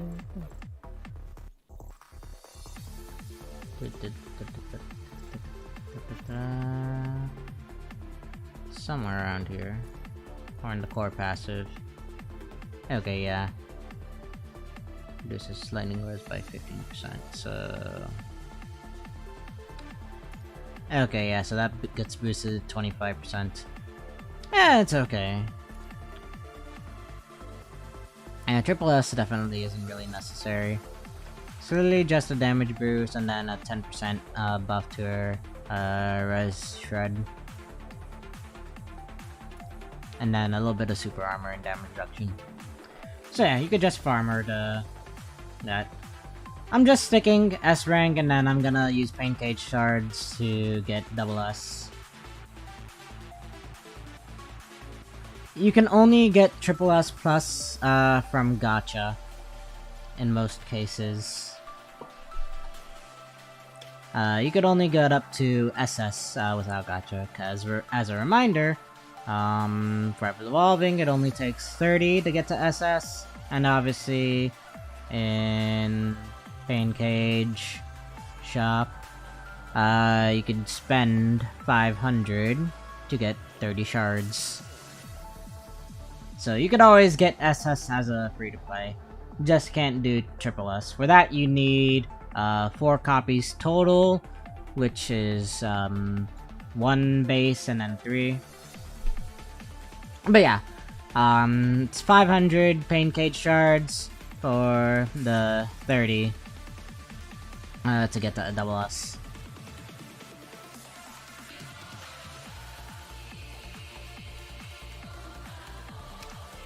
Anyhow, so what did I want to do? Oh yeah, I wanted the resonate garnet.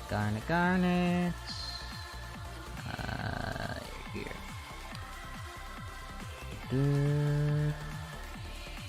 Train resonance.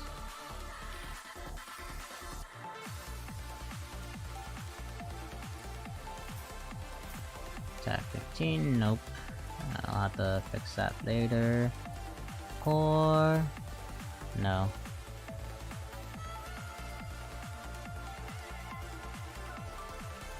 And train.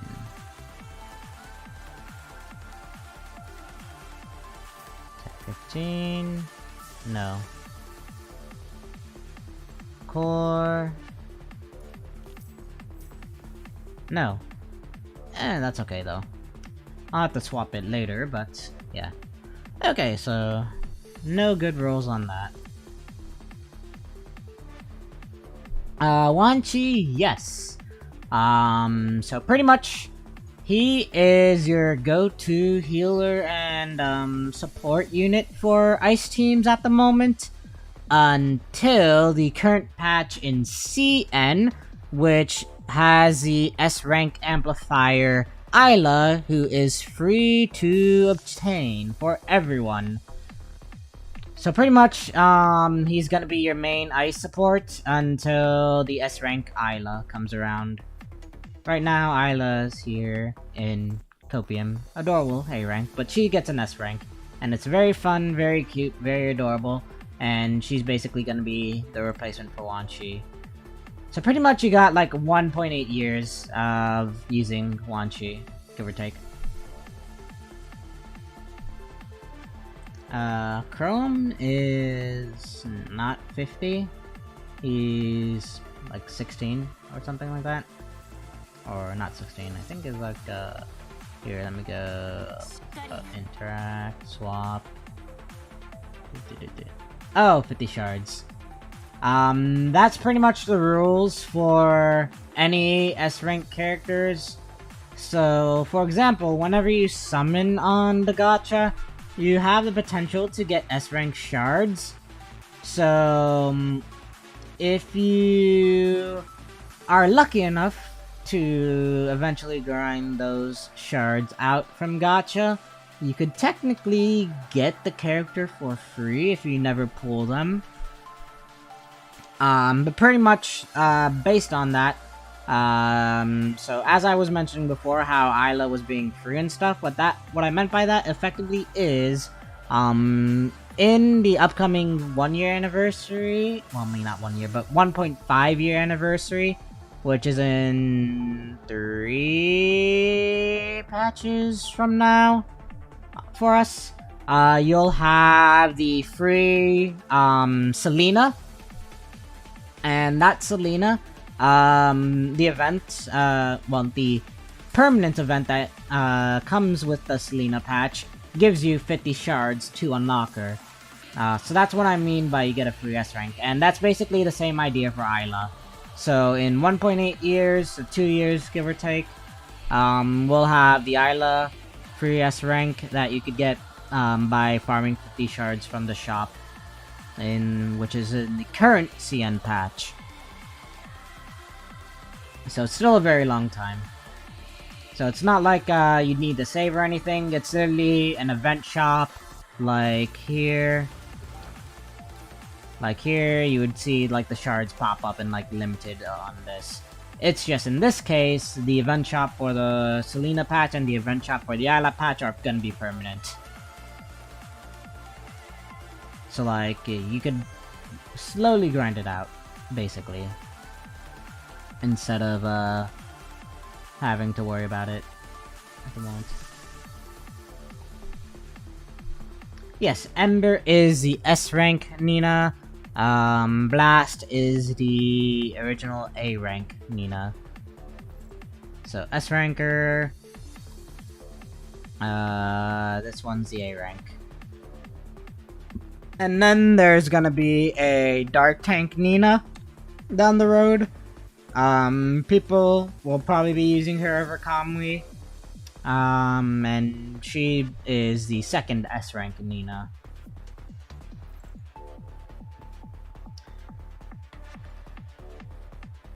Yeah. As I mentioned, like, I wouldn't say you necessarily need Dark Tank Nina, but she's just has a benefit of being like a newer character with a newer kit. So she's a little bit better than Kamui. But you could still be fine with Kamui if you still want to use them. It's just a lot of people will be using the Dark Nina because waifu, she's adorable, and new kit with new stuff, and very memey. Plus she has a huge ass hammer. She do the bonk.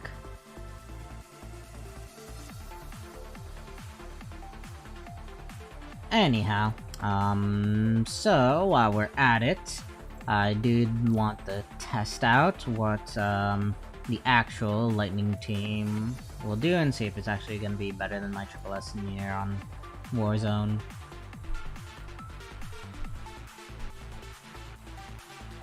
Not 3 different banners, it's all one banner with the same tickets. It's just when that how that banner works is you select one of the 3 you want to pull. I think in the rerun it has the other 2 in the pool included, so you could get spooked. Otherwise, if it's the same as the original one, basically it works kind of like the debut banners. Like with every new character, new S rank that comes out. So like here with Garnet, where you select them and then you pull to 60. Yep, 60 each. Same idea. The thing with Nier though is it does the collab banners does refund one pull every pull. So like technically, if you wanted a character to be like 12,500 black cards instead of 15k or something like that. I don't remember the calculation on that. But you could refer to like old videos that Rexlent and other people put out that reference it. But yeah, pretty much it's just a stuff. But yeah. Anyhow, let's go. Let's try Warzone out. Thunder Warzone. See how my stuff compares now. I'm gonna do this once just to give you an idea of like how the damage is like and experience with Chrome, just so that you have an idea of like the difference. So as mentioned, my Nier team, as you saw earlier, got up to wave 10. Wasn't able to do too much. Current score is at 399 for Area 3 in Hero, in the Hero tier. So now you'll see how this does, and then I'll put Garnet in and show you how that works out.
So I'm already halfway on wave 5, and technically halfway like I was previously, but normally I would be on like wave 7 or 8 by now, with my near team on this.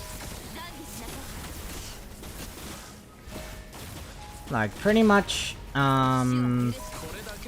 your literal main DPS here, with just the A rank and Veritas Bianca. The A ranks in Veritas Bianca is literally most of your damage is gonna be coming from Veritas. 21 seconds and I'm only on wave 8, and this is a boss with a good amount of health.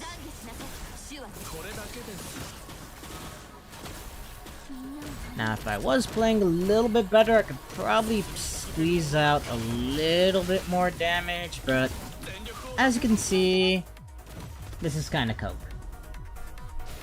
So far.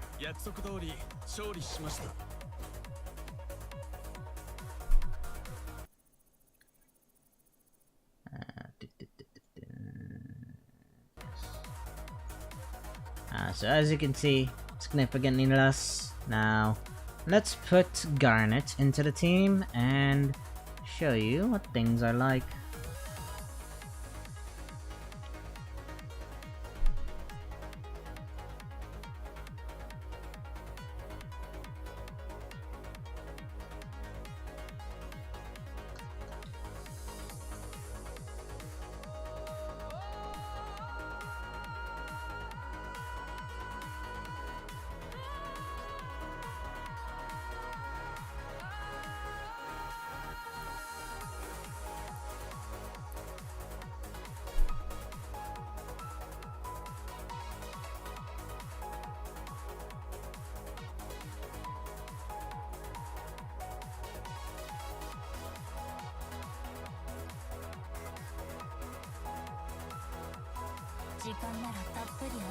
Okay, challenge, Warzone, Lightning Warzone.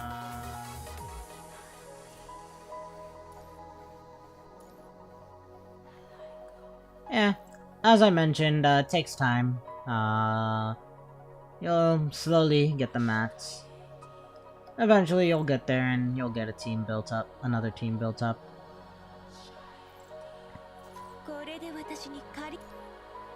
So let's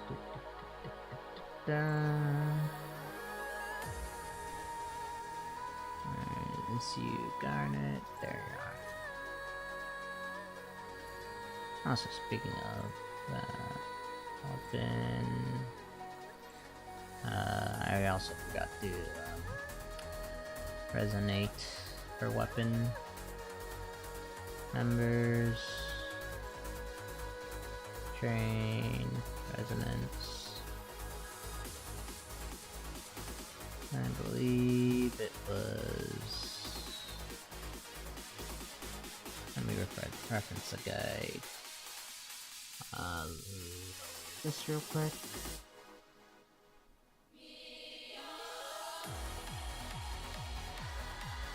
Here.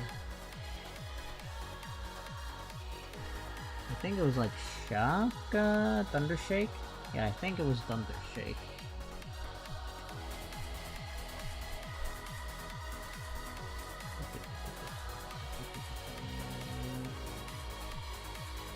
Yeah, Thunder Shake, and then Deadline Timing, and then Matrix. Or something. Usually you only do 1 to 2 of these though. So pull this back up. So get that, resonate, and item, deadline timing.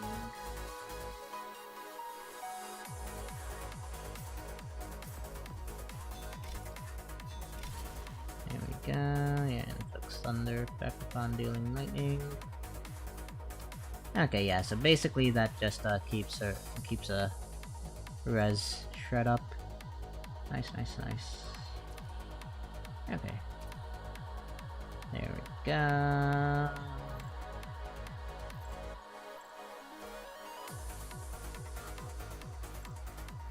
Oh yeah, also thing got screwed up a little bit. So here we are, enter. Okay, and in this case, I think I'll make a Vera lead, just for funsies.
Okay, so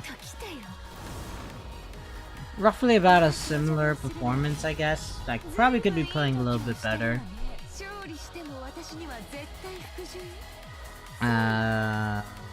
But at least I did a little bit more damage, and if you notice, I did get through the earlier waves a little bit faster than I did with the Chrome.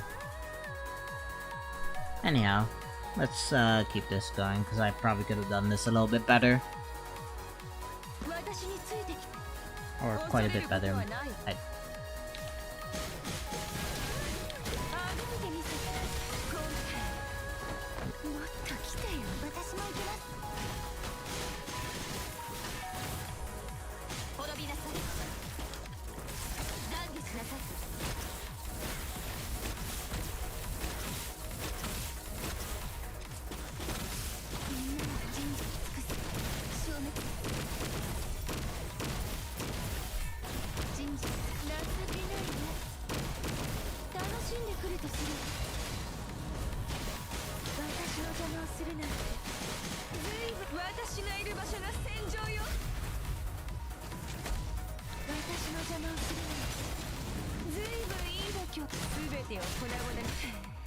Ouch.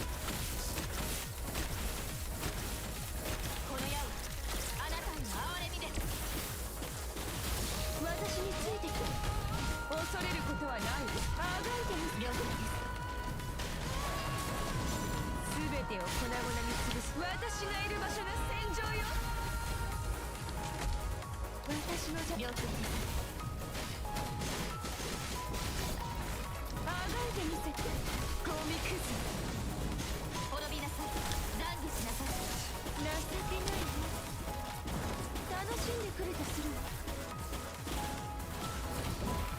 主は許し私も行きます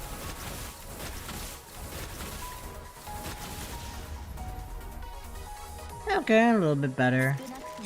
Let's try with the Veritas lead, which is usually what people would run as Veritas is the attacker. She would be the main DPS. You'd probably only really run Vera's leader skill if you want her to be the main DPS, which usually probably SS to triple S rank.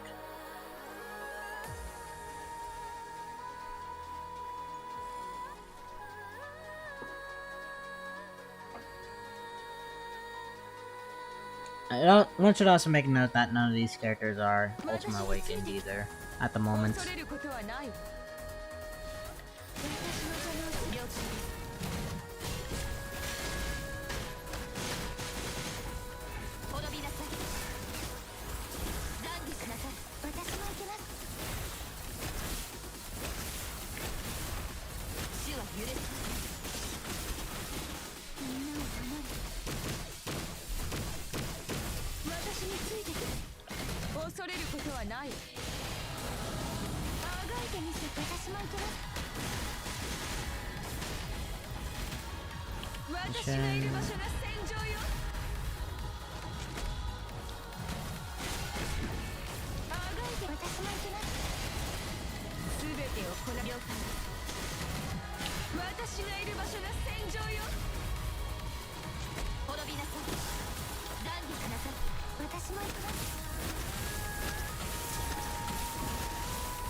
Okay, yeah. So with a little bit of adjustment, I could at least get one more.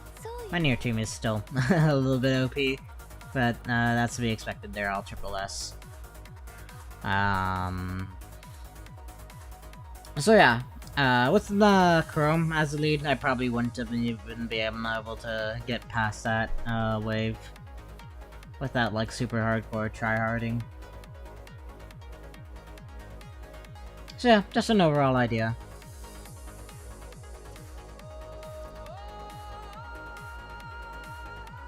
Anyhow, now that I know that's not doing much better, I'll switch back to near team for this.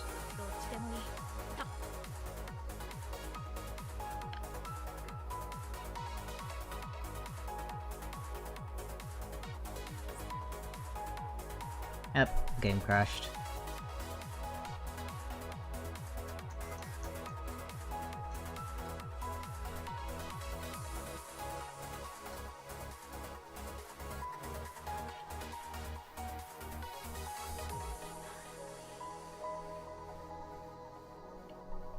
Also, speaking of, let me unlock the codings that we got recently.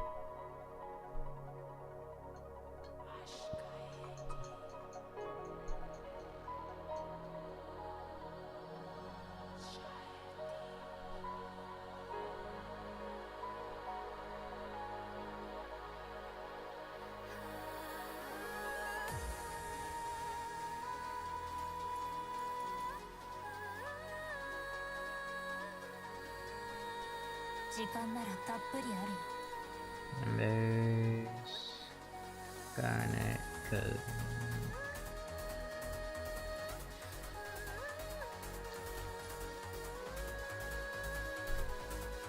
Options, options, options.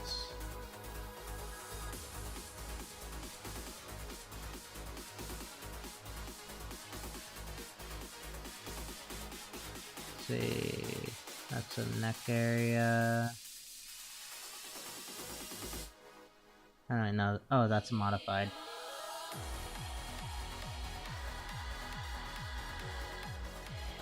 Okay, so less on the neck area. Also, Zetai Ryoiki. And then that's fully dark. I think I prefer monochromatic, like before. Also, a little bit of cleavage. I think we'll go with the monochromatic. This one's like a perfect mix, the modified. For now, until we get the summer skin. Now, Plume. Yoink.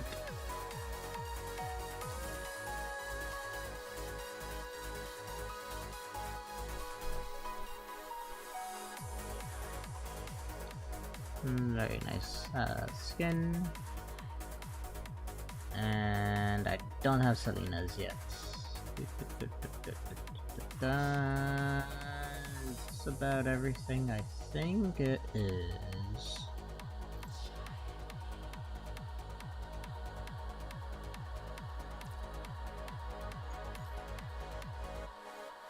Achievement, claim.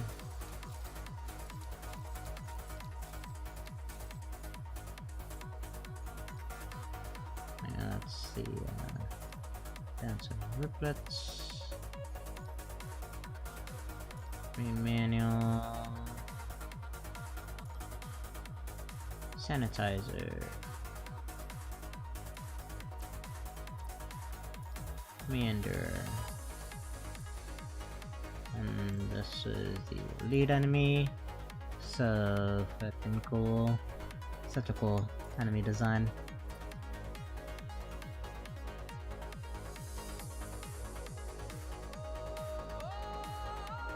Babble.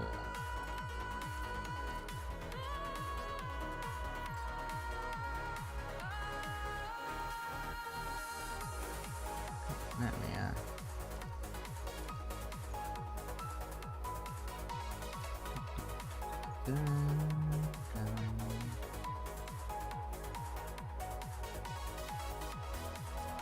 Oh, these are animated now. Nice.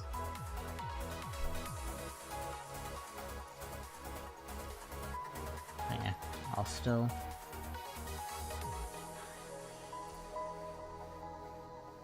And then there's a Selena one and the non-army one. And then that's the Golden Days Chrome. There. Login interface. Oh, the login screens. Nice, nice. Memory codex, Tifa. Weapon to pub. Banner sphere.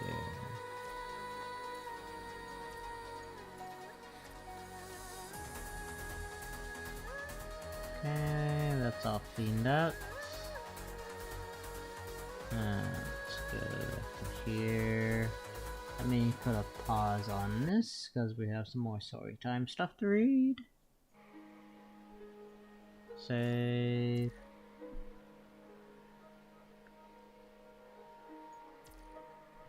And news.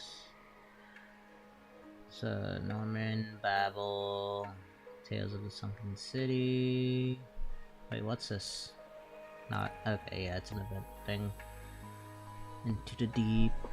I guess also an event thing. Yep. Event. Okay.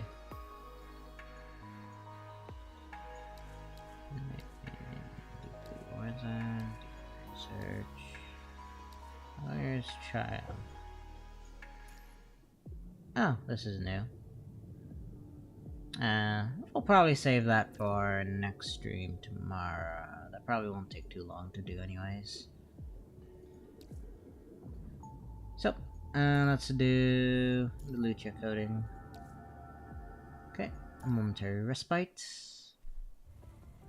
It should have been an ordinary summer afternoon. Grey Raven completed their mission ahead of schedule, but there are still 3 hours to go until they have to rendezvous with the other teams. Everyone sits in the shade of the temporary base, looking up at the solemn sky. Do we really have to wait here for the next 3 hours? Appears so. We're not just sitting here burning daylight, we need to respond to any emergency signals from the other teams. During the recon mission, Grey Raven was assigned to the most dangerous area. The enemies there were tough but small in numbers, and Grey Raven made quick work of them. Other task force personnel, on the other hand, are still fighting large amounts of weaker corrupted in the surrounding areas. There are still a lot of unexplored areas over there that need to be investigated, but if we rush in without giving it thought, we might end up getting in the way of the mission. I hope everyone makes it back here in one piece. Relax, they'd only been in any sort of danger if something unexpected happens. Well, they'd only be in.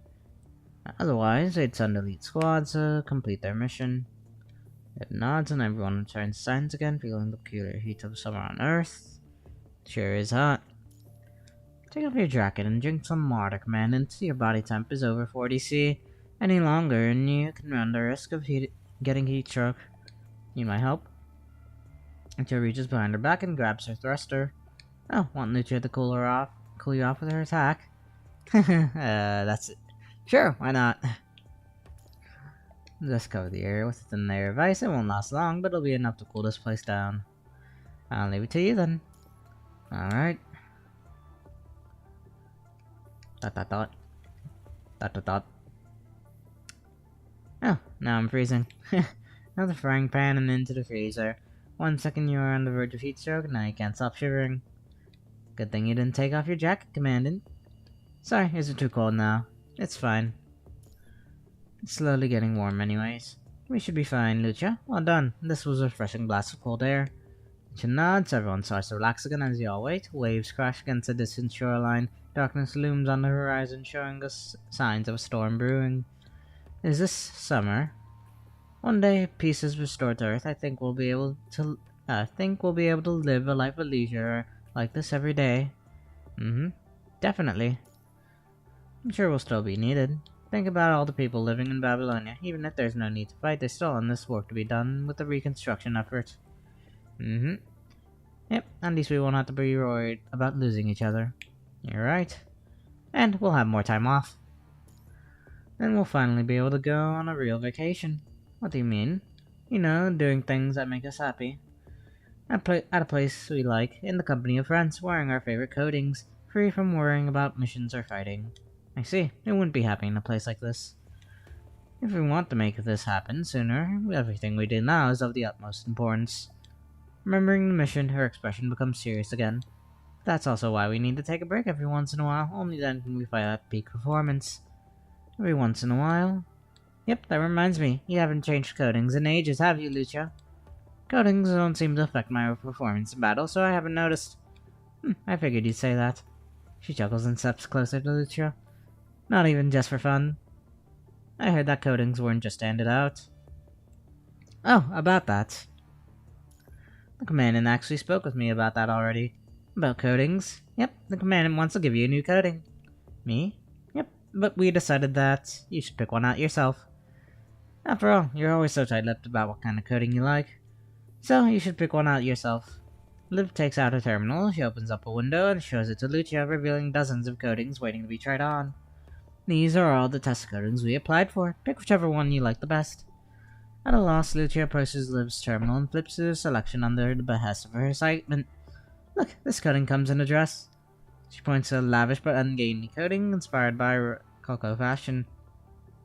This would be very suitable for combat. Liv nods seriously as they both turn the page. What about this one? It's a simple red uniform and a matching skirt. But there's not much of a difference, is there? You're right. Two of them quickly skip over several coatings of that style. What about a sailor outfit? That goes well with summer. A sailor outfit, but it's pink. She gives the same begrudging look as she did when she first changed into her Dawn frame. But I admit, summer feels rather nice. How about this one? What do you think? It points to a breathable swimsuit and grins. Lucia's face instantly turns a bright cherry red. No. Absolutely not. She quickly turns to the next page and continues browsing. How about this one? Points to an icy blue summer coating with soft scales resembling a fishtail. One of the legs looks like a trail of sea foam left by a wave on the beach. Wow, that's gorgeous. Want to try it out? Right now? Go for it. Alright. So cute. Lucia does not know what to say. She looks at you with hesitant curiosity. You look great. Or, I'm not. I don't know, but what was that? Review. What did it? Oh, I really liked your choice. Yep. That's fine. Gently raising her hand, she looks down at her soft, delicate skirt and shimmering hair resting on her shoulders. The hair sure brings back memories. Yeah. Think it'll be more convenient to have your hair tied up? I'm used to fighting like this. My first frame had the same hairstyle. That's good to know. Well then, let's submit a request for this coating. From the description, it's based on The Legend of the Mermaid. That's right. Legend of the Mermaid. It's a really romantic but heart-wrenching story. From good old Hans Christian Andersen. A long time ago. Right as Liv is about to tell the story, something suddenly draws her attention. Commandant, there's a distress signal coming from an indistinct source over 18 kilos south of our position. Maybe they ran into trouble on their way back to rendezvous. Maybe it's just an error. Let's go check it out. You're right. Seems like the target site is located at sea. We need to use a speedboat to get there. Grey ribbons, move out. Thunder rumbles faintly in the dense cloud top, indicating the impending storm. We need to hurry. The distress signal leads the team to a rickety old yacht. They quickly board the yacht in a desperate race against the approaching storm. Where are they? I'm searching. The only vital signs I'm picking up are from corrupted. There's something wrong with this ship. Lucia looks over their leads, pointing. All she sees is a trail of watery footprints in the wheelhouse. Someone was just here. She quickly walks over to the wheelhouse and carefully examines the surroundings. Looks like the ship's been abandoned for some time. Someone must have come here and triggered the alarm. Hearing a disturbance in the wheelhouse, a horde of corrupted converge on the group. Prepare to engage. Okay, corrupted are outdated models and their movements sluggish. The battle is over before it even starts. Hostiles eliminated. We defeated all the corrupted, but there's no one left on the boat. Who could have triggered the alarm? Or we too late? No, maybe they just ran for cover. Liv, keep searching the area for vitals. Understood. Liv closes her eyes and amplifies her search module. There's a massive horde of corrupted coming right for us. They're coming up from sea. There's so many. We're no match. Evacuate. But right at that moment, a rogue wave crashes against a weak deck, bringing with it an equally massive wave of corrupted. Without hesitation, you draw your pistol and fire a barrage at the swarm of corrupted, providing covering fire for your 3 comrades on either side. Making matters worse, the approaching storm has now arrived. The rickety yacht begins tilting precariously to one side under the torrential downpour, crashing waves and the horde of corrupted. Unable to react in time, you slide along the slippery deck and into the sea. All you can do is grab 2 corrupted by their legs and pull them overboard with you. At least then you could lighten the other's load. Commandant. Lucia carves a path through the corrupted and arch with her katana, but you are nowhere to be seen. Board the speedboat. We need to protect our only ride back. With that, Lucia dives into the sea. Go. Right as Liv and Lee are about to jump off the yacht's deck, the boat is rocked, wave after wave. Any sign of the commandant? All vital signs are scrambled. We need to get out the ship. We need to protect the speedboat. We'll just get surrounded if we jump into the water without a target. Trust Lucia. We need to distract the corrupted. Hearing this, Liv follows Lee along the deck, and they cut through a path through waves of corrupted, and then they both jump onto the speedboat. In the chaos of the storm, a blue figure pokes her head out of the waves, places the human on a piece of wood from the wreckage. Okay, Moments of softness. Part 2. Okay, Nameless Island. Regaining consciousness from deep within your mind, you find yourself lying on a white sand beach. Commandant. You gently lift your head to see Lucia looking at you nervously. Based on the soreness of your chest, you infer that you were just given first aid. It was always in charge of medical work. Lucia really rarely has to handle treatment. But as a construct, first aid is obviously included in her intensive training. Lucia? I'm here. Commandant, how are you feeling? I'm fine. You almost drowned. Now you're on the risk of a chest infection. But I can't examine you in a place like this. If only Liv were here. Where are we? Looking around, the ruins of recreational facilities are scattered on the beach. It resembles Venus Splash Park, but that's over 180 kilometers away. I suspect that it once belonged to the Splash Park. Looks like it served the same function as an island resort. Looks like we're on an uninhabited island then. Perhaps it's not really uninhabited, judging from the current punishing concentration. It's highly possible there are still mechanoids and supplies on the island. Maybe scavengers live here. Let's contact the others. Okay, no reply. Signals are too weak and our terminals were damaged. We need to find right out of here and rendezvous with the others ASAP. Alright, let's split up. No, leave it to me. Punishing virus concentration of the area up ahead is well within safety range. You can wait for me there. Okay, I'll leave it to you then. See you in a bit. Leaving the soft sandy beach, you walk to the center of the island by yourself amid the crashing sound of waves. First thing you see is a spacious abandoned plaza, followed by amusement park facilities long out of service awaiting visitors in the mist. Both sides of the roads are lined with machinery and collapsed buildings. You have not been inspecting the deserted plaza for long before Lucia returns with a large bag of collected parts and 2 live fish in hand. Sorry, Commandant, I didn't find a boat for us to use or repair, but we should be able to build a boat out of surrounding materials. I also brought back some parts that can be used to build an engine.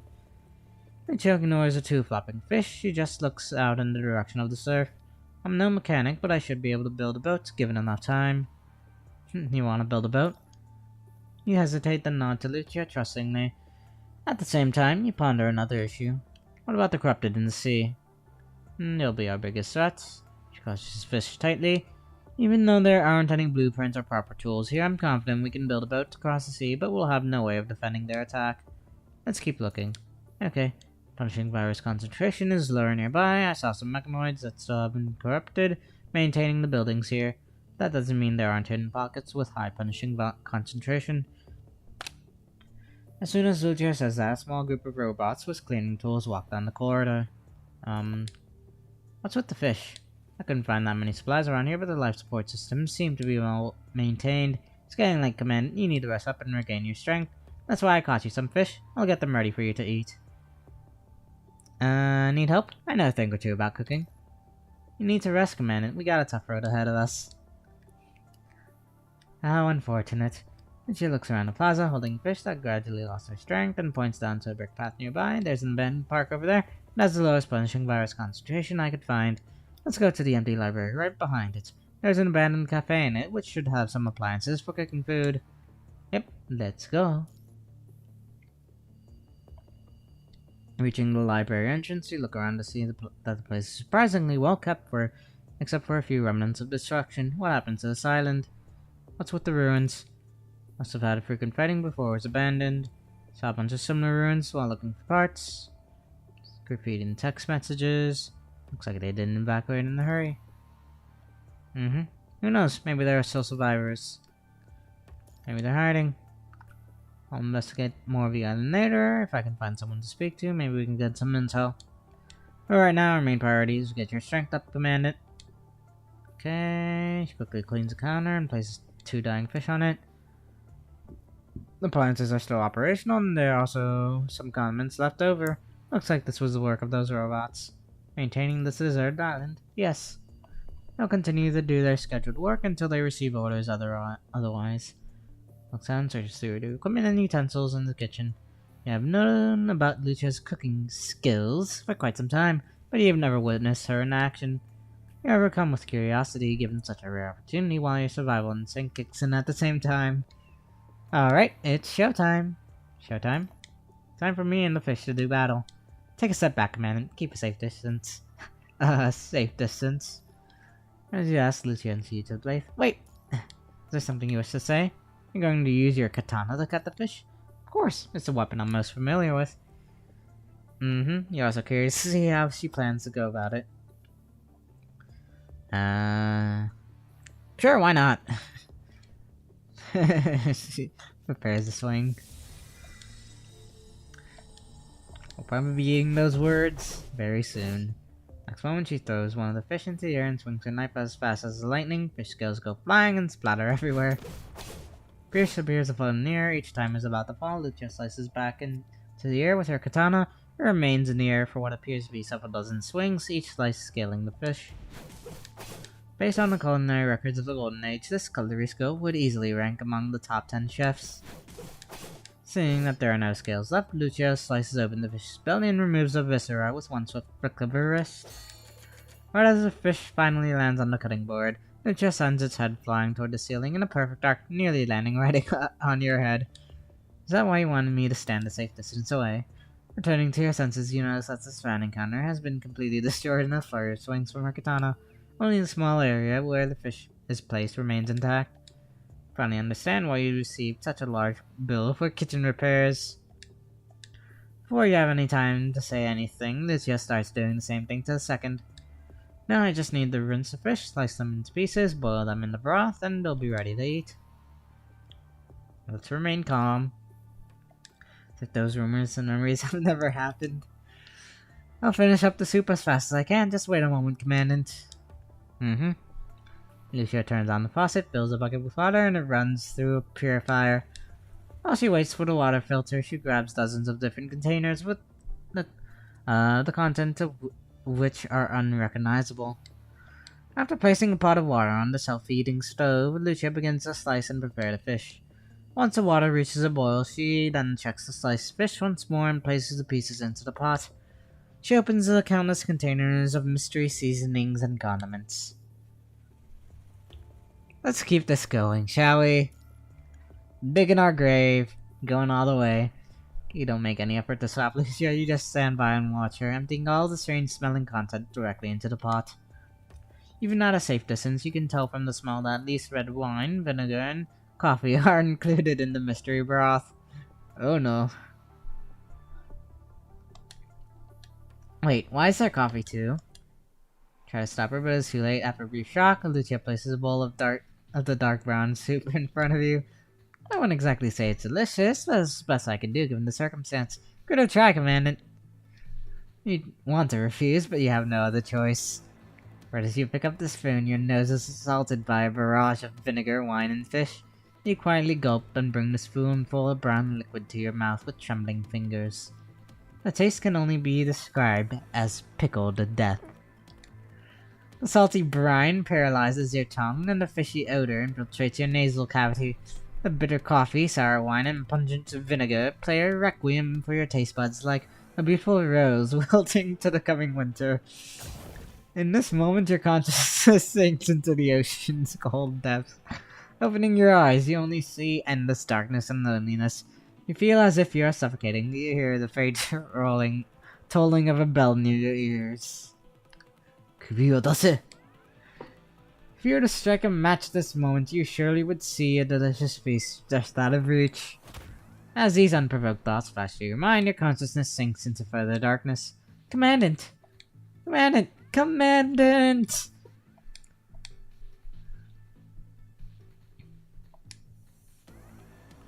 Dun dun dun. Regaining consciousness, you find yourself in the library on the upper level. Commandant. Nutra looks at you concerned. Was it because of my soup? Your hesitation is enough for Lucia to know your answer. Have you tried your own food? I've never eaten anything I made before. Constructs don't need sustenance. But I tried a bite to see if that's why you passed out. And it was bad. Mazui. But I don't know why. You put everything but the kitchen sink into it. Was it too much? She becomes lost in thought and unable to comprehend what you had just said. 'Cause they make food taste better. That's right. So I thought adding more would make it taste even better.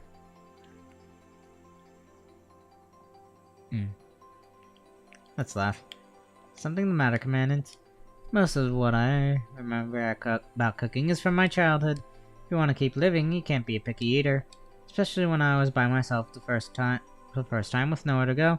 I was too young to distinguish between condiments. Before I could use a dagger, I could barely find canned food or hardtack. Most of the food I got was expired or dirty. Sometimes it was just plants, other times it was just dirt. For people at that time, condiments were hard to come by. Even a pinch of salt could make something like leaves easier to swallow. Looking back, when I was wandering with nowhere to go, I never had enough supplies to experiment with. I never had enough condiments to make food taste bad. Now, I'm afraid I put in too little. After becoming a construct and seeing the fully stocked kitchen in Babylonia, I guess I accidentally went a bit overboard with condiments and ingredients. After that, no one even wants to... me going into the kitchen, so I haven't had much of an opportunity to improve. Okay. No, I'm not good at cooking, but if I can practice more, I can at least... Chilo's head in the library, which was already quiet, is now completely silent. You knew she was not a good cook, but you have not expected this to be the reason why. That's Huggy Wuggies. Commandant? You hug the slightly nervous Lucia, gently stroking her long hair and kindly patting her on the back. It's okay, the past is in the past. But there are still lots of people on Earth facing the same struggles. So, we must continue to fight. Can't stop until we save the Earth. Okay. I'll always be there for you. You're right, Commandant. I believe you. Lucia looks up at you. A smile returns to her lips. It's getting late. Why don't you get some sleep? With all these books here, how can I? I don't want this opportunity to go to waste. I haven't been to the library in ages. I want to go have a look around. Alright. Then I'll keep looking for supplies. It's going to take a while to finish building the raft. Stay here. Is there something you need me to do? I need you to rest. We can look for supplies tomorrow. Commandant. It's better to be on the safe side. Stay here. Lucia contemplates for a moment. Very well. Someone needs to be on guard anyway. How about you read a book? A book? She looks around at the sea of books, puzzled. You don't like to read? It's not that, I just rarely have the chance. I don't know where to start. Well then, find a cover you think looks interesting. Alright. Lucia walks up to a bookshelf. After looking through a row, she takes out a book. Some of the pages are missing, but she reads through it quickly. Seeing Lucia absorbed in the book, you skim the titles of the books on the bookshelf to search for the ones you have not read. However, you quickly realize that most of the books are incomplete. Some books were burned, soiled, vandalized, or repurposed as journals. Others have been soaked, leaving traces of plants or food. You suspect that these books were taken out of the library and later returned by the minibots. Looking through the journals, you notice that even though the old handwriting seems to come from different authors, their contents are more or less the same. The journals describe a group of people gathering on this island after having nowhere else to go. They were surprised to discover such a low concentration of punishing, but after living there for a short period of time, the infection began to spread. The journals all cut off here. Guess it explains all the ruins. After you continue searching through all the books, on the bookshelf you discover an untitled book with an exquisite cover left in the corner. Opening it, you discover that it's not actually a book, instead it's a foldable terminal. Select stage. You tap the screen, causing various fairy tale stages to project above the screen. Commandant. Noticing the projections, Lucia sets down the book in her hands and walks over. It's a book terminal. She grabs the book terminal and scrolls through the catalog and its contents.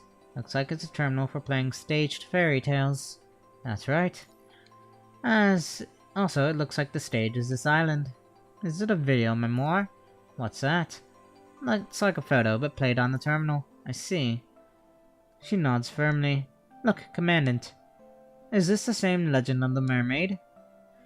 You're right. Want to read it together? Alright. Lucia's eyes sparkle. It seems like she's interested in reading the story behind her coating. Let's sit down and read it. Nods. Lucia hands the book terminal to you and turns to grab a blanket. It's a bit chilly at night, even though it's still summer. You should bundle up. Long, long ago, there was a kingdom at the bottom of the sea, far, far away from humanity. It was a place where only mystical sea creatures lived and flourished. Nietzsche's gaze is fully absorbed in the projection of the underwater palace coming from the terminal in your hand. Here lived the children of the sea. Their lower bodies were like the tail of a fish, and their upper bodies were like that of a human. Each child had the most immaculate beauty. Of all the children, the youngest princess was the fairest of them all. Her skin was like rose petals, and her eyes were like deep lakes. Whenever she sang, all the fish would slow down to indulge in her beautiful song. A melodious song plays from the terminal. A song so pretty. On the year of the Mermaid Princess's 15th birthday, she received her grandmother's blessing to float up to the surface and witness the beauty of the imperfect land. Just as she looks around excitedly, a magnificent ship approaches her. Aboard the ship, many people in the finest clothing are celebrating the prince's birthday. At that moment, the Mermaid Princess falls in love with both the prince and everything around him. She swears in her heart that she will join this gorgeous but fragile kingdom no matter what. In order to set foot on land, she seeks a witch who resides in an underwater cave. In exchange for her voice, she receives a potion that will split her tail into 2 legs. Yep, the story. It's different from what I remember. What's the original like? In the original, she did that so she could meet the prince. So her reason is different in this version. The 2 of you, think for a moment. There was another price for using this potion. With each step, the princess will feel like she's stepping on a blade of a knife. And also, if the prince banishes her the morning before she must return home, she'll be turned to sea foam. The cost does little to dissuade her, and with that she says goodbye to her family, drinks the potion, and ventures to the prince's palace in great pain. Although she has lost her voice, she wins over the hearts of others with the most beautiful dance the world has ever seen. Thus, she is allowed to stay in the palace. As time goes on, she finds herself hopelessly in love with the prince. The Mermaid Princess wants to tell her feelings to the prince, but she cannot, not only because she has lost her voice, but also due to her status. Because even if people around her are overwhelmed by her beauty and elegance, the prince only regards her as a dancer. One day, the prince travels out to sea in his magnificent ship. Without a warning, a torrential storm forms overhead. On the way back, the prince comes across a ship that had struck a reef in the storm. He takes 10 of his guards and rescues the stranded crew from being swallowed by the sea. Among the people who survived the shipwreck, there is a beautiful girl. The prince is surprised to find that she was the princess of a neighboring kingdom. The 2 are in love at first sight and become engaged immediately thereafter. In order to express his one-of-a-kind love, the prince orders the resignation of all the dancers in the palace. The Mermaid Princess wants to confess her love for the prince, but all she can do is endure the pain in her feet and offer him one last dance. When the night falls, the little princess returns to the seaside and awaits the rising sun to turn her into sea foam. This is almost like a story about abandoning one's humanity to become a construct. If you're abandoned by the military and unable to return to battle, you'll end up with the same fate. Yep, but I won't let that happen.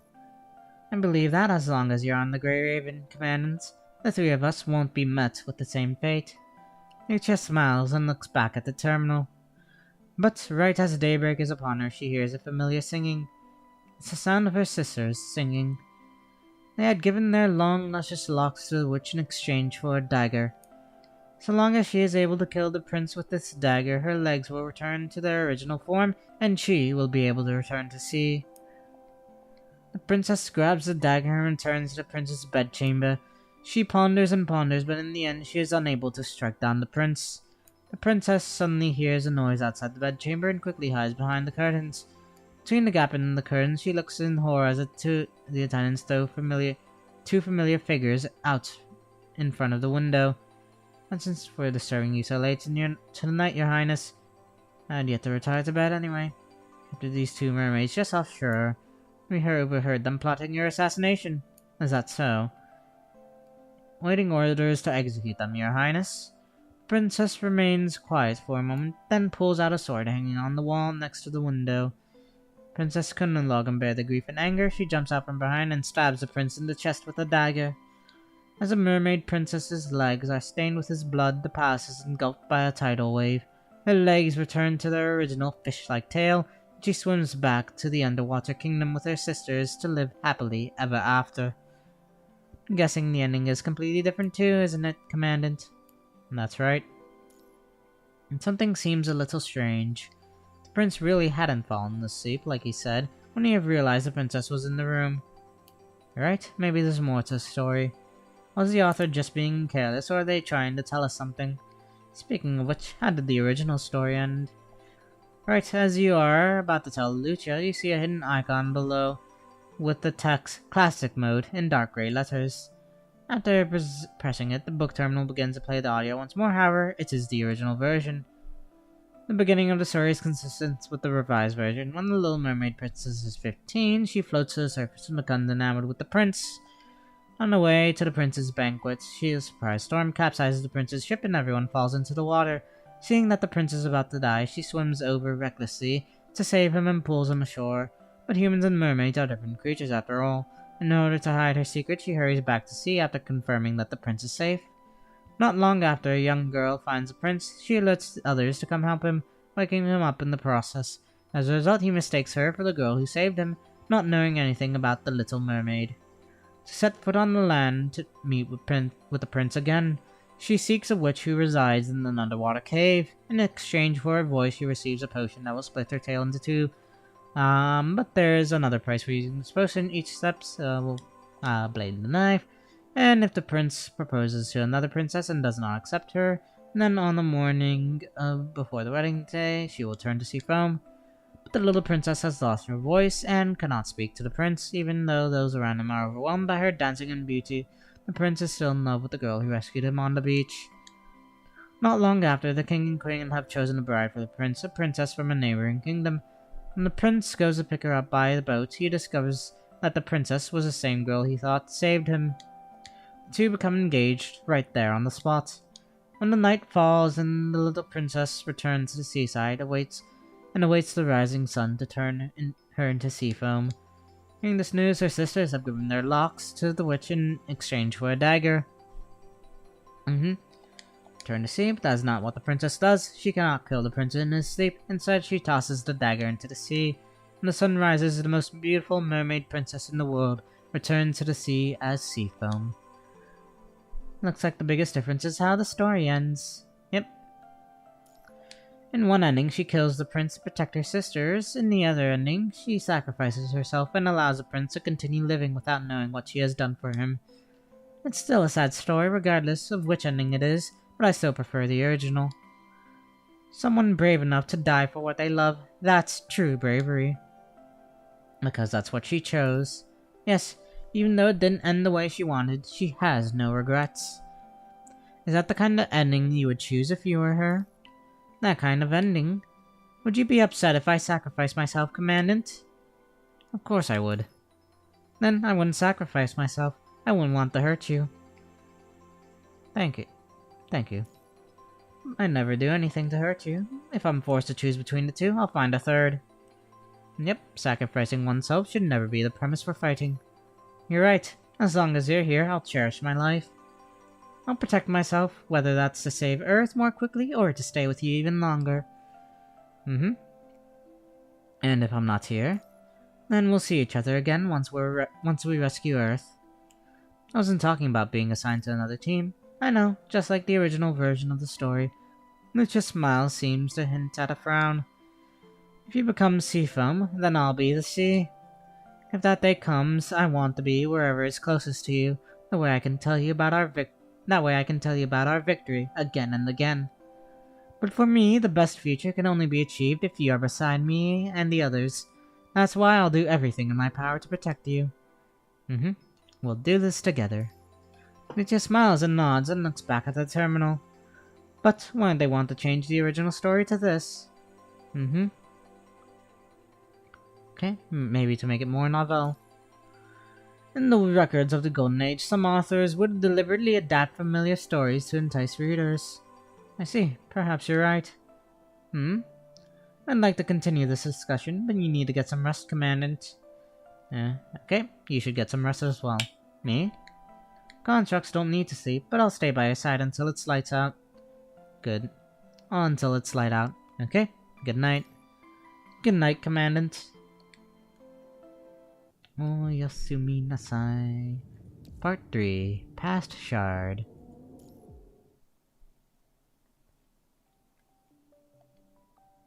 Nameless Island. Day 2. The next morning, a strange aroma arouses you from sleep. You open your eyes to find yourself in a completely different area from last night. Lucia? But you get no response. Looking around, you do not see anything peculiar from a magnificent palace. Since I cannot see anything wrong...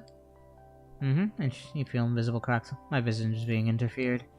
Feel anything normal, but that can only mean the interference is external.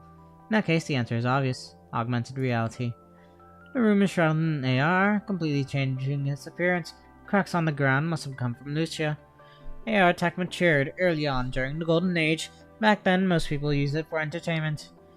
It's only fitting that it would be on a small island, which seems to primarily serve as a tourist attraction. But there's one more problem. Why did it start up all of a sudden? Good morning, Your Highness. Suddenly a short robot pushing a food cart enters the room. A mini-bot? It remains quiet, but you can tell that it's not corrupted by its movements.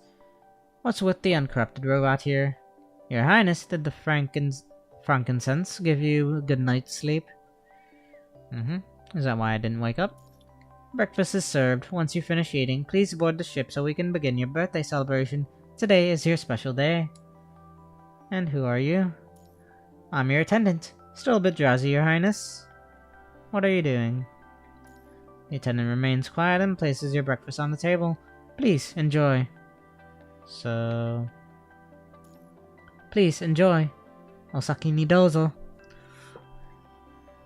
Okay. The robot in front of you clearly is not corrupted, but based on its behavior, this model seems to have rudimentary AI. If that's the case, you'll have to ask questions with the right keywords to get answers. I want to leave a bad review. Jitsumon ga aru ka? Or, I guess please enjoy. I guess it wasn't that. Do I have anything set that high? Let me double check on my keybinds. I guess down. Yeah. Probably down. Okay.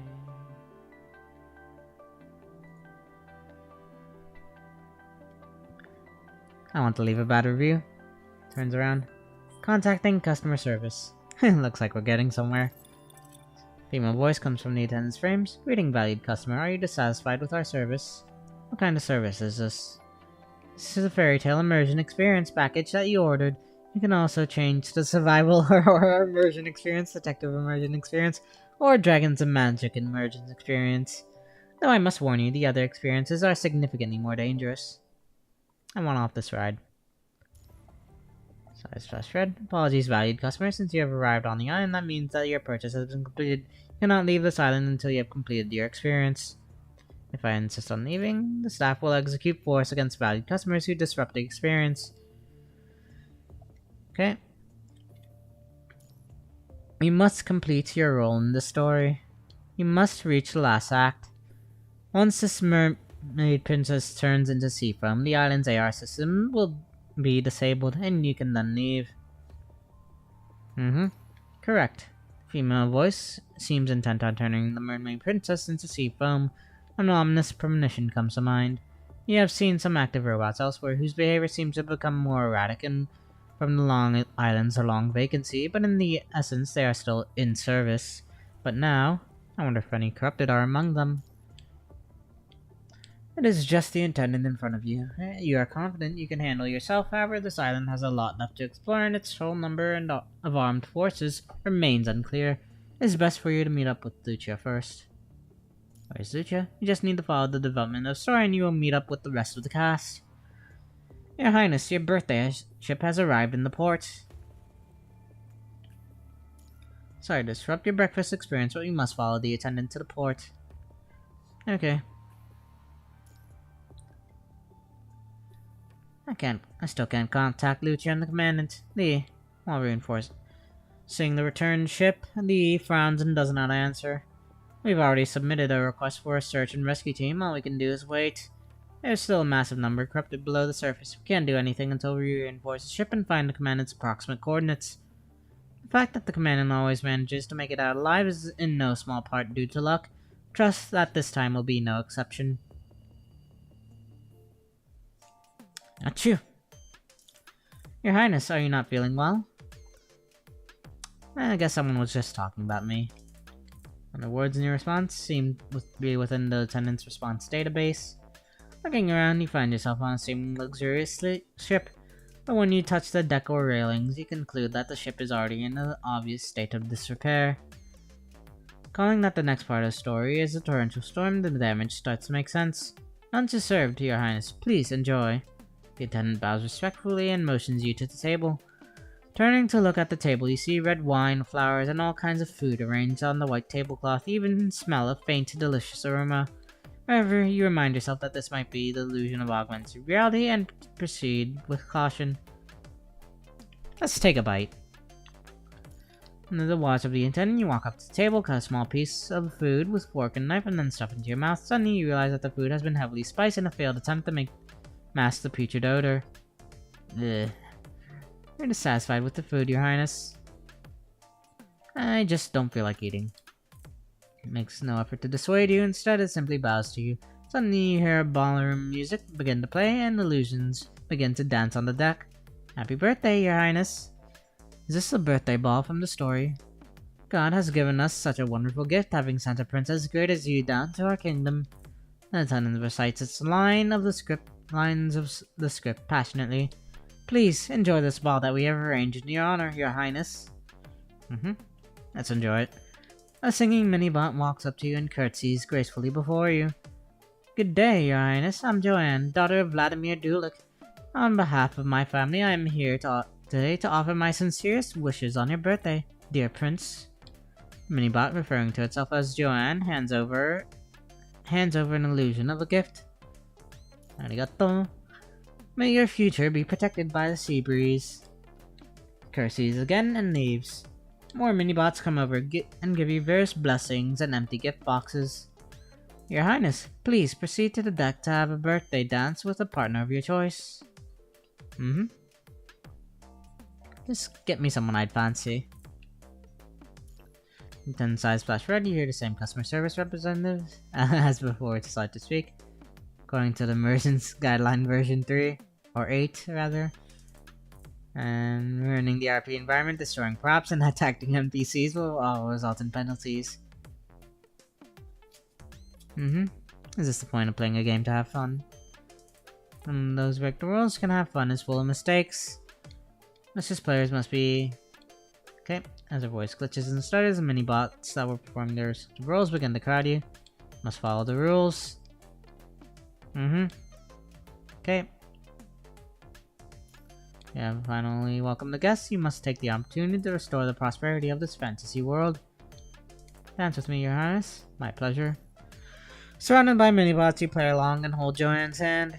You try your hardest to follow along with its stiff and mechanical movements as the two of you dance in this opulent illusion. Seeing your cooperative attitude, the minibots return to their whirls. However, when you can finally relax, you realize that this dance is nothing short of a long drawn-out torture. Unlike ordinary ballroom dancing, Joanne's dancing is too stiff for a human. Your back quickly begins to ache in agonizing pain. Adding to the pain of the seamless projection of augmented reality hides the divots and holes in the floor, but not even factoring that in. The dance has already lasted 5,621 seconds according to the rhythm of the dance steps, 94 minutes without any disruption. It seems as if the dance will go on forever unless you stop. You need to find a way out. Making up your mind, you start looking for an opportunity to leave. However, all you see are minibots standing at the ready. If I try to leave now, they'll just attack me. While looking around, you try to maintain the awkward position with your aching back as you continue dancing, but you feel your stamina beginning to drain a little by little. And I won't be able to put up a fight. I need to act now. As soon as you let go of Joanne's hand, the minibots erupt into outrage, picking up the nearest sharp object as a weapon and charging you. You shoot the minibot in front of you with pinpoint precision, destroying its ship joint and causing it to collapse on the ground. The stainless steel wrench in its hand also drops to the floor in front of you. Considering the number of mini-bots in front of you, you decide to conserve your ammo and pick up the wrench. You wave it at the next bot charging your way, and with the clashing metal, you propel it back several steps into the sea. Your hand holding the wrench also goes numb from the impact. Okay. Activate exoskeleton. They are not corrupted. You decide it is a wise choice to activate your exoskeleton in the face of so many enemies. Adjust your grip strength, swinging the wrench at the enemies that approach you, and firing your pistol at enemies farther away. Rather than aiming at their protected cores, you aim for their exposed joints to conserve your ammo. Even then, the fight proves to be a desperate struggle. As you push back the enemy, even more rush onto the deck. At the same time, your stamina continues to drain. Just as the last ounce of stamina leaves your body, a blue figure jumps up from the sea and lands steadily on the deck. Lucia, I'm here. 4 mini-bots cling to Lucia as if trying to prevent her from boarding the ship. You're disrupting the experience. The mermaid princess is not supposed to make her appearance now. But you're hurting the commandant. Without hesitation, she swings her katana and frees herself of the 4 mini-bots clinging to her limbs. Commandant! Lucia repels the attacking mini-bots as she charges over toward you. Suddenly, you hear a sound coming from the stern. They are ruining the story. On with the next scene. Hurry! Human illusions shuttle back and forth in all directions as the tempo of the ballroom music plays at double time. In the blink of an eye, dark clouds cover the sky. On the horizon, thunder roars and wind howls. Waves on the ship sways. It appears that there are devices in the sea that control the waves. This island is far more than the area above the surface. Storm approaches, Your Highness. Take shelter in the cabin. And points to a doorway in the deck and sprouts. The dancing illusions become hysterical, pushing and shoving each other as they try to seek shelter. Commandant! Lucia waves her katana one at the other, fighting her way through the mini-bots trying to stand in her way. You also take out your weapon and fight with all your might on the swaying ship. Wind and rain assail your cheeks, blurring your vision. Blissful waves have now turned to resentful as they slam against the deck, forcing the battered ship to lean precariously to the right. You feel like you are suffocating as you sink into the darkness. After some time, you hear a faint song. It does not sound natural, but it fills you with warmth. It's like someone whispering into your ears, offering you a mote of relief.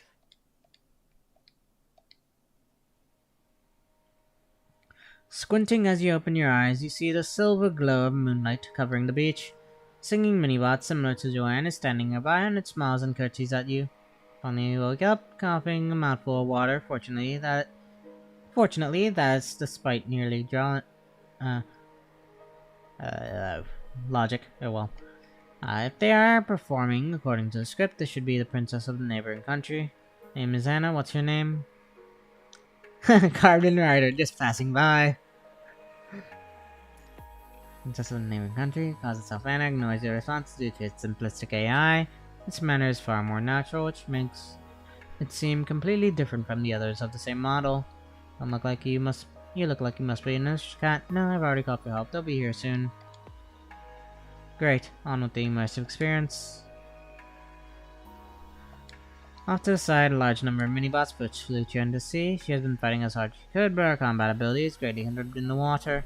Even the ice affinity of her frame poses a risk of freezing herself. Relax, a human will be rescued by the princess of the neighboring country according to the story. We meet again. Last night, you're the...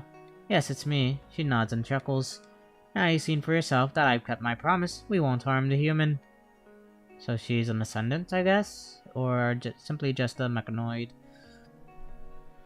A corrupted mechanoid. Of course, we were merely defending ourselves. That can't be called harm. This environment is perfectly normal for the commandant to have doubts. Conditions here are limited. If the reception is not good, I apologize. Who exactly are you? I'm the administrator, but now I speak to you as the Witch of the Sea. You can still talk even with this level of punishing concentration. You must be... What I am has nothing to do with what we are going to do. If you are curious about this, someone will explain it to you once the story is over. What are you trying to do? Witch of the Sea takes out 2 dice, tossing them into the sea, then she watches them slowly fall into her palm. Would you believe me if I were to say all of this was to restore the island's former glory? By forcing us at gunpoint? The Witch of the Sea waves her hand in silence, the minibot clinging onto her suddenly pulls out a device and attaches it to her back, integrating it with her artificial skin. Unlike the witch in the story, I can take away your voice. Well, I can't take away your voice, however I can do this to keep you quiet. Once you leave the sea, the device will detonate if you say a single word. Of course, the same will happen if you try to remove it. Only I can restore your voice. You can't possibly think the island's former glory can only be restored by force, do you? Obviously, no one will ever return to this island, so why not go out with a bang? Do you get some sort of sick enjoyment out of this? Do you not? You continue to fight and bleed for the unobtainable goal of saving this earth, but doesn't that make you happy? 'Cause I have gained a lot along the way. Gain? Much like how the Mermaid Princess gained the ability to walk on land, each step brings great pain. You. Your expression seems to be questioning why I know this. But in fact, I don't even know your real name. The reason why I say this is because, as a construct, I've encountered similar things. Constructs are like mermaids, perfect creations.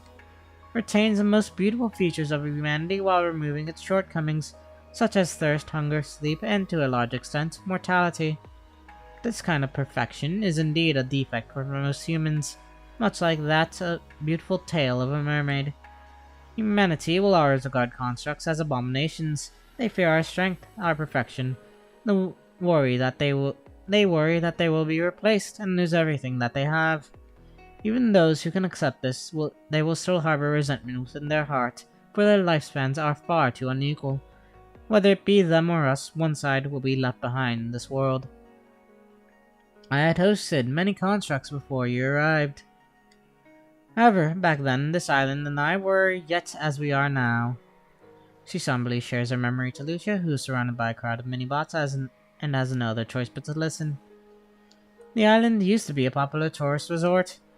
There used to be two other administrators like me, Anna and Joanne. Aside from managing a majority of the robots, our primary duty was to play games with the guests and even act as their DM. They had all sorts of names for me. Hey Dice Girl, over here. KP, give me an inspiration. Ah, he's going to use his last necessary action. If we don't kill him this round, we won't be able to hold out any longer. DM said I don't have enough spell slots. We can't just defeat it with the cantrips. Who's up next? Leave it to me. Action Surge. I got an extra turn. Sweet, go for it, fighter. I'll use both actions to eat a Divine Berry to recover HP. Lame.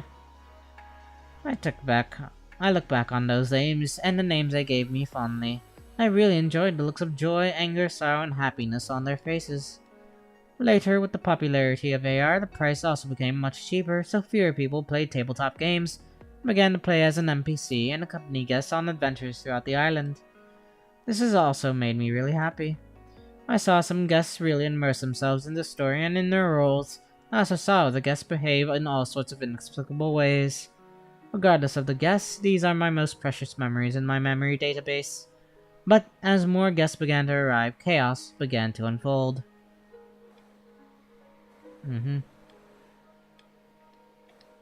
As more people began to resort to violence and cheating, the other guests began to blame us for poor management, and we were forced to take responsibility. Coupled with shady tactics by our competitors, guests gradually stopped returning. A short while later, the punishing virus broke out. The small, neglected island was spared for some time due to its distance away from the zero-point reactor. However, refugees eventually found their way here.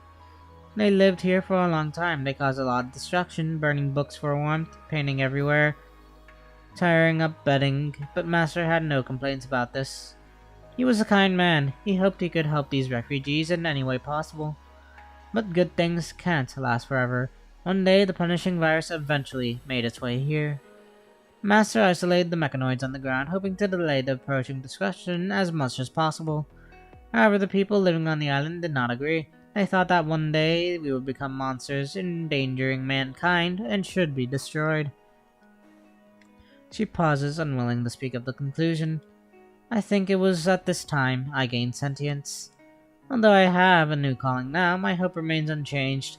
I still long for this island to recover its former glory. A new calling? Witch of the Sea ignores Lucia's question and continues musing to herself. I'm glad to finally have someone to talk to. This island has not had guests in quite some time, but you seem more concerned about that human finding a way out of here. Obviously, is it because of your feelings? Lucia pauses in silence. More than just feelings. What do you want from that human? I didn't choose to stay with Graven because I want something from the Commandant. I stayed because I wanted to fulfill the Commandant's vision of the future. You really are loyal. As a tool to achieve someone else's goals, you must be highly praised, right? Is that all you can comprehend? The Witch of the Sea remains quiet. Instead, she smiles and nods, then motions for Lucia to continue. Just like you, I've lost a lot. Family, friends, comrades, even my memories have been twisted and distorted for one reason or another. But I didn't become a construct because I had no other choice. Instead, I didn't want to see other people being forced to experience the same pain, so I chose to fight. The other Grey Ravens under Commandant's leadership are the same. She looks off into the distance, and slightly smiling ever so gently. We have the same purpose, and will surely move toward the same future. This should have been a road full of sacrifice and death, but the Commandant hasn't sacrificed anyone in order to achieve victory. Saving Earth may seem like a pipe dream, but with the Commandant here, such an idealistic dream seems less painful and within reach. Since I don't want anyone else to share the same pain, of course I will spare no effort in protecting my teammates and our leader so that they can make this happen. You mean you are not a tool to achieve someone's goals, but rather you work together to realize the same goals. Of course, the major premise for pursuing your dreams is to realize that we all have our own goals and can make our own choices. A tool is someone who has lost their sight of their goal and cannot make their own choices. I have never have been, nor will I ever be used as a tool by the Commandant. Your ideals are all well and good, but you haven't addressed my initial questions about feelings. Because feelings have long since gone without saying to me. Some thoughts, even if they go unmentioned, will slowly grow in your heart after being with someone every day and working together with them. No matter how hard the battle was or how confused my fractured memory made me, Commandant always kept me grounded. That's what has allowed me to continue on my path so resolutely. For me, whether I become the sheath that guards the blade or the blade that opens up the way and continues onward with the sheath, working toward the same goal is the source of my feelings. I don't need to make such a big deal about it. Really? Blade and sheath. Sounds like the fated encounter between two fairy tale protagonists and live happily ever after. If only Master were like this, I would have enjoyed working toward the same future with him. There's a slight tremor in her usually slow and calm tone. But when I insisted on my idea, he still chose to destroy everyone and personally dismantled the other two administrators bit by bit. Had I not grabbed their memory shells in time, they would have been gone by now. Bit by bit. And if he remembers the modified story, thinking about what the prince said before pulling out his sword. No matter, I had yet to retire to bed anyway. Just like the unresolved story hidden within this remark, Lucia notes that the master of this island seems to have something left untold. If he wanted to destroy the two administrators, wouldn't there be an easier way to do it instead of disassembling them? I beg your pardon? Why else would he go through the trouble? He wanted to keep you all from the very beginning. Hearing this, the Witch of the Sea stands there speechless. The Terminal, were you the one who changed the ending of the Legend of the Mermaid? She refrains from responding as if she is still ruminating on the possibility Lucia mentioned just prior. No, that's impossible. That day, the last memory he left me was of him reprimanding me. I wasn't even a tool to him, let alone something worthy of his feelings. Why would he want to keep us? What if he was trying to convince someone else? Only if they believed him could you live here in peace. If, regardless, I have no way of proving it anymore. She shakes her head solemnly.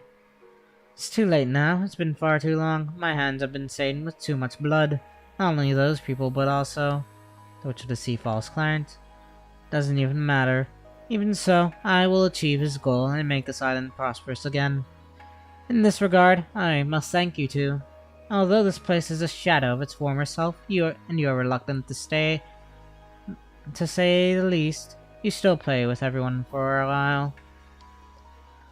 Even if it's fleeting, it's more important to create precious memory data than anything else. Anything else you wish to tell me?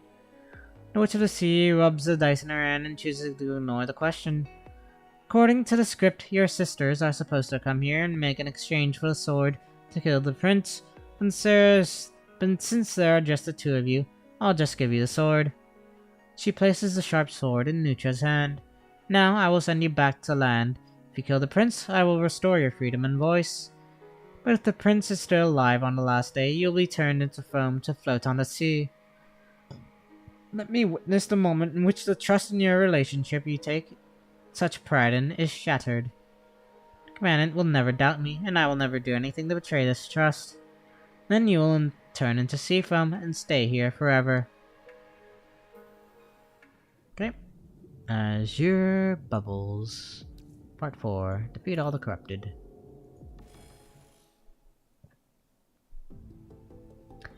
Nameless Island. Part 4. Day 3. I've detected someone, or something, with immense punishing virus concentration 1.3 km south of here. This level of concentration, it can't be a normal corrupted. Let's go check it out. They rush toward the moving target as fast as they can, but they can only barely see the figure from behind. That's Roland. Seems like my hunter was correct. Everything always leads back to them. But Lucha and the commandant are our top priorities now. Any readings? Commandant's signal is weak, but it's enough to get a reading on the coordinates. Liv hands her a terminal to Lee. This is where they are. Can calculate one route. We'll have to take a slight detour, but at least we'll be fairly safe. Let's go save the commandant. Roger. Let me reread that a little bit.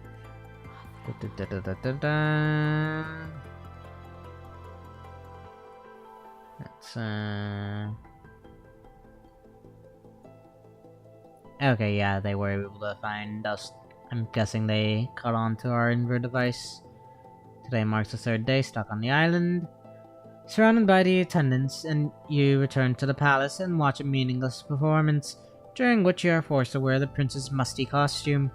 You barely manage to make it through the unpalatable banquet and flee the palace.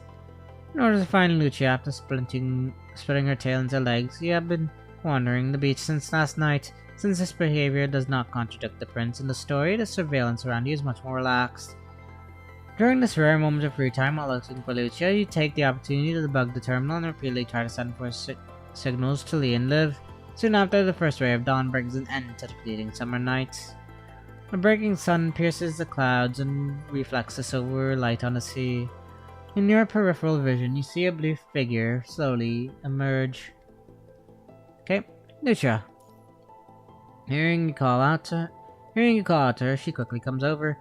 Seeing Lucia again, she is silent as the mermaid princess in the story. What's wrong? Lucia forces a smile and shakes her head. You can't speak. She nods, then looks at you inquisitively. You want to know if I'm okay? Lucia nods again. There have been a few bumps along the way, but I can still handle myself. Your Highness. Before you have the time, Lucia then appears on an inopportune time. If your lady thus wish to take her back to the palace, Your Highness. In an exaggerated tone. You return an inquisitive look at Lucia, but she shakes her head. Now is not the time to fight. And I guess let's just follow the attendant back. You realize something is wrong with Lucia. Although Lucia has a high tolerance for pain, whenever the pain exceeds a certain threshold, she has a habit of gripping the handle of the blade more tightly than usual. Had it not been for your time fighting as comrades on the battlefield, you would have missed such a small detail. Are you hurt? She doesn't nod, she just grimaces. The situation is consistent with the story. Lucia must feel like she is stepping on the blade of a knife. I can carry you on my back. She, with a worried expression, shakes her head. Seems like she wants you to conserve your stamina for the situation ahead. If you need to, deactivate your pain module. We have a strong link as it is. No need to worry about mind deviation. She and Lucia had a similar conversation long ago. Back then, Lucia deactivated her module to maintain her performance in the following battle. She still seems to be safe and sound, but no minor injury would make her act the way she is now. She has a nods with a sincere expression and seems to understand your worries and is ready to face the potential battle ahead. Why did the island become like this? Runs below the ocean surface, so there's an area underwater, and just as number 1, that's where the mastermind is, or should I say, the Witch of the Sea. Lucia nods. No matter what sort of method the Witch of the Sea used to prevent Lucia from speaking, it was all meaningless. Even though you are both forced to play the tragic role of the prince and the mermaid princess, you two have already gotten close over many years. Both of you can share a conversation at a glance. Wait, what the Wizard see? Will defeating her get us out of this nightmare? Let's see with the pulling motion. We need a plan though. Points to herself. Leave it to you. Smiles bitterly. After that, you both follow the immersive experience according to the story without any issues. Should everything go according to plan, tomorrow shall be the day you join in matrimony. I can't wait this. During this time, your cooperation does not cause any conflicts with the mini-boss. However, they now begin to rush through the story as if having fulfilled some unknown parameters for continuing the story. I have given you my heart, Prince Kane. The mini-bot causes him to recite its line quietly. Flashy ornaments hanging from its frame also look like clusters of pale hyacinths, with peaceful tone and temperament. I recommend you get to bed early in preparation for tomorrow's ceremony. Curses gratefully, one London Prince Kane, please excuse me. Understood. Then leave, you look back at Lucia at the corner of the dining table. Holding a fork and knife, she casts a worried look at you. These days, the food provided by the mini-pots have all been moldy and rotten. Aside from purified water, you've hardly had anything to fill your stomach. Lucia's situation is far more dangerous than this. Continues on, she will turn into sea foam by the end of the night. If you express your worries to her, Lucia will only make you wait. The only torturous moments from the story you can avoid is the Mermaid Prince's dance during the banquet dinner. Since you cannot speak, why don't you dance for the prince? That won't be necessary. The prince appreciates you and calls you to his side. She can stay by my side without doing something like that. To obligate the maiden, should you need something to tie the bow on tonight's banquet, might I sing you a song, your highness? Thank you. The attendant becomes quiet. Following that, the banquet scene changes to Anna and the princess from a neighboring country singing a song. Are you tired? Not yet. It's getting late. You should rest, your highness. Very well. Under the quiet gaze of Lucia, you leave the hall and walk to bed, which seems especially gaudy in an augmented reality. Close eyes. Before the attendant can recite more of its script, you quickly close your eyes. Seeing that you have fallen asleep, it tucks in the corner of the bed and turns to leave. As the night grows deeper, the huge palace is now restored to its dead silence. Before they stumbled upon this place, how long had the minibots been waiting here on standby? You cannot seem to fathom such an answer. Do they feel sadness just like humans? Or is it the Witch of the Sea hiding in the ocean's depths, the only one buried in sadness? ...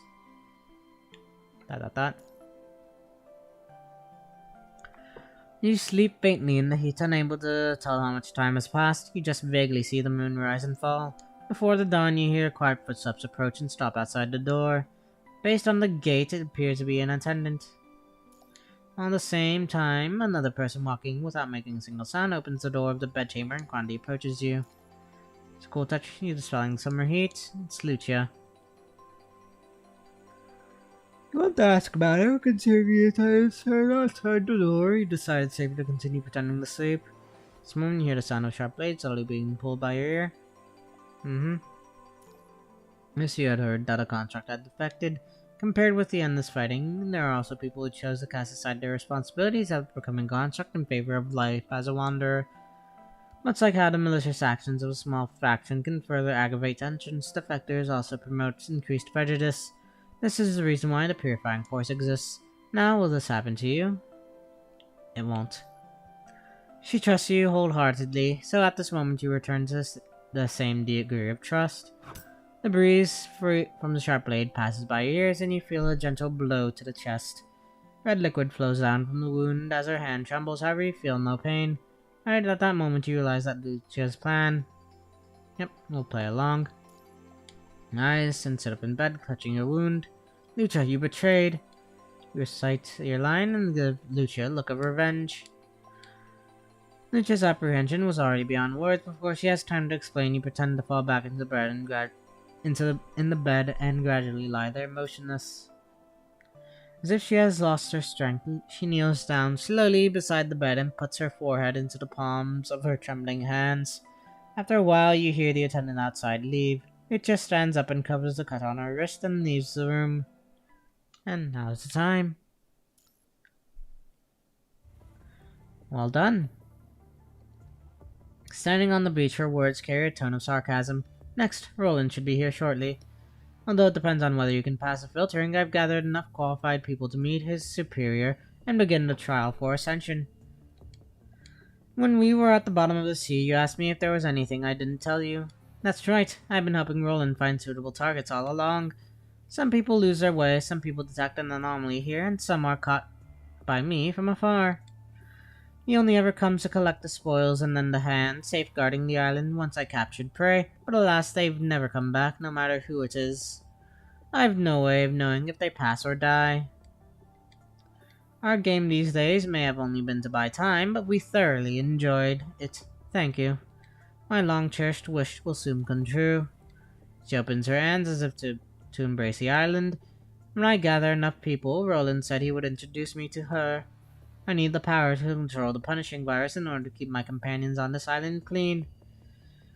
For now, we must rely on Roland to keep the punishing concentration under control here, but soon I will be able to do so. When that time comes, I can return to my original place and prove to Master that we will not become abominations. By the look on your face, you must think I've already lost my mind, correct? You find this so hard to believe, then it only shows how lucky you are. Lucia shakes her head, but the Witch of the Sea does not understand her intent. Being unable to speak is quite the inconvenience. Since you have completed the terms of our agreement, I'll remove the device on your back. She walks behind Lucia and removes an artificial skin patch on her back with a simple authentication process. You may speak now. I'm not someone lucky enough to be spared from suffering and witnessing the despair of others. Still, seeing you here to bear everything alone, I feel sorry for you. I had no other choice. I don't blame you for the choices you made in the past. But now, staying here only to watch strangers die here on this island can only delay the inevitable. Nothing will change. Of course, I also thought about letting my companions return to the sealed underground facility while I go out and search for hope. But as a corrupted machine, where else can I go besides here? The world is not so optimistic, but it's not as hopeless as you think. Of course, humans are more willing to accept constructs that share their resemblance. You really think it's that idealistic?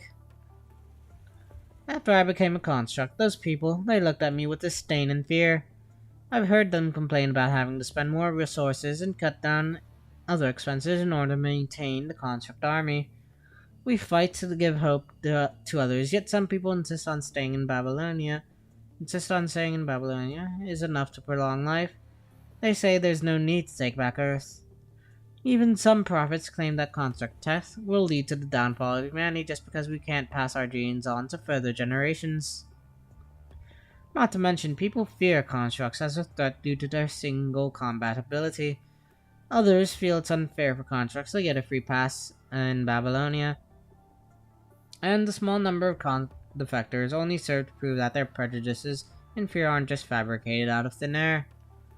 That being said, there's an increasing number of people like the Commandant who put trust and hope in their comrades, so we can't stop moving forward. Trust in their comrades? She sneers. I lost any semblance of trust when Master died. I chose this path, I will carry on the end, no matter how many people I must sacrifice. And what qualifies you to preach to me about trust? You killed that human. You long betrayed this trust. Well, she's lived up to my trust. What? She looks in horror at the prince's dress on you, which is stained in red but undamaged, and then stumbles back 2 steps. You're still alive. The attendant watched you die. It recorded everything. Lucia didn't hurt me at all. Someone as powerful as her turns their blade against you and you trust her. She obviously couldn't have told you her plan, though. I didn't have to. The commandant trusts me. Trust. Is this your trust? Your bond? The Witch of the Sea looks deep into the island, as if recalling her past. If I had been able to. No, I have no way of knowing if he wanted to protect me or destroy me. It's not too late. Put everyone in the sealed facility underground and leave this place. You're immune to the punishing virus. You might not be able to get near anyone, but there are things only you can do. As long as we hurry and take back Earth, this island will return to its former glory. Is that possible? Then The Witch of the Sea raises her hand, takes a step forward, but right as the glimmer of hope appears, several shots come from behind. A barrage of bullets accurately penetrates the defense barrier around the Witch of the Sea's core. Before she can even say a word, she collapses on the beach and loses control of her frame. Looks like I'm late. Looking in the direction of the voice, you see a young man smirking nearby. Roland, Roland, Roland. Yep, we meet again, Grey Raven. Why'd you kill her? Think I'd just stand here and watch you brainwash her? What a pity. I was planning on taking her away to contribute to our cause. This island's been a thorn in our side for too long. I'm tired of having to come here and tidy up the place. You didn't want her to become an ascendant? It's not that I didn't want to, she just wouldn't make the cut. You made that promise to her even though you knew that. People can still live on with false hope, can't they? Anyway, what brings you here all alone, Grey Raven? How fortuitous. Well then, let's begin. Yep. Before chapter 13. Sometime in between our excursions. After Kalong, but before chapter 13.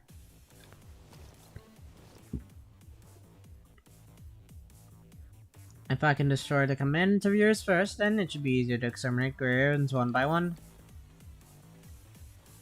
Yeah. Whatever you say.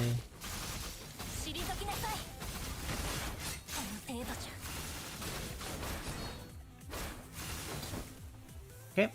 Alrighty, very well, and if that's the case, I guess I'll let the staff here throw you a welcome party. Lucia, Commandant. Okay, live in knee.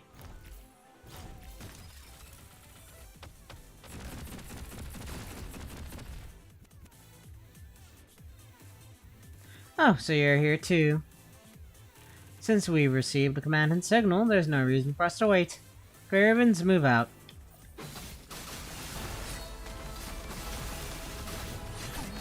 Oop. Come on. There we go.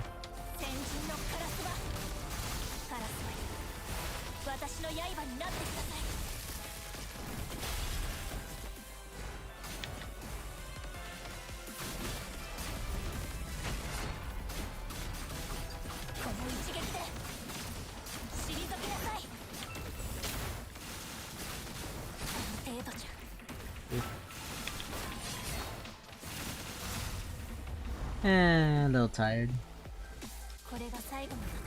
But yeah, anyway. Nice little skin. Very adorable and cute. Okay, and that's that. As Roland retreats under the four Grey Ravens' coordinated attack, the augmented reality around him begins to fade, pulling back the curtain. It's too late. Grey Ravens, more like grey cockroaches. I thought you would die on that ghost ship, but now you're here. So you set up that rescue signal as a trap. Indeed, but alas, I must bid thee farewell. Get back here. I'm going to leave the Witch of the Sea behind, just like that. Witch of the Sea? Oh, you mean Ide? He turns around with a smile and looks at the motionless mechanoid lying on the ground. The boring obsession of those three sisters should be finally over now. Forget it, it's nothing important. After all, only Ide was corrupted. As for the other two, who knows, perhaps you've already met them somewhere. Now that the Administrator Ide has been taken care of, it looks like you've already achieved your goal of putting a stop to the facility. Let's save the rest for the next time we chat. He waves his hand and disappears in the blink of an eye. Commandant, your chest, it's bleeding. It's Lucia's vital fluid. Lucia? Nice threads. He looks at the prince's costume and bites his tongue as if trying to stop himself from speaking his mind. It's for tactical reasons. Forget it. Now that we're all here, let's go back. What about the corrupted at the bottom of the ocean? Situation has stabilized. As long as no one is commanding them, they won't attack ships as coordinated as before. Alright, let's move out. Wait, Commandant, mind if I do something before we go? A sea breeze blows through the ship and loosens your bow tie, and carries it away, drawing your attention back to the island, which is now deserted. Before departing, the team agrees with Lucia's proposal to use the central hub to order the mini-bots into the sealed underground facility, but even then the punishing virus will turn them into corrupted given enough time. So, we'll come back as soon as possible to restore this island back to its true glory. Ide. She closes her eyes and listens to the whispers of the sea breeze. It seems to apprise the past and future of this island.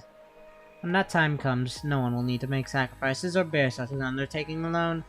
Those who have lost their way will no longer be preyed upon. I promise. And there we go. My throat is now killing me, I am tired, and it is 5 a.m. So, with that, we will end the stream here. Let's see if there's anyone to raid. Twitch.tv. Also, let me make sure to mute that.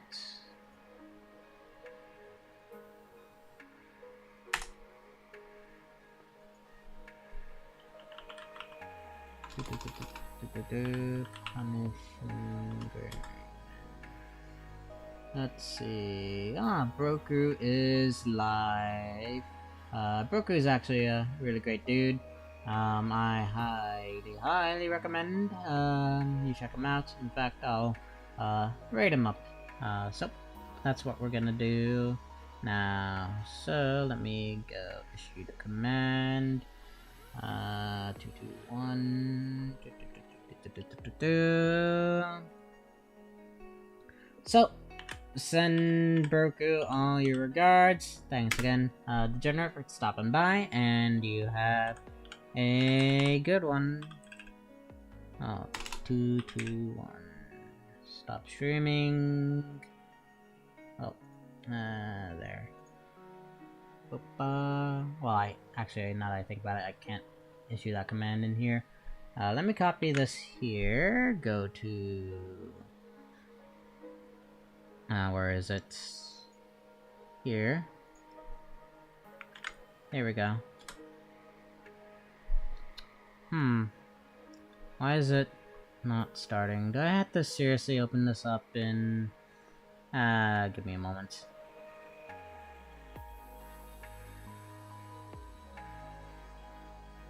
Or... oh no, I think I have to do the @. Let me see...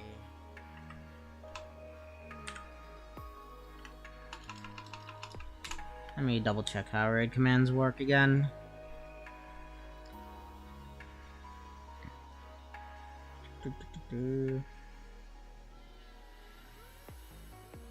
Command Twitch. /raid, right?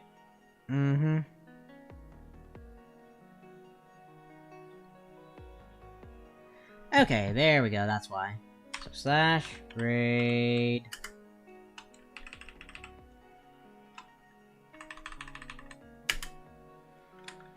Roku 221. Okay, so I'm gonna set you guys over there. Boop. Okay, and end the stream. Stop streaming.